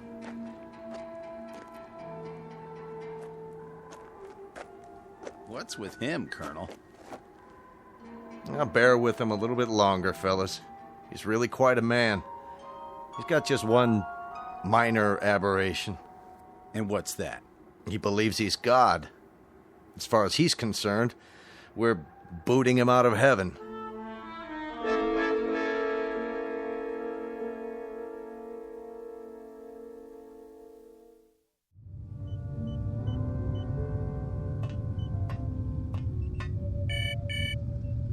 Yes?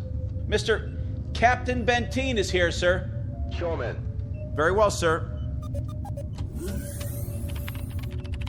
Come in, Captain. Sorry my quarters are a bit cramped.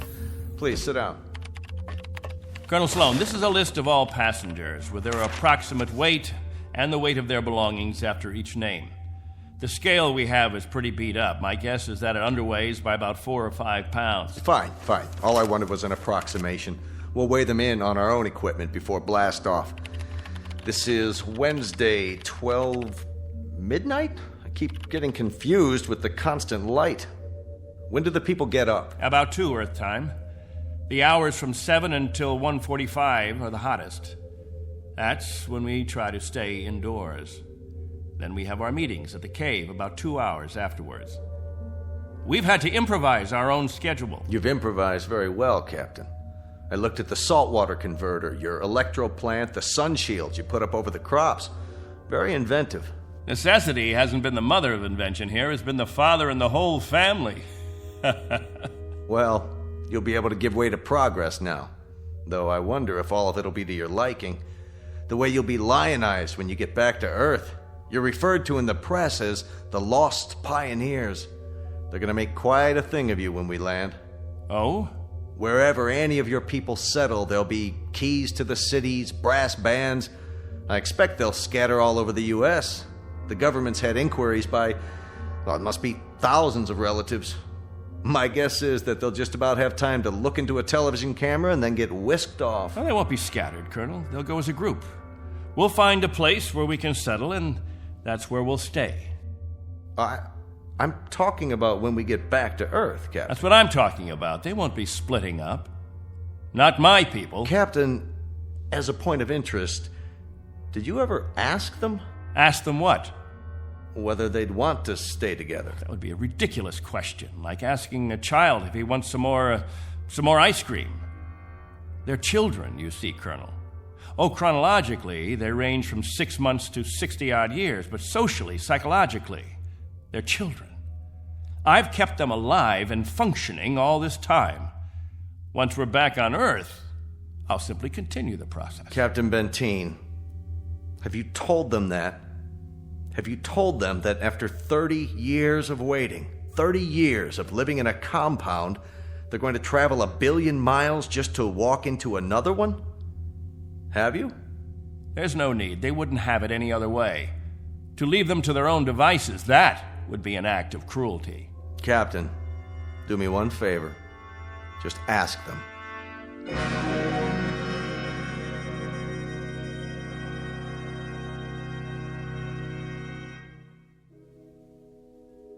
Naturally, we won't have to concern ourselves with the colder climates, the northeastern states, the upper regions of the Great Plains. We'll find an area much farther to the south, perhaps Florida or Texas.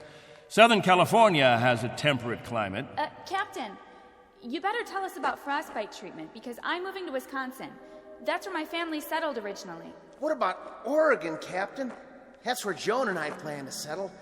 I've heard about the forest there. New York. Please, wait a minute. You don't understand. Let me make this clear. All of you will have a chance to meet your relatives. I see no reason why visits can't be arranged, perhaps even for a week or more. But naturally, we'll remain together as a community in whatever land grant we obtain from the government, or whatever given area we can arrange. I can assure you of one thing, and I hope put all your fears to rest. I'll remain as your guide, your consultant. And I guarantee that no one will lack for my help or my advice. Captain, Julie and I were thinking of farming. Why, that's a fine idea, Al. We'll farm just as we have farmed, but much more easily. The rainfall back on Earth is so plentiful. And as I told you, there's only one sun, so you won't have to shield the crops. Of course we'll farm. Certainly, we'll farm. Julie's got relatives in the state of Washington.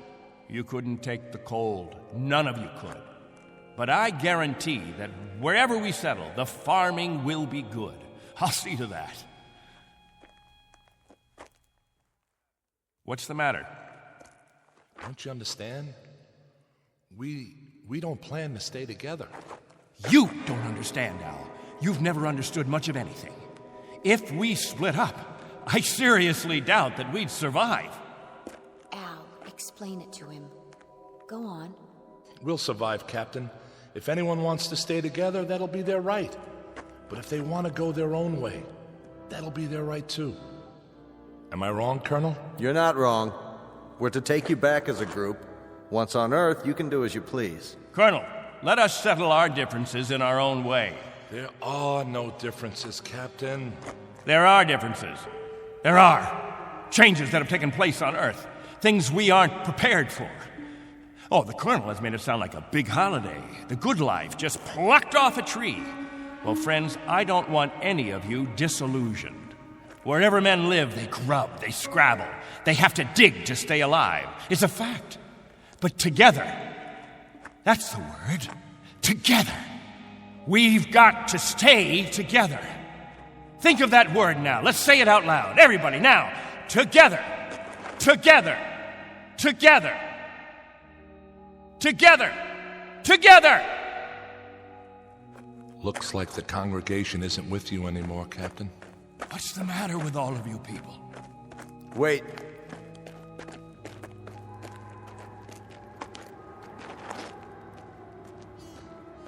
I've made the compartment assignments. I'd like to go over them with you. Assignments? There's not much time, and there's some things we have to check off.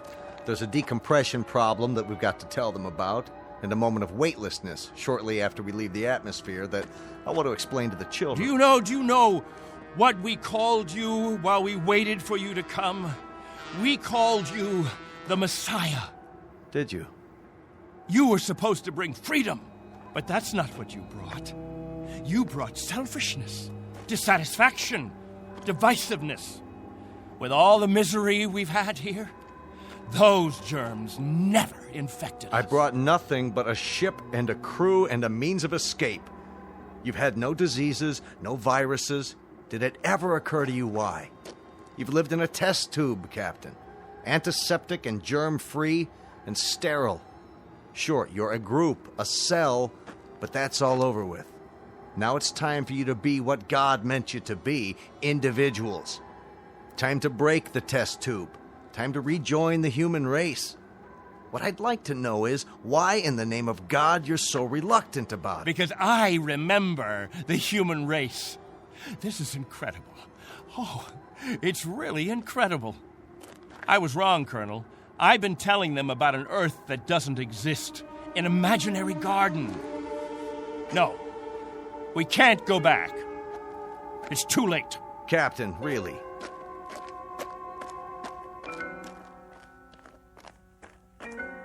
Everybody, gather around. I've got something to tell you. Listen to me, all of you. I want to tell you all. Listen to me, all of you. I want to tell you about the real Earth. Captain, are you all right? Let's talk about the diseases. What? The viruses, the cancers, the floods and the freezing, the wetness and the cold. And there are other miseries, worse than anything we've experienced. Hatred, jealousy, violence. Listen to me. It's an Earth we don't know. We can't leave here. We'd be committing suicide. We'd die of things we've never been exposed to before. We'd die of the loneliness that animals get in a zoo. Because we don't belong. We don't belong to his kind. Do you understand me? We don't belong there. Captain Benteen, why don't you let your children vote on it? Only if they know what's waiting for them. Only if they understand that Earth isn't any garden. It's never been, and it never will be. That's fair enough. I'll tell you what Earth is. The same as it's always been. It's a race struggling to survive, just as you have survived. Captain Benteen is right when he tells you that it isn't all a place of beauty. There may still be wars and prejudice and strife. I suppose there will always be jealous men and angry men and unforgiving men. But it has one thing you don't have. Every man is his own master. There won't be anyone telling you when to eat and when to sleep and when to meet, what to sing and how to play. Instead of heat, you may feel cold, and instead of thirst, you may feel hunger. But you'll be men and women. You won't be sheep. You won't be a kindergarten. And when you pray to God, his name won't be Benteen.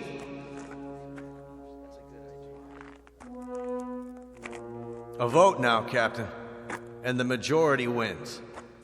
Those of you who want to be on the ship 10 hours from now, heading back to Earth, step forward. All right, I'm going. Let's go. Let's go. Go. That's it. I suppose that makes it unanimous, Benteen. Even you, Jojo? Well, I want to go with the Colonel. Give me something, anything. Give that sledgehammer. Here! No, let it go. Angle! Rafferty! There, sir. Stop him! He's running for the ship! No. Captain, no, please!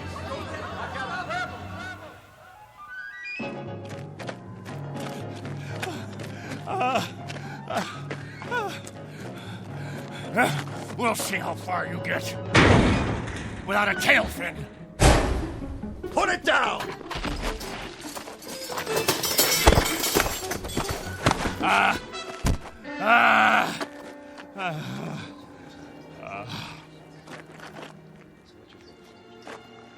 You all right, Colonel? I'm fine. What about the ship? Just a couple of dents, nothing serious. Lucky you stopped them when you did. Captain Benteen, let go. For everyone's sake, loosen your grip and let go. God help you.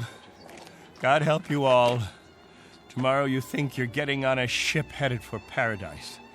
What you don't realize is you're heading for hell. What about you? I'll stay here. That's right. This is my home. This is where I belong. This is where you belong. You just don't have the brains or the guts or the sense to know it. This ship leaves at 0800 tomorrow. If you're not on board... I want no special privileges, Colonel Slow. No special treatment. If you're to blast off at 8, you blast off at 8. As for the rest of you, you can go on the ship or you can remain here with me. I'll be at the cave. Any who want to remain can meet me there.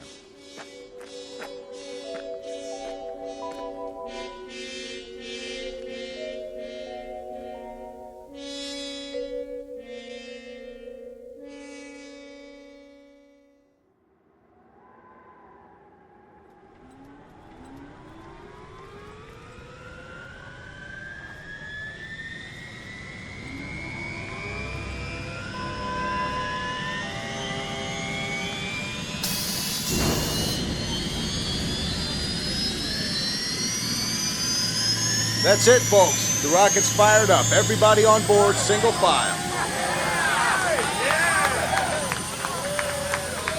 What about the captain? I'll give it one last try. Lieutenant Engel, see to the passengers. I'll be right back. Yes, sir. Where are you going, sir? To the cave.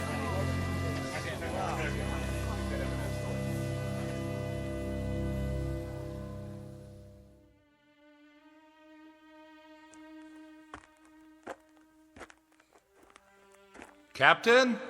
Benteen? Benteen, we know you're in here. Please, let us talk to you. He's not going to show himself, Colonel. We're leaving now. We have to blast off in 5 minutes. If we don't, we'll have lost our orbital position. Benteen, it has to be now. Captain, please, come out.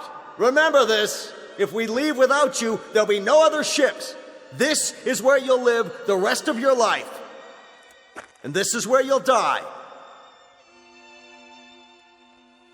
All right, Benteen. As you prefer. Let's go, Baines. Goodbye, Captain.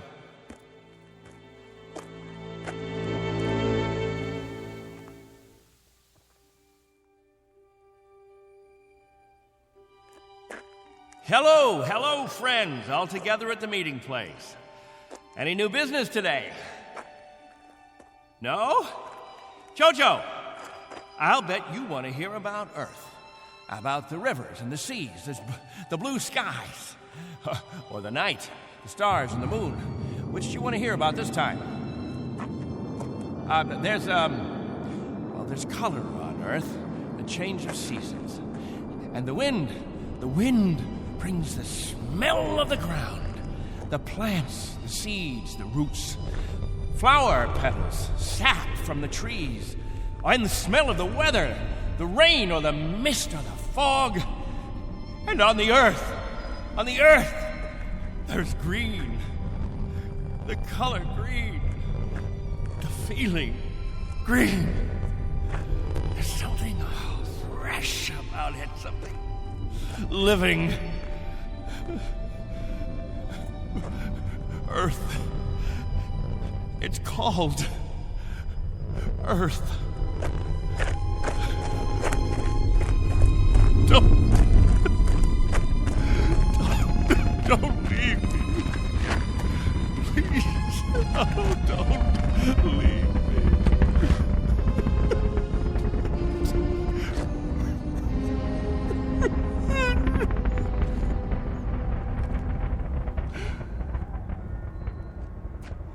No! Don't leave me behind!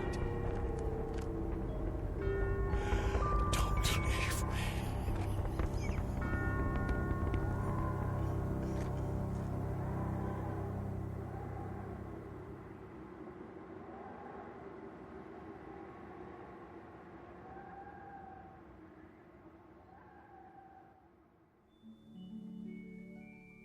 A man named Benteen, sometimes known as Captain, who had certain prerogatives.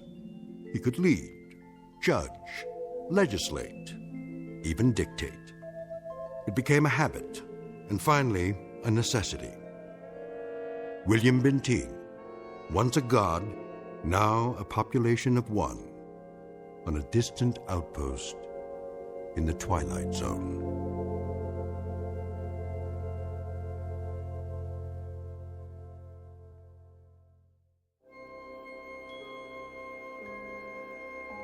Hi, this is Carl Amari, producer of the Twilight Zone radio dramas. I'd like to take a moment to tell you about our official website at twilightzoneradio.com, where you'll get the latest news and information on these Twilight Zone radio dramas. Plus, at twilightzoneradio.com, you can digitally download 3 free episodes or any of our episodes for only $1.95 each. In this age of ever-changing technology, we've decided to make these episodes instantly available to you by making the Twilight Zone radio dramas a digital download-only series. This means that this series will no longer be offered on CD. The CD collections at our website are now being offered, while supplies last, at buy one, get one free. So be sure to get your favorites before they're sold out. Be sure to visit us often, and I'll see you in the zone.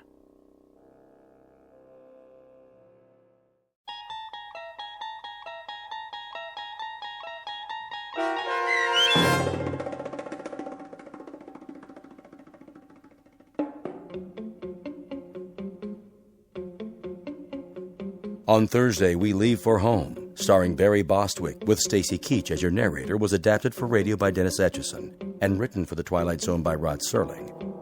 Heard in the cast were Mike Starr, Christian Stolte, Elizabeth Lido, C.J. Amari, Richard Hensel, Justin Kaufman, Kurt Nabig, Joby Cerny, Jennifer Joy, Meg Thalken, Tracy Hernandez, Jake Salins, Doug James, Jeff Lupetin, and Amanda Amari. The producers of The Twilight Zone wish to thank CBS Enterprises and the Rod Serling Estate for making this series possible. This copyrighted radio series is produced and directed by Carl Amari for Falcon Picture Group. Sound design and custom Foley effects for The Twilight Zone by Cerny American Creatives Bob Benson, Craig Lee, Michael Slaybach, and Matt Sorrow. To learn more about the Twilight Zone radio dramas and to contact us, visit our official website at twilightzoneradio.com. Doug James speaking.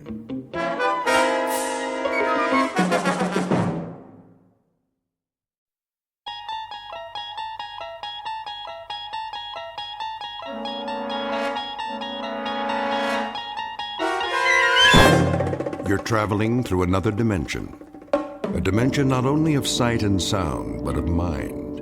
A journey into a wondrous land whose boundaries are those of imagination.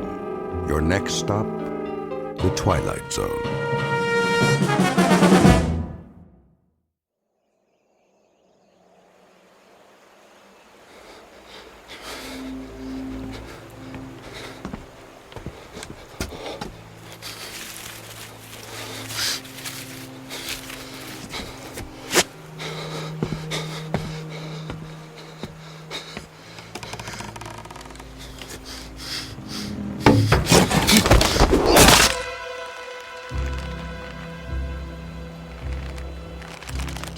He's dead. Get him down. Yes, Captain. Clemens, what the devil do you think you're doing? Cutting him down, Captain. This is the last of the rope, Clemens. There's still one more to go. Just untie him. For pity's sake, catch him before he falls into the river. Traitor or not, he deserves a decent burial. Captain, the rope's looking pretty frayed. I'm not sure it'll take the weight of another prisoner. It'll have to. But, Captain... I said it'll have to. Yes, sir.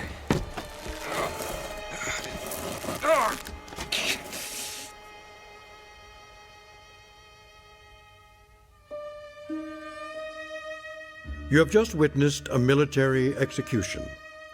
Death is a dignitary who, when he comes announced, is to be received with formal manifestations of respect, even by those most familiar with him. This particular execution occurred on Owl Creek Bridge in northern Alabama during the war between the states. You might find it in the works of that past master of the incredible Ambrose Bierce, but its proper home is in the Twilight Zone.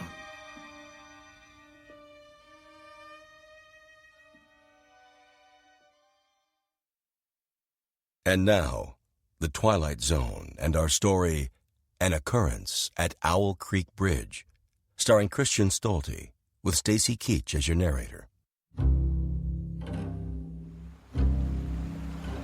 Hurry up, Clemens. I want to get this last one hanged while it's still daylight. Almost got him, Captain.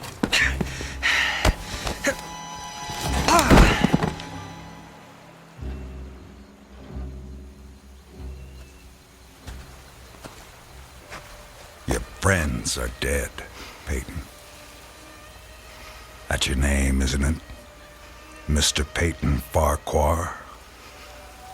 Your act of treachery came to nothing, Peyton. And now you'll be called to account. I wouldn't recommend you think of doing anything as stupid as trying to get off this bridge. Apart from the fact that your wrists are tied behind your back, you'll find yourself more than adequately surrounded, whichever way you choose to run. See those sentinels at either end? Please don't get the impression they're just taking a rest. The way they're holding their rifles, they call that the support position. Means they're always at the ready. As a good soldier of the Federal Army should be. Don't say too much, do you? Huh? Peyton? Peyton Farquhar. Hello? Anybody at home? And here I thought you were a true Southern gentleman. I know what you're thinking, Peyton. That maybe you can make that 20-foot drop into the water.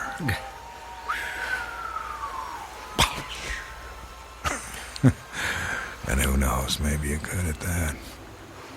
But after that, your chances for continued survival become pretty slim. Look over there on the bank of the stream. You know what that is? It's the muzzle of a cannon. You see, there's an outpost near here. If you really squint, you can see a company of infantry at parade rest. Think of them as spectators if you want. But if you sincerely want to swim for it, you might just as well be giving them target practice, which, believe me, they don't really need. You want to leave your wife a pretty-looking corpse, don't you? Still not in the mood for talking, huh? Well, I can understand that, time like this. A man needs to get his thoughts in order, ready himself for, you know. Perhaps I can help you with that. From a purely practical standpoint, I mean. I'm not a priest or anything like that. Truth to tell, my knowledge of matters theological doesn't amount to very much at all. But I can tell you a little bit about how it'll happen. Me and Clemens will escort you out to the center of the bridge, then introduce you to Captain Newman. He's a nice man. You'll like him. Me and Clemens salute the captain, then we stand behind him, leaving you face to face with the sergeant. Now, he's not such a nice man, sorry to say, but... Oh, I forgot. You two have already met. Well, when the moment comes, you'll both be standing on opposite ends of the same plank. He stands on the safe end, but you probably already guessed that. And you probably guessed that it's his job to hold the plank in place. Then, when the captain feels the time is right for him, not for you, he gives a signal to the sergeant. The sergeant steps aside, the plank tilts, and down you go. Nah, never having been hanged myself, I can't give you any information on what your final moments on this earth might feel like. But I can tell you, I've seen more than a few of these. And I'm sorry to have to tell you, it doesn't look any too pleasant. Anything to say about that? Well...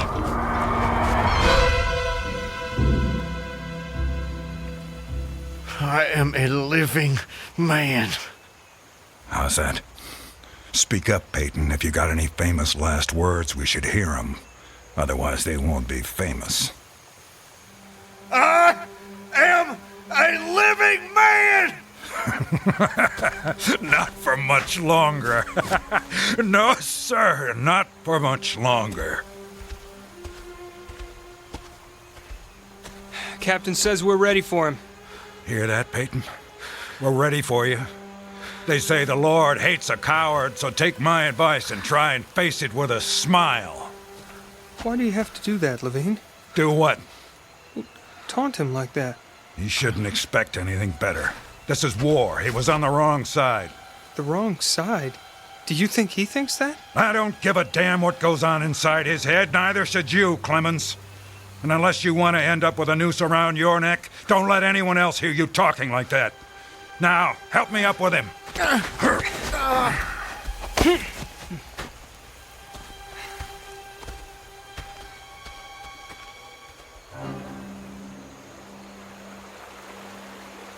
Oh, Elizabeth. Elizabeth, my darling, what have I done? What have I done to you and the children? I promised you. Promised I'd come back. What is a man if he's not as good as his word? What am I? Secure the noose. The noose. If only I could free my hands. Perhaps I could throw off the noose. Perhaps I really could dive into the stream. I might evade the bullets, and if I swam vigorously enough, reach the bank, then take to the woods and get away. Get back home. Yes, home. And back to you, Elizabeth. Thank God home is outside their lines. My wife and little ones are still beyond the invaders' farthest advance. That pounding. What is causing that pounding? It's like the stroke of a blacksmith's hammer on the anvil. Is it distant, nearby, or both? Perhaps it's my death knell. Feels like a knife being thrust into my ear. Damn them, what's taking them so long? If you're gonna do it, just do it! Sergeant, step away. Too late. My God, it's too late. Oh, Elizabeth.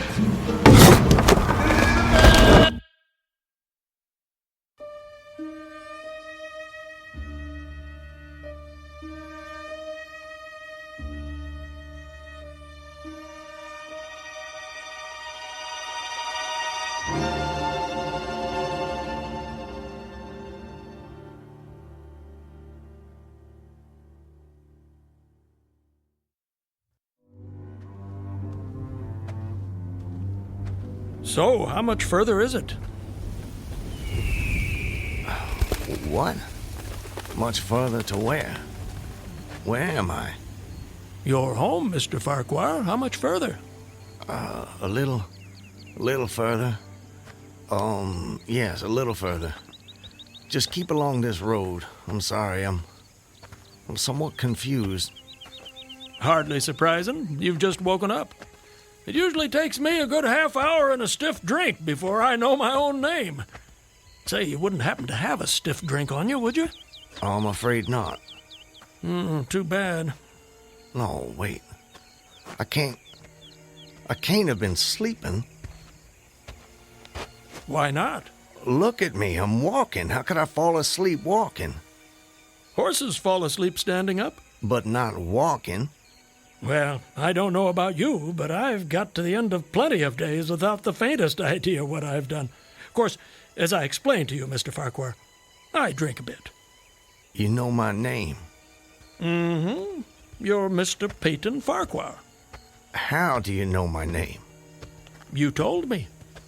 I did. Sure you did. Right after I found you on the bank of the river. The bank?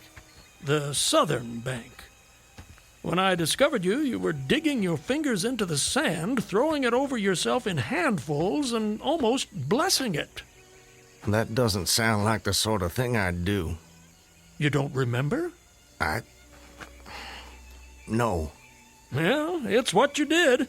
You said it reminded you of diamonds, rubies, emeralds. I said that? I got the impression there was nothing beautiful you didn't think it resembled. Naturally, I was quite convinced at that moment that you were insane. No offense, sir. Sounds like a very natural reaction. I would have come to the same conclusion. And then you said something that captured my attention. And what was that? Still don't remember? Please, refresh my memory. You said, now let me think. This was all good stuff. I don't want to get it wrong. Oh, yes. You noted a definite order in the arrangement of the trees. That a strange roseate light shone through the spaces among their trunks, and the wind made in their branches the music of aeolian harps. Well, sir, I've been from one end of this great land to the other, and I've met many madmen. Some of them confined for their own good, some of them elected to high office, but never a madman with such a poetic grasp of the language. That was when I knew you were just too interesting to leave where I found you. I do remember. Now it all comes back to you.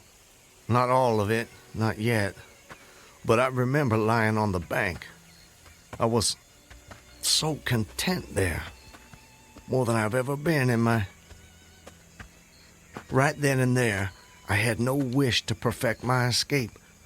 I was happy to remain in that enchanting spot until they recaptured me. Recaptured, eh? You haven't mentioned that before. Of course, you haven't said much of anything since I found you. You're a man on the run, then. Forgive me, Mr. I'm sorry I don't seem to be able to recall your name. It'll come to you. Well, no offense, sir, but I'm not sure it would be wise to tell you the details. You're not a trusting man. Of late, I've become somewhat disappointed in human nature. I'm not sure why. This is a new world, Mr. Farquhar. It's understandable that you'd be cautious. But rest assured, I'm not what you might call political. But I do love a good story if you have one to tell. My story? I have no story. I have a life. A life that's become considerably more interesting of late, I'd venture to say. But beyond your name, I know nothing about you. What manner of man is Peyton Farquhar? Why do you want to know? The road I travel is long and lonely. I'm starved of intelligent conversation, and the only voice I ever hear is my own. Talking to oneself leads inevitably to madness. With you here as my temporary companion, I can stave off that unfortunate condition for at least another day. I see. And tell me, sir, where are you headed? Anywhere I'm welcome and nowhere I'm not. In short, nowhere in particular. So, you were telling me about yourself. Very well. My name is Peyton Farquhar. Peyton Farquhar. I'm a planter in these parts. A planter, eh? Good to have land. It is. So, I guess you have slaves. Naturally. No need to adopt that tone, Mr. Farquhar. I told you I'm not a political, just asking. Well, as it happens, I am what you would call a political. The Farquhars are an old and highly respected Alabama family. I'm naturally an original secessionist and ardently devoted to the Southern cause. Oh, your memory is reliable when it comes to the matter of who you are, if not where. I suppose so. And yet, if you'll forgive my temerity, for all your patriotic fervor, you clearly didn't take service with the gallant Army of the South. May I ask why that was? Circumstances of an imperious nature prevented me from doing so, but I assure you I chafed under the inglorious restraint, longing for the release of my energies, the larger life of the soldier, the opportunity for distinction. And in good faith and without too much qualification, you assent to at least part of the dictum that all's fair in love and war. Are you mocking me by any chance? I would never, ever risk a fellow traveler's friendship for such a trivial gain. Please, continue, I beg of you. I imagine that the opportunity to serve your birthplace came at last, as it comes to all men in wartime? It did. It was one evening, as I was sitting under the magnolia trees near the entrance to my grounds. I was with my wife, Elizabeth. Children were playing nearby.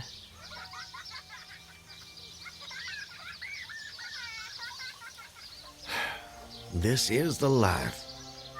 It surely is, my dear. It surely is. Look at it. It's all so perfect. I'll tell you frankly, Elizabeth, if I should die this very moment, I'd die a happy man. Peyton, darling, I wish you wouldn't say such ghoulish things. I can't bear the thought. I have no fear, Elizabeth. I have no intention of passing away from sheer bliss. I just wanted to make the point that, well, that on such a beautiful evening as this, it's almost impossible to believe there is a war. I wish there weren't. But there must be. Why, Peyton? For them. For the sake of the children. They deserve the best future we can give them. Isn't that worth dying for? I understand that, Peyton. I do. It's just that...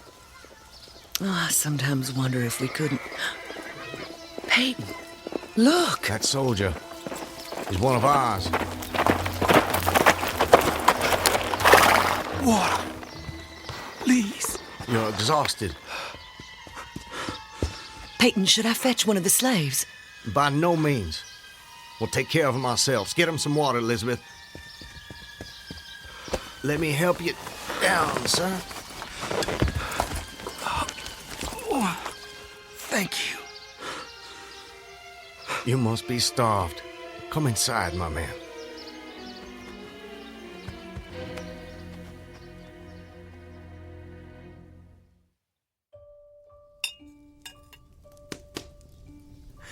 Oh, this is a splendid meal.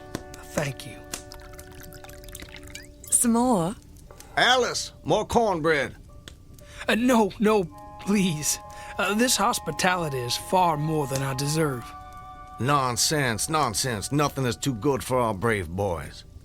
Tell me, Corporal, whose command are you with? Colonel Tolliver, 13th North Carolina. How are things at the front? We hear so little down here. I'm sorry to say things are not going so well. Not so well at all. The Yankees are repairing the railroads in preparation for another advance. They've reached the Owl Creek Bridge. Owl Creek Bridge? Yes, sir. They've put it in order and built a stockade on the north bank. I'm sure you know what that'll mean. Yes. If they can run trains over the bridge, there'll be nothing to stop them. Damn those sons of... Forgive me, Elizabeth. You shouldn't be subjected to this manner of talk. Peyton, I understand. Go and see what's keeping Alice with the cornbread. As you wish, my dear. Something on your mind, sir? Corporal, refresh my memory. It's about 30 miles to Owl Creek Bridge? About that. Maybe even a little less. And there's no force on this side of the creek?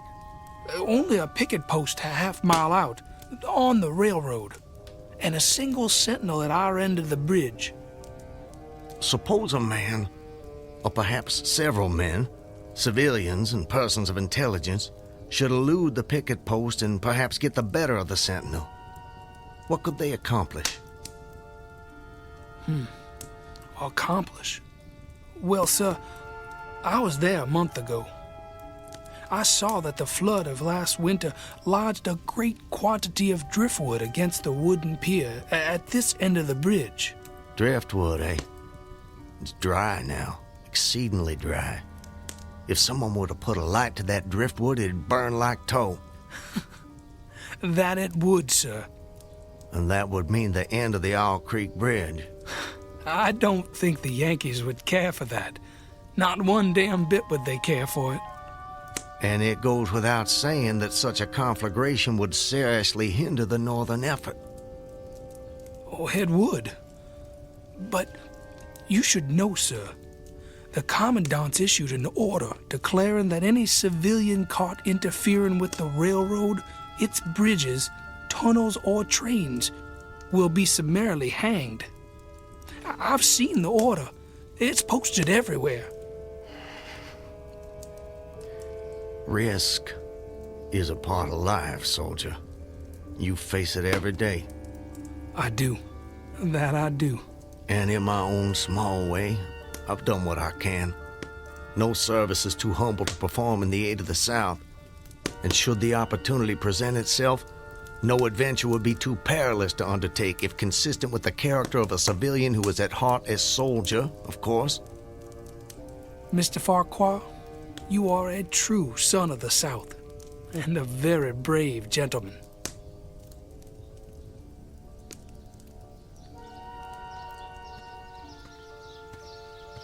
Elizabeth, I have to go away. Away? For how long, Peyton? Probably just a couple of days. Why? Business. Larson will be going with me, maybe Zeller too. I don't know. I'll have to ask him. Peyton, don't go. I don't want you to. The children need you. It's for the sake of the children that I'm doing this, Elizabeth. Why can't you understand that? I do understand. I really do, but I'm afraid... terrified of losing you. If a man doesn't stand up for what he believes in, then we lose everything. Just promise me one thing. Promise you'll come back to me. I promise. And I'm a man who keeps his promises, my love.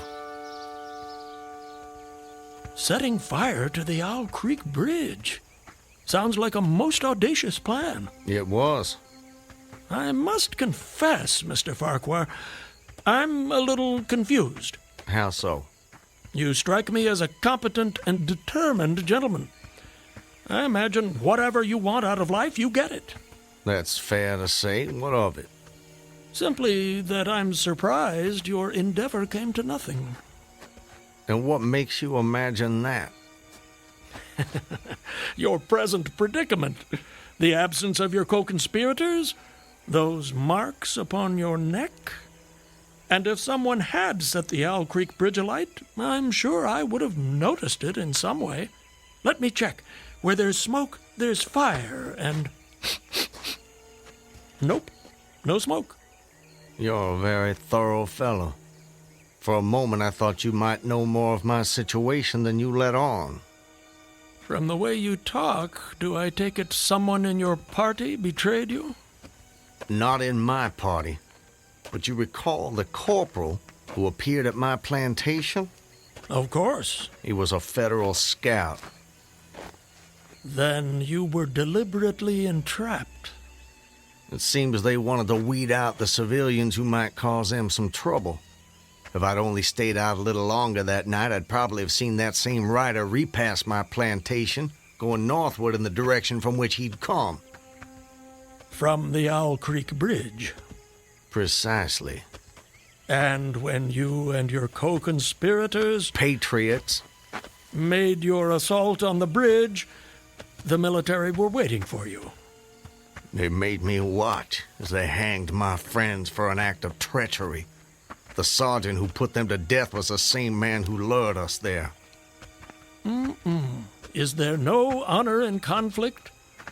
I've never been accused of having much imagination, but I might have guessed it would be something like that. I would say, sir, that you have too kindly an expression for one whose neck is in the hemp. It isn't. Isn't what? In the hemp. Of course, of course. What I mean, Mr. Farquhar, is that you are clearly no vulgar assassin. Fortunately, the liberal military code makes provision for hanging many kinds of persons, and gentlemen are not excluded. As they fastened the noose around my neck, I tried to fix my thoughts on my family, but there were so many trivial distractions. The water, touched to gold by the early sun, a piece of dancing driftwood caught in the sluggish current, the brooding mists under the banks some distance down the stream. Then there was a sharp pressure around my throat, followed by a sense of suffocation. Agony shot from my neck downward through every fiber of my body and limbs like streams of pulsating fire, heating me to an intolerable temperature. There was no more thought, only sensations. The intellectual part of my nature was effaced. I had power only to feel, and feeling was torment. I was conscious of motion, encompassed in a luminous cloud, of which I was now merely the fiery heart, without material substance. I swung through unthinkable arcs of oscillation, like a vast pendulum. But you're here. What? What? I said, you're here. Why is that? The rope, it snapped, and I fell into the stream. With a terrible suddenness, the light about me shot upward. There was a loud splash, then all was cold and dark. My power of thought was restored, and I knew instantly what had happened. And your hands? Were they still bound? They were. Then forgive me, but why didn't you drown? The noose was tight around my neck. It kept the water from my lungs. And kept you from breathing. When you get into a predicament, sir, you don't do it by half measures. I suppose not. To die of hanging at the bottom of a river. Even at that moment, it seemed ludicrous to me. I opened my eyes in the darkness. I saw above me a gleam of light, distant, inaccessible. I was still sinking, and the light became fainter and fainter until it was a mere glimmer. Then it began to grow and brighten, and I knew I was rising toward the surface. Knew it with reluctance, for I was very comfortable. Comfortable? Oh, yes. It was a question of preference at that point, you see. To be hanged and drowned, that didn't seem so bad, but to be shot? No, I refused to be shot. It didn't seem fair. I'd say you have a quite singular set of values. Do they offend you? Not at all, not at all. It makes for a more entertaining story, and yours is the most fascinating I've heard in many a year on the road. Please, continue. You're under the water, slowly rising to the surface. Your hands are tied. A sharp pain in my wrists apprised me of the fact that I was trying to free my hands. I gave the struggle my attention, as an idler might observe the feat of a juggler without interest in the outcome. Eventually, The cord fell away. My arms parted and floated upward, but I could only dimly make out my hands in the growing light. I watched with a new interest as first one and then the other pounced upon the noose at my neck. They tore it away and thrust it fiercely aside. Its undulations resembled those of a water snake, and my first thought was to put it back. To put it back? The undoing of the noose had been succeeded by the direst pang that I'd yet experienced. My neck ached horribly, my brain was on fire, my heart gave a great leap, and I felt as though it was trying to force itself out of my mouth. My whole body was racked and wrenched with an insupportable anguish. And I imagine the desire to rise to the surface was even greater, no matter what you might find waiting for you there. I wanted to stop myself, had to stop myself, but my disobedient hands gave no heed to my command. They beat the water vigorously with quick downward strokes, forcing me to the surface. I felt my head emerge. My eyes were blinded by the sunlight. My chest expanded convulsively, and with a supreme and crowning agony, my lungs engulfed a great draught of air. So now you were in full possession of your physical senses. If anything, they were more keen and alert than before. I felt the ripples on my face, heard their separate sounds as they struck. I looked at the forest on the bank of the stream, saw the individual trees, the leaves, and the veining of each leaf, saw the very insects upon them, the locusts, the brilliant-bodied flies, the spiders stretching their webs from twig to twig, the prismatic colors in all the dewdrops on a million blades of grass, the humming of the gnats that danced above the eddies of the stream, the beating of the dragonflies' wings. They all made audible music. Remarkable. If you'll forgive my saying so, you missed your life's calling. You have quite a turn for descriptive language. I'm surprised you had the time to note your surroundings in such detail. It may only have been a few seconds, I'm not really sure. I seem to have lost the ability to judge the passage of time accurately. Or perhaps you've gained a greater appreciation of time. There's a whole world in every second. You have a singular turn of phrase yourself, Mr. I'll get it in a minute. No doubt. Did you acquire this philosophical outlook during your travels? Hard to say. See, it often seems like I've been traveling my whole life. But enough about me. I long to hear your story. You've painted a beautiful background for me, but it strikes me there are more pressing issues in this particular picture. For example, your executioners. My would-be executioners? That goes without saying, surely. Very well. I saw them, silhouetted against the blue sky. They shouted, they gesticulated. Their movements were grotesque and horrible, their forms gigantic. Suddenly, I heard a sharp report as something struck the water smartly within a few inches of my head, spattering my face with spray. One of the officers had his rifle. At his shoulder, there was a light cloud of blue smoke rising from the muzzle. I was surprised he missed. I read somewhere that marksmen with gray eyes are the keenest shots. This fellow was the exception to the rule, it seems. The marksman had gray eyes? Mm-hmm. How could you see that? I'm sorry? He was on the Owl Creek Bridge. You were in the water.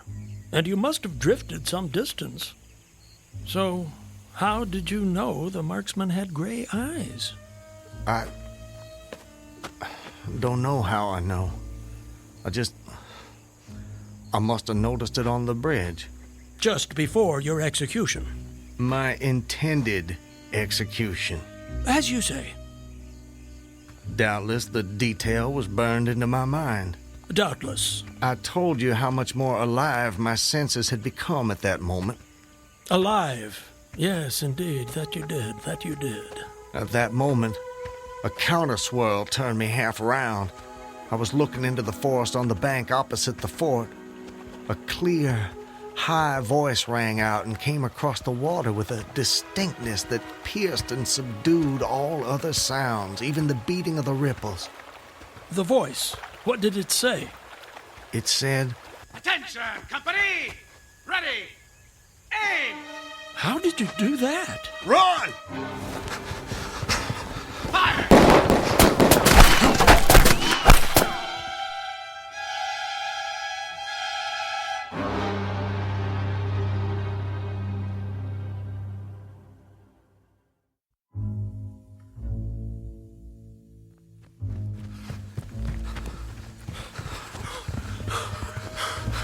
Are they still behind us? No, I don't think so. All right, that's enough for now. No more running for my life. Your what?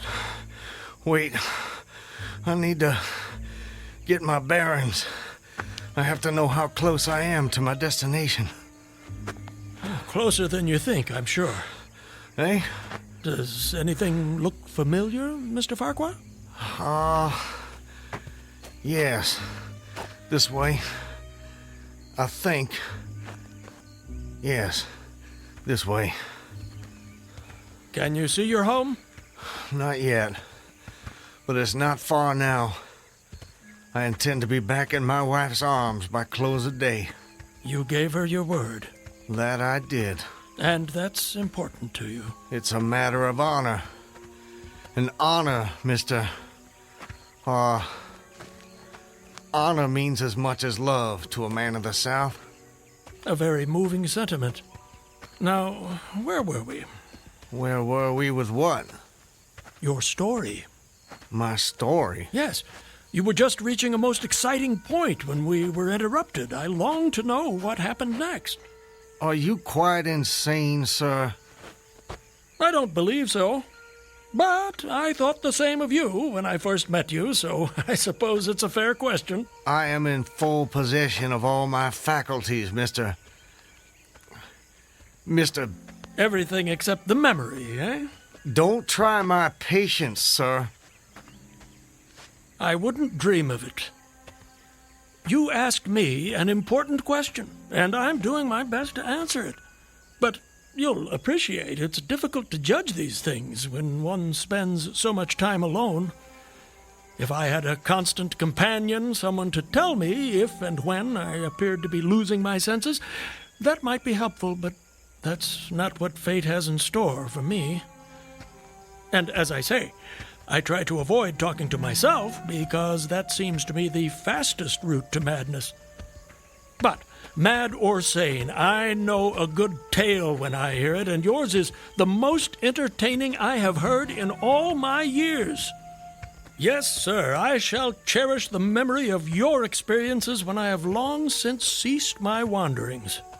Please, go on.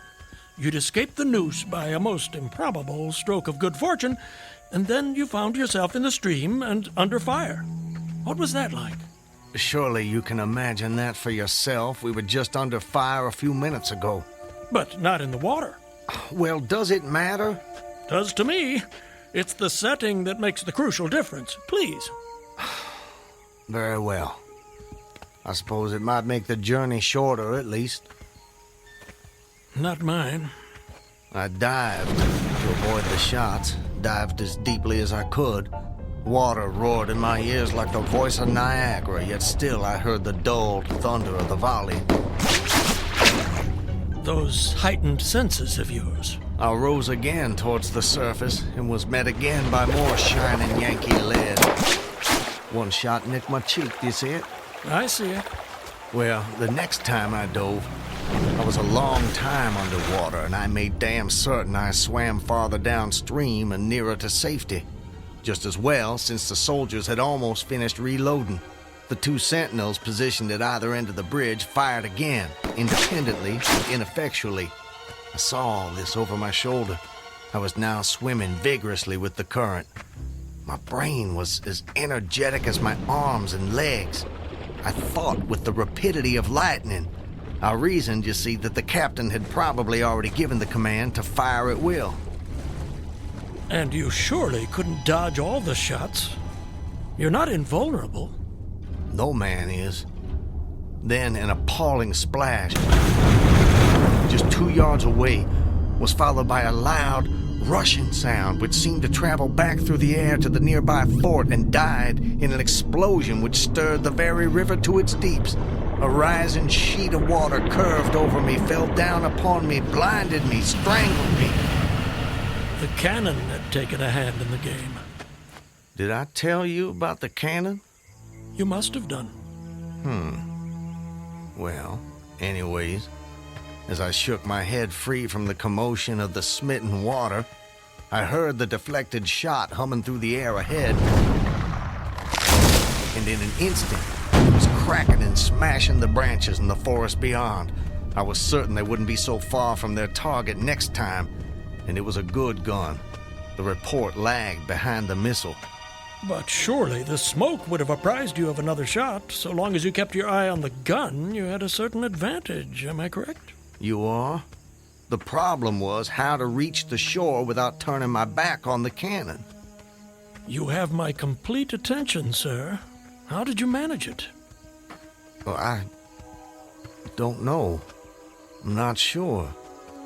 I felt myself whirled round and round, spinning like a top. The water, the banks, the forest, the distant bridge, fort, and soldiers, they were all somehow commingled, blurred. I could no longer make out objects, only colors. Circular, horizontal streaks of color. It was all I saw. I was caught in a vortex. I felt giddy and sick. Fascinating. Incredible. What is that damned hammering? I don't hear anything. Unless it's the ticking of your watch you can hear. My watch? You're lucky it still works after such an immersion.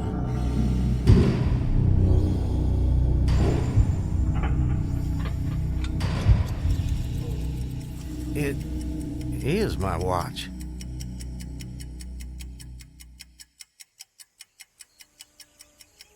But why should I think... Perhaps you're the sort of man who values the seconds as much as the minutes and the hours. And there's a whole world in a second, so I've been told. So how did you fight your way out of this vortex? I really have no idea. The next thing I knew, I was on the road with you at my side, heading for home as I promised. Surely not. I mean, you obviously avoided the cannon and struggled to the bank. Obviously. But I have no memory of it. And of our meeting? I recall only what you told me about it. Most curious. Stop! What is it? This is it. We're here.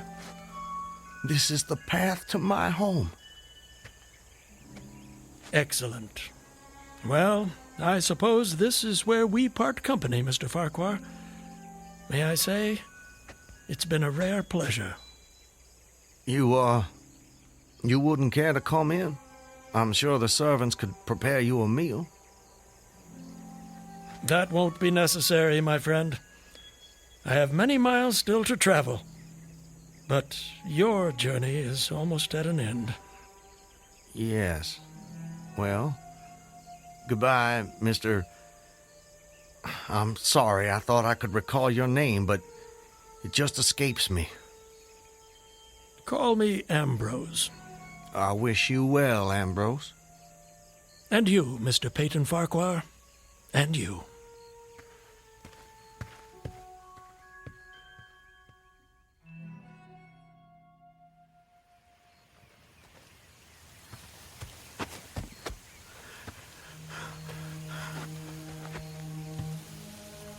Home.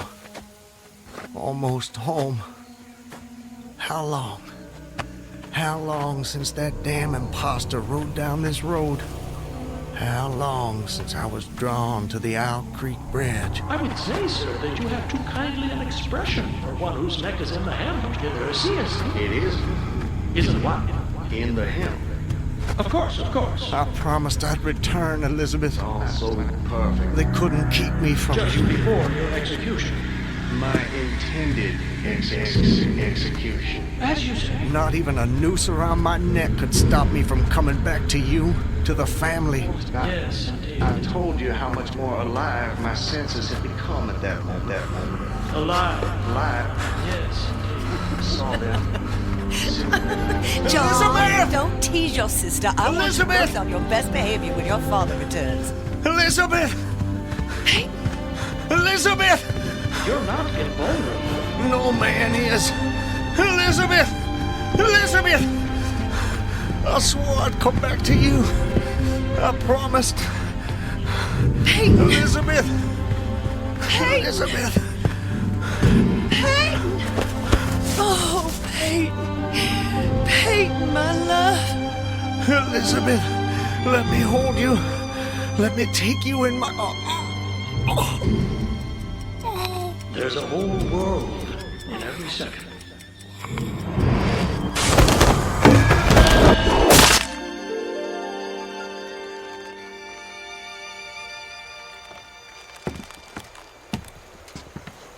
He's dead, Captain.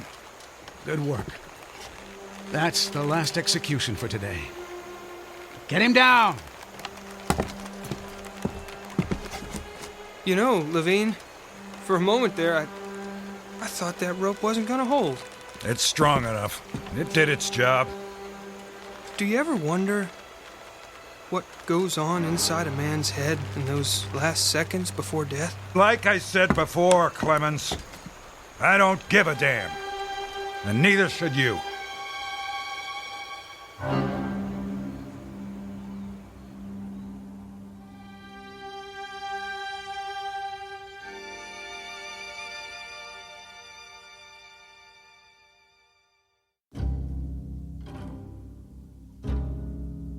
An occurrence at Owl Creek Bridge in two forms, as it was dreamed and as it was lived and died. This is the stuff of fantasy, the thread of imagination, the ingredients of the Twilight Zone.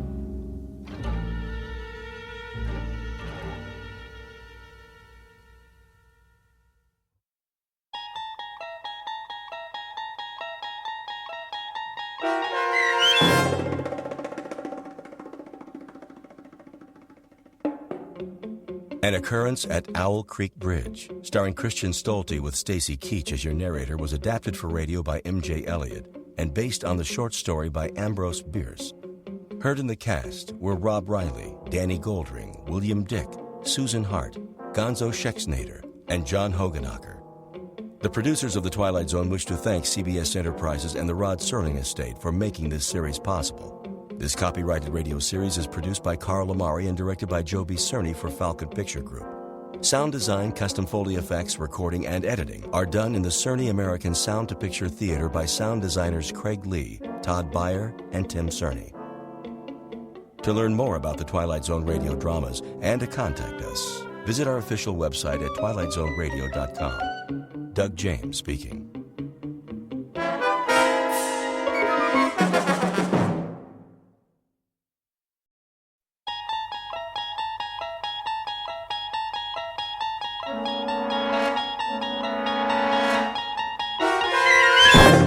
You're traveling through another dimension.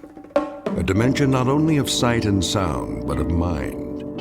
A journey into a wondrous land whose boundaries are those of imagination.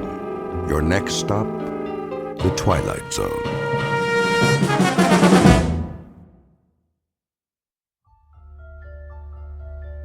It was the day no one would ever forget. Not next week, next year, or the year after. Not for the rest of their lives, no matter how hard they tried. All in? Yes. Yes. Anne? Yes, Daddy. Good. That's good then. Seatbelts, everybody. Where are we going now? Home. Oh. Unless anyone wants to stop for ice cream. Can we? If you like. I think your mother would approve. Don't you? Well, I guess so. What about you, Anne? I want to go home. I'm kind of tired. Me too. Very well, then. Some other time. Dad? Yes? I was wondering. What, Tom? Well, when they closed the Casket? Are you sure they closed it real tight? So she would never be wet or cold or anything? You don't have to worry, son. She's resting now. In a much better place. I promise.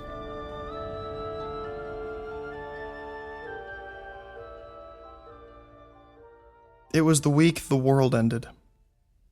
And yet, incredibly, it was also the week something new, something truly fantastic began.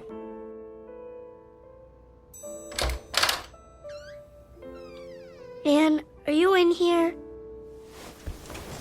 You're supposed to knock. This is my room, too. I'm going to bed. In the middle of the day? It's cold. Tell Daddy to turn on the heater. It is on. It's warmer downstairs. Who's that? Thank you for stopping by. The children need me. Come in. Nice of you to take the time. It's Aunt Clara. We know. Is she here to take us away? Let's go listen. I'll see about a sitter first thing tomorrow. They need more than that. A maid as well. And when you work late? They'll be in school most of the day. And what about after school? And who will see that they're dressed and fed every morning? A live-in maid, then. Ugh, maids and sitters never work out. Beyond intolerable, everyone. I'll do everything I can for them, Clara. It's not enough. They need a woman's touch. George, I'm going to tell you this once. Babysitters and nursemaids are not the same as parental care. It's been a week since their mother died, and little Anne is more withdrawn every day. Can't you see she's miserably unhappy? And it's only going to get worse. You're right about Anne. But Tom and Karen seem to be adjusting. Oh, nonsense. They're only covering up. They're sad, lost children. They have no anchor now. It's going to take time, Clara. Well, that's all well and good. But how much time? This is ridiculous. I know my own children. Do you? Clara, please. Daddy. Now you've upset the children.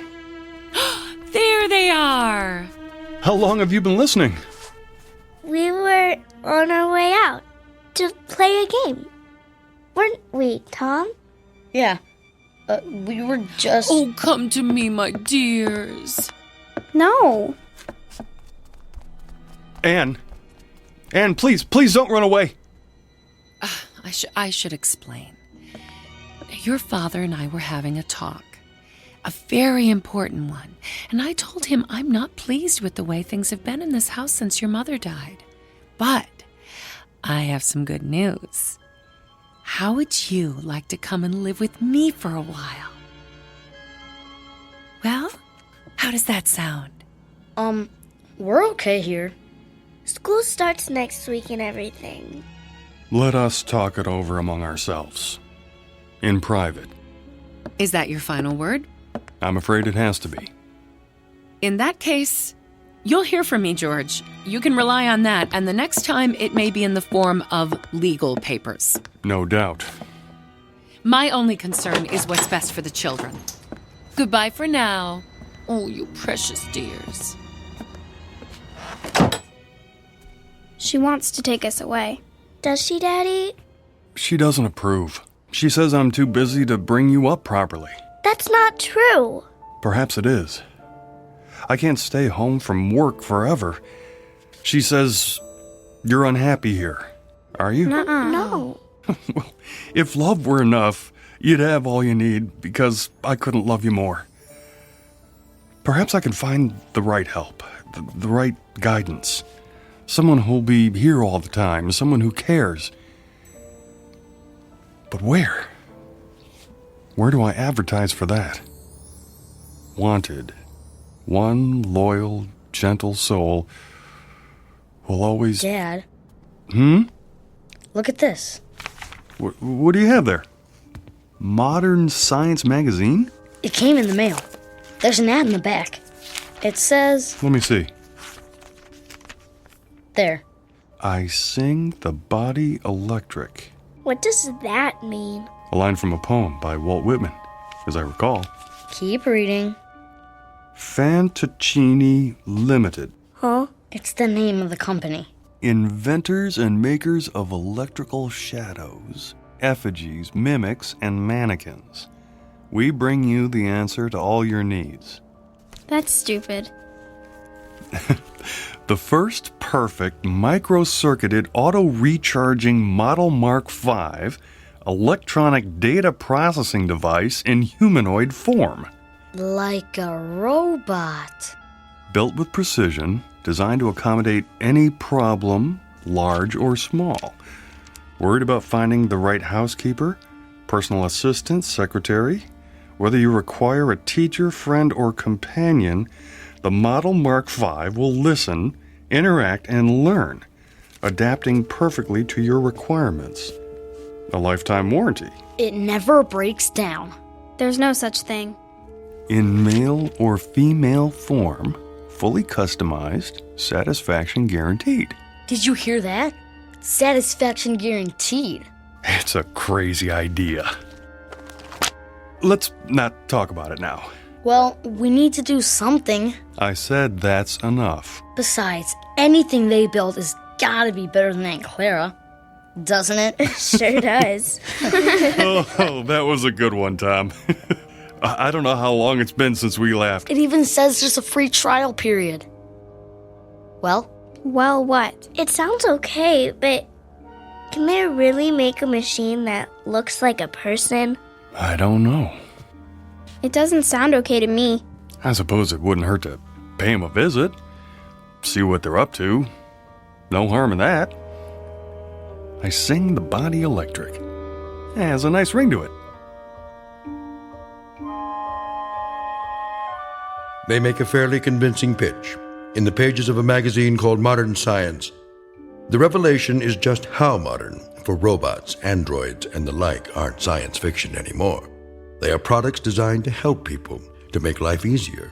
It doesn't seem possible, though, to find a woman who can fill the needs of this particular family, who must be 10 times better than Mother in order to be half as good. Except, of course, in the Twilight Zone.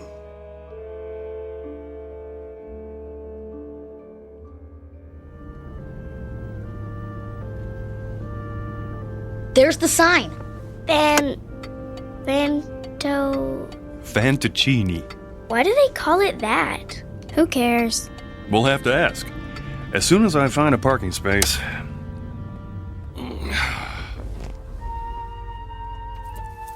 Okay.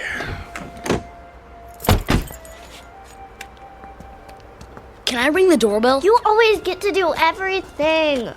Now, your brother found the ad. Wow, some bell, huh? Won't you come in, Mr. Simmons? We've been expecting you. You have? I called ahead for an appointment. Feel free to browse the showroom. I'll be right with you. Wow, this is incredible. Look. What's that supposed to be? A whole table full of marbles? I don't think so, son. More like glass eyes. Wow. Blue and brown and hazel and green. I want her to have eyes like this. Well, careful, just don't touch them. Oh, please do. Guido Fantoccini at your service. An unusual name. It's Italian. It means, roughly, dream people. Or, as I prefer, shadow puppets. This is my daughter, Karen. Hello. And, Don't tell me. Tom. And you must be Miss Ann Simmons. Age 11? Or is it 12? She's only... I'm going to be 11 next month. In that case, allow me to present you with this golden key. It's awful big. What's it for? To wind her up, of course. To wind what up? Why, your new, let me guess, nanny? Tutor? Oh, that and more, I'm afraid. The children lost their mother recently, and without anyone else at home... Nobody can take her place. Nobody. In that case, might I suggest our grandmother model? It's very popular. Do we have to wind her up every day? The key is symbolic, a way of introducing our product line. What sort of product are we talking about? If you can be more specific. As specific as you like. The end result is entirely your choice. First, you'll select the eyes, any color at all. This color's perfect. Then you'll move on to the hair salon. Our wigs are of the finest quality. Blonde, brunette, brown, red, white, and every shade in between. I want her to have long hair, like this one. Ears, with or without earrings. Arms, slender or sturdy, graceful or strong. Hands, fingers, lips, full or thin. As for body type, the choice is again yours. Tall, short, the height you prefer to the millimeter. Very impressive. But they're just pieces. Until we put them all together at the factory. Then they'll become something else, something new. They'll move and walk and talk. Machines don't talk. Grandmothers do. Listen. I sing the body electric. I celebrate myself and sing myself. Who's that? One voice out of many possibilities. Try another. Myself and sing myself. I sing the body electric. I sing the body celebrate myself. Or another. Sing myself and sing myself. I sing the body electric. I sing the body electric. I celebrate myself. I sing the body electric. I celebrate myself. I sing and sing myself. I sing the body electric. I celebrate myself. Pick one. I sing the body electric. I celebrate myself and sing myself. I sing the body electric. That's not right. I celebrate Too high? myself. Too low? And sing myself. Go ahead. Turn the knob. I sing the body electric. I celebrate myself and sing myself. I sing the body Could electric. you make her just like my mother? Celebrate myself If you wish. And sing myself. Exactly. I sing the body To electric. a I celebrate myself. Then and sing myself. I don't want her. Please, Anne. I want to leave. You've dropped the key. Wait. I sing the body electric. I celebrate myself and sing myself. I've almost got it right. Electric. I celebrate myself and sing myself. I sing the body electric. I celebrate myself and sing myself. The armies of those I love engirth me, and I engirth them. They will not let me off till I go with them, respond to them, and discorrupt them, and charge them full of the charge of the soul. Grandma.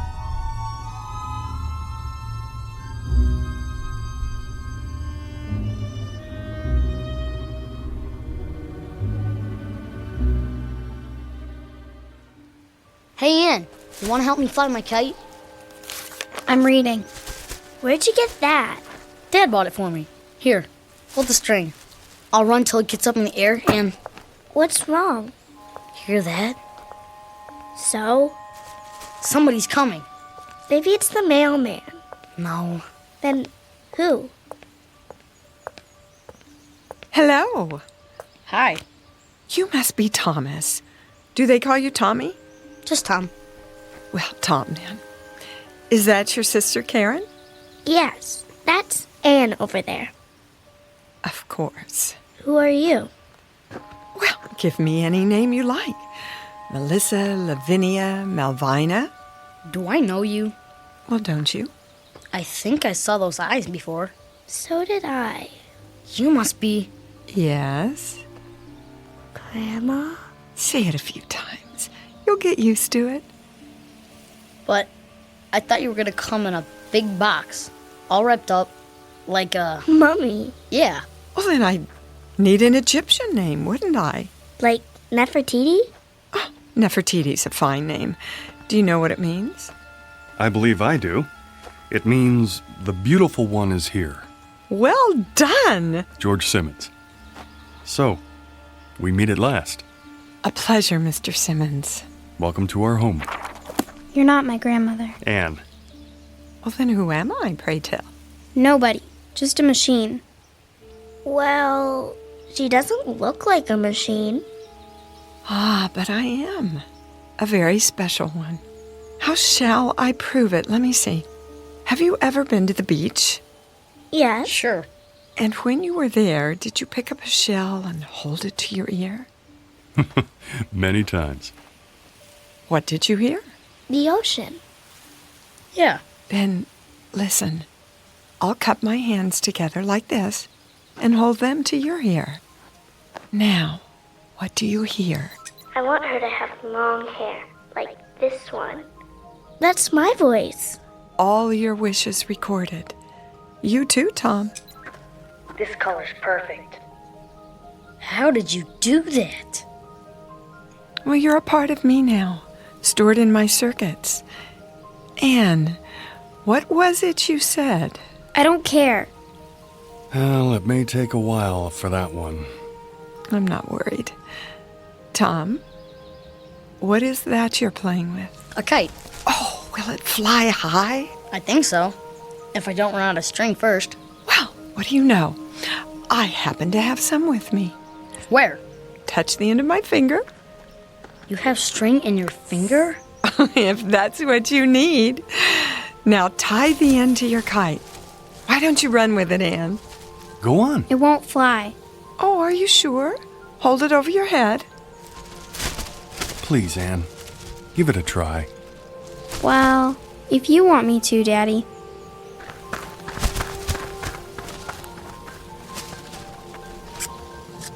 Hey, look at that! Don't let go of the string. Oh, I wouldn't think of it. How high shall we fly? The moon. The moon it is. It's almost out of sight. What do you say? Thank you. Yes. Thanks very much. You're a great kite flyer. Now, what's my name? Grandma. Anne, look at what Grandma did. Anne? I don't want to play.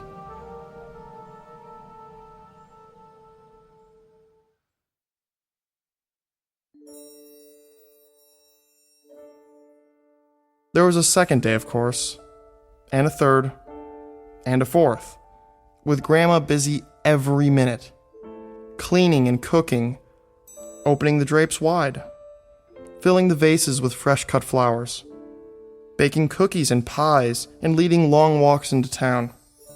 But the most beautiful and special thing was the way she paid attention to everyone.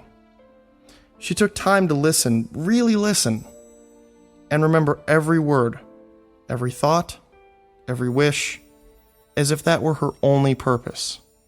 She seemed clever beyond clever, human beyond human. Anne finally began to join in, but slowly. To walk if not to run, to listen if not to hear, to watch if not to see. And as the days turned into weeks, Grandma waited. She never tried to urge or force. Sometimes, when Anne didn't come to the table, Grandma left dinner on a tray by her door. Big spoons first, then the little spoons. Is that right, Grandma?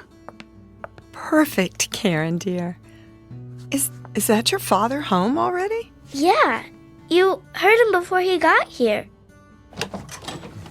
Daddy! Hello, sweetie. How was your day? Grandma taught me how to sew. Did she now? Good evening, Mr. Simmons. Dinner is almost ready. Well, looks like you have a helper. I made the mashed potatoes. Indeed, she did. I'm proud of you, Karen. Where's Anne? She's upstairs doing her lessons. Anne! Come down and help your grandmother! Oh, it's all right. I can handle the rest. That's not the point. Dad, whose car is that out front? Which one? The new one. Oh, well, let me see. Oh, yes. It's ours. It is? I came home early to surprise you. Can we go for a ride? All of us? I don't see why not. We'll take a run to the ice cream parlor after dinner. How's that? Now, go and wash your hands and tell your sister dinner's ready. Okay. Yeah. Thank you for being so good to us. Good for us. And that includes me. I'm sorry about Anne. I'll have a talk with her. Now don't you worry about Anne. She'll accept me eventually. You seem very sure. Mr. Simmons, children are the most complicated creatures in the world. I could be the greatest cook, the finest, most exciting playmate, the most interesting companion, but those are very small accomplishments. It's the heart I have to enter. A child's heart. It's a deep place, difficult to reach. But that, too, will come. Anne, darling. Are you hungry, dear? Not very. We're, going for a ride after dinner. In our new car. It's beautiful. Wait till you see it. I'd like you to go with us. Is she going? Oh, please, Grandma. I want to ride in the back seat with you. Me too. Then I'll stay home. But why, Anne? I don't like her. You mustn't say that. I don't want her here. Dear child. I never wanted you here. It was them, Father and Tom and Karen. They wanted you. They needed you. But I didn't. Anne, stop it. It's true. You sit and you talk to her and you eat the food she makes and you make believe, Father. That's what you do. You make believe, as if she's real, but she's not. She's a machine. Nothing but an old machine. Anne, listen to me. Machines are neither bad nor good. Some kill, and some make war, and some guide people through the darkness like a lamp. Believe me when I tell you, I cannot lie, or sin, or be greedy or jealous. I don't seek power or riches. I've been programmed for other things. You'd be surprised at how much a machine can do. This one, for example. This machine can love. Love who? Oh, you, Anne. I can love you. And I do. I love you more than tongue can tell. You don't love me. You can't. She said she loved me. She? My mother. She said I love you, but she lied. She lied. You're just like her. I hate you.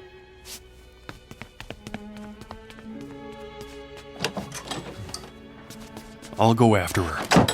Not this time. There's no place for her to go. No place except to me.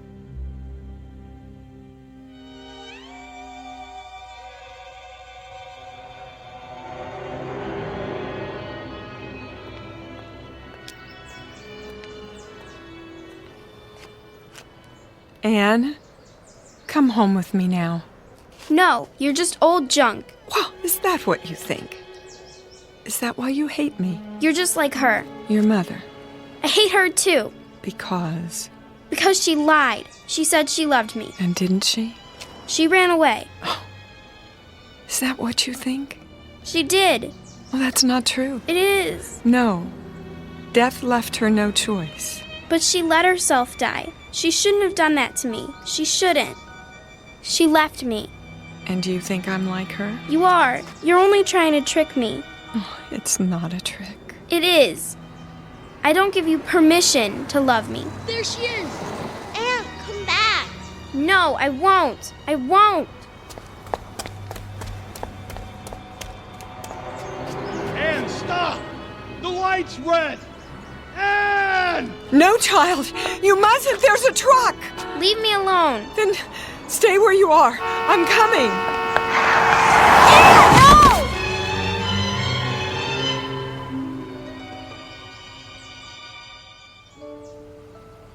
They're not moving.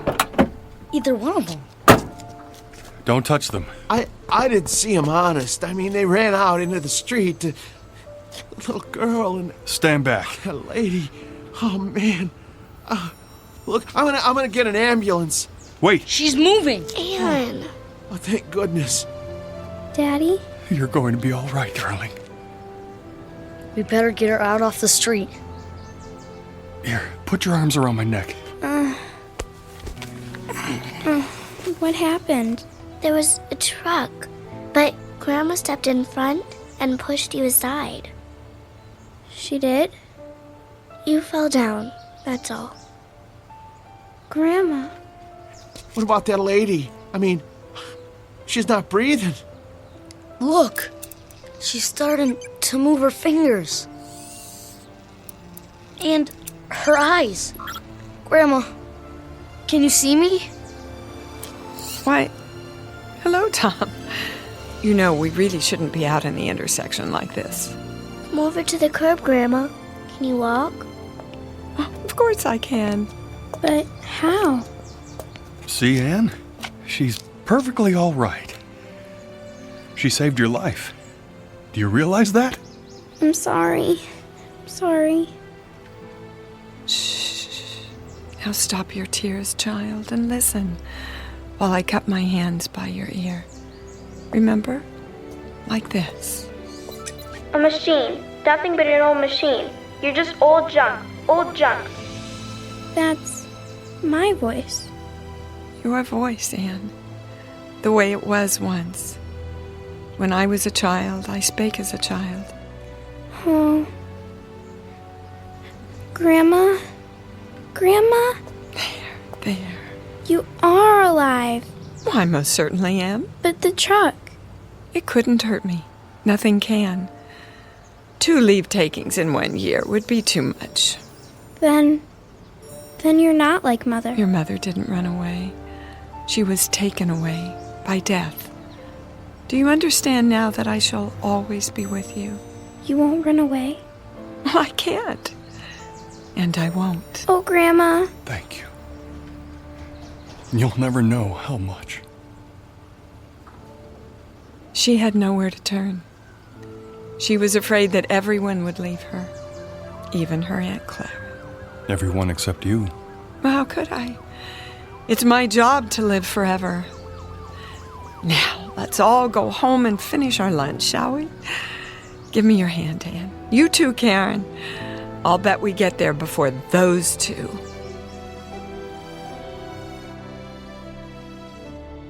As of that moment, Grandmother became an irreplaceable member of the family, an integral part of their lives. She was more than important. She was vital, the very essence, the most crucial part of being alive. And she shared it all with them, without effort, as if it were what she was born to do.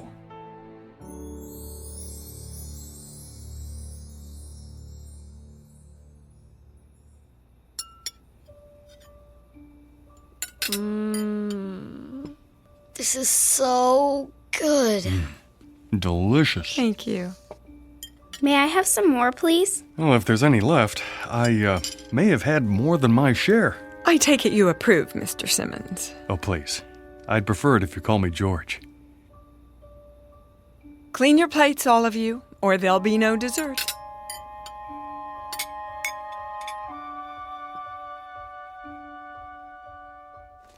That's enough for tonight. Tomorrow we'll read another chapter from Moby Dick by, what's the author's name? Herman Melville. That's correct, Anne. Now, there's just enough time for your language lesson. Who can conjugate the verb to love in Latin?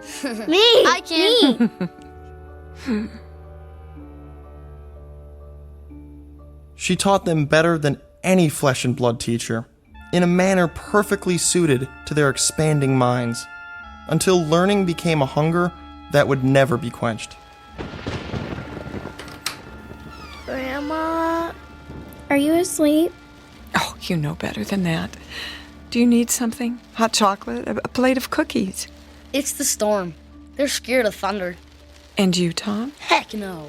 Oh, well, come over here just the same. Everybody crawl into my bed. That's it. We'll weather this old storm together. They would never see lightning, never hear poetry, never listen to foreign tongues without thinking of her. everything they would ever see, hear, taste, smell, and touch would remind them of her. She was all life to them, the source of the Nile. And all life became wondrous, quick and electric, like her. And one day, it came time for the inevitable, the unthinkable, the day of saying goodbye. Thank you for carrying my suitcase, Tom. Such a fine gentleman. It's the least I can do. The same suitcase you brought with you, how many years ago? Now, let's not get maudlin. Grandma, do you have to leave today? Oh, yes, Karen. It's time. We're going to miss you. And I you, Anne. But why do you have to leave at all? You're going off to college now, and you won't need me. That's the way it should be. But you've been our world. I'm not the world. The world's out there, and it needs you. What happens to you now, Grandma? Oh, back to Mr. Fantaccini and the rest of the Pinocchios. He should have called himself Geppetto. Don't joke about it. Oh, but it's true. You've been my family here, and now I must go back to my first family. My brothers, sisters, aunts, cousins, all the other robots. And do what? Some stay at the factory. They're taken apart and recycled. Not you. Or perhaps I'll be returned and sent out to help another family like yours. They can't destroy you. I won't let them. Nor will I. Destroyed? Oh, what a silly expression. I'll go for a while to the Room of Voices. The Room of what? Oh, a great dim room. A kind of parlor where all the other mechanical grandmothers are brought and stored for, a month or a year. And in that room we'll sit and rock and murmur and whisper to each other. And we'll listen and tell what we learned from the world and from the families we lived with. I'll share what I learned from Anne and Karen and Tom and even you, George. You didn't learn anything from me. Oh, didn't I? Don't be so sure. But you taught us. Is that what you think? Foolish lad. Why, now I have so much to share in the Room of Voices. Everything you ever said or did, everything you ever laughed or cried about. And someday... Someday what, Grandma? For reasonable creatures, we have an unreasonable dream. Someday, if we're very wise and very good, perhaps we'll gain the greatest gift of all. Oh, Grandma, you don't have to wait. You're alive now. You've always been alive to us. Well, there's my cab. I'll get your case. Oh, no, I wouldn't hear of it. Grandma, am I never going to see you again? Well, the world holds many surprises. Someday, when you're very old, with childish ways again, in need of help, send for me. The old nurse, teacher, companion. And I'll come back. Hard to imagine. No, we'll never be old. But then... you'll never come. I mean, if we don't, we won't ever... Do me a favor, would you? Anything. Go on upstairs. Quickly now. I'm not one for goodbyes. Grandma! There. Mind your grandmother. Quickly!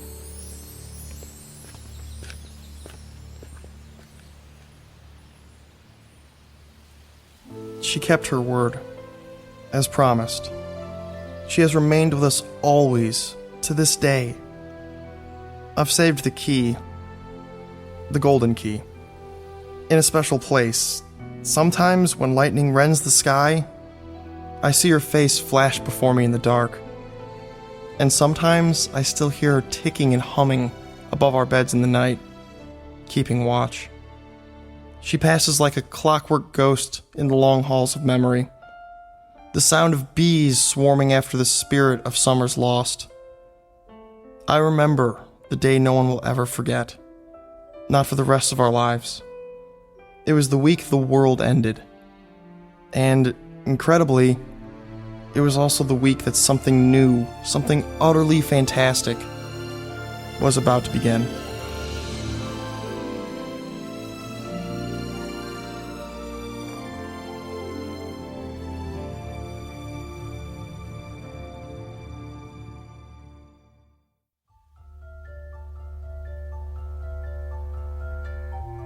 As of this moment, the wonderful electric grandmother moved into the lives of children and father. She became integral, important. She became of the essence. As of this moment, they would never see lightning, never hear poetry, never listen to foreign tongues spoken without thinking of her. Everything they would ever see, hear, taste, feel would remind them of her. She was all life, and all life was wondrous, quick, magical, and electrical. Like Grandma. A fable, most assuredly, but who's to say that at some distant moment there might not be an assembly line, producing a gentle product in the form of a grandmother, whose stock in trade is love. A fable, sure, but who's to say what's possible in the Twilight Zone?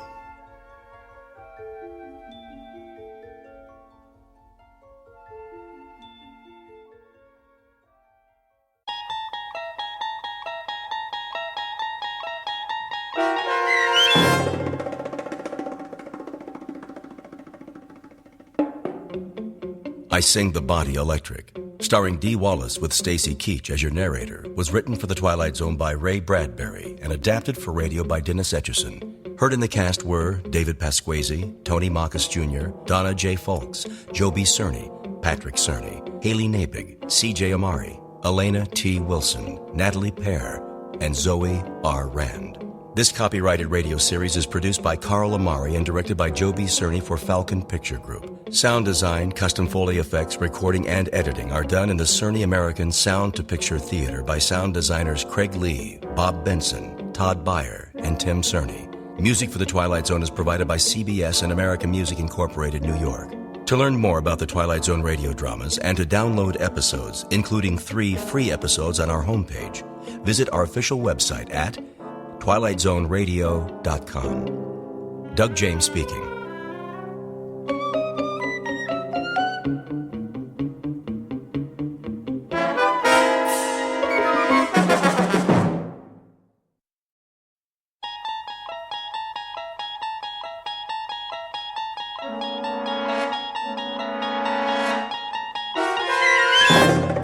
You're traveling through another dimension.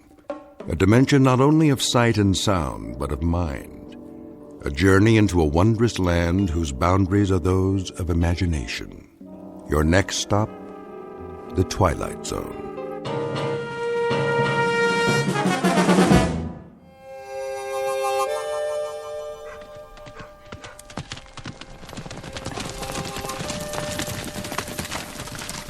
He ain't here yet. He will be. Almost noon. Knows what's waiting for him. Yep. He knows he's gonna get shot. Let's go inside and have a drink.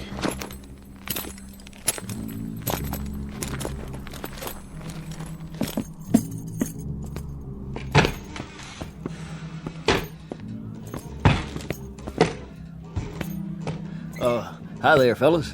No talk. Just pour. Sure. What'll it be? Ride cut whiskey. You're coming right on. You seen Mcgrew? Marshall Mcgrew?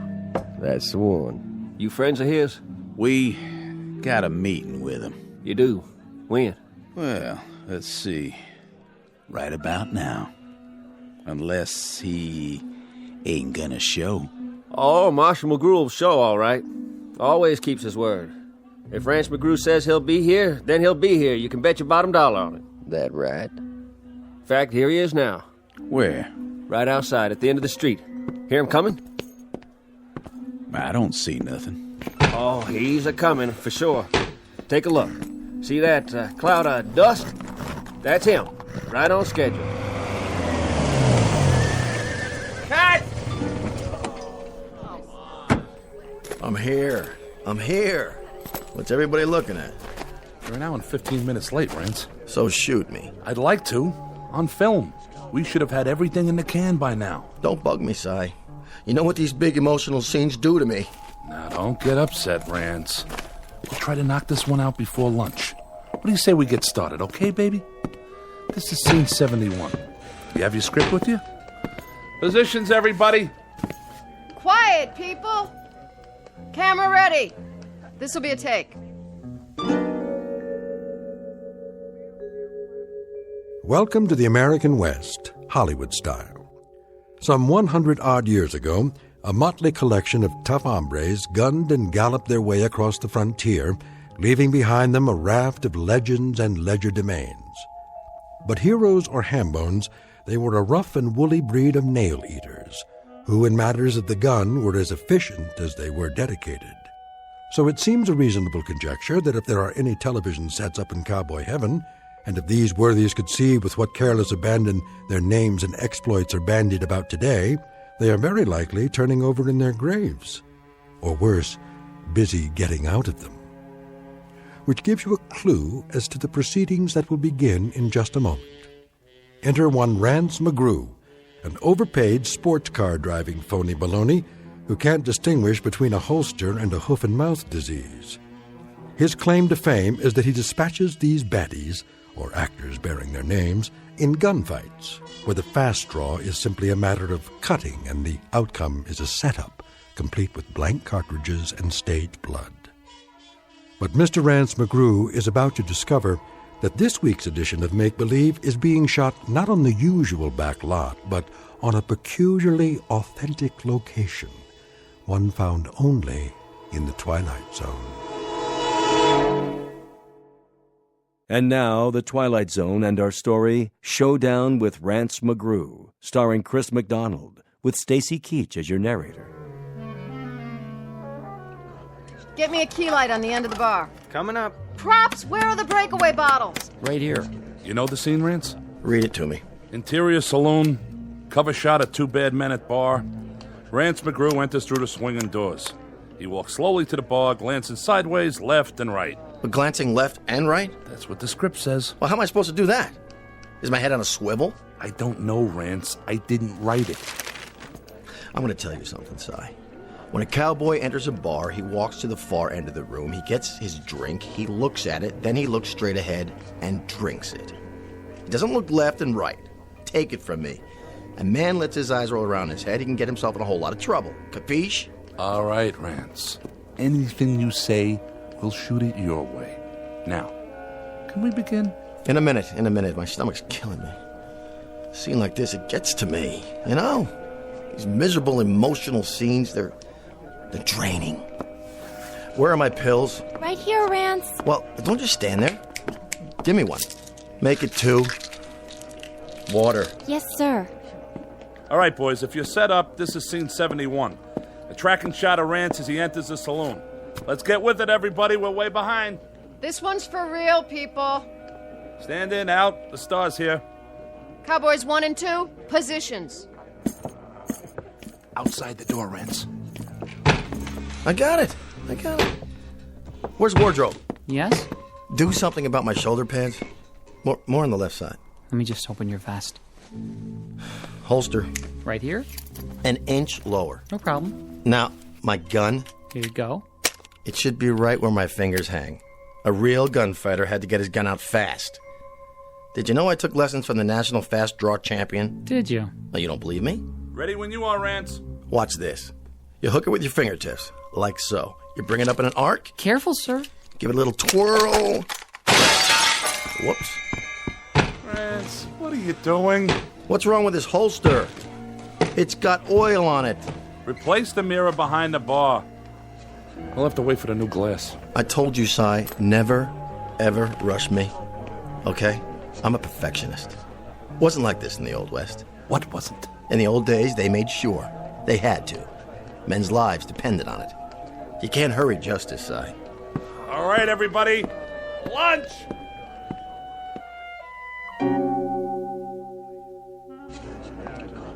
Ready? Ready. Rolling. Rolling.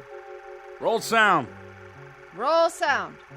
And action. Cue Rance.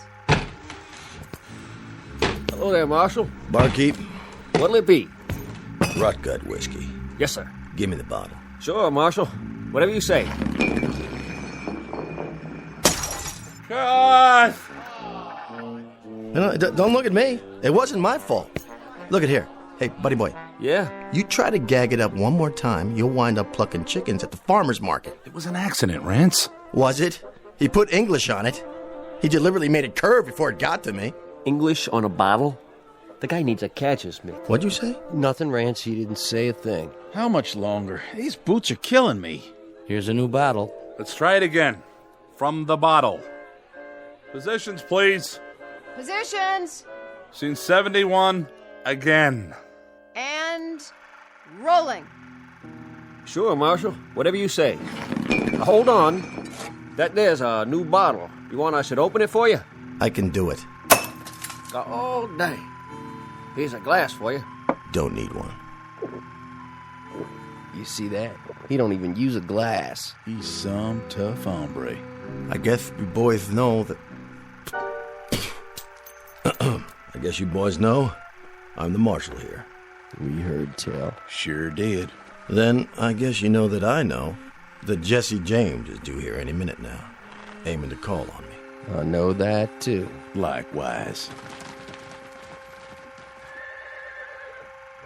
Well, what do you know? I figured he was too yellow. But it sounds like Jesse's here. Marshal, please. No killing inside. Easy, barkeep. Ain't gonna kill him none. I'm just gonna maim him a little bit. Pick off his pinky, maybe, with a clean shot. Jesse won't take kindly to that. He sure won't. Well, well. Marshal Mcgrew, ain't it? Yep. We'll take a nice, deep breath, Marshal. Why's that, Jesse? 'Cause it'll be your last. Oh! You shot it clean out of my hand! I didn't. That was a sound effect. I can't get my blasted gun out of the miserable holster. Cut. Take it easy, Rance. I thought somebody oiled this holster. I wiped it down. It's too dry. We'll do an insert later. See? I can't even get it. Oh, look out. Whoops. Bring another mirror. This is absurd, isn't it? I mean, really. First the gun, then the bottle, then the gun a second time.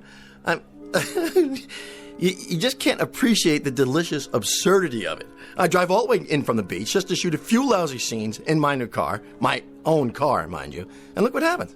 I studied with Sandy Meisner, okay? I played Pinter, Albee, Beckett, and now, can't you people do anything right? I ask you, is that too much? Would you like to sit down, Rance? Why do I bother? Week after week, why? I give, and I give, and I give. For what? Let's go to the fight scene. Jesse and Rance. First, Jesse knocks him through a table. Cue the player piano tape. Stunt double.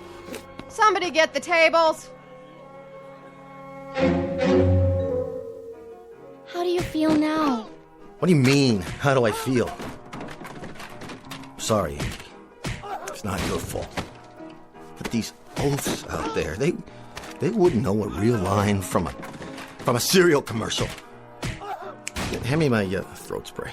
The antibiotic one or the one for the allergies? I don't care. Just give it to me. Cut! Print it! I think they're ready for your close-up, Rance. All right, Angie. Don't you think I know that? I'm the only professional around here. Did you double for me in that scene? Yes, sir. Looking good. Thanks.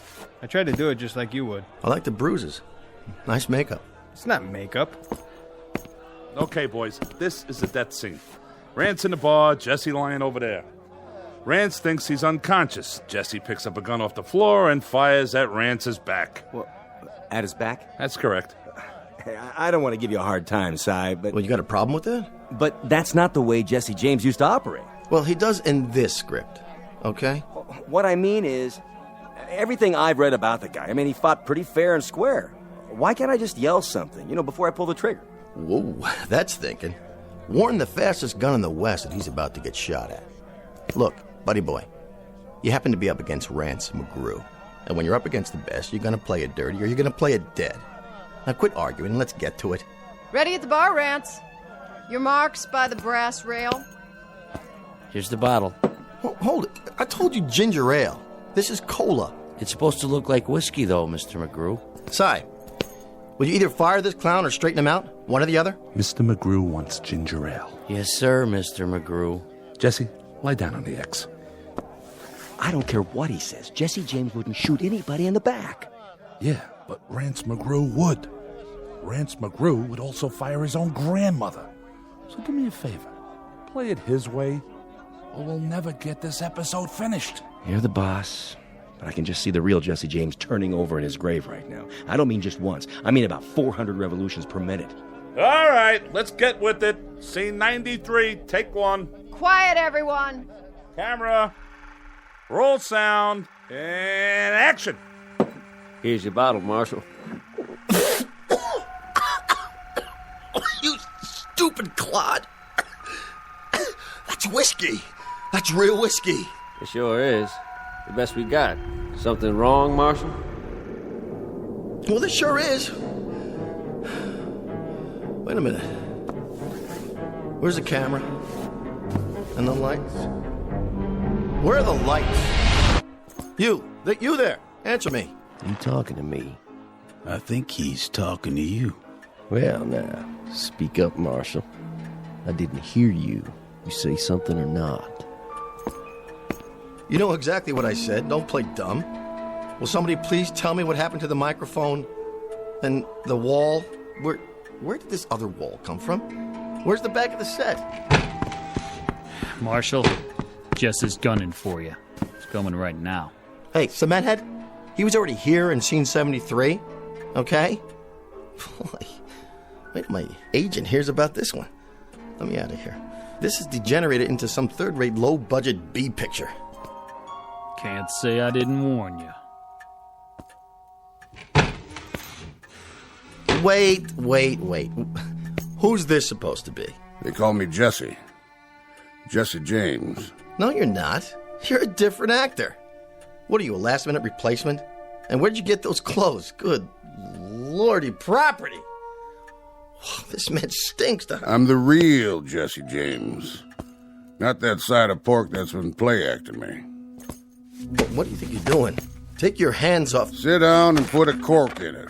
I'll ask the questions around here.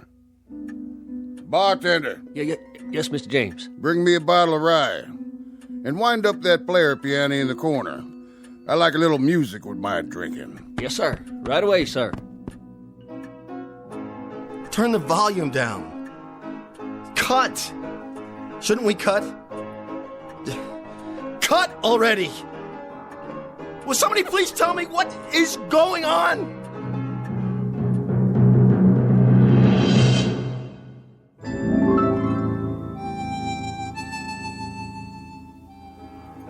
Don't you hear good, mister? No habla inglés. Sure you don't. Well, habla this. Sí. I'd be looking for the marshal.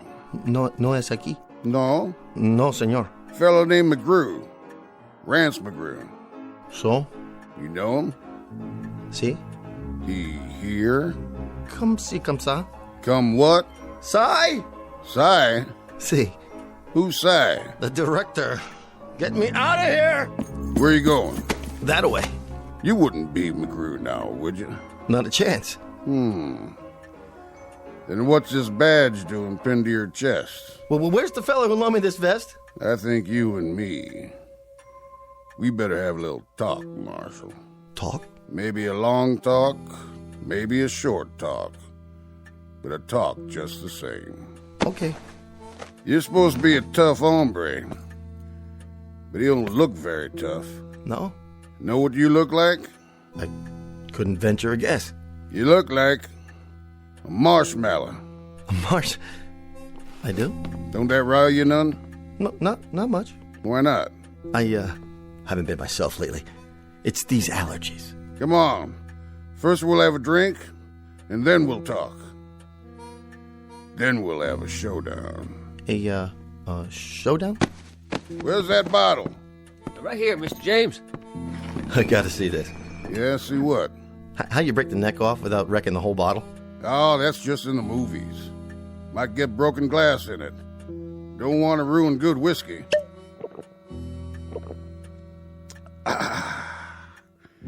Here, your turn. No, thank you. No? Just a ginger ale, please.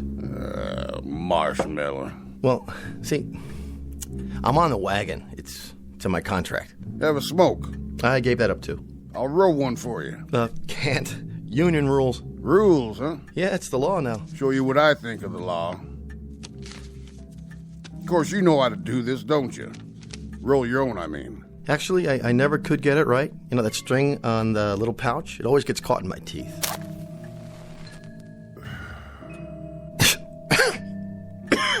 Would you mind not blowing smoke in my face?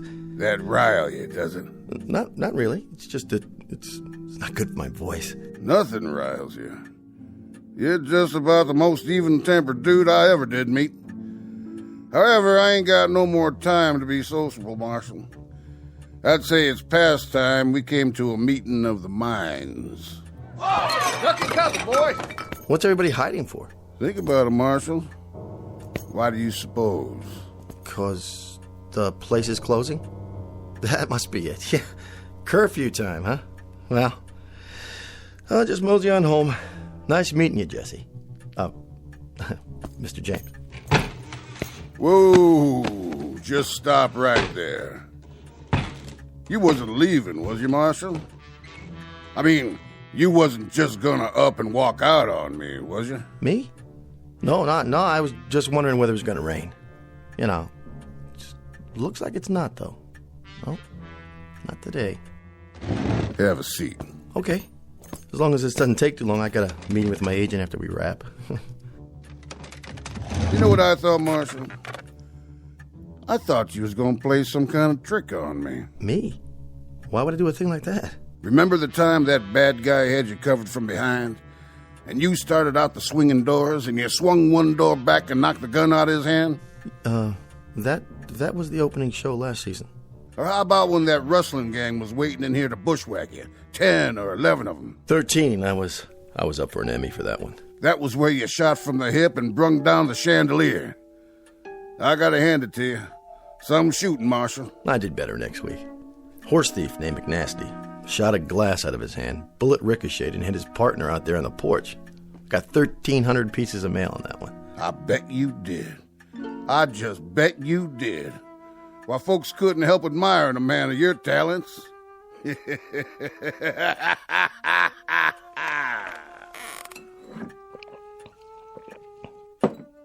of it is, Marshal. Thing of it is, I don't reckon you ever fired a real gun in your life, did you? Well, not as such. Or hit a man in anger. Or maybe even got hit in anger yourself. Tell me true, Marshal. You ever ride a horse? Oh, yeah, on occasion. A real horse? Well, see, I happen to be allergic. Hives. Hives? Yeah, you know, a rash. Cats give it to me, too. So you don't ride, you don't shoot, you don't fight. You just strut around wearing a phony badge and going through the motions of killing off fellas like me. There was an episode when we let one of the Dalton boys off. It kind of a complicated plot. It seems he had a kid sister going to school in the East, and she came out to visit him on the day he was supposed to be hanged. She made an appeal to me, and I saw to it that he got a suspended sentence. Mm-hmm. He told me about it. He did? He also told me how you captured him. Jumped 800 feet off a cliff and landed on the back of his horse when he wasn't looking. Stuntman. Heights, they bother me. That figures. So you see, Marshal, we had this meeting up there. Up there? And all us decided, my brother, me, the Dalton boys, Sam Starr, Billy the Kid, quite a few of us.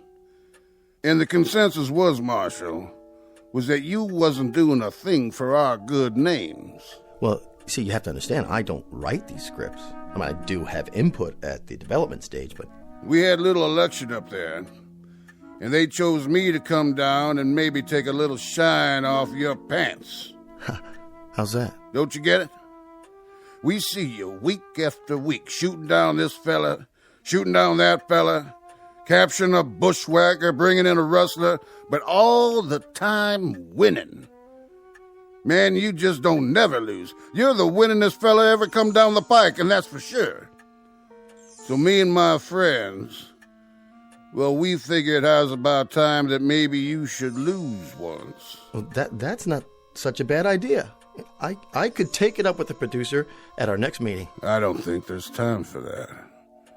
I think that maybe if you're gonna lose, you're gonna have to lose right now.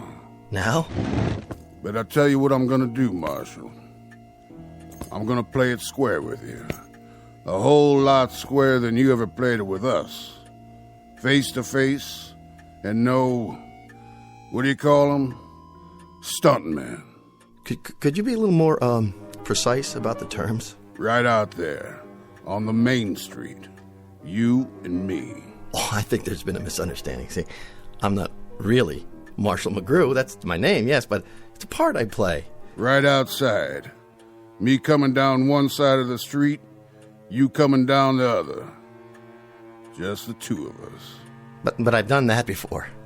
Did you happen to see Gunfight at Red Rock? Yeah. Then you know. It was lousy. 2 thumbs down. Way down.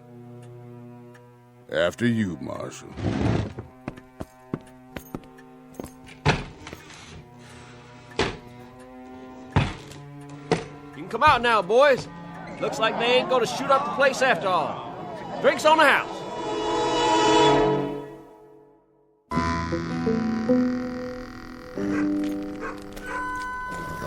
We take 20 paces each.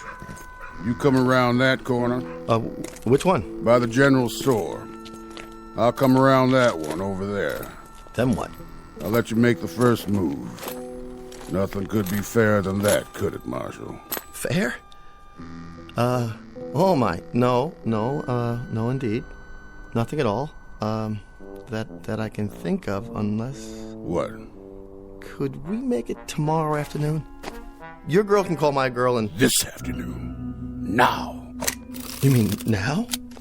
As in right now? Or in the general sense, as opposed to the past, let's say, or the future, or... Too much, John. Let's go. Stuntman? Oh, Stuntman. 14, 15, 16... Better check all my bullets. But they're blanks. All blanks. What am I supposed to do? Ready, Marshal? I'm coming for you. All right, here goes nothing. Talk about method acting. Go ahead, Marshal. Make your move.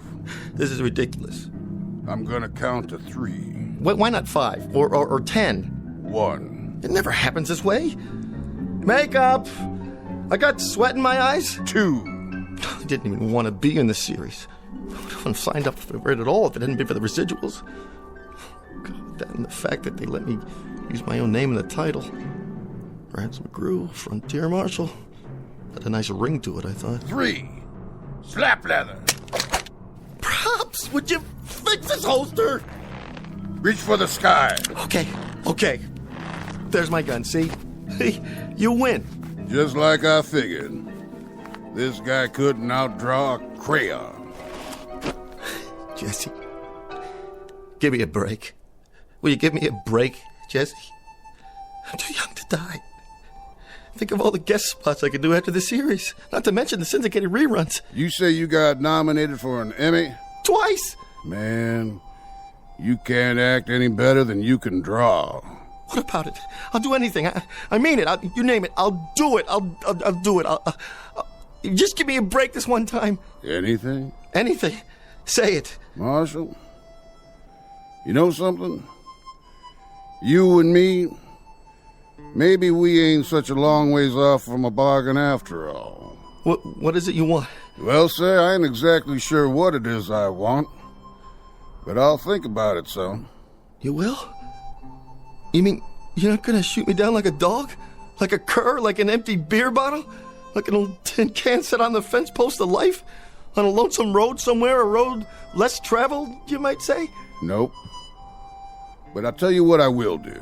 If you stop talking like a schoolmarm. What's that? I'll see to it that you play it mighty careful from now on. Done? You gotta play it straight. No more of this Hollywood junk. You got it. We may be stiffs up there, but we're awful sensitive. We'll be watching you, Marshal. Jesse? Jesse? Where'd you go? Where do I send the deal memo? Here you go. What? It isn't whiskey this time, Mr. McGrew. It's ginger ale like you ordered. Okay, people, this is a take. Quiet, please. Where'd all these people come from? And the lights. The camera. You all right, Rance? Yeah. Yeah, I'm all right, but where'd you all go? Where do we go? Rance, you're such a kidder. We didn't go anywhere. Are you sure you're all right? You look a little pale. Yeah, I'm fine. Make up.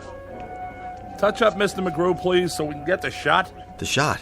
Jesse's on the floor. What's he doing there? You knocked him down, remember? Or rather, your stunt double did. Chair and a table. How much longer? This floor's really uncomfortable. Just a few more seconds. But that's not Jesse. Not the real Jesse. Rance, please. After this one, we'll call it a day. Now, you think he's unconscious, but he tries to get you in the back. Before he can shoot, you fall to the floor, roll, turn over with your gun in your hand, fire, and let him have it while you're still on your belly. Got it? That's what was in the script. Of course it is.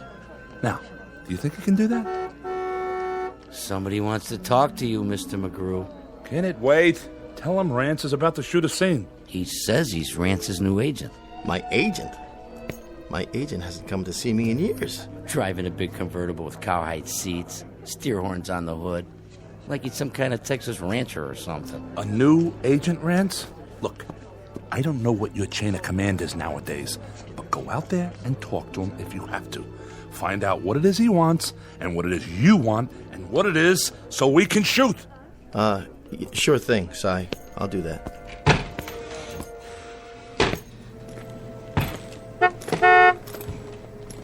Howdy, Marshal. Jesse. Deal's a deal. You said anything. I like the red blazer.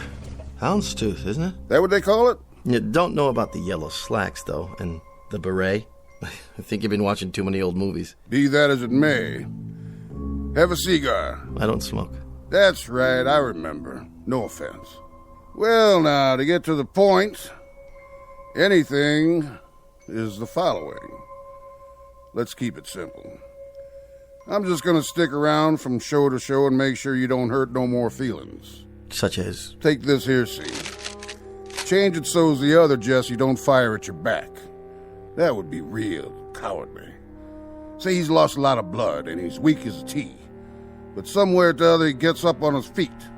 Then he knocks you through the window and makes his getaway. Got it? Knocks me through the window? Rance Mcgrew? Understood. Yes, sir. Understood.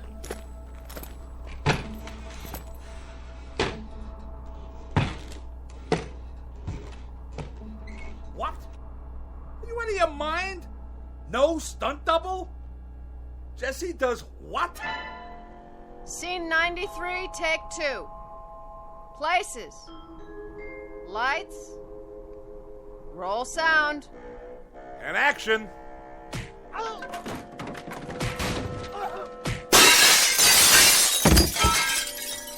Cut! That was a good one. Yeah. Glad you liked it. Now let's read next week's episode, Marshal. The one where you knock a gun out of Billy the Kid's hand from a 4th-story window a block away, using the base of a lamp. Well, the network wants to keep the gunplay down. Too much violence. No good? Piece of crap. The way I see it, Billy hears you, whirls around, shoots from the hip, and knocks the lamp out of your hand. How's that sound? Fine. Fine. Now, looking ahead 2 weeks, I think we ought to give Sam Starr a break. He's a nice fella. Awful good to his mother.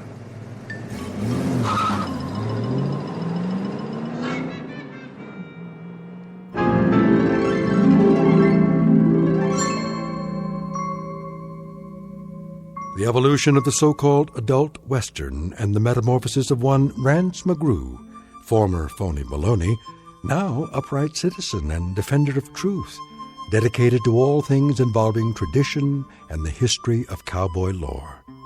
It's the way the cookie crumbles and the six-gun shoots in the Twilight Zone.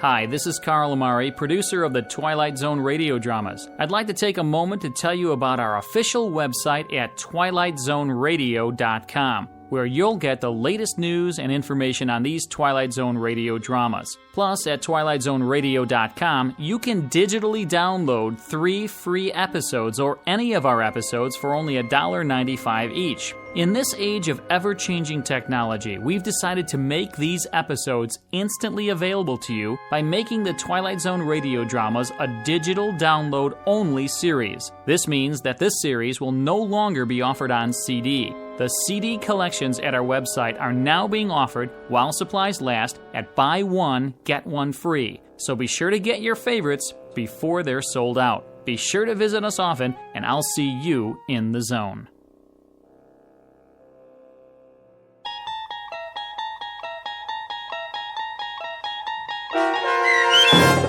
Showdown with Rance Mcgrew, starring Chris McDonald with Stacy Keach as your narrator, was adapted for radio by Dennis Etchison and written for The Twilight Zone by Rod Serling.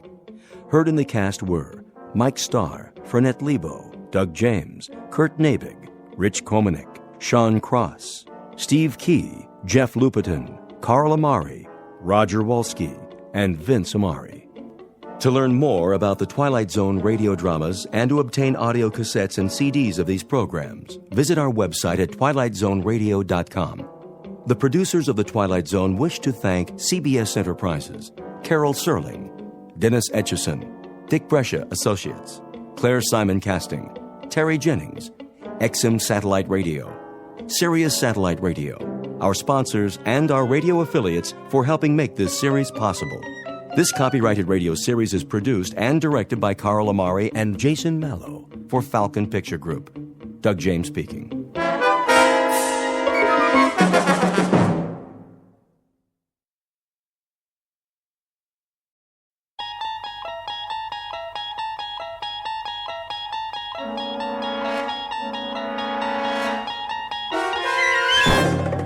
There is a fifth dimension beyond that which is known to man. It is a dimension as vast as space and as timeless as infinity.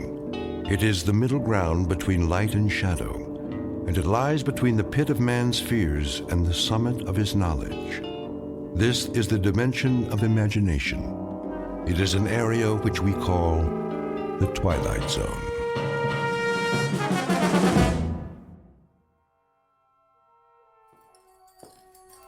Let's get going. Yeah. Wasting too much time already. We've turned this place into a courtroom long enough. Barman, give me a drink. Coming right up. Hey, barman, pour me one too while you're at it. Court is back in session. Put that bottle away, Earl. You heard the judge. No drinking while the circuit court's here. Everybody sit down. Let's get this thing going. Come on. In the case of Joe Caswell, will the defendant stand? He means you. Stand up. I heard him, Sheriff. You don't talk until the judge tells you to. Now then, Joe Caswell, in the shooting of George Bamber's son, Will, you carry a Colt .45, same as the hole in Will Bamber's back, and there was an empty shell in your gun. He was spoiling for a fight. You're a dirty liar. My boy wasn't even armed. If he hadn't have called me out, he'd still be breathing, and I'd be halfway to Cheyenne. Hear that, Judge? Sit down, George. But he admits it. Quiet. This trial is over. Now, seeing as how there were no eyewitnesses, I can't say who started it and who deserved what. But there's no way this is self-defense. And it's not the first time you've been in circuit court. I've seen you too many times, Caswell. Fighting, thieving, drunk and disorderly, running horses off somebody's spread, and most of the time folks end up dead. Too many times, mister. You've had your chance and then some. Well, this is the end of the trail. Do you have anything to say before I pass sentence? I never back down from any man, no matter who he is. Joe Caswell, I hereby find you guilty of murder and sentence you to death by hanging. Such sentence to be carried out at sunup tomorrow. May God have mercy on your soul. Court's adjourned till next month. Yeah, guilty. This way, Caswell. Then I guess I'll just see you in hell, Judge. We'll have a drink on it, you and me. Drink? Yep, I'm mighty thirsty myself. I was here first. No, you weren't. Take your turn, boys. Everybody gets served. Now, who's next?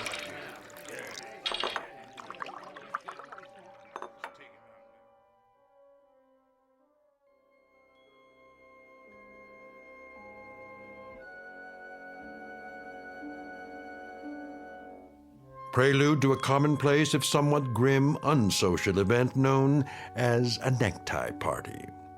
The year is 1880, the guest of dishonor, a cowboy named Joe Caswell, now just a few hours away from a date with a rope. He's headed for a short dance, to be performed several feet off the ground, before moving on to the dark eternity that awaits evil men. Mr. Joe Caswell, who, when the good Lord passed out a conscience, a heart, and a regard for others, must have gone off for a beer and missed his. Mr. Joe Caswell, whose time is about to run out in the Twilight Zone.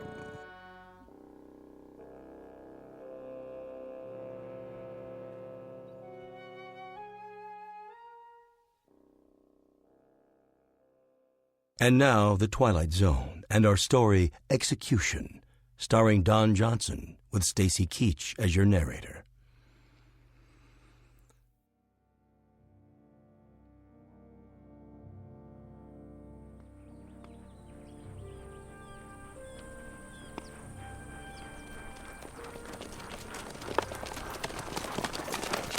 This'll do right here. That tree hold him, Sheriff? Sure it will. It ain't that much. Give me the rope, boys. Right here. Throw it over the top branch. Yeah, hold his horse steady.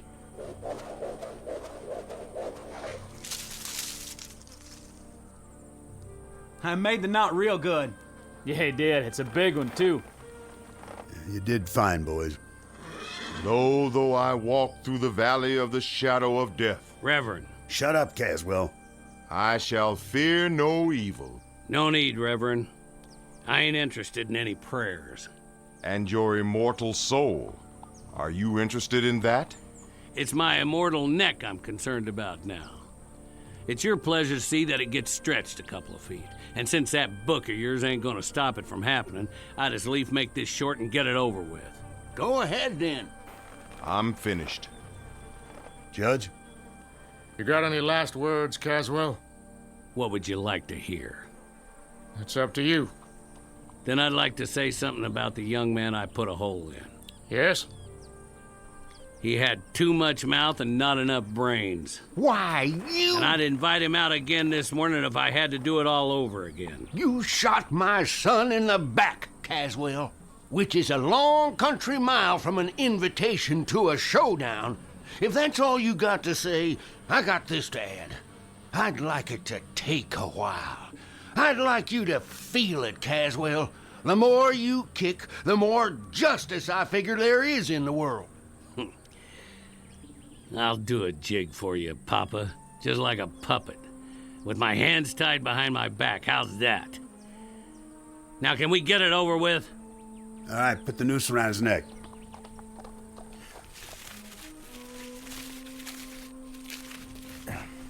All set.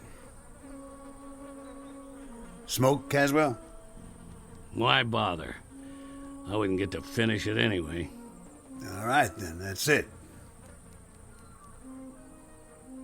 By the authority vested in me... Hurry up!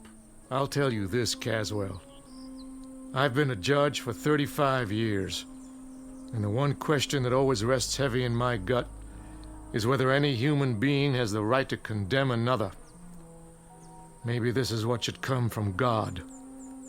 But in your case, Caswell, You're an evil man, plain and simple.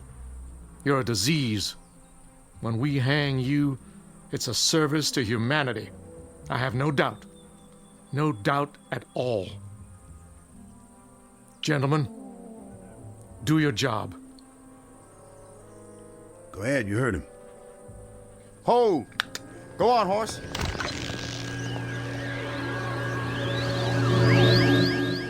What in the...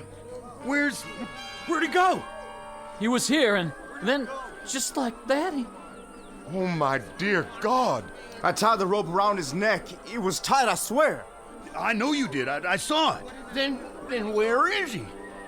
That's a good question. What happened to him?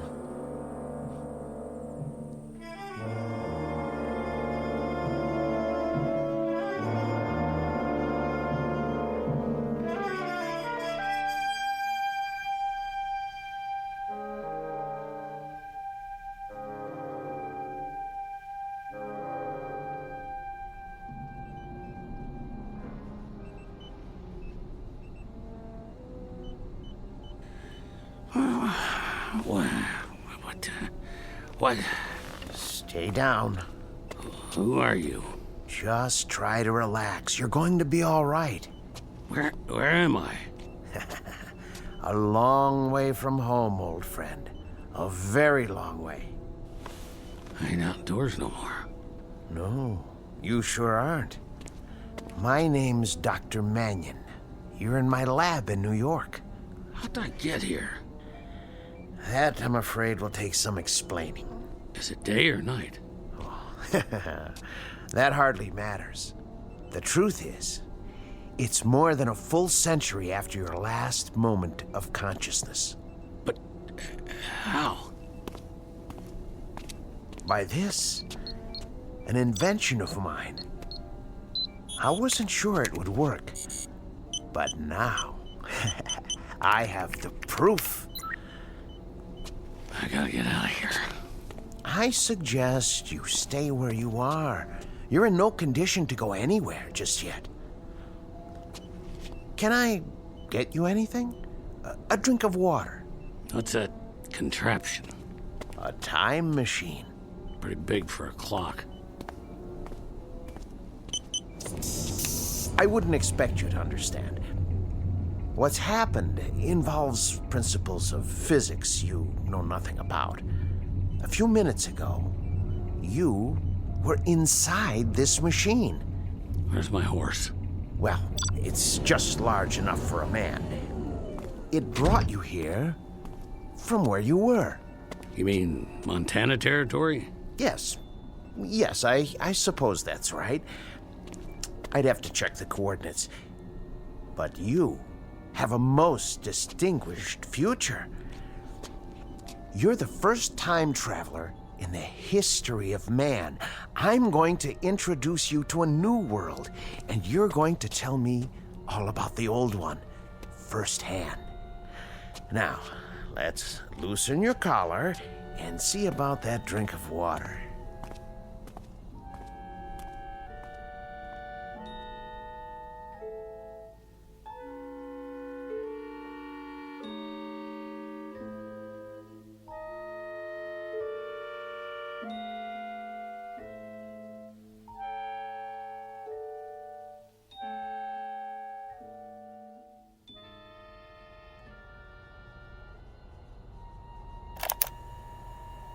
Continuation of the previous entry.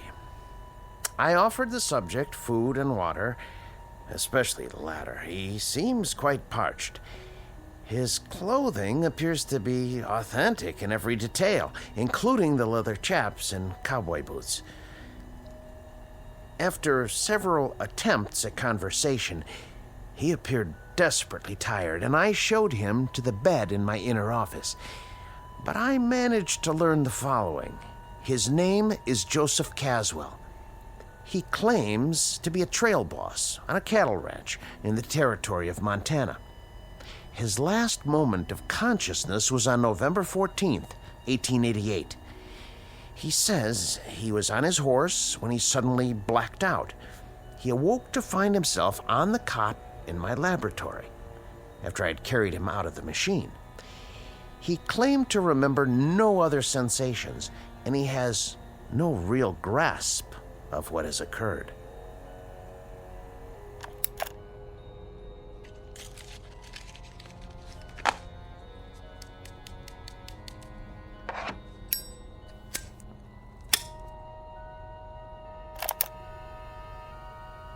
There's one disturbing point. The marks of a rope are etched deeply into his neck. He offers no explanation for this. And I have one other observation, hardly scientific. I don't like his looks. I don't like the face or the eyes or the expression. The overall appearance is disquieting, even disturbing.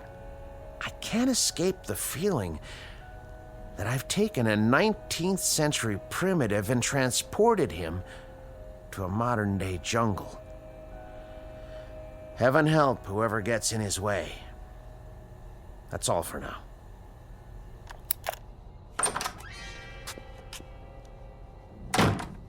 Who are you talking to?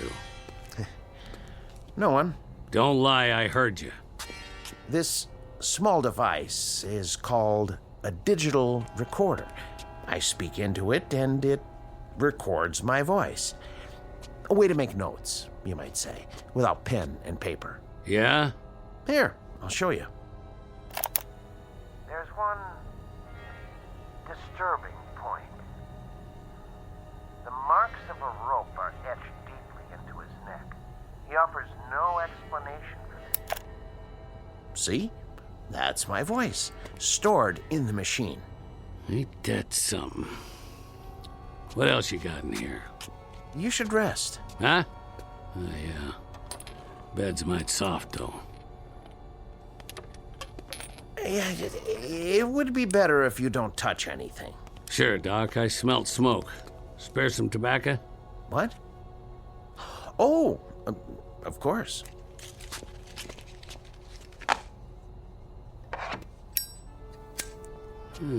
Look at that.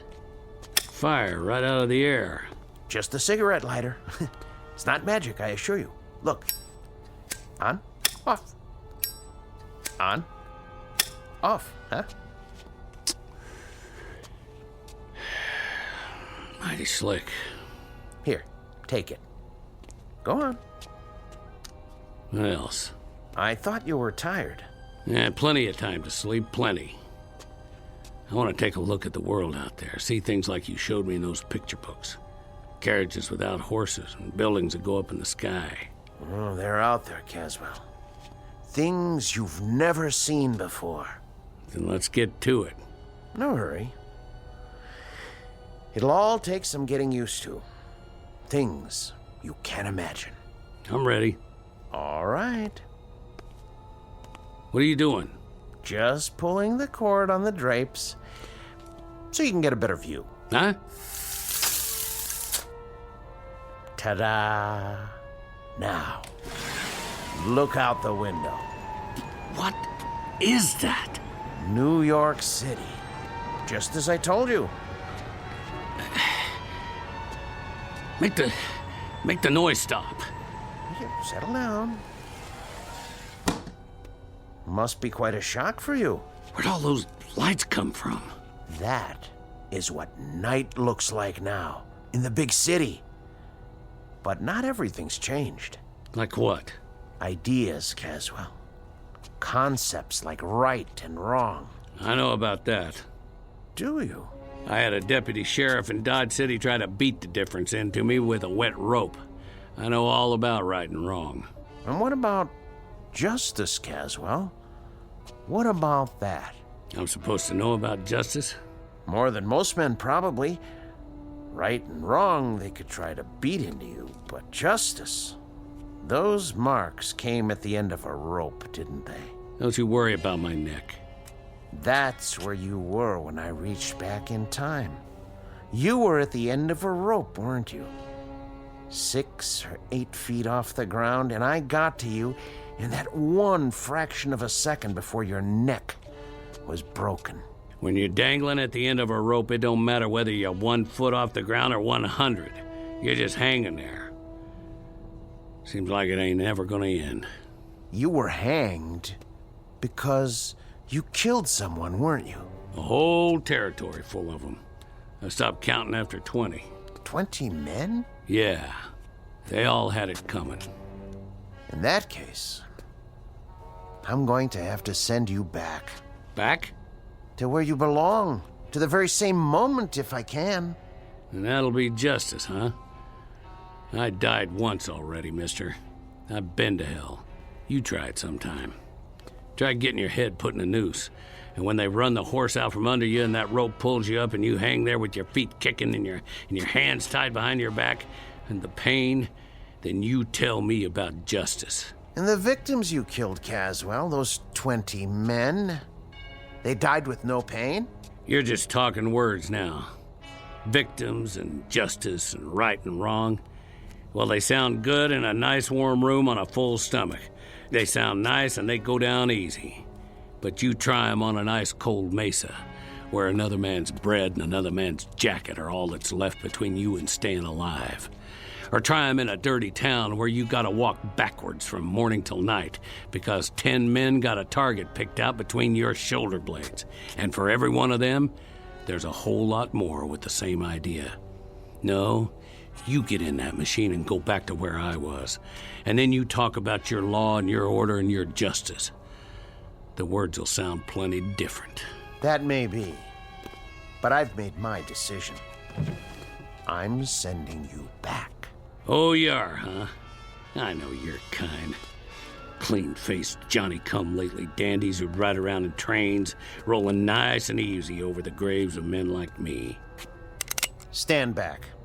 You think I'm scared of a little gun like that? I had me a Colt 45 with a whole lot of notches on the grip. Get in that machine now. You don't tell me what to do. I hate your kind. I'm warning you. Yeah? Well, I'll do more than that. I'll take that pop gun clean away from you, because you don't have the guts to use it. Let go! Let go!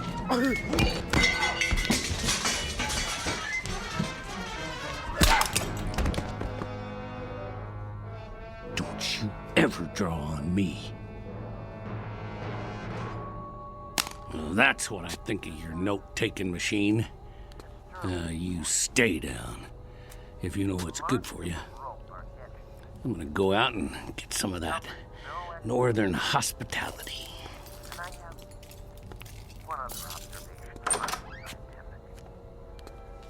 I don't like his looks. I don't like the face or the eyes or the expression. The overall appearance is disquieting, even disturbing.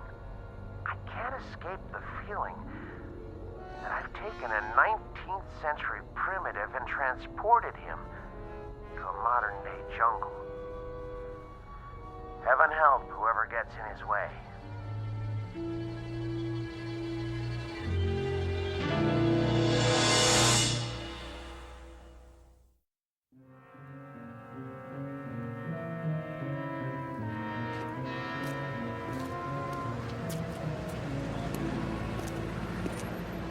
Paper! Evening paper! Hey, cab! I need a cab. Get your Franks here! Hot pretzels! Too much noise. Look at that guy. Who does he think he is? Hey, man, nice costume. Get out of my way. Who are you, a drugstore cowboy? Hey, move it, pal. Look at his eyes. What's wrong with him? Another crazy. I gotta get away.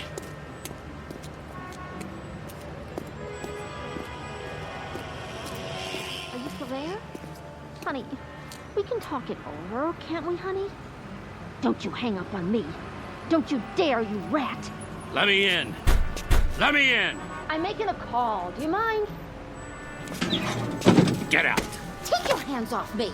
Right now. Okay, I'm going. What are you, nuts? I can't think with all that With all that noise. What happened? That man, he threw me out of the phone booth. He looks dangerous. I'm calling the cops. Stop it. Stop it! There was an overtime on your call. Please deposit 25 cents. Who's talking to me? Who's talking to me? Where are you?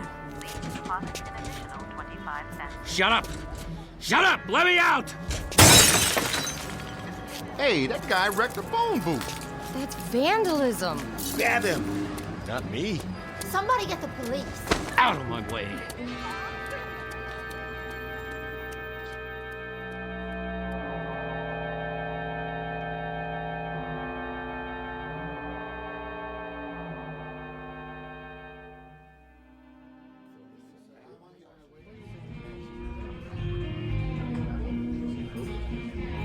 Hey, Artie, another draft over here? Coming right up.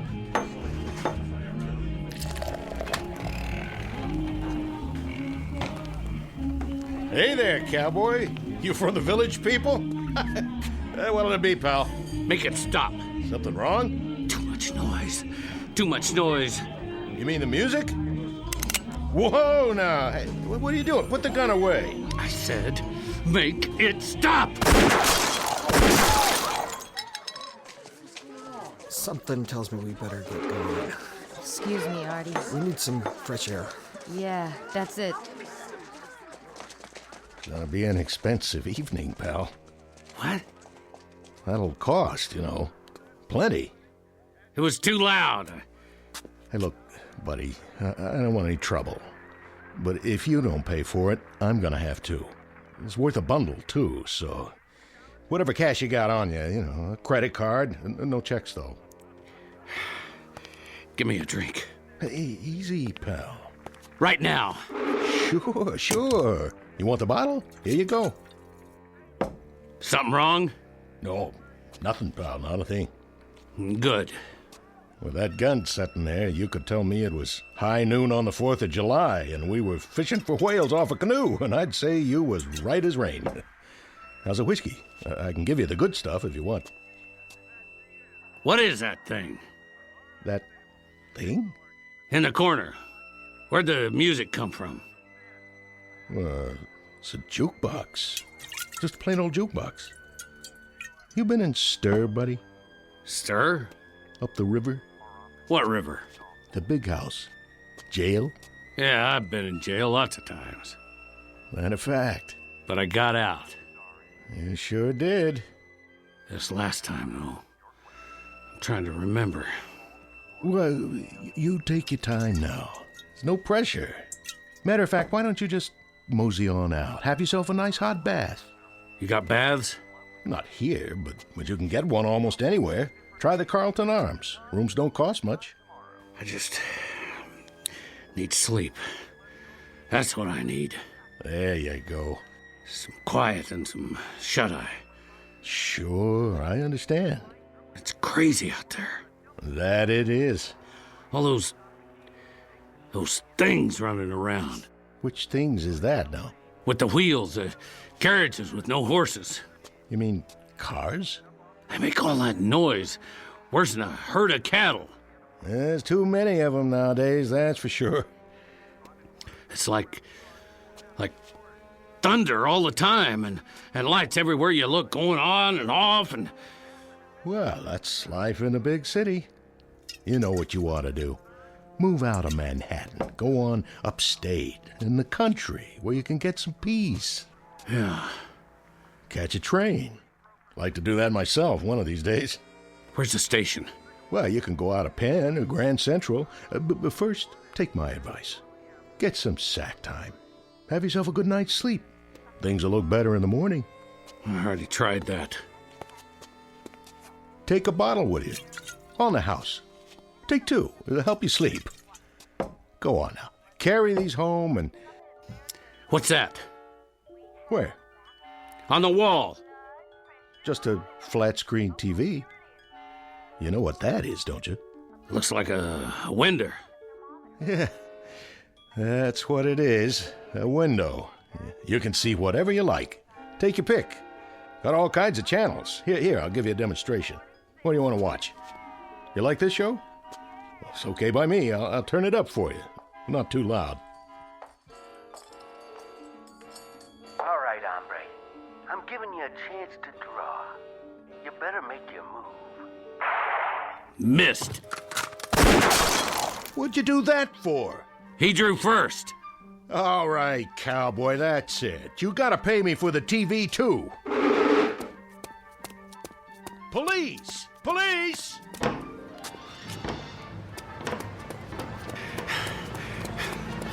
Stop that man! He's got a gun! Hey, get out of the street! Are you drunk? Keep away! Did you see that? That guy shot the taxi cab. Wait, here comes the mounted police. He'll stop him. You! Hold it right there! He's going in the park, officer! I said hold! Leave me be. Hold up. Put your hands in the air. I was just trying to get him. You're not going anywhere. Hands where I can see him. This is Hendricks. I need backup. Central Park West. You the sheriff? That's right, partner. Spread them. You ain't taking me in. Your hands behind your back. Not this time. Put your hands behind your back. Put away. Stop. Don't resist arrest. Easy, horse. This place is worse than Montana territory. Let's go. Get up.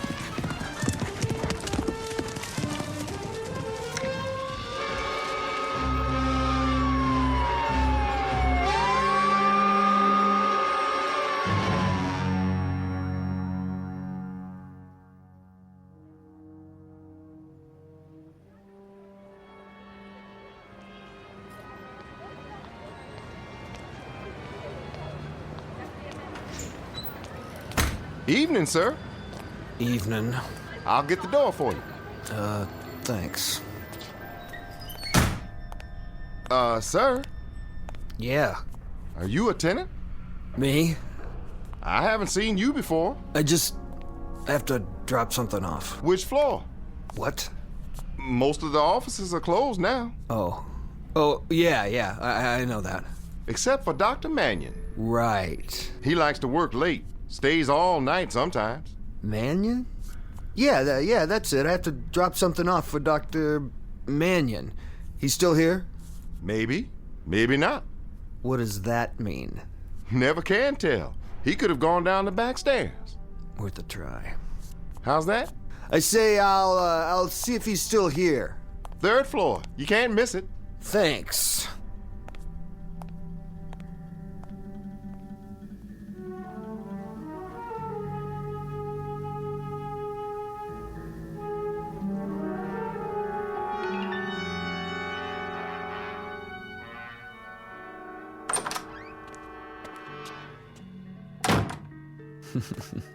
Yeah, worth a try, all right.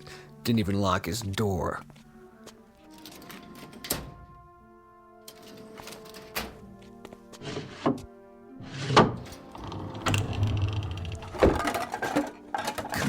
Come on, where's the cash box?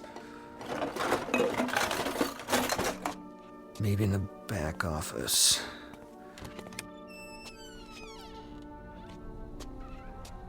Gotta be a wall safe somewhere. What in the... Ah, jeez. Somebody else had the same idea. This guy's been beat up good. If he dies, I ain't gonna take the rap for this.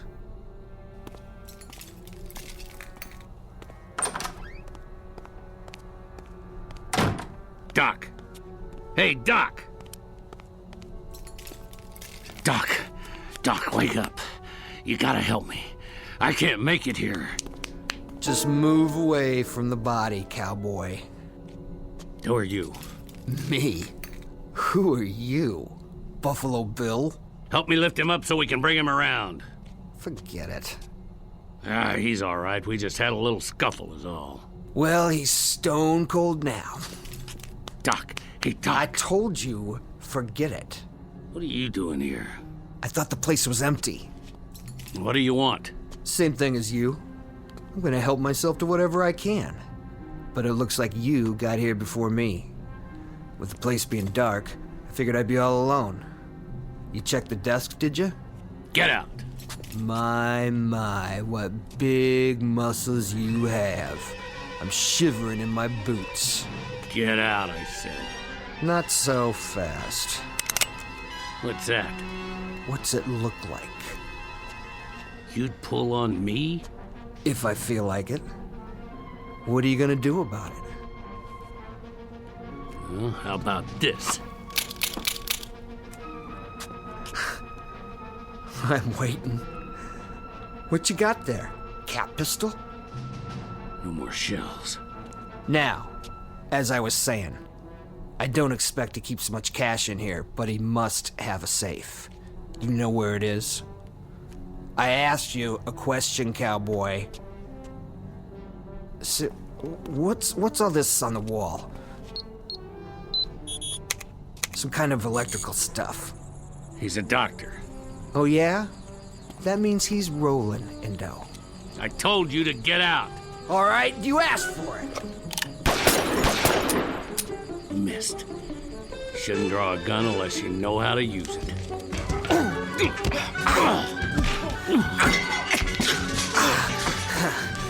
I don't need a gun.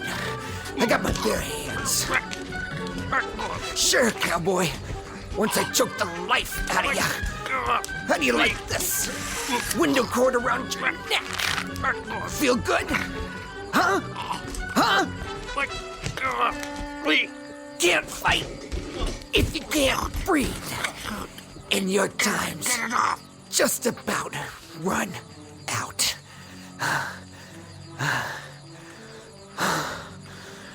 Sweet dreams, cowboy. Now, get my gun. Go down the back stairs. Wait a minute. Didn't see that. What's in there? Some kind of secret chamber. Maybe that's where he keeps his dough.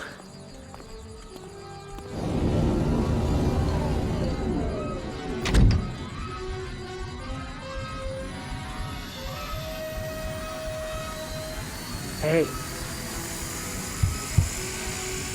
Hey. Open the door.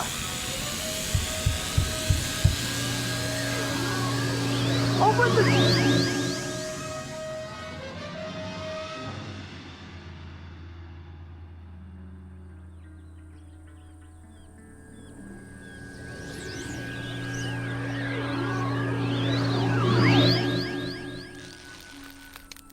Hold it. He's back. What? How? That's not him. No, it's not. Then who? Cut him down. Hurry up, cut him down. I got it, Sheriff. Help him. Yes, sir. Here, use my knife. Let him down easy. It don't matter now, his neck's broke. But that ain't Joe Caswell. No, sir. Sure ain't the man we hanged. Then, who is it? Look at his clothes. What kind of clothes are they?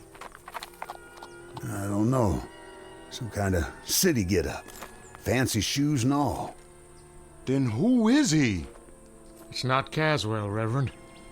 It's a stranger. Someone I've never seen before. Me neither. I put the noose around his neck myself. Around Caswell's neck. I don't know who this is. What kind of devil's work is this? I don't know if it is the devil's work. Did we hang an innocent man, then? I hope not. I pray to God not. Amen. Put the body across one of the horses. We'll take him back to town for now. Yes, sir.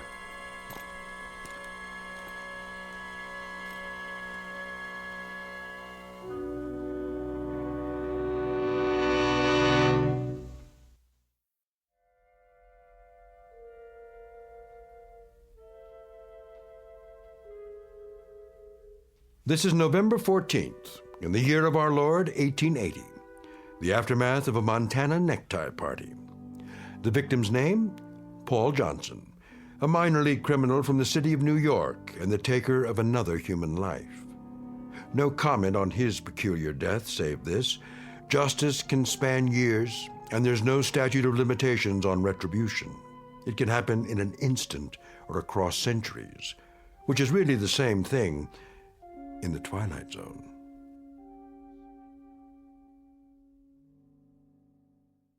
More from the Twilight Zone after this. Hi, this is Carl Amari, producer of the Twilight Zone radio dramas. I'd like to take a moment to tell you about our official website at twilightzoneradio.com, where you'll get the latest news and information on these Twilight Zone radio dramas. Plus, at twilightzoneradio.com, you can digitally download 3 free episodes or any of our episodes for only $1.95 each. In this age of ever-changing technology, we've decided to make these episodes instantly available to you by making the Twilight Zone radio dramas a digital download-only series. This means that this series will no longer be offered on CD. The CD collections at our website are now being offered while supplies last at buy one, get one free. So be sure to get your favorites before they're sold out. Be sure to visit us often, and I'll see you in the zone.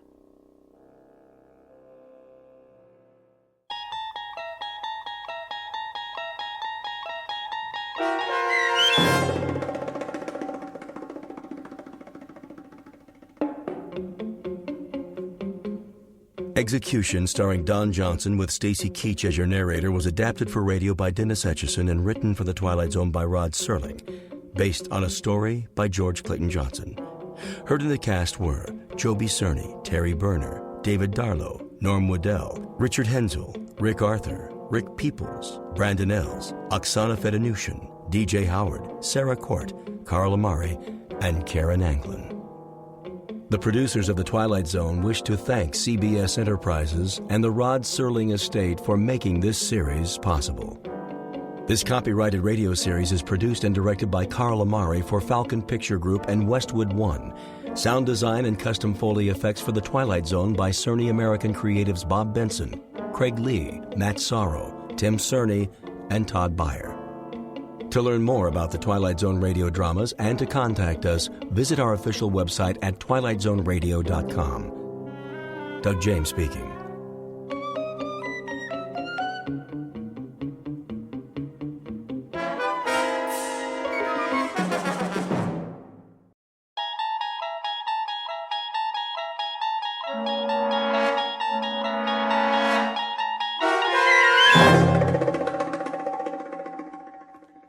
The Gift, starring Danny Goldring with Stacy Keach as your narrator, was adapted for radio by Dennis Etchison and written for The Twilight Zone by Rod Serling. Heard in the cast were Jonathan Rodriguez, Sandra Marquez, Tony Castillo, Gustavo Malado, Dale Rivera, Ivan Vega, Joseph Minoso, Joe Caballero, Eddie Martinez, and Javier Salas. To learn more about the Twilight Zone radio dramas and to obtain audio cassettes and CDs of these programs, visit our website at twilightzoneradio.com. The producers of The Twilight Zone wish to thank CBS Enterprises, Carol Serling, Dennis Etchison, Dick Brescia Associates, Claire Simon Casting, Terry Jennings, XM Satellite Radio, Sirius Satellite Radio, our sponsors, and our radio affiliates for helping make this series possible. This copyrighted radio series is produced and directed by Carl Amari for Falcon Picture Group.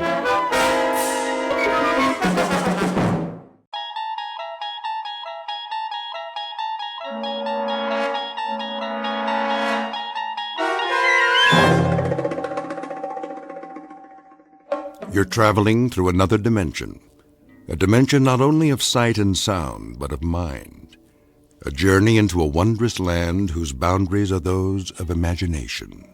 Your next stop, the Twilight Zone.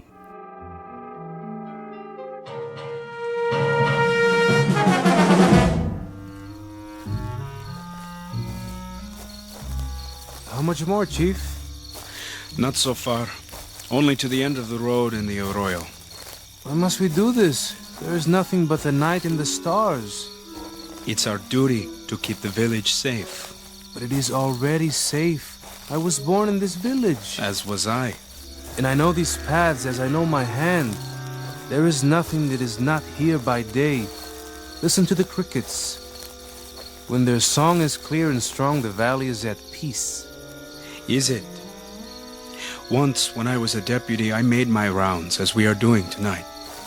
I was tired, so I turned back to the cantina. In the morning, Captain Munoz found the body of an Americana. No.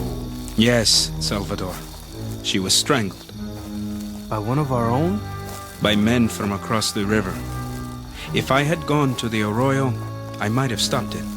Were they caught? In Texas. But if she had been one of ours, with no clues, who can say? All right, Sanchez. All right. We go to the arroyo. But you will see, the moon is full and there are no campfires. The village is secure for another night.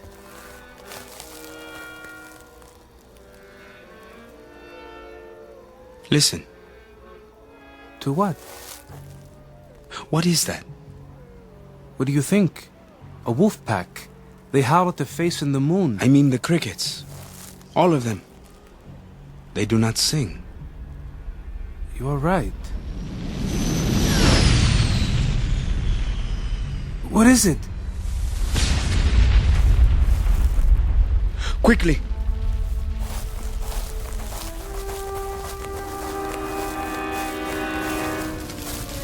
Is it a plane?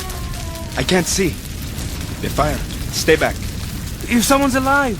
Wait!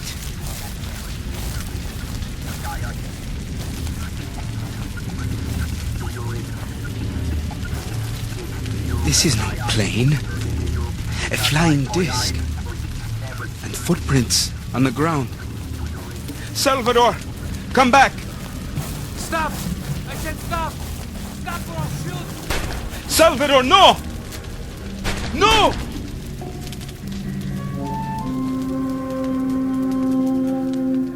The place is Malero, Mexico, just across the Texas border. A mountain village held back in time by its remoteness and unprepared for the sudden intrusion of visitors from another place.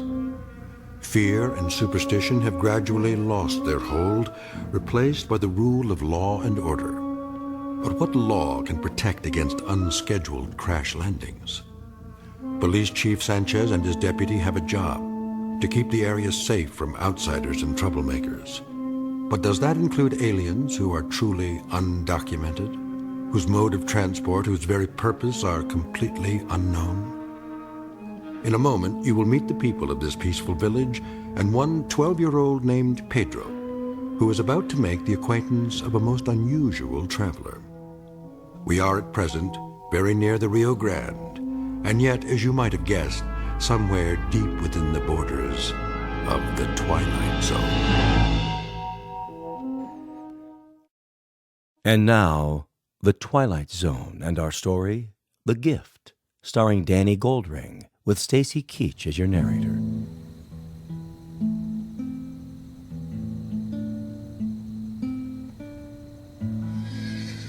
Stop playing, Ignacio. Someone is coming.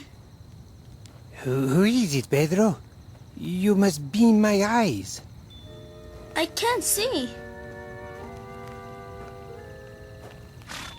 Tell me, Pedro, there is trouble? Sanchez. So, he finally comes back. But he's not alone. I can hear. What does he bring? Where is the deputy? What is that tied to his burro? Oh no! I do not believe it! Call Manuelo, quick! Manuelo! Come look!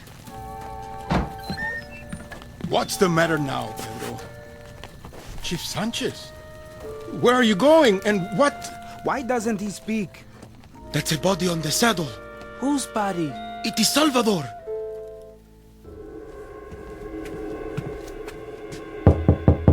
Come back later, it is after hours. All right, I'm coming. Do you know what time it is? I close at 4 in the afternoon. For 23 years, I've closed at 4 and... Sanchez, because you are a policeman does not give you the right to... I must send a telegram. What has happened? The telegram will explain.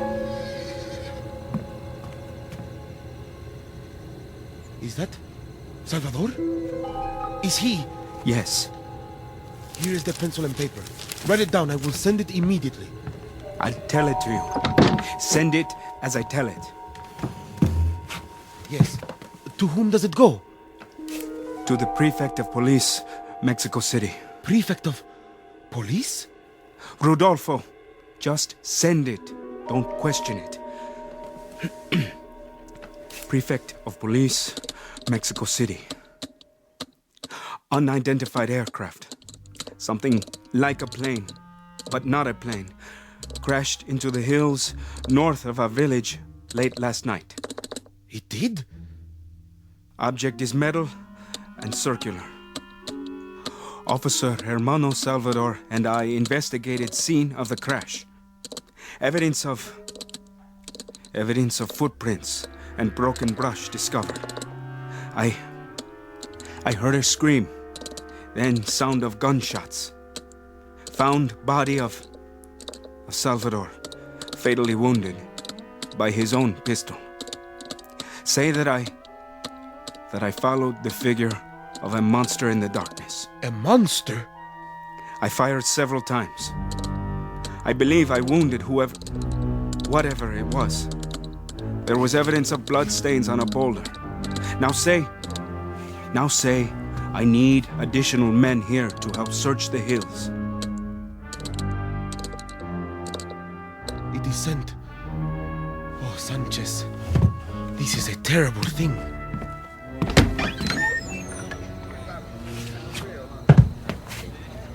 He is shot through the heart. Who did this, Sanchez? I do not know, Doctor. Some giant thing who escaped in the darkness. I fired at it. Later I saw blood on the rocks. Then the killer is still out there. I have sent a telegram. They are sending some army men from Mexico City. They will take over with the search. You say some giant thing. Not the darkness or perhaps your fear. You doubt me, Doctor? You are the law and order of the village. Now you must be the sanity as well. The story you tell frightens the people. Be certain that the fear is not an illusion. And the body? Is this an illusion? Go back to your homes and lock your doors. I want no one on the streets tonight. Doctor, stay with me. Why? Salvador does not need me. Now, he needs a priest.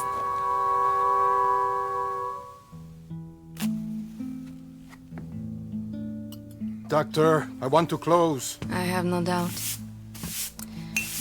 You play a sad song tonight, Ignacio.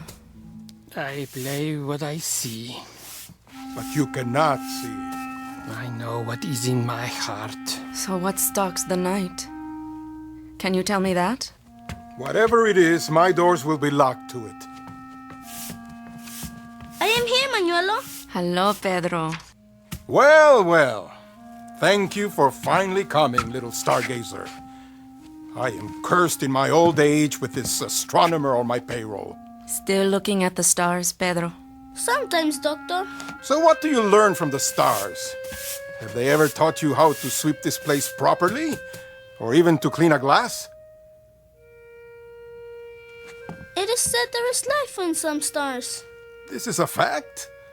Then you and the man in the moon have nothing in common. There is no life in you.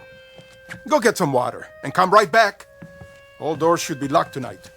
Yes, Manuelo. A strange little boy. Where did he come from? Who knows? The son of a bracero, so it is said. The authorities ask why he does not go to school. They ask me. The boy is not of my flesh. I know nothing of him. He cleans up my cantina and serves tables, and he has a room in the back. I overpay him, believe me. But I am not such a rich man that I can run an orphanage for little street urchins. He has no friends, has he? Him? And why should he? It's not normal. Why do you say that? He has a mind like an old man. Go look for Pedro and you'll find him standing outside, looking at the sky. I looked at the stars when I was young, too. And did you ever see him smile? I ask you this. Did you ever see him smile? Normal children still smile on occasion, smile and laugh. But that one has the face of a funeral procession, a mourner. Other children shun him like the plague, and I don't blame them. He makes me nervous, this one. I tell you this in truth. He makes me nervous. No more music tonight, Ignacio? He must go home. It is late. Where is the boy? Don't worry about him. He'll be back. Why should he come back? And why should he smile? What is there to delight him? His poverty? The fact that there is no human being to love him? Why should he? It is not your business. Perhaps, Manuelo. Perhaps on some occasion, some festive occasion, if you like, instead of giving him a broom or a tray, extend him your hand. Where is my cane? Here. Carefully now.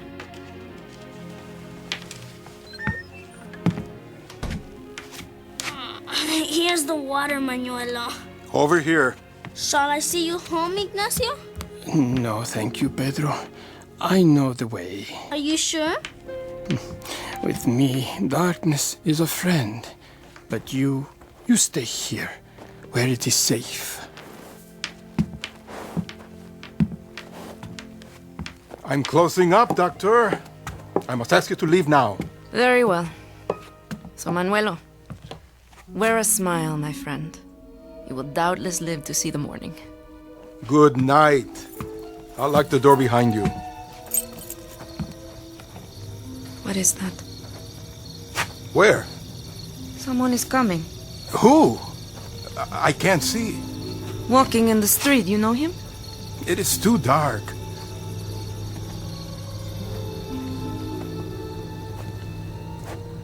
Hello, señor. ¿Cómo está? Bien. Are you still open? Well, I thought perhaps I could sit down and have some wine. Come inside, sir. Pedro, I don't think... I will get you wine. I'm sorry, senor. The place is closed. No, it's not. At this hour? I deeply regret, but we are no longer serving. There is a curfew in effect. A curfew? Is this not so, Doctor? Is there not a curfew? Well, yes, but he does not look well. Perhaps this man needs to sit for a moment. I won't stay. Just long enough for one drink of wine. I promise you, I won't stay. Well, perhaps one drink.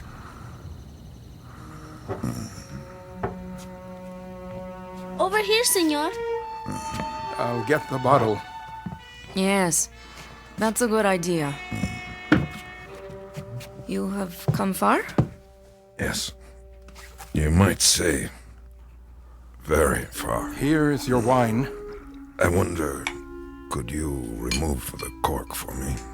Is something wrong with your arm? My arm? The way it hangs at your side. I may have injured it. Uncork the bottle, Manuelo. All right. Let me help you. Get away. I can do it. The cork is stuck. Don't drop it.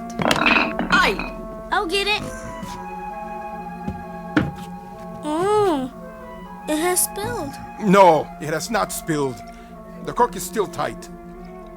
Then what is that puddle on the floor? Not wine. The bottle didn't break, so it can't be wine. It looks like blood. Let me see that arm. Blood? Sanchez! In here! Please, don't call anybody. I mean you no harm. Stop. Get away from me. Move away. Let me explain. Put down that bottle. No, stop it, please. No. Are you okay? Are you okay? Are you alright? I didn't want to hurt him. You saw, he gave me no choice. I tried to explain. His head is not cut. Please, just listen to me. I tried to explain before to that policeman or soldier, whoever he was. I tried to tell him I come in peace, but he only wanted to kill me. Who? You mean the deputy? Salvador? I tried to get the gun away from him. It went off against his body, and the other one who came afterwards, he kept firing at me. Why? Manuelo? Get him! You'll be all right, Manuelo. If you'd only listen, all of you, please, just listen to what I have to tell you. He's bleeding. Manuelo, stay back. He has a wound on his arm. A deep one. His clothing, he is soaked with blood. Is he dead? No, but he has lost so much blood that he should be. I don't understand how he could walk or stand. What can we do, Doctor? Pedro, get a basin full of boiling water from the stove and as many clean towels as you can find. Bring them to your room. Quickly, now, before it's too late. Yes, Doctor.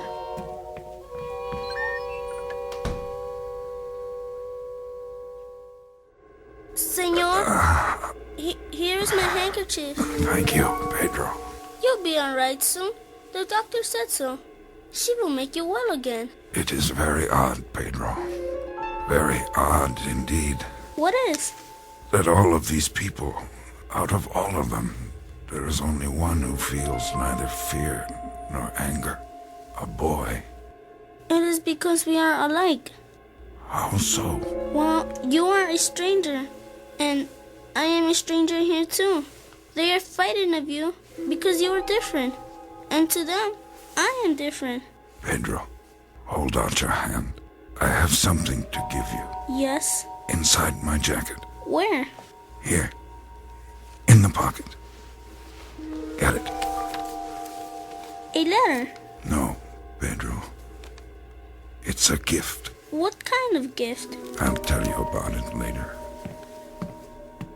How are you feeling? A little better, I think. Let me take your pulse. Huh? For a badly wounded man, you have a strangely willful pulse. I will go so far as to say that I wish mine sounded as good as yours. Pedro, move the lantern closer to the bed. Si, Doctor. What do you have there? These are my tools. And that bottle? Ether. I must cut the bullet out. No ether. I am not a betting person, senor. That is not my job. But I shall be digging in your flesh for at least 30 minutes. I said no anesthetic. Pedro, perhaps this is a good time for you to go outside and look at the stars. No, I want to stay. You have a new friend, senor. A good friend. Please let me help. All right. Then hand me my scalpel. Doctor, you must give him some. I will tell you a fact, Pedro. I have been a doctor for a long time. I am a most obliging person. But when my patient says he does not want the pain deadened, I say, every man to his own taste. Senor, first, I will cut away the jacket. Doctor, please, do not hurt him.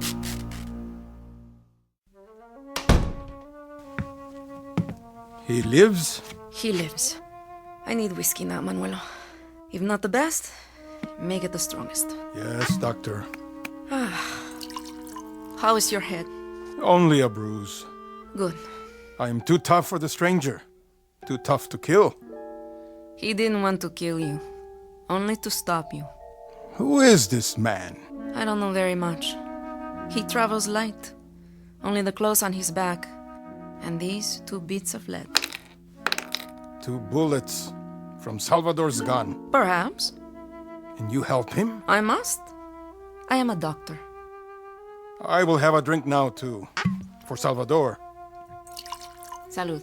He was very brave, Doctor. Not a cry from him.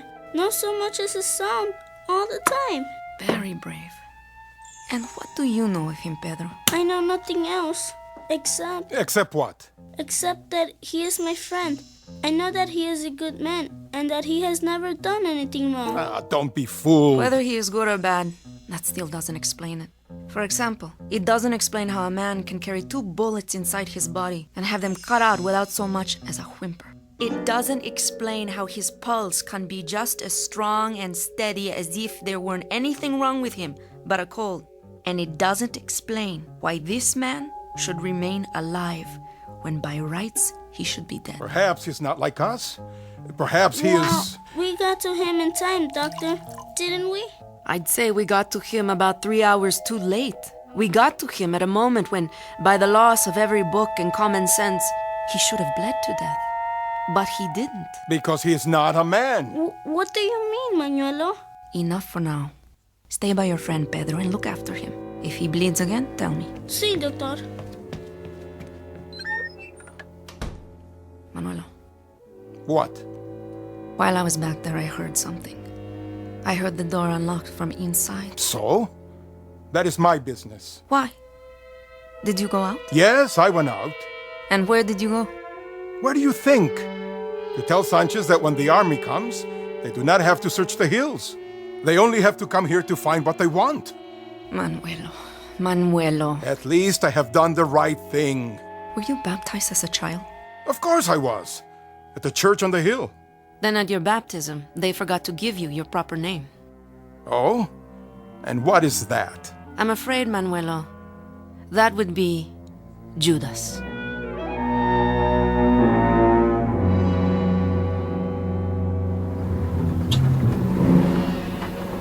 Give me the map. Yes, Captain. How much farther? There's a fork in the road soon. One way goes to the river. The other goes south again, into the countryside. Which one do we take, sir? Find the quadrant first. Here. The village is called Malero. It's not on this map. I know. It is too small. But the general gave me the coordinates. Here are the numbers. I will try. The men are wondering, sir. Why do we go so far for such a small village? What has happened there? That is classified, Private. It is a matter of security. The Americans are ready to join us if we need them. They are, sir? But why? For now, tell the men only that it is a matter of national defense. Tell them to load their weapons. Yes, sir.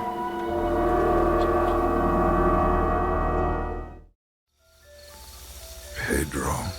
You are awake? And you must be tired. It doesn't matter, senor. I can't sleep any time. Now you must sleep and get well. I can't sleep. Why not? I've been thinking. You have a poet here, Pedro. I've read him. In Mexico? Here on the earth. His name is Robert Burns. He says, the best laid schemes of mice and men gone oft agley. What does that mean? It means that plans sometimes go wrong. Like my plans. I came to give, and all I've done is to take. Your bed and your room, the clothes I'm wearing now. I stole them. No, you didn't. You borrowed them. I've sometimes asked myself why it is that men fear what they don't understand. The unknown, like children afraid of the dark. And the only person I've met who's not afraid of the dark is a child. Because I am an odd one. We are both odd ones. You came a long way, didn't you? A long way, and not so long. It depends on how you measure it. From the stars? From beyond the stars, Pedro. For what reason? You will understand one day. And this thing you have given me, an envelope. It is like paper, and yet it is not paper. See how it shines, even without the lamp? Like something metal, but it is so light. That too you will come to understand, like all your people. At least that is my hope. What's inside the envelope? A small gift, Pedro. A very small one. More of a gesture, really. To show that I come in peace. That I am only a visitor and not an invader. How long will you stay? Not much longer. I must get back to my ship and see if I can repair it. Then, I must leave. You mean for good, senor? For good and all? Oh, no.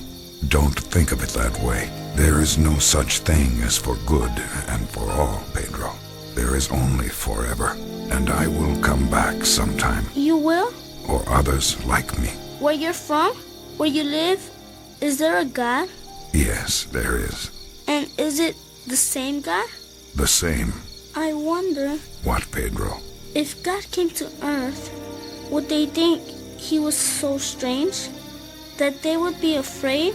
Would they shoot him too? Some say his son came here once, Pedro. And they nailed him to a cross. Yes. And then they spent 2,000 years learning to believe in him. All things take time, Pedro. And you must remember, there is only forever. I don't think I understand. Soon, Pedro, you will. And soon your people won't fear me any longer. They will not be afraid. And then I can show them the gift. What's that? Remember, don't be afraid, no matter what you see. Look! A great light coming up the street. It blocks out the stars. An army truck. The Federales. What do they want? The killer of Salvador. They will find him. Now, where is this murderer?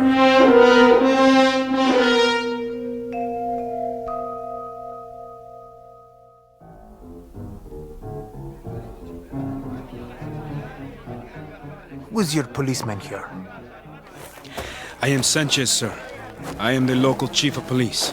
And you called for help? Yes, sir. Thank you for coming. I must speak with you in private. Where is this flying craft? The disc? It crashed in the mountains, some miles from here. Good. I will call the other truck so you can lead us there. Of course, sir. But please, do not tell the townspeople. It would only frighten them further. I will tell them nothing. This is now a security matter. What of the fugitive? Oh, yes. The killer of police. Where did you see him? You do not have to search. I know where he is. And where is that? Inside the cantina. Not in the jail? Well, we don't have a proper jail. But you have caught him. It was I myself who shot him and brought him down. Now he lies on a bed inside, too weak to move. You are a brave man, Chief Sanchez. Thank you, sir. But please, explain to me. Anything. If he is wounded and too weak to move... Yes? Why did you need us to help you? You do not understand, sir. What is to understand? This is not a man. This is a creature. Oh, what kind of creature? I'm not sure. Only God knows what are his powers. He has powers, too? He came from the flying disc. And does he wear a spacesuit? Well, no. What then? I don't know. It was too dark. But you captured him. You, yourself. Oh, yes, Captain. He is very dangerous, this creature? Very. He killed my deputy. And how did he kill him? With a pistol. Oh. He carries a sidearm? Well, no. It was Salvador's gun. I see. Never mind. We will take over now. Sergeant! Yes, Captain. Come with me. Yes, sir. How many men? Tell them to wait by the truck, with rifles at the ready, just in case. Men, prepare arms. Now, where is this cantina?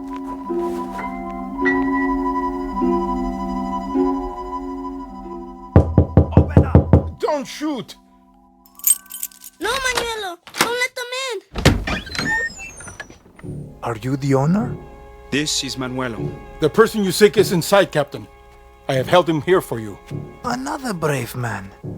I am in the presence of such courage, Mr. Bartender. A village of lions, eh? The people of Malero welcome you, my captain. Sergeant, in here with me. Forgive me, Captain, but he is too ill to be moved. Oh? And you would be... I am the doctor here. I have been treating the man. He was wounded, Captain, after killing one of our policemen. A very fine man. Why don't you step aside, Doctor, and let the captain do his duty? I would be happy to allow the captain to do his duty. But first, I must recognize my own. The man is my patient, Captain, and he has been badly wounded. He can do no one any harm. Unfortunately, Doctor, my orders from Mexico City are to pick up a killer, not a patient. Stand aside. No. Get out of the way, Pedro. He must rest. The doctor said he must rest. I told you, get out of the way. Here he is, Captain. And who is he? The Invisible Man? What? The window. He has gone out the window. Have the men block off the streets immediately. He can't have gone very far. At once, Captain. And you, Mr. Bartender, if there's ever a need of a town jailer here, I hope you don't see fit to run for the office. You did this, Doctor. I was not in the boy's room. Then, Pedro, I've told you to do as I say. Oh, no, Manuela. Stop! Let go of my arm. A man does not raise a fist to a child. I will do as I please. No, you will not. Not while I am here. Strike the boy again and I speak to the authorities. They will see that he has a proper home. Start at both ends of the street and move out. We must find him.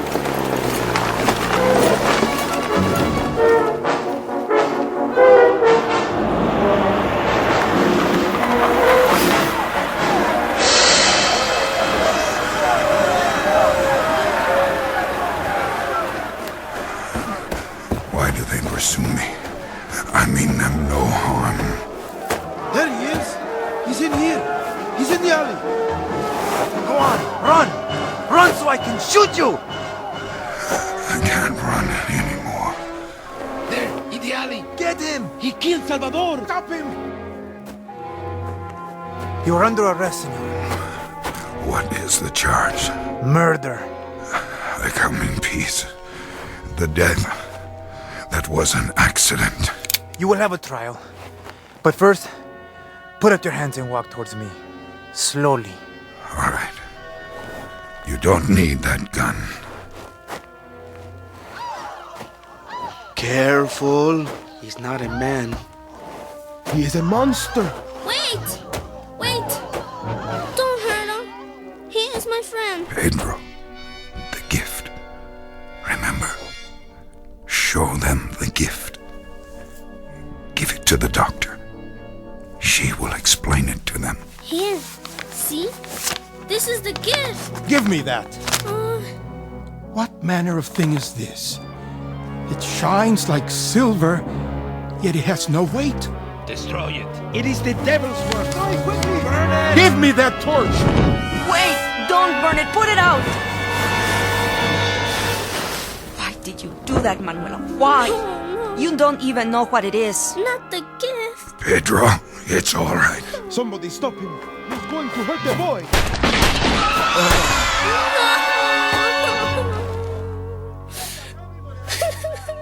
Pedro, come away. It's too late. He was my friend. All right. That's the end of it. Everybody back to your homes. Clear the streets. Sergeant, reassemble the men. Have them bring the truck around. I want a detail to pick up the body. Yes, Captain. What was it, Doctor? What? The paper. In the strange envelope. There's very little left of it now. Only a fragment. All that remains is part of the first page. What was written on it? Here, I'll read it to you. A greeting to the people of Earth. We come as friends in peace and bring you this small gift as a token of our goodwill. We hope it will help you. The following chemical formula is a vaccine effective against all known forms of cancer. Hey, why do you throw it away? That's all there is. The rest has been burned, so the lions devour the lambs. It is ever thus. Come, Pedro. Not yet. What has happened here? The stranger is dead. It is over. Come, Ignacio. I'll walk with you. I think I will stay here for a while yet. Why? Someone must mourn the dead. Can you play a dirge, Ignacio? Yes. Yes, I can.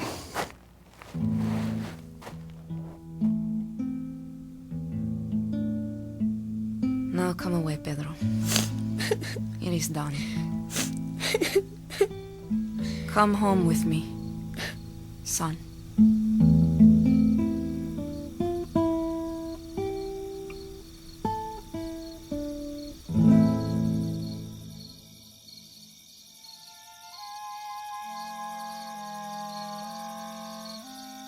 A small village in Malero, Mexico, not on any map. Time, the present. The subject, fear, an example of its nature and the extreme damage it can do.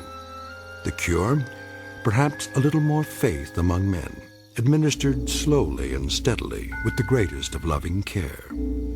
Prognosis, that's hard to predict, because these things can take time. But when the disease is contagious, time must be measured in careful doses before it too runs out. An off-the-shelf remedy offered free of charge in a place called the Twilight Zone.